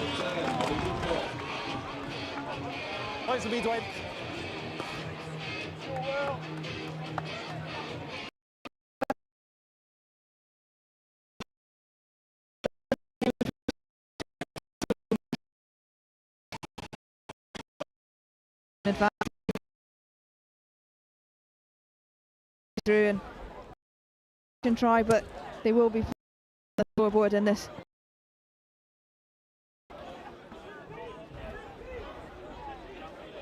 Get a ball. And a mistake from the restart, just too much on that. Still filled with adrenaline from the try. Hands possession back to the Thistles. They'll just look to slow things down here. Well, saying that, Perhaps looking for another try down this right-hand touchline. Stevie Hamilton, former Peebles player. Oh, Patterson almost got to the intercept there. Blowing the whistle. It's got 2 hands. It's just a knock on. Keep racing out the line, read it beautifully. The referee indicating that because he got 2 hands to it, not a deliberate knock on. It's just a scrum for the Thistles. I think will be the last action of the game. Catch, bind, set, go. Straight up. Well, we said that is time. Time up. The Scottish Thistles will just hoof that ball off the side of the pitch, and they progress through into the final, seeing off Kelso. They're desperate to emulate the great Kelso sides of the 70s and 80s, that they fall at the final hurdle, the semi-final stage, and it's the Scottish Thistles who progress through into the final. Still to come, Ayr against Edinburgh Accies. But we can cross now down to Angus. Thank you very much, Bruce. Wow, what a performance that was from the Scottish Thistles, and we move straight into more semi-finals with Ayr versus Edinburgh Accies. But what I want to tell you about before we get into that is that we've got 3 finals coming up.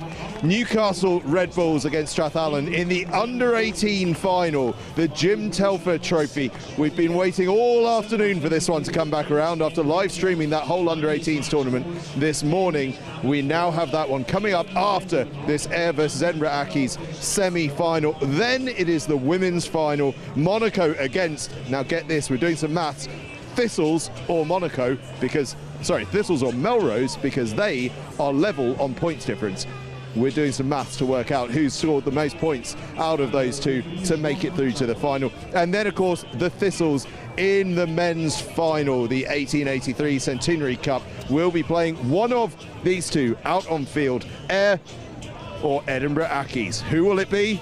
Well, it's up to commentary to find out. Welcome back then to the 1883 Centurion Cup here at the Howden Melrose Sevens. We are just 1 game away from this men's final. Will it be Ayr, who have come down from the west of Scotland with a point to prove, having risen in recent years in the 50s and 60s to the heady heights of Scottish Premiership champions in 2010? Or will it be the oldest rugby club in the nation, the Edinburgh Accies, who saw off the newly founded city rivals to reach this point? Well, it's a weak kickoff to get things started, and a quick tap by Ryan Godsmark, who's got Niall Godsmark in the other team as well, although he's not on the field at the moment. And the dummy from Vincent Hart, and it could be the perfect start for Edinburgh Accies in this semi-final. Mark's still alongside me for this one. It's a game steeped in history, but this is a tie that Edinburgh Accies are all over. It certainly is. So decisive from Vincent Hart there. He saw a half gap around the outside, and he went for it. Now, Wilf, you have called Ayr at the start of this match. I have firmly called Accies. I think they're going to have a little bit more sevens IQ than Ayr. This is Ayr's first sevens tournament of the season. Credit to them. They've already made it to the semi-final, but I'm thinking Accies might just have a bit too much. Off target from the kick. I just can't get that final play of the Newcastle game out of my head when they ran back Adam McGowan, Cammy McGeary to turn it over against Red Bull and win the game. They bring that kind of fight to a semi-final. I think it's better they've gone behind early. In fact, I think it's going to spur them on. But we'll wait and see as the try scorer Vincent Hart gets ready to take the kick. Great finish from him. Off target from the kick, so 5-0 it remains. Up it goes. And it's a great effort to tap it back, but it's McGowan underneath it. And Ayr with possession for the first time. The likes of Finn Russell have come through the doors in pink in the days gone by. They've never won the Melrose Sevens, not once. And what a chance this is for them to make a final against the nation's finest youngsters and developing players. The Scottish Thistles charge down. It was just slapped back by Hart, so nothing for them to complain about here. Weaving away goes Rory Jack. He can slap it backwards. Nothing illegal about that mark at all. Nah, definitely not. I have actually been really impressed by Rory Jack. You see him on the ball there. He's a little scuttler, but things just seem to happen round about him. So Keep your eye what on a him. step. And another. 3 defenders beaten. This will be a classic of a score for the Edinburgh Ackies. Dragged down just an inch from the line, and the ball's been dislodged. You're offside. You're offside. It was knocked on, No. and then there was a man in front of the kicker, or the man who knocked it on, sorry. I think the referee... It was all fine until the ball got kicked into you. Just going to give a scrum. Accidental offside on the 5 metre, but it is going to be possession for Ayr. Yeah, unfortunately, we're going to have a stoppage for a while here. See Ryan Godsmark back about 30 metres from the Ayr try line has pulled up with a calf, hopefully not an Achilles, but he's hit the deck, and he has been a real talisman for this Ackies team, and he'll be a big miss. So an early substitution is not what they wanted, but that is the game of sevens. You know, there are a lot of injuries as the game goes on, because fatigue plays its part, and it is a 10-man squad, so they have got players to replace them. Big loss though for Edinburgh Ackies, and now it's a big scrum for Ayr, and they do win it cleanly as they needed to. Straight to the line. No hands, rock. Can they break away from their own 5 metre here? Big carry on the rumble goes Robbie Orr. Orr almost breaking away. McDonald tracks him down. Orr was trying to bat him away like a fly. The Savannah Heat, as hot as it gets here in Scotland, as they move right to left.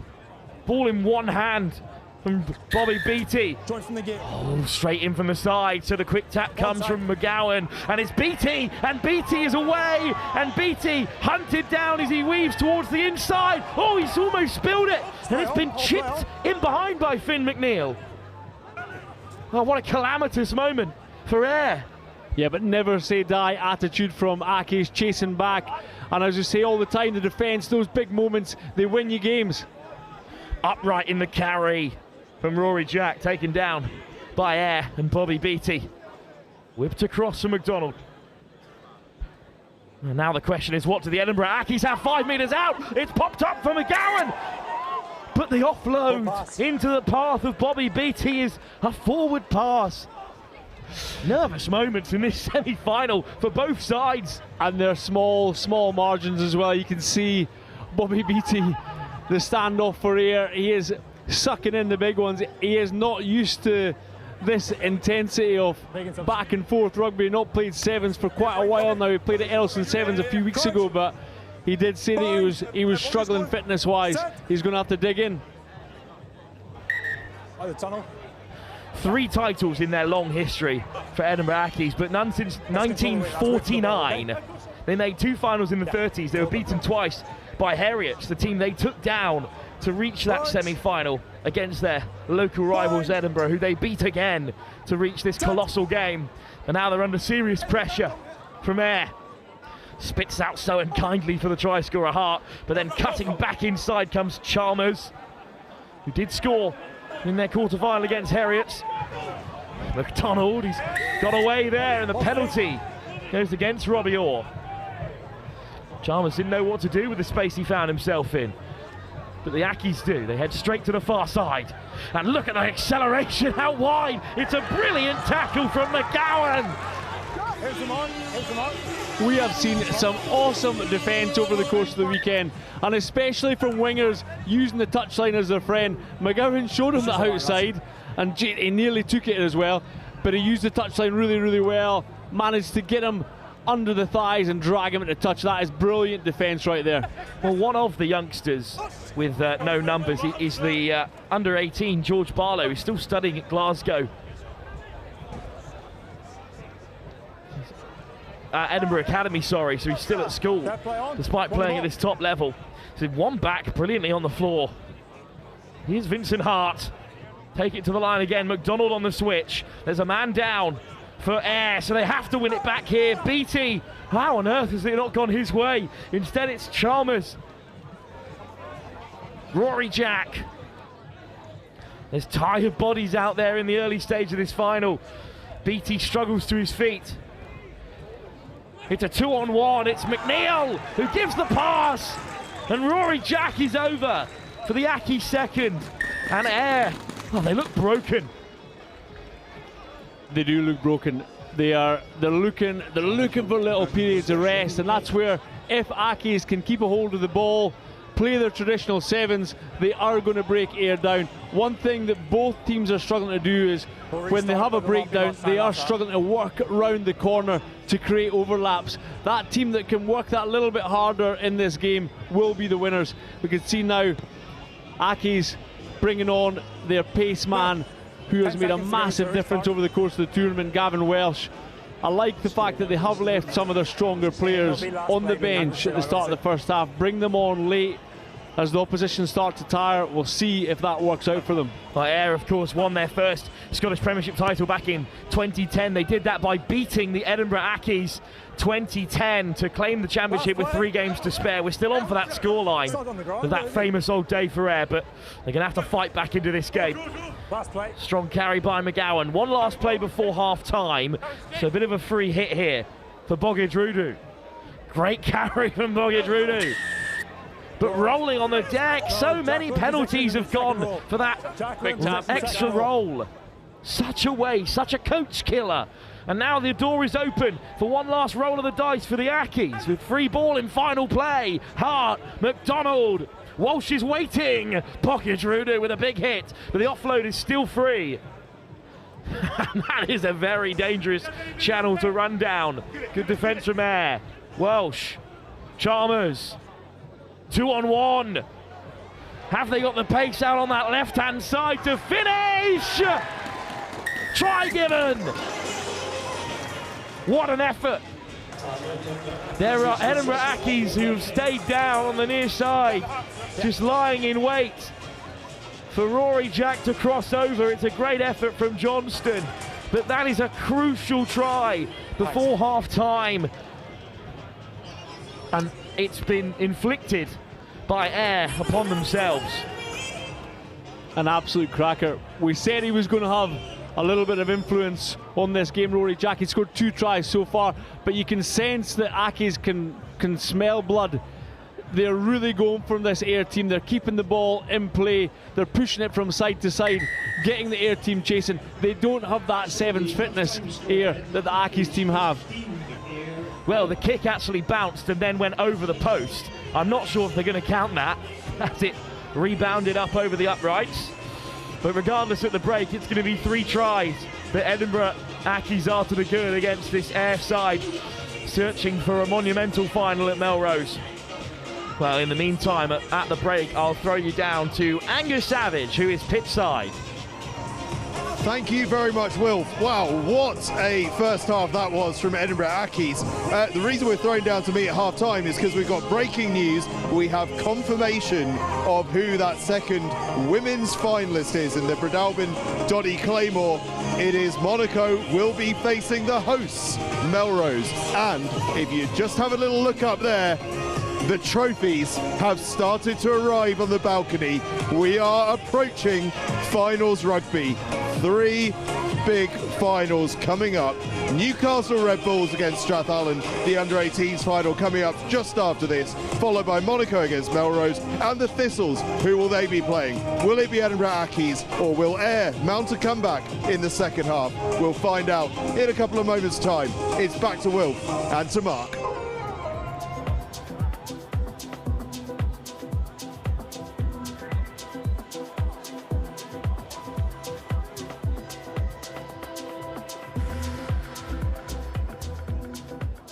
Seven minutes for Ayr to turn this around ahead of a huge final here at Melrose. Edinburgh Accies could be on the verge of their first victory since 1949 and only the 4th in their long history.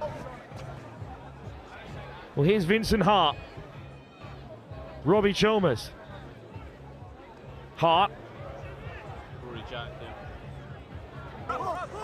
Really strong carry up beyond the 10. And the penalty goes their way. Mark alongside me, that's a good start for Edinburgh. A real nerve settler. A cracking start. Somebody I've been hugely impressed with over the course of the tournament is Robbie Chalmers. He's actually a Melrose man. His old man is Craig Chalmers, and you can just see he's so hungry to go as far as he possibly can in this tournament. He's a real talisman for the Accies. What a ferocious carry that is by Max Wallace. And there is Barlow, the most diminutive man on the field, all the way across for Chalmers again. On familiar territory here, and Walsh has been hammered by Cammy McGeary. Still it comes though for the Edinburgh Academicals. Hart, it's a good read, but it's a 3-on-1 here on the near side. The ball goes down. That is a lucky escape for air. Very, very lucky. And you do feel if Aki's were to have scored early on in this second half, it would be the end of Ayr. But they've stuck in, they've managed to keep ball.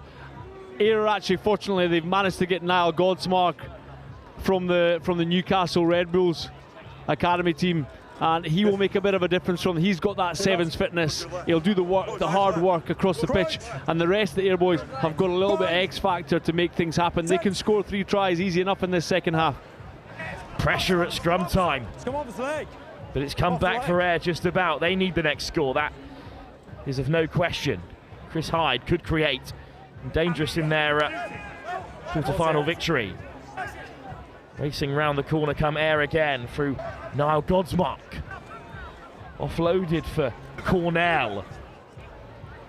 And a dip of the shoulder and almost a break for Adam McGowan. What a tournament he's had. But the ball is out and McDonald has it. What a workhorse for Edinburgh Accies, and off he goes again. McDonald, oh, Godsmark hammers him. Coffin corner on the far side for Edinburgh at the moment, but on this near side they're having plenty of advantage here. Great step from Granger. Ben Granger still going. Oh, just bodies his man. Granger on the bump, what a carry. It's another missed tackle, another chance for Wallace to get over the gain line.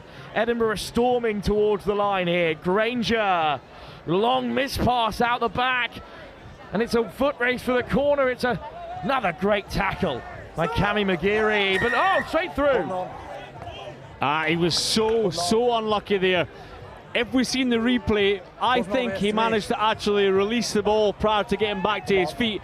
As he's gone, if you watch, he has released the ball. He got back to his feet. Was his knee on the ground when he picked it up? Not so sure. Godsmark takes it in. McGeary. Hyde. Then straight into the line for Hamish Cornell. Hyde back to the open side. Spots half a hole. Hyde skips through. Has the acceleration to get away. No one will catch him. It's just Vincent Hart on his tail, and Walsh. Oh, he shrugged it off. And Walsh has taken out Hart. And that leaves it open for Chris Hyde to wander home. Chris Hyde, has he given Ayr a lifeline? We will see, but what I love is Aki's desperation to get back and make tackles. They had 2 men back there, but unfortunately they both tripped up on each other, and Chris Hyde, he managed to get under the post and make 7 points. Unfortunately, when the 2 of them have fallen over each other, those 2 defenders, when Gavin Walsh goes to make the tackle there, you see he does get actually kneed in the head by his teammate. He is their pace man, so fingers crossed it's not too bad, and he manages to come back on the pitch, and because he's a real threat for them, and if they're going to go and win this tournament, they're going to need a lot of pace against the Scottish Thistles. Friendly fire for Edinburgh. Doesn't get them any closer to the Centurion Cup, as you see there. But Chris Hyde may have got Ayr back into this. It's been spilt off the kickoff. So a set piece. We've got time, 2.5 minutes to go. That's an age in the game of sevens, Mark. 2.5 minutes is forever in a game of sevens. Although I think for Ayr it'll feel longer than Aki's, because they are blowing hard. I can see Aki's digging in, but again, we've always said it, Ayr have got threat across the pitch. BT. Scott Watson. McGowan breaks the tackle. McGowan pins back his ears. 1 man to beat. Offload inside for Watson. Watson denied at the 5. What a challenge from Chalmers. Still Ayr have it. Pressure on McGowan. 2 men around him. BT over the ball. Watson. Johnston hit hard, and they're straight over it again. Edinburgh Accies. What a turnover. That is unbelievable defence from Accies. The hunger and the desire to get back has been incredible from them throughout this tournament. Defence wins matches, and that might be a match winner right there. George Barlow, the schoolboy, with a wonderful turnover. That kick's going to stay in play though, and McDonald herring after it. Oh, it's come off McDonald into touch. So quick ball for Godsmark, who's lined up, but still they managed to flick it away. Rory Jackson. Jackson with a hitch kick. The ball goes to ground, but it's always backwards. Tackler. Good work. Big Rory Jackson, Johnston, Godsmark. They've got to do it from their own 22, and they have to do it now. Is that high from McDonald? Referee waves play on. Jackson, BT, and Menio Bogedrudu. Somehow frees the hands, Bogedrudu. The dying embers of this final, it might be time up. Our clock is in the red. Johnston. Ackies are just all over them. They're like a rash. There is no space for air. No, that's a rock. Godsmark. That'll be it. 10 seconds, so it'll be last play. 10 to go. Edinburgh Ackies know they're through. Certainly don't look pleased. They're absolutely battered and bruised, and they've got who else but the Scottish Thistles yet to face. Give them 10 minutes, they'll be pretty chuffed. Let them catch their breath. That's an incredible achievement to get to the final of Melrose Sevens. And what's also important is they have now gone further than Melrose in the tournament, which means they have a chance of winning the Kings of the Sevens in the final tournament of the series next week, which is also a home tournament for Ackies.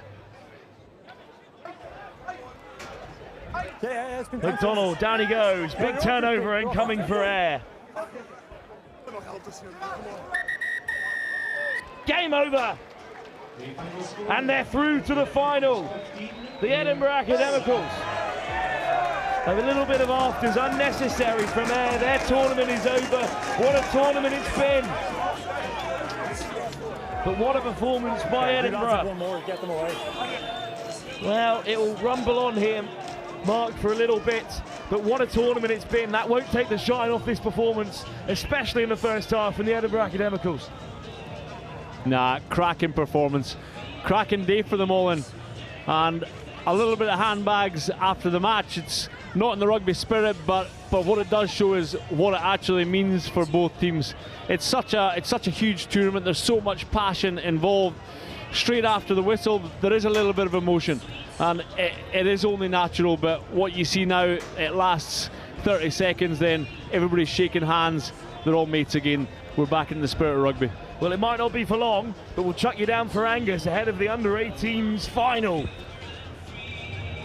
Well, what a performance from Edinburgh Ackies into the final against the Scottish Thistles in a couple of moments' time. But before that, it is the under-18s final, the Jim Telfer Cup, Scotland versus England, Strathallan versus Newcastle Red Bulls, and Strathallan have just walked out while Newcastle ran out. Shades of 1990, perhaps. We have got a belter of a final coming up, and it's the first of 3 in a row, because following this, it's the women's Breadalbyn Doddy Claymore, Monaco against the host Melrose, and then that final game, Scottish Thistles against Edinburgh Ackies in the 1883 Centenary Cup. We've got a huge few games coming up, and now it is that under-18s final, Newcastle Red Bulls against Strathallan, and it's going to be Wilf and Mark to talk you through it. Thanks, Angus. It's Newcastle Red Bulls Academy who have gone a couple of steps further than the men's senior side, beaten at the quarter-final stage by Ayr. But this young side, made up mostly of under-17s and a couple of under-16s as well, will take on a Scottish side of real pedigree. Strathallan, the Scottish Conference champions, looking to go back-to-back in the first 2 ever under-18 competitions. They're looking for their second of 2 Jim Telfer Cups here. And Mark, you know all about the man that gives his name to this great competition, Jim Telfer. What a hero he is here at Melrose as the knock-on leads to a Strathallan scrum. He certainly is, and well into his 80s. He was actually in Melrose this week, and he was in the changing room with the Melrose first team before they came out to play in the Melrose Sevens this weekend, giving an inspirational team talk. And just like he was with the Lions, it sent shivers down your spine. Listen to what he says. There's just so much passion, knowledge and experience within the man. Reddick round the corner for Strathallan, floated over the top, and here's Glasgow's Murray Shaw. Shaw eventually taking the ground by Finn Curry, and a turnover! What a turnover it is by the winger on this near side, Alfie Warwick, player of the tournament. If Newcastle go the full length, the Gosforth man, and look how quickly they will transition. Turnbull, Kassab, and Kassab is over! Well, Durham University may have exited early in the men's competition, but it's the man from Durham Cathedral School running over the England under-17. What an incredible try. Alfie Warwick is known for his try scoring, but his turnover on this occasion, and then it is just simple, basic hands, but at pace. And they finish off that try to get on the scoreboard. They have been untouchable over the course of the day, but Strathallan are the one Scottish team that could and can compete with them. Well, many could say that Newcastle's toughest test came against Strathallan's great rivals this season, Merchiston Castle, who Strathallan, of course, beat with a bonus point in the final round of the Scottish Conference to claim that title. It was a really fantastic game here, and Strathallan are on the front foot for the first time. Hugo Johnson races away to score. Wow. I didn't see that pace in the earlier rounds. He's left the best to last, and he'll be absolutely loving that, because that came from nothing. That was just individual brilliance. We unfortunately don't see the clip of the footwork prior to that, but there wasn't just an open prairie for him. He had to create that himself. A step off the right, and then it's accelerated and showed the afterburners to get the first try on the scoreboard. Here we go here. All done himself. Off the right, off he goes. Nobody can get anywhere near him. Missing some big hitters, the likes of Matheson, who played Glasgow and Scotland internationally this year. They're missing a couple of players who have now been contracted. Congratulations to them, and a few who were playing senior rugby today for the various teams here at the Melrose Sevens in the 1883 Centenary Cup. But it's the Jim Telfer Trophy that Strathallan are after. They're such a unit, and they're such a strong side. But this Newcastle team, this academy team, have been playing on the under-17 circuit all season, and it's a fantastic carry from Alfie Warwick. Quick pull from Bailey. Kassab, the try scorer, with his trademark cap on in the warm-ups. Back for Warwick on the short side, and here's Turnbull. Freddie Turnbull, the big back rower from Sedbergh School. Up over that 22. Kassab, has he knocked it on? The ARs let it play. Scrimger. It's crossfield from Nathan Bailey, and it's claimed in that wide channel, and it's Curry. Looks to get away, it's a forward pass. So unlucky, because that would have been a pretty special manufactured try. Crossfield kick. We haven't seen many kicks over the course of the day in either tournament, and all the teams are playing with a flat 7, which is unlikely not to see as many kicks through, because the space is there to be used. On this occasion it was a crossfield kick, but the pass, that final pass, went literally half a foot forward. There was nothing in it. Forward from Evan Boyd-Smith, the giant under 16. He's still playing at Red House in Stockton. Little snipe down the blind side, right decision to pull out of there because it was looking dangerous, and the kick is a brilliant option with the pace of Murray Shaw in pursuit. Newcastle favourites to win the race. Here we go, bit of broken field, but Scrimger slips, and he manages to get the ball the way to Warwick, who puts his head down. Great work over the ball, but it doesn't come for Ferguson. Turnbull off the toe. Here's the other Durham Cathedral lad, Spencer Scrimger. Bailey. Oh, it's just forward. Big Boyd-Smith did really well to hold up his man, but just couldn't keep it aerial. And this is the first time that we've seen Newcastle really pushed, and you can see they are a little bit hesitant for the first time. They're not too sure when to go or who to go to. And Strathallan, you would go as far to say that they are in the ascendancy at the moment, and they seem to be in control of the match. Saying that, it is only 7-5. I mean, they are fresh. They both had a 3-hour gap, which is difficult to navigate. It's the honour of playing on green yards they've waited for. Little dink through, and it might pop up for Johnson! It's a double for Hugo Johnson! Nudged through by Rory Dunn, the Glasgow under-17. We just said we haven't had many kicks, and there's the deftness of touches there. Johnson in for his second try, and you can see he's absolutely loving it. 14 points on the board for Johnson in the Jim Telfer Cup final. Wilf, I do love how you said, though, you know, they'll be fresh. They've had 3 hours off. How many times have you played 4 ties in the morning and then had 3 hours off and had to play a final? I think I played 4 games of sevens over my 11-year career at schoolboy level. And within those 4 games of sevens, how many minutes did you play? A grand total of 30 seconds, I imagine. Whenever there was a scrum. Good take off the kickoff from Newcastle, and it's a brilliant breakaway down that left-hand side. But another pass that's gone forward into the path of Strathallan. They're snatching at chances a little bit, Newcastle, which they haven't done in this tournament before. Wonderful line speed from Bailey, looking to make amends. But it's true, Mark, they've looked so comfortable and composed, but this is the first time that they're really chucking those offloads regardless of if perhaps they need to go. Yeah, they're rattled a little bit, but you know what? Their coaches will actually enjoy seeing them in this position because they can see how they react. It'll be, whether they win or they lose, it'll be an opportunity to learn from it for them. But again, there's a long way to go, and they've got an awful lot of threat on the park. This will be the final time that this incredible Strathallan side take to the field together. An emotional day for the Scottish Cup finalists. Johnson pops it flat to the line.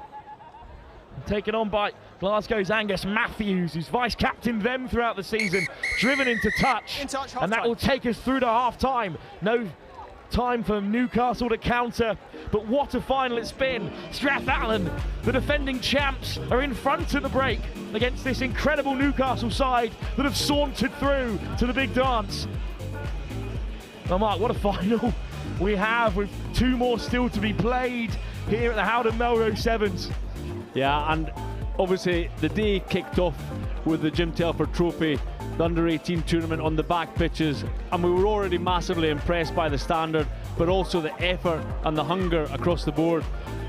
And they were all playing for this. Yes, they're playing to win, but also just the opportunity to play in front of 5,000-6,000 people on this Green Yards pitch. It is an awesome opportunity for them. And as we said, Newcastle, they hadn't been pushed up until this stage. Strathallan started really slow. They won 21-19 in their first game against D-side, winning at the death, scoring at the death to get through. And if they hadn't won that, they wouldn't have been at this stage. But they've only grown and grown and grown with each match. They've already played at Murrayfield this season in that Scottish Cup final, but it ended poorly for them, losing that game to Robert Gordon's. At half-time, though, they're in front 14-5 against Newcastle Red Bulls, the side that will make the backbone of their Academy League team next season. Yeah, you ask these boys what's more special, though, playing at Murrayfield or playing on Melrose Sevens in front of a huge crowd. I think there'll only be one answer for the majority of them. Strathallan looking to make history. The first team ever to go back-to-back in this Cup's second season of existence. Johnson gets us going. 14 points on the board for him already today, and it's an unbelievable kickoff. Matthews underneath it, tap back, but it's straight into the hands of Strathallan again. Tim Curry almost there, knocked on at the breakdown. He's got it all, this youngster Johnson, because again, at this level of competition, at this stage of competition, the dropout is not an easy task, and he's literally landed that on the 10-metre line and given his team the opportunity to win back possession, which they did, but just managed to lose it in the contact situation. Slip of the tongue there, because I was just thinking about that D-side game for Strathallan. It could be so different if Newcastle had lost to Merchiston. That was an unbelievable tie in the pool stages. Here's Dixon round the corner, son of Lee, the England international. And they pin back their ears again. Newcastle, but the counter-ruck comes in, and Strathallan have stolen it. And they forced the knock-on. Yeah, he talked about Dixon there. He's been incredibly influential over the course of the tournament. and I do think there's time for them to still have a big impact. He's somebody that all the good things that happened today with Newcastle, he was a part of it. He's quick, he's a facilitator with his passing, he's got vision, he's got a bit of everything, just like his old man. Scored the winning try for Barnard Castle at the North of England Sevens this season. For now, though, it's Pettit looking to bump them off. He is so strong, the Scotland and Glasgow scrum half. 150 kilos he can squat in his tender frame. Big step off the right boot from Finn Rooney-Douglas, but he's hit hard, and the ball is dislodged, and away go Newcastle again on the counter. Dixon on the inside, round the corner for Kassap, put down. What a break though by Kassap. It's tough for them, really, really tough, because they're actually making the right decisions. He slowed up to wait for support, he made the pass. You know, Dixon looked to link up as well, and it was decent, but the ball's just gone to deck. They have actually been a little bit unlucky over the course of the match, Newcastle, but at one time they will hit the little purple patch and these balls will stick. So in this occasion, Strathallan, they need to make sure they keep a hold of the ball. On comes Evan Baskerville, young lad from Alnwick, representing Newcastle today. Dummy kick, instead they go wide. And Clark, the Glasgow winger, breaks away from the first man. Clark, lovely step, frees the hands. Matthews on the edge, so industrial. Angus Matthews almost away. Well, laid back by Finn Rooney-Douglas. Who will blink first at this crucial stage? Pettit. Clark on the edge again. Clark gets on the inside, over the top, intercepted. Picked off by Jake Tulip, the Gosforth back rower. And Thad Clay, a centre in the game of 15s. He's so powerful, and he wins the penalty. And it's a quick tap by Tulip, another England under-17 who took part in their big development camp a few months ago. Clay steps inside and out. Wonderful footwork. Thad Clay over the 22. What a finish. And you can see this is going to go to the death. Strathallan starting to make a few loose passes, and Clay, he just pounced on the opportunity of a 1v1 with some fatigued defenders, and they're right back into this game. 14-12. All of a sudden Strathallan will be starting to feel a little bit nervous. Newcastle, their belief go up. They've probably got the stronger outfit when you look across the board in terms of threat across the pitch. Defences are going to be spread a little bit thin now. 3 minutes. It's going to be tight. 3 minutes to go. Thumped through about 6 sets of posts by Nathan Bailey, the Percy Park lad, and he'll hang up this kickoff. 14-12. Strathallan lead by 2. Can they hang on for 3 whole minutes in the game of sevens? Deep kickoff, and here's Pettit. Looking to play from inside their 22, Strathallan. Good chop from Bailey. Straight through the breakdown comes Dixon. Desperate to get a knee to ground. Tackle release. Dixon hunting for it. Penalty! Dixon wins it, and the scrum half is off to the races. It's inside for Turnbull. Here's Bailey. Bumps his way to ground. Clay. Clay snipes himself. Turnbull!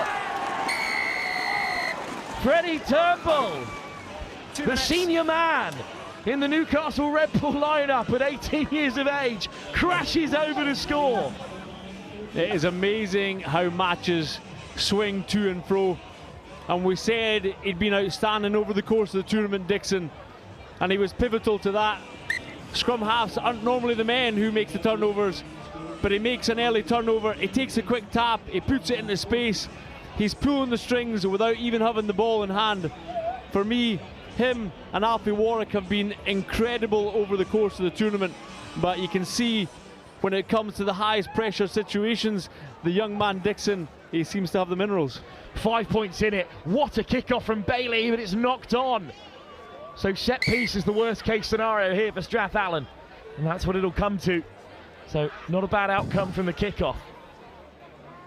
Yeah, and we'll have about just over a minute to go. So if Strathallan, the ref has just said that last minute, the Strathallan want to get back into this match and have a chance of winning, they're really going to have to make the most of this scrum and this possession. The nice thing is they've got their man Johnson right in the middle of the park. I'm pretty sure he'll have something to say about this last sequence. Pettit. Little switch move. The dummy works out at start for Rory Dunn. You've won through the gates. Johnston. Matthews takes on Clay. Matthews brought down on the halfway line. Clay straight over the ball. Good work to put him to deck. Good contest. High line from Newcastle, the kick the right option. Clark's underneath it. Great take by Evan Baskerville. Penalty to boot. And it's a quick tap from Turnbull. 30 seconds. 20 seconds to play. Clay pulls the handbrake. Dixon over the ball. They need the ball, Strathallan, and they need it now. Bailey. Baskerville. Baskerville steps on the inside. It's a beautiful step to seal it for Newcastle. Evan Baskerville scores the winner. And their quality has shined right through towards the end of the game. Really big mental challenge for them, going down by 2 tries in that first half. But in the second half, they have stuck to their system and they have come away with a well-deserved victory. Newcastle Red Bull are your under-18 champions. They claim their first ever Jim Telfer Cup. It's the first one for Newcastle here at Melrose since they were senior champions in 2006. It's a brilliant day for this young Newcastle team who will stay together next season and who knows, maybe beyond into the professional game. Congratulations to them. It's a fine end to the season for Strathallan. Conference winners, cup finalists, Melrose finalists, but they couldn't get it over the line, their depleted squad. What a performance. Well, I'll chuck you down to Angus Savage, who is pitchside with a victorious Red Bull player. Very much, Wilf. Yeah, I'm joined quickly by Alfie Warwick, the Newcastle Red Bull skipper. How much does that mean to you guys? Yeah, it's a big win, obviously. First one for the club in the new Red Bulls era. I was just chuffed to win, to be fair. And obviously some fantastic performances earlier in the day from you guys, but actually in this game you were given a real test by Strathallan. You had to dig deep. Yeah, they came at us with a few tactical things like the kicks through, but we came through, and obviously that's all that matters at the end. You've almost done it for a whole nation, haven't you? Yeah, yeah. Superb, Alfie, well done, thank you. Cheers, thank you. Alfie Warwick there, Newcastle Red Bulls captain, and it's straight back to more finals time. It's Monaco against Melrose in the women's Breadalbyn Doddy Claymore final. Over to Bruce. Thanks, Angus, alongside Sarah Law once again for this final in the Breadalbyn Doddy Claymore women's tournament. It's been a long old day. 11:06 this morning, the first tie. It's ended up with a final involving the home team, Melrose 1883 up against Monaco Umusa. Both sides coming through the pool stages with 3 wins out of 4. It's Melrose with the first opportunity of the game, up over halfway. Can they strike within the first minute? Selena Korn, who gallops away, touches down, first blood to Melrose in this women's final.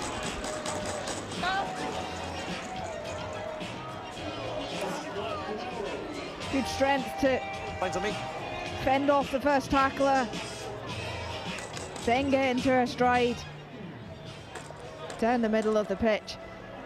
She had the pace after that to make it through to the try line, get the first score here for the Melrose side, cheered on by the crowd who all stayed around for this women's final.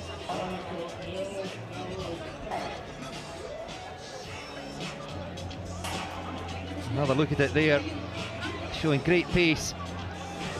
Run away from the cover defence, and Melrose perhaps not one of the fancied sides coming into the Scottish Thistles, the other team with 3 wins out of 4, but beaten on points difference by both of these sides.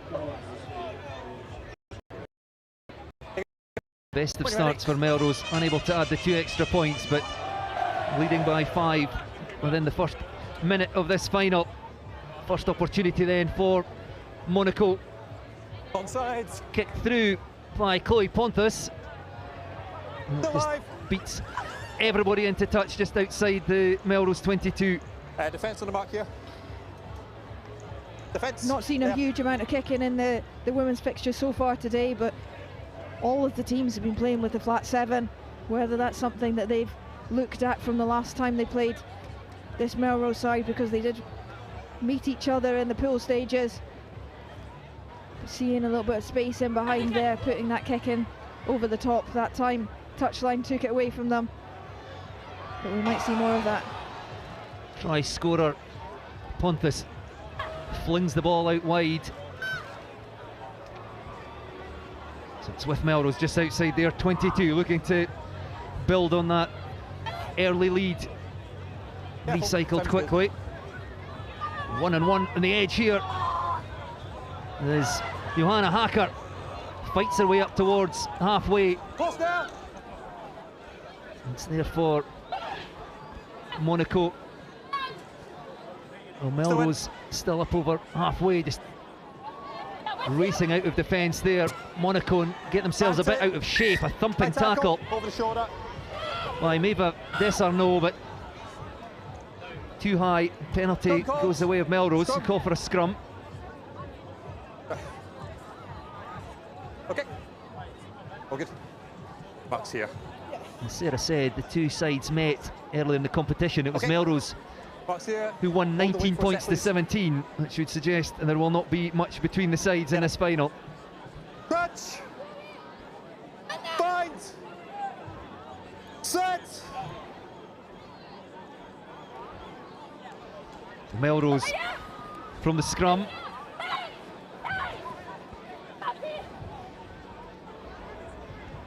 Reorganising on their 10-metre line. The ball slung out again to Korn. Play on.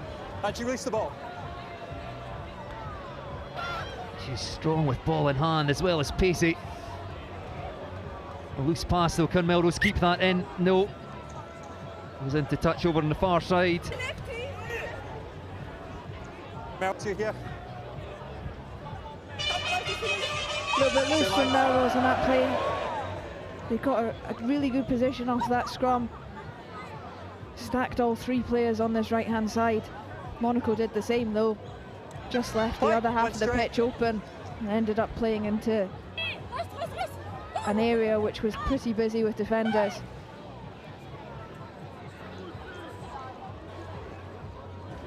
Monaco looking to go now on the outside. Shut down by Melrose.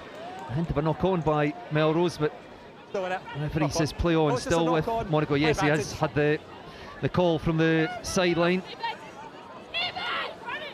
Rory Campbell. Advantage over. It's advantage over here for Monaco. Look to have created some space again over on that far side. Melrose defence working hard to get across and shut it down. Monaco into the 22. Can they get to the try line? Yes, they can. That levels things, 5 apiece.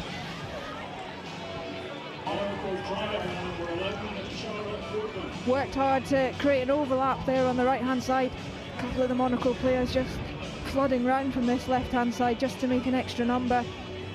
That took the eye line of the Melrose defenders out on the right-hand side, and they overchased a little bit, which just left that space on the inside for her to step back in. Some good strength, good determination to get to the try line. Yeah, just creating a little bit of a 3v2, then that 2v1 just made the Melrose defenders overchase, which left that space on the inside, and then they're connecting well on the offloads. When you're ready. Good determination to get to the try line. Some tired legs in this last game. Charlotte Woodman, the try scorer, successful conversion. Just gets Monaco's noses in front with a minute left to play in the first half of this women's final.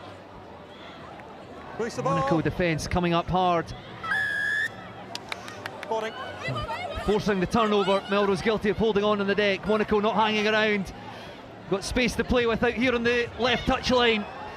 And it's Hannah Thornhill. We've spoken about her pace throughout the tournament. And as soon as the ball was into the hands of Thornhill, you knew that Monaco would be scoring in the corner. She's quick and she's done well in space which has been smaller than that today. That was plenty for her. Nice pass by Mira Brooks just on the inside to give her enough space. As soon as that ball was in her hand, she was definitely going to score.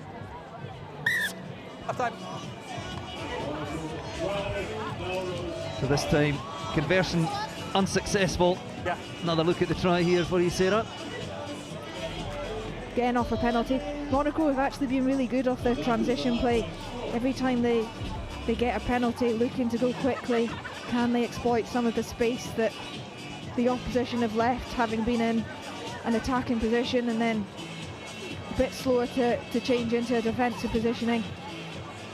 They've also been pretty good in the contact area. Sometimes we see teams just avoiding that.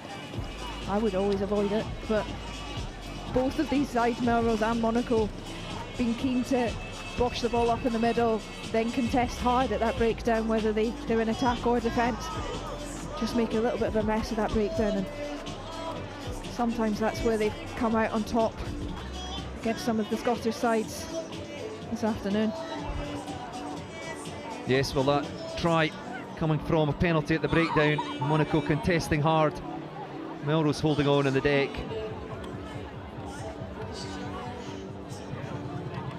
It's Monaco who lead by 12 points to 5 at the break.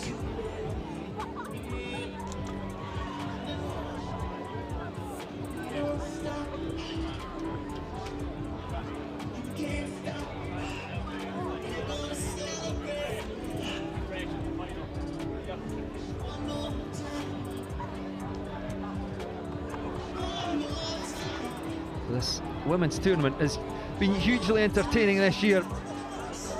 Into the final 7 minutes of the day. As far as the women's competition goes, we've still got the 1883 Centenary Cup final to come. A nicely directed restart. Couldn't quite find the Melrose player over on the far side, but almost working. The ball goes into touch though on the Monaco 10-metre line for a line out.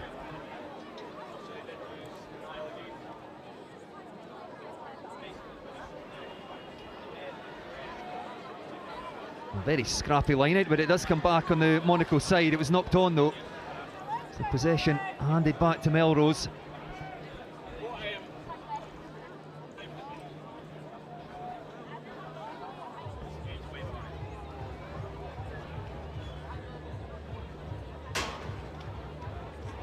So the scrum over on the stand side of the pitch. Penalty to Melrose. Playing quickly, pulled in the Monaco defence over on this side, looking to get players quickly into position. Just a bit too slow. Monaco reorganised in defence. Melrose though into the 22 through Joanna Hacker.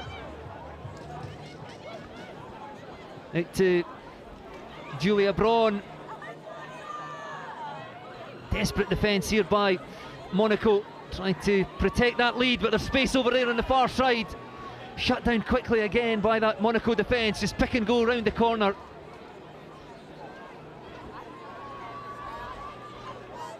Melrose desperate for the next score in this tie. Still 5 minutes left. A long way to go. Melrose thinking about the kick. Again, just looking for a kind bounce. Back into the hands of a Melrose player. Snapped up, can they get over in the corner? Dragged down, just a metre short. Released and then picked up again. It was Johanna Hacker. Just inches short, can they dive over? The referee playing an advantage. One more phase you would think for Melrose. Again, great defence by Monaco. Charlotte Woodman still with Melrose and still playing a penalty advantage. Offside. You okay? You good? Fine. Right, let's get a sub for you. We can call a sub for her.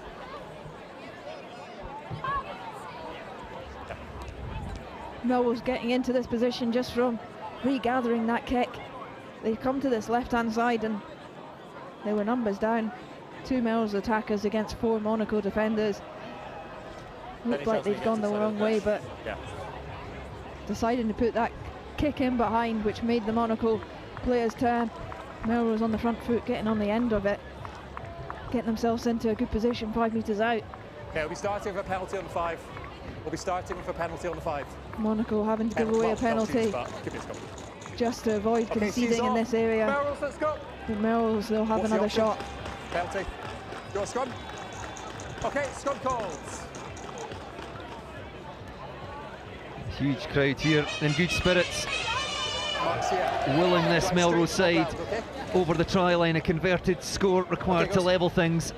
Still 4 minutes left to play. Can Melrose convert this opportunity? Sadly, Joanna Hacker has had to leave the field of play. Injured as she got ever so close to scoring there for the home side. The ball just shoveled away from the scrum. Melrose losing ground, losing possession, knocked on by the home side. And it'll be Monaco with the scrum. We've seen a couple of these sides pick a scrum option off a penalty, just to open up a bit of the field, having only 3 players in the backfield, but just when you're standing straight up. Gives the opposition an opportunity to win the ball back from them, where a tap penalty just takes that away. They'll have to take the tap penalty option this time. Just that burst of pace, almost through, breaching that Melrose defence. Released, picked up, and go again. Melrose just compounding errors. Another penalty. Monaco up over halfway, into the hands of Hannah Thornhill. Can she get to the try line? Yes, she can. She is such a weapon for this Monaco side. And that stretches their lead out to 12 points. She is. She's got so much pace.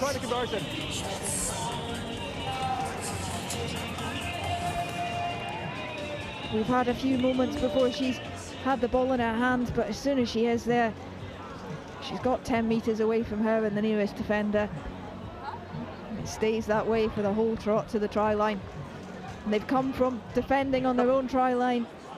Melrose putting them under a bit of pressure the past 2-3 minutes. They survived all of that. Then they've gone up the field, got the ball back, won themselves a penalty, and at first opportunity, they've come away with points. Yes, Joanna Hacker just inches away from scoring for Melrose at the other end of the field. And then a knock-on by Melrose, a penalty at the scrum, another penalty around halfway, and suddenly Melrose find themselves conceding at the other end. Lisa Martin clattered as she gathered that. Melrose really have to be the next scorers if they have got any hope in this women's final. 2 minutes to go, 12 points the difference, 2 converted tries needed for the home side. Monaco again come racing out of the defensive line. Force Melrose back to their 22.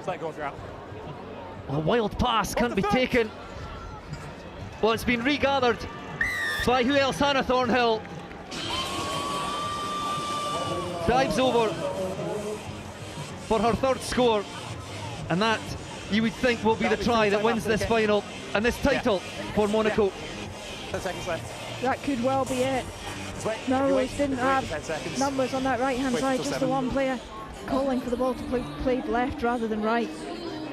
Loose pass over her head, and Hannah Thornhill worked hard in attack. She's been excellent in attack, putting the pressure on in defence, making sure that they pay for that error, and that is it. Well, the referee blows for full time in this Brydalbin Dory Claymore women's final, and it's Monaco Umusa who lift the trophy. Melrose defeated the Monaco side 19-17 in the group stages, but couldn't repeat that feat in front of their home support in the final. You can see what it means to this Monaco team. Confirmation of the full-time score: Melrose 5, Monaco Umusa 17.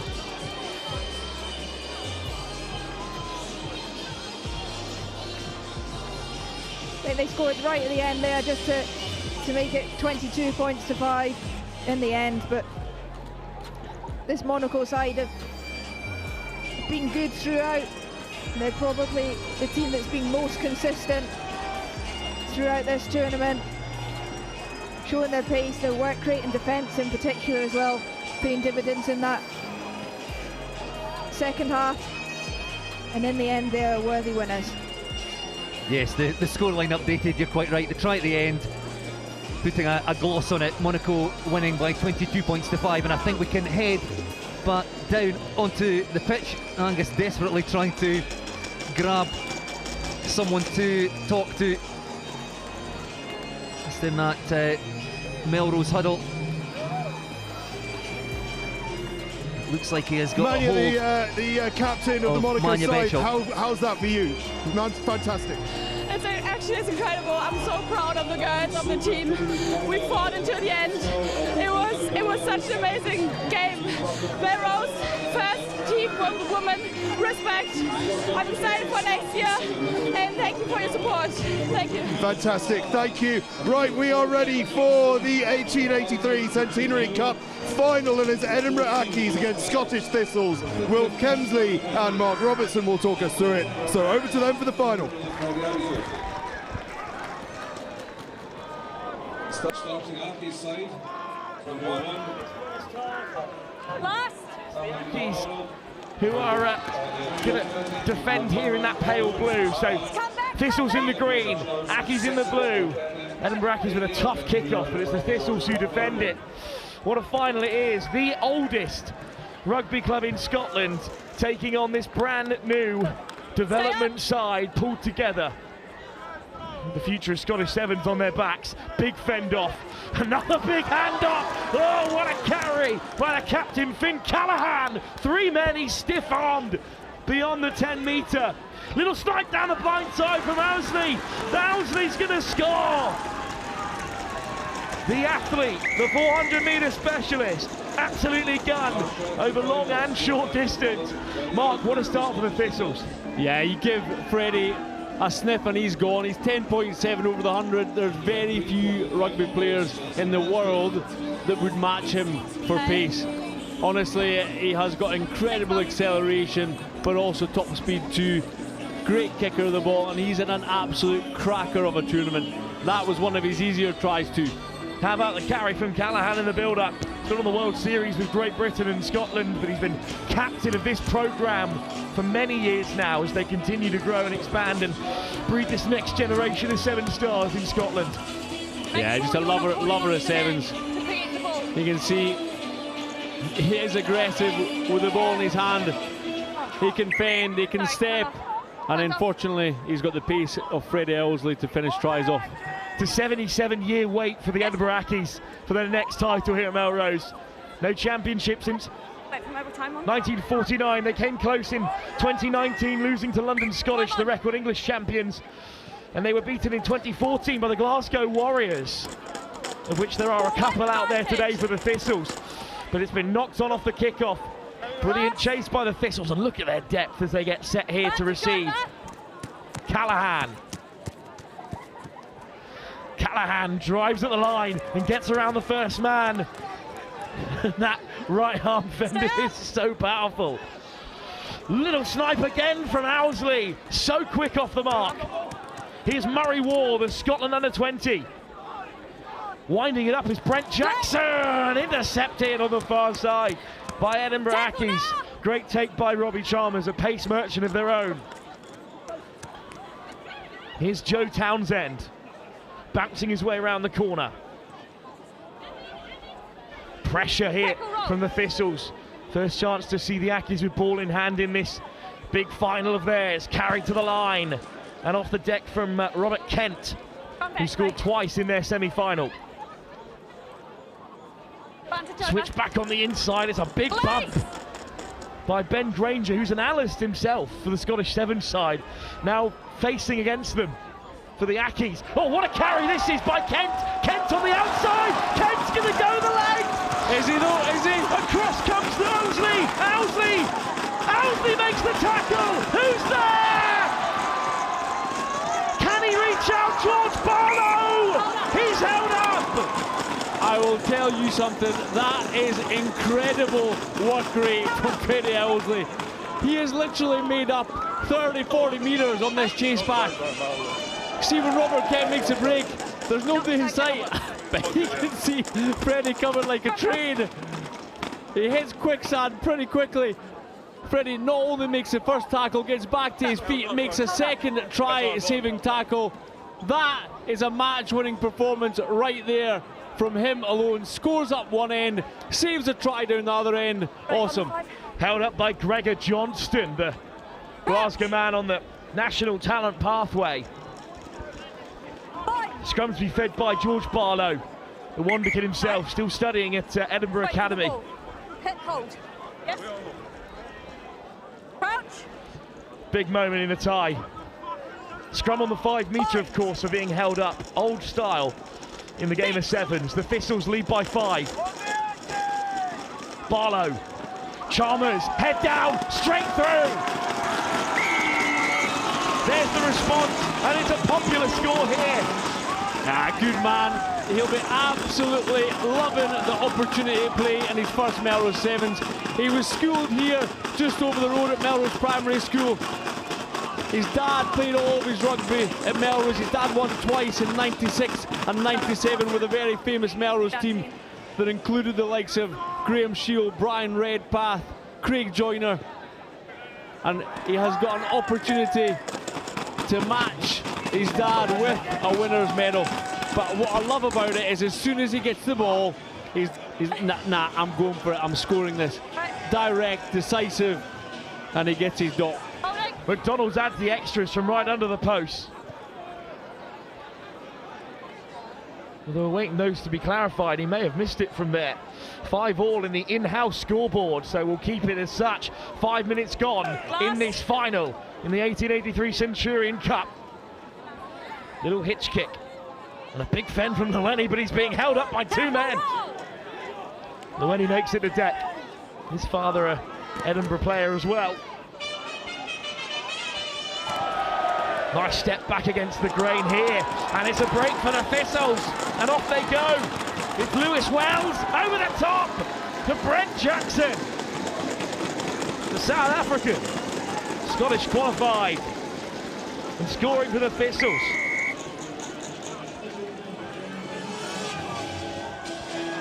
Cracking break from Lewis Wells here.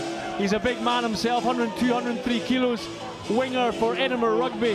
Fair few caps in the URC Challenge Cup as well. He didn't quite up the pace, but fortunately the support play from Brent was absolutely outstanding. Yeah, interesting path for Lewis Wells from Lithgow. An historic town in Scotland. Picked up while playing for Heriots, of course, who the Ackies knocked out today to make it through to the final. And a great assist. And now it's 12-5 and the die has been cast with just a few moments to go before the end of the first half. Do the Ackies have anything to respond with? Brilliant take from Godsmark. Oh, it's right on the toes. Yeah, now Godsmark, he's managed to play for his 3rd team in one day.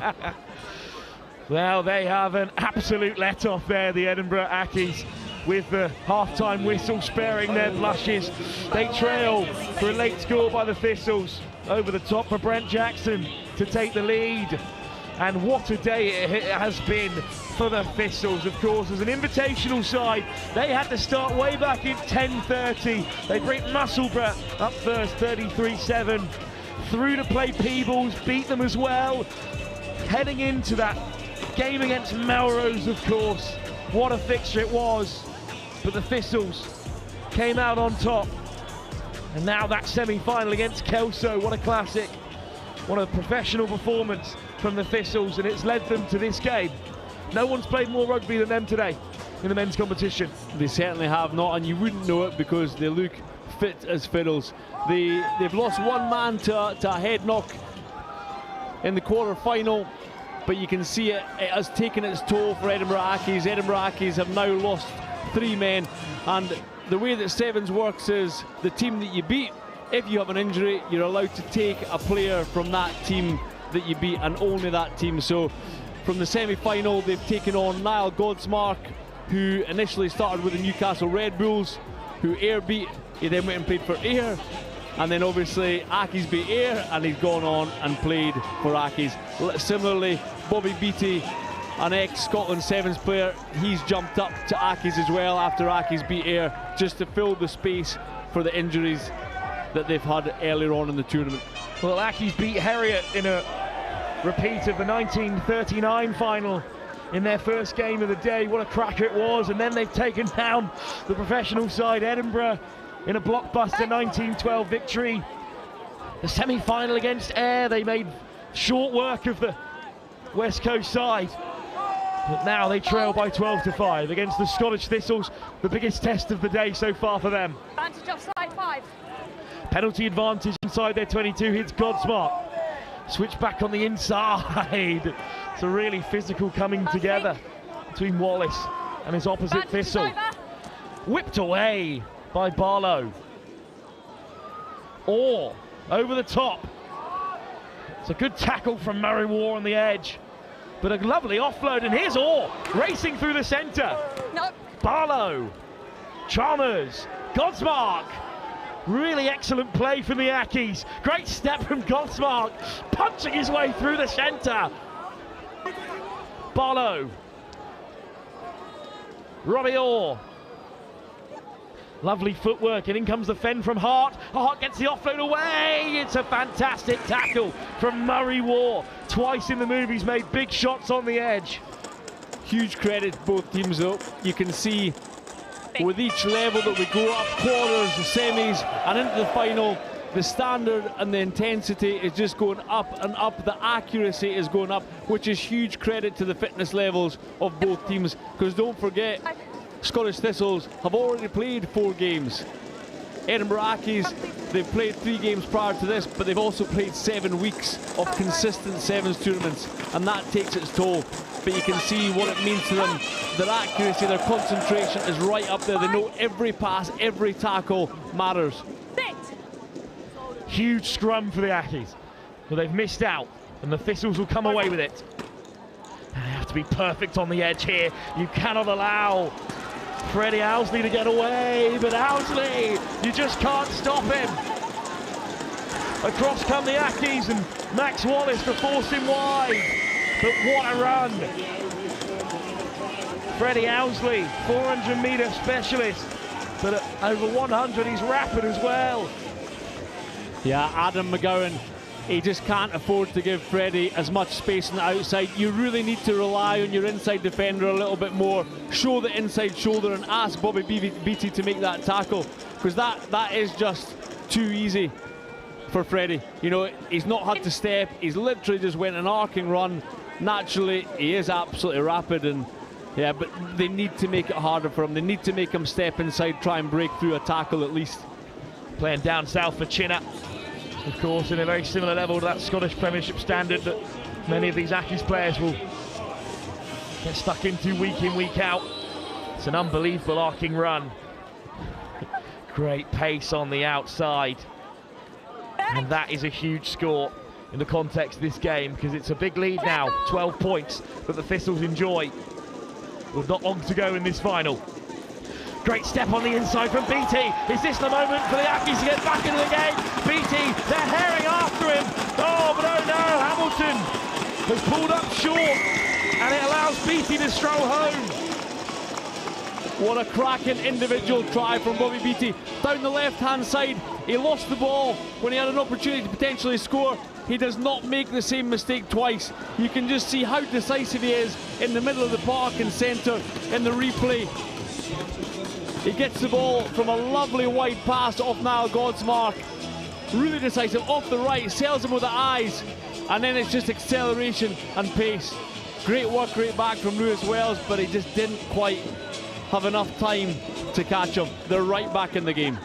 17-10 on the in-house score. That is 2 very nudgeable kicks that's been missed. We'll have to get an update because we're at the mercies of the in-house scoreboard here. So the Thistles remain 7 ahead. Tracking back here is the try scorer Brent Jackson. And Jackson steps on the inside. Jackson's away. hard in pursuit, but Jackson is always the favourite to make it home. Another bit of individual brilliance from Jackson. We've seen it earlier on the ties. Everything looks easy for him. He's got time on the ball. It's silky with a step. Again, it looks easy because he's using everything. He's using his hands to manipulate the defender. He's using eyes, then he's using his footwork, and then he's got the acceleration to make the break when the space is created from those assets. Brilliant try for the youngster. He's asking to be subbed after a lung-busting run. A few of them have done it. Freddie Owsley's done the same after his lung-buster there. I think he's earned it. He's had a fair few tries. He went on. He's come back on, much to the demise of the Edinburgh Accies boys. Well, they lifted the title in 2008 in the 125th anniversary tournament. The Thistles back to business now. It's been a long wait for their next title, but here they are on the cusp of it, up by 22-10. Isaac Coates, former Merchiston Castle boy, digs it out the back. But Munro is caught. Penalty, but it goes against Godsmark. It's been won instead by back to school on Monday, the Stuart Melville schoolboy. They call him Butter Chicken in camp because he was convinced he had invented the dish prior to seeing it on a menu. Yeah, that was unfortunate for Accies there, though. I do feel that the Thistle man, he bought himself a little bit of time with an extra roll on the ground, but the referee's decision is final. You're not going to change it.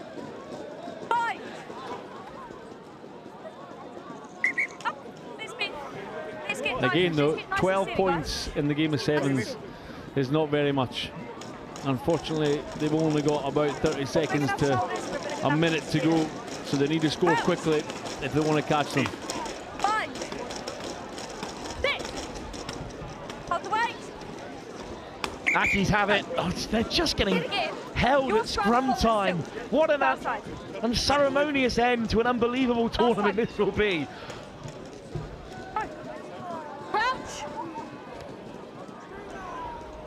Yeah, it's one of the benefits of sevens. Normally you don't get reset scrums, but this is their third.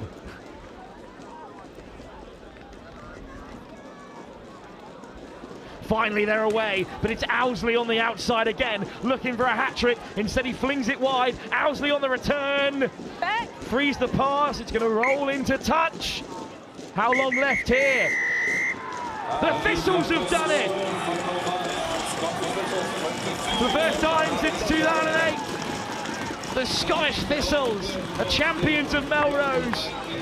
And this young and upcoming side of talented rugby players have taken the next step, really, and seen off all comers from the very first round to win the championship. They've taken the 1883 Centurion Cup away from the Edinburgh Accies, whose 77-year wait goes on. Their third defeat in the final since 1949. But this is all about the future of Scottish rugby. And as they pile onto the pitch, these young fans, these young supporters rallying to their very junior side in the grand scheme of world rugby. I think the future is bright in Scottish code, Mark. Yeah, it's a brilliant picture in front of us. See, this will live long in the memory for the Scottish Thistle players. They've made their mark in the history books, and it is a special thing to win at the home of sevens on this Greenyards pitch, and I love seeing all the supporters flood onto the pitch.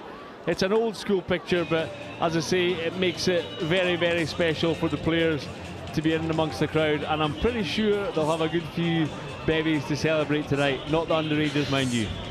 No, back to school for the likes of Munro inside that Thistles huddle at the moment. Well, what a tournament it's been. In the end, a professional job by the Scottish Thistles as they work towards their professional rugby careers.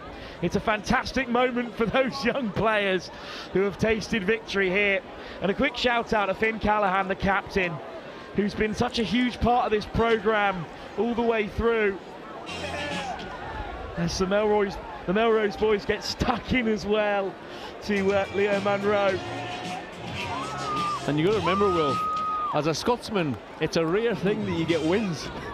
So for a lot of the guys, honestly, this will be the biggest win or achievement they get to be part of as a team, because winning's rare for people. And you know, in professional rugby, you're not involved in an awful lot of tournaments where there's an opportunity to win at the end of the season. You know, for example, the Premiership, the URC, there's a lot of teams and a lot of players that never experience it, some of the best players in the world. But for these guys, nothing can ever take it away the fact that they've won at the Melrose Sevens. And somebody that's in the stands today, Greg Laidlaw, one of Scotland's greatest leaders, he won in that 2018 with the Scottish Thistles. And when you ask him, he'll say himself that is a special memory for him too. Yeah, it's hard to explain unless you're down there, but they will absolutely have loved today, and they'll have a bond for the rest of their lives. Awesome. I wonder which of these 15 or so young lads will go on to have the kind of impact that he had in a Scotland shirt. They've certainly made their mark in that light green of the Thistles. An unbelievable tournament across 3 competitions, of course. So much action to get stuck into in this tournament. And it's beautiful scenes down there with the Thistles. Well, for myself, Wills Kemsley, and from Mark Robertson as well, thank you both for listening to us, for taking in the Melrose Sevens alongside us. But to wrap up the Howden Melrose Sevens and the 3 tournaments that we have seen today, I'll go pitch side to Angus Savage. Thank you very much, Wilf. I'm joined by Fergus Callahan, the skipper of the Scottish Thistles. Wow, how good does that feel? Yeah, how good. Like, we've been working together as a group all season. Like, a lot of these players haven't had an opportunity to pull on this jersey before. We talked about it 11th of September 2022 since the last competitive game in this. So like to see the young boys gel with the older boys, experience and experience, it was unreal. How good. And the build-up for this has been huge. You guys had a shirt presentation last night from Scottish legend Sean Lamont. You came out first game up today. It's been big.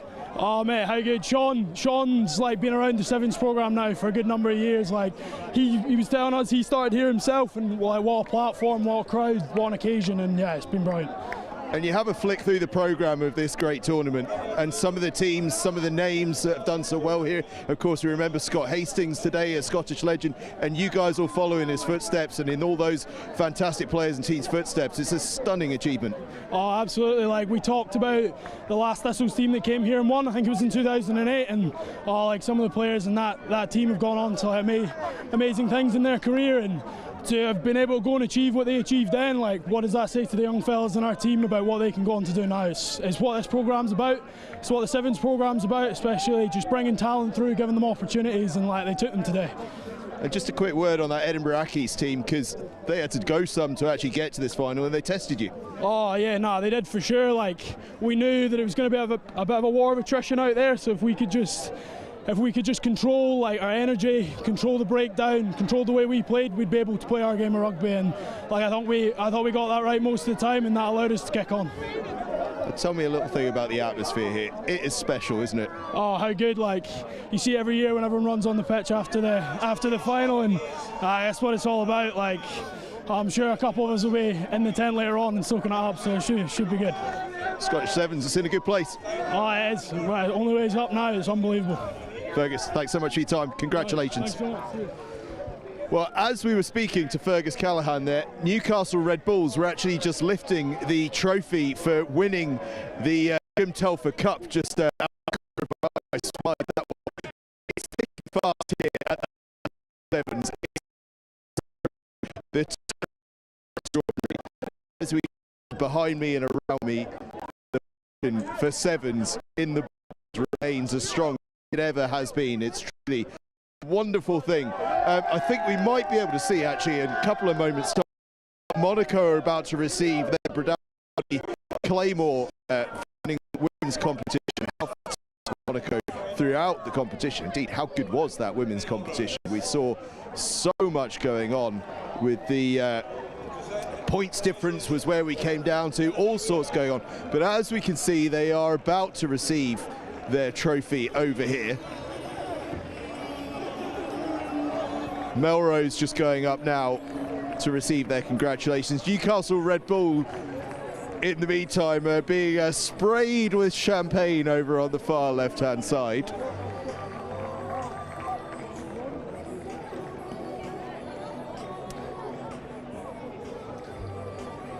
As Melrose, who was so brilliant, they knew in their last game that Melrose, before the final, that they had to score a bucket load of points, and they did just that to achieve a place in this final. Terrific from them. And we might just, we might see if we can grab a word with any other dignitaries that we can see around.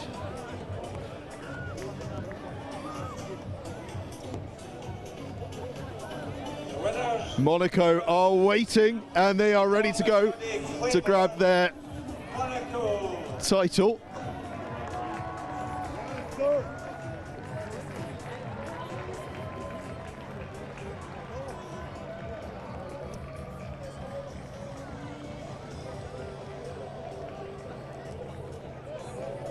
And as Monaco receive the Breidalbane Doddy Claymore, and it is a genuine Claymore. They could do some damage with that.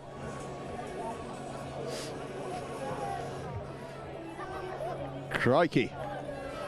You get some proper trinkets here at the Howden Melrose Sevens.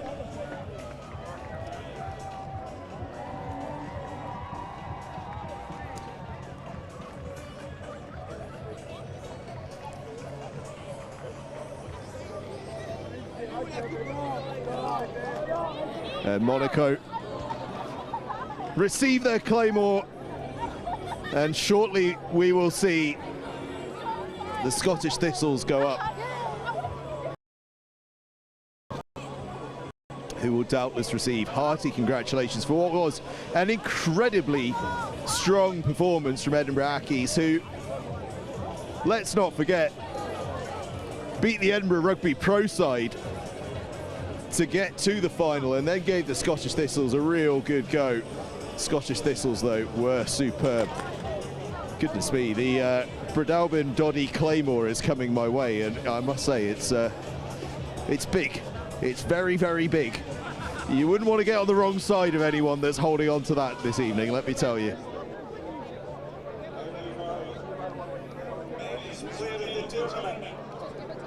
There will be some Player of the Tournament awards as well, as Monaco hoist the Claymore high above their heads.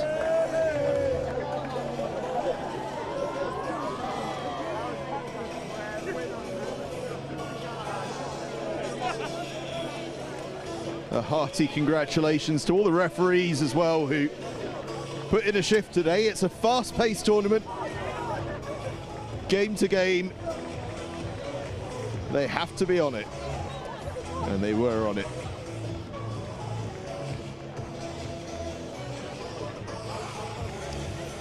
And the player of the tournament just receiving his award in the background.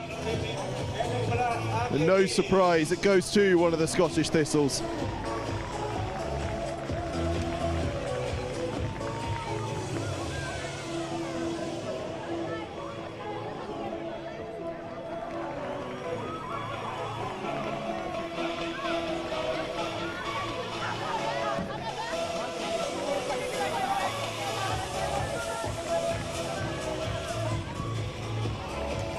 Well, we're going to be lucky enough actually to be able to speak to one of the Melrose players. Lisa Martin has come to join us. Lisa, not the result you wanted in the final, but what an amazing achievement to get to that final, playing in front of the home crowd, in these Melrose shirts. I know you've come from all corners of the globe to make together this team, but a proud moment nonetheless. Yeah, it's a massively proud moment. Over the past couple of days, the girls have all really learned what it means to play at Melrose and play for Melrose, and to be the start of a bit of a legacy here, and try to inspire that next generation. So this isn't just a one-off. We want to see more girls from the borders coming out here representing Melrose 1883 in what is the world's best sevens tournament, in my opinion. But yeah, obviously not the way we wanted to end it, in terms of on the wrong side of the result, but I think the way we performed, like you say, the way we've all come together in the matter of 24 hours, I think is phenomenal, and we're all ready to do it again next year. We can't wait to see you back. It was a special performance. This tournament is just a special thing, isn't it? It's massive. Like we all spoke about in our little WhatsApp group, like why we said yes to Melrose, and there was so many different reasons, because you know people want to come play rugby around the world. Like personally, I've watched it since I was growing up, and seeing the likes of Doddy Weir commentate the way through it. So to be a small part of history, a small part of what Melrose Sevens is amazing. And like we said, we're wanting to be the first of many now, and we want to inspire the next ones coming through to kick on from where we started and ideally go one better and be the ones holding that claymore at the end. Well, I think if you turn around, there's a whole group of ball girls right behind us who would say you have indeed inspired the next generation. Congratulations. Thank you very much. Cheers. Thank you, Lisa. Lisa Martin there as the Scottish Thistles go up to collect the 1883 Centenary Cup. Centenary Cup, I suppose you might say.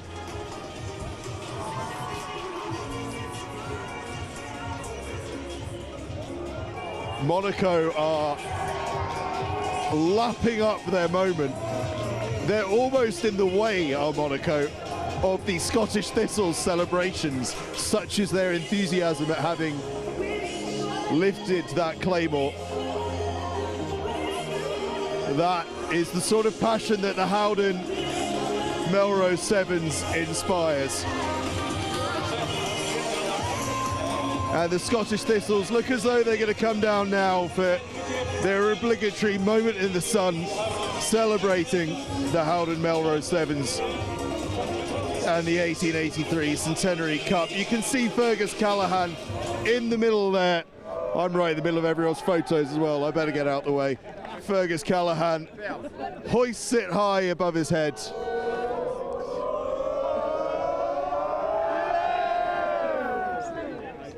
Well, that is what we love to see. The next generation inspired in every direction. Well, that is what I want to know. What I really want to know is how on earth are Monaco going to take that sword back south? That's the question we're all thinking here. How will they get that back down to the south of France? Who knows? Perhaps one of us will get to hang on to it for a year or so. Right, we are just about wrapped up here. I am about to get doused in something. It's just water, thank goodness for that. Although a beer has just arrived behind me, so I better get myself out the way of that. Sharpish. Well, I'll tell you what, it's been fun. It has been everything that the Howden Melrose Sevens should be, has been, has always been. A moment of celebration to see things off for the Scottish Thistles on a day where Monaco and where Newcastle Red Bulls came out triumphant, but a day where so many had so much to be proud of. The likes of Strathallan, Edinburgh Ackies, and of course those Melrose 1883 ladies as well. So many teams with so much to celebrate, and these celebrations, I am told, are going to go on long into the night, so we better say goodbye here from the 2026 Howden Melrose Sevens before things get a little out of hand behind us. It's been a great day. It's going to be a fun evening as well. What a tournament, what a day, what an evening. Thank you very much for joining us. We'll see you again next year.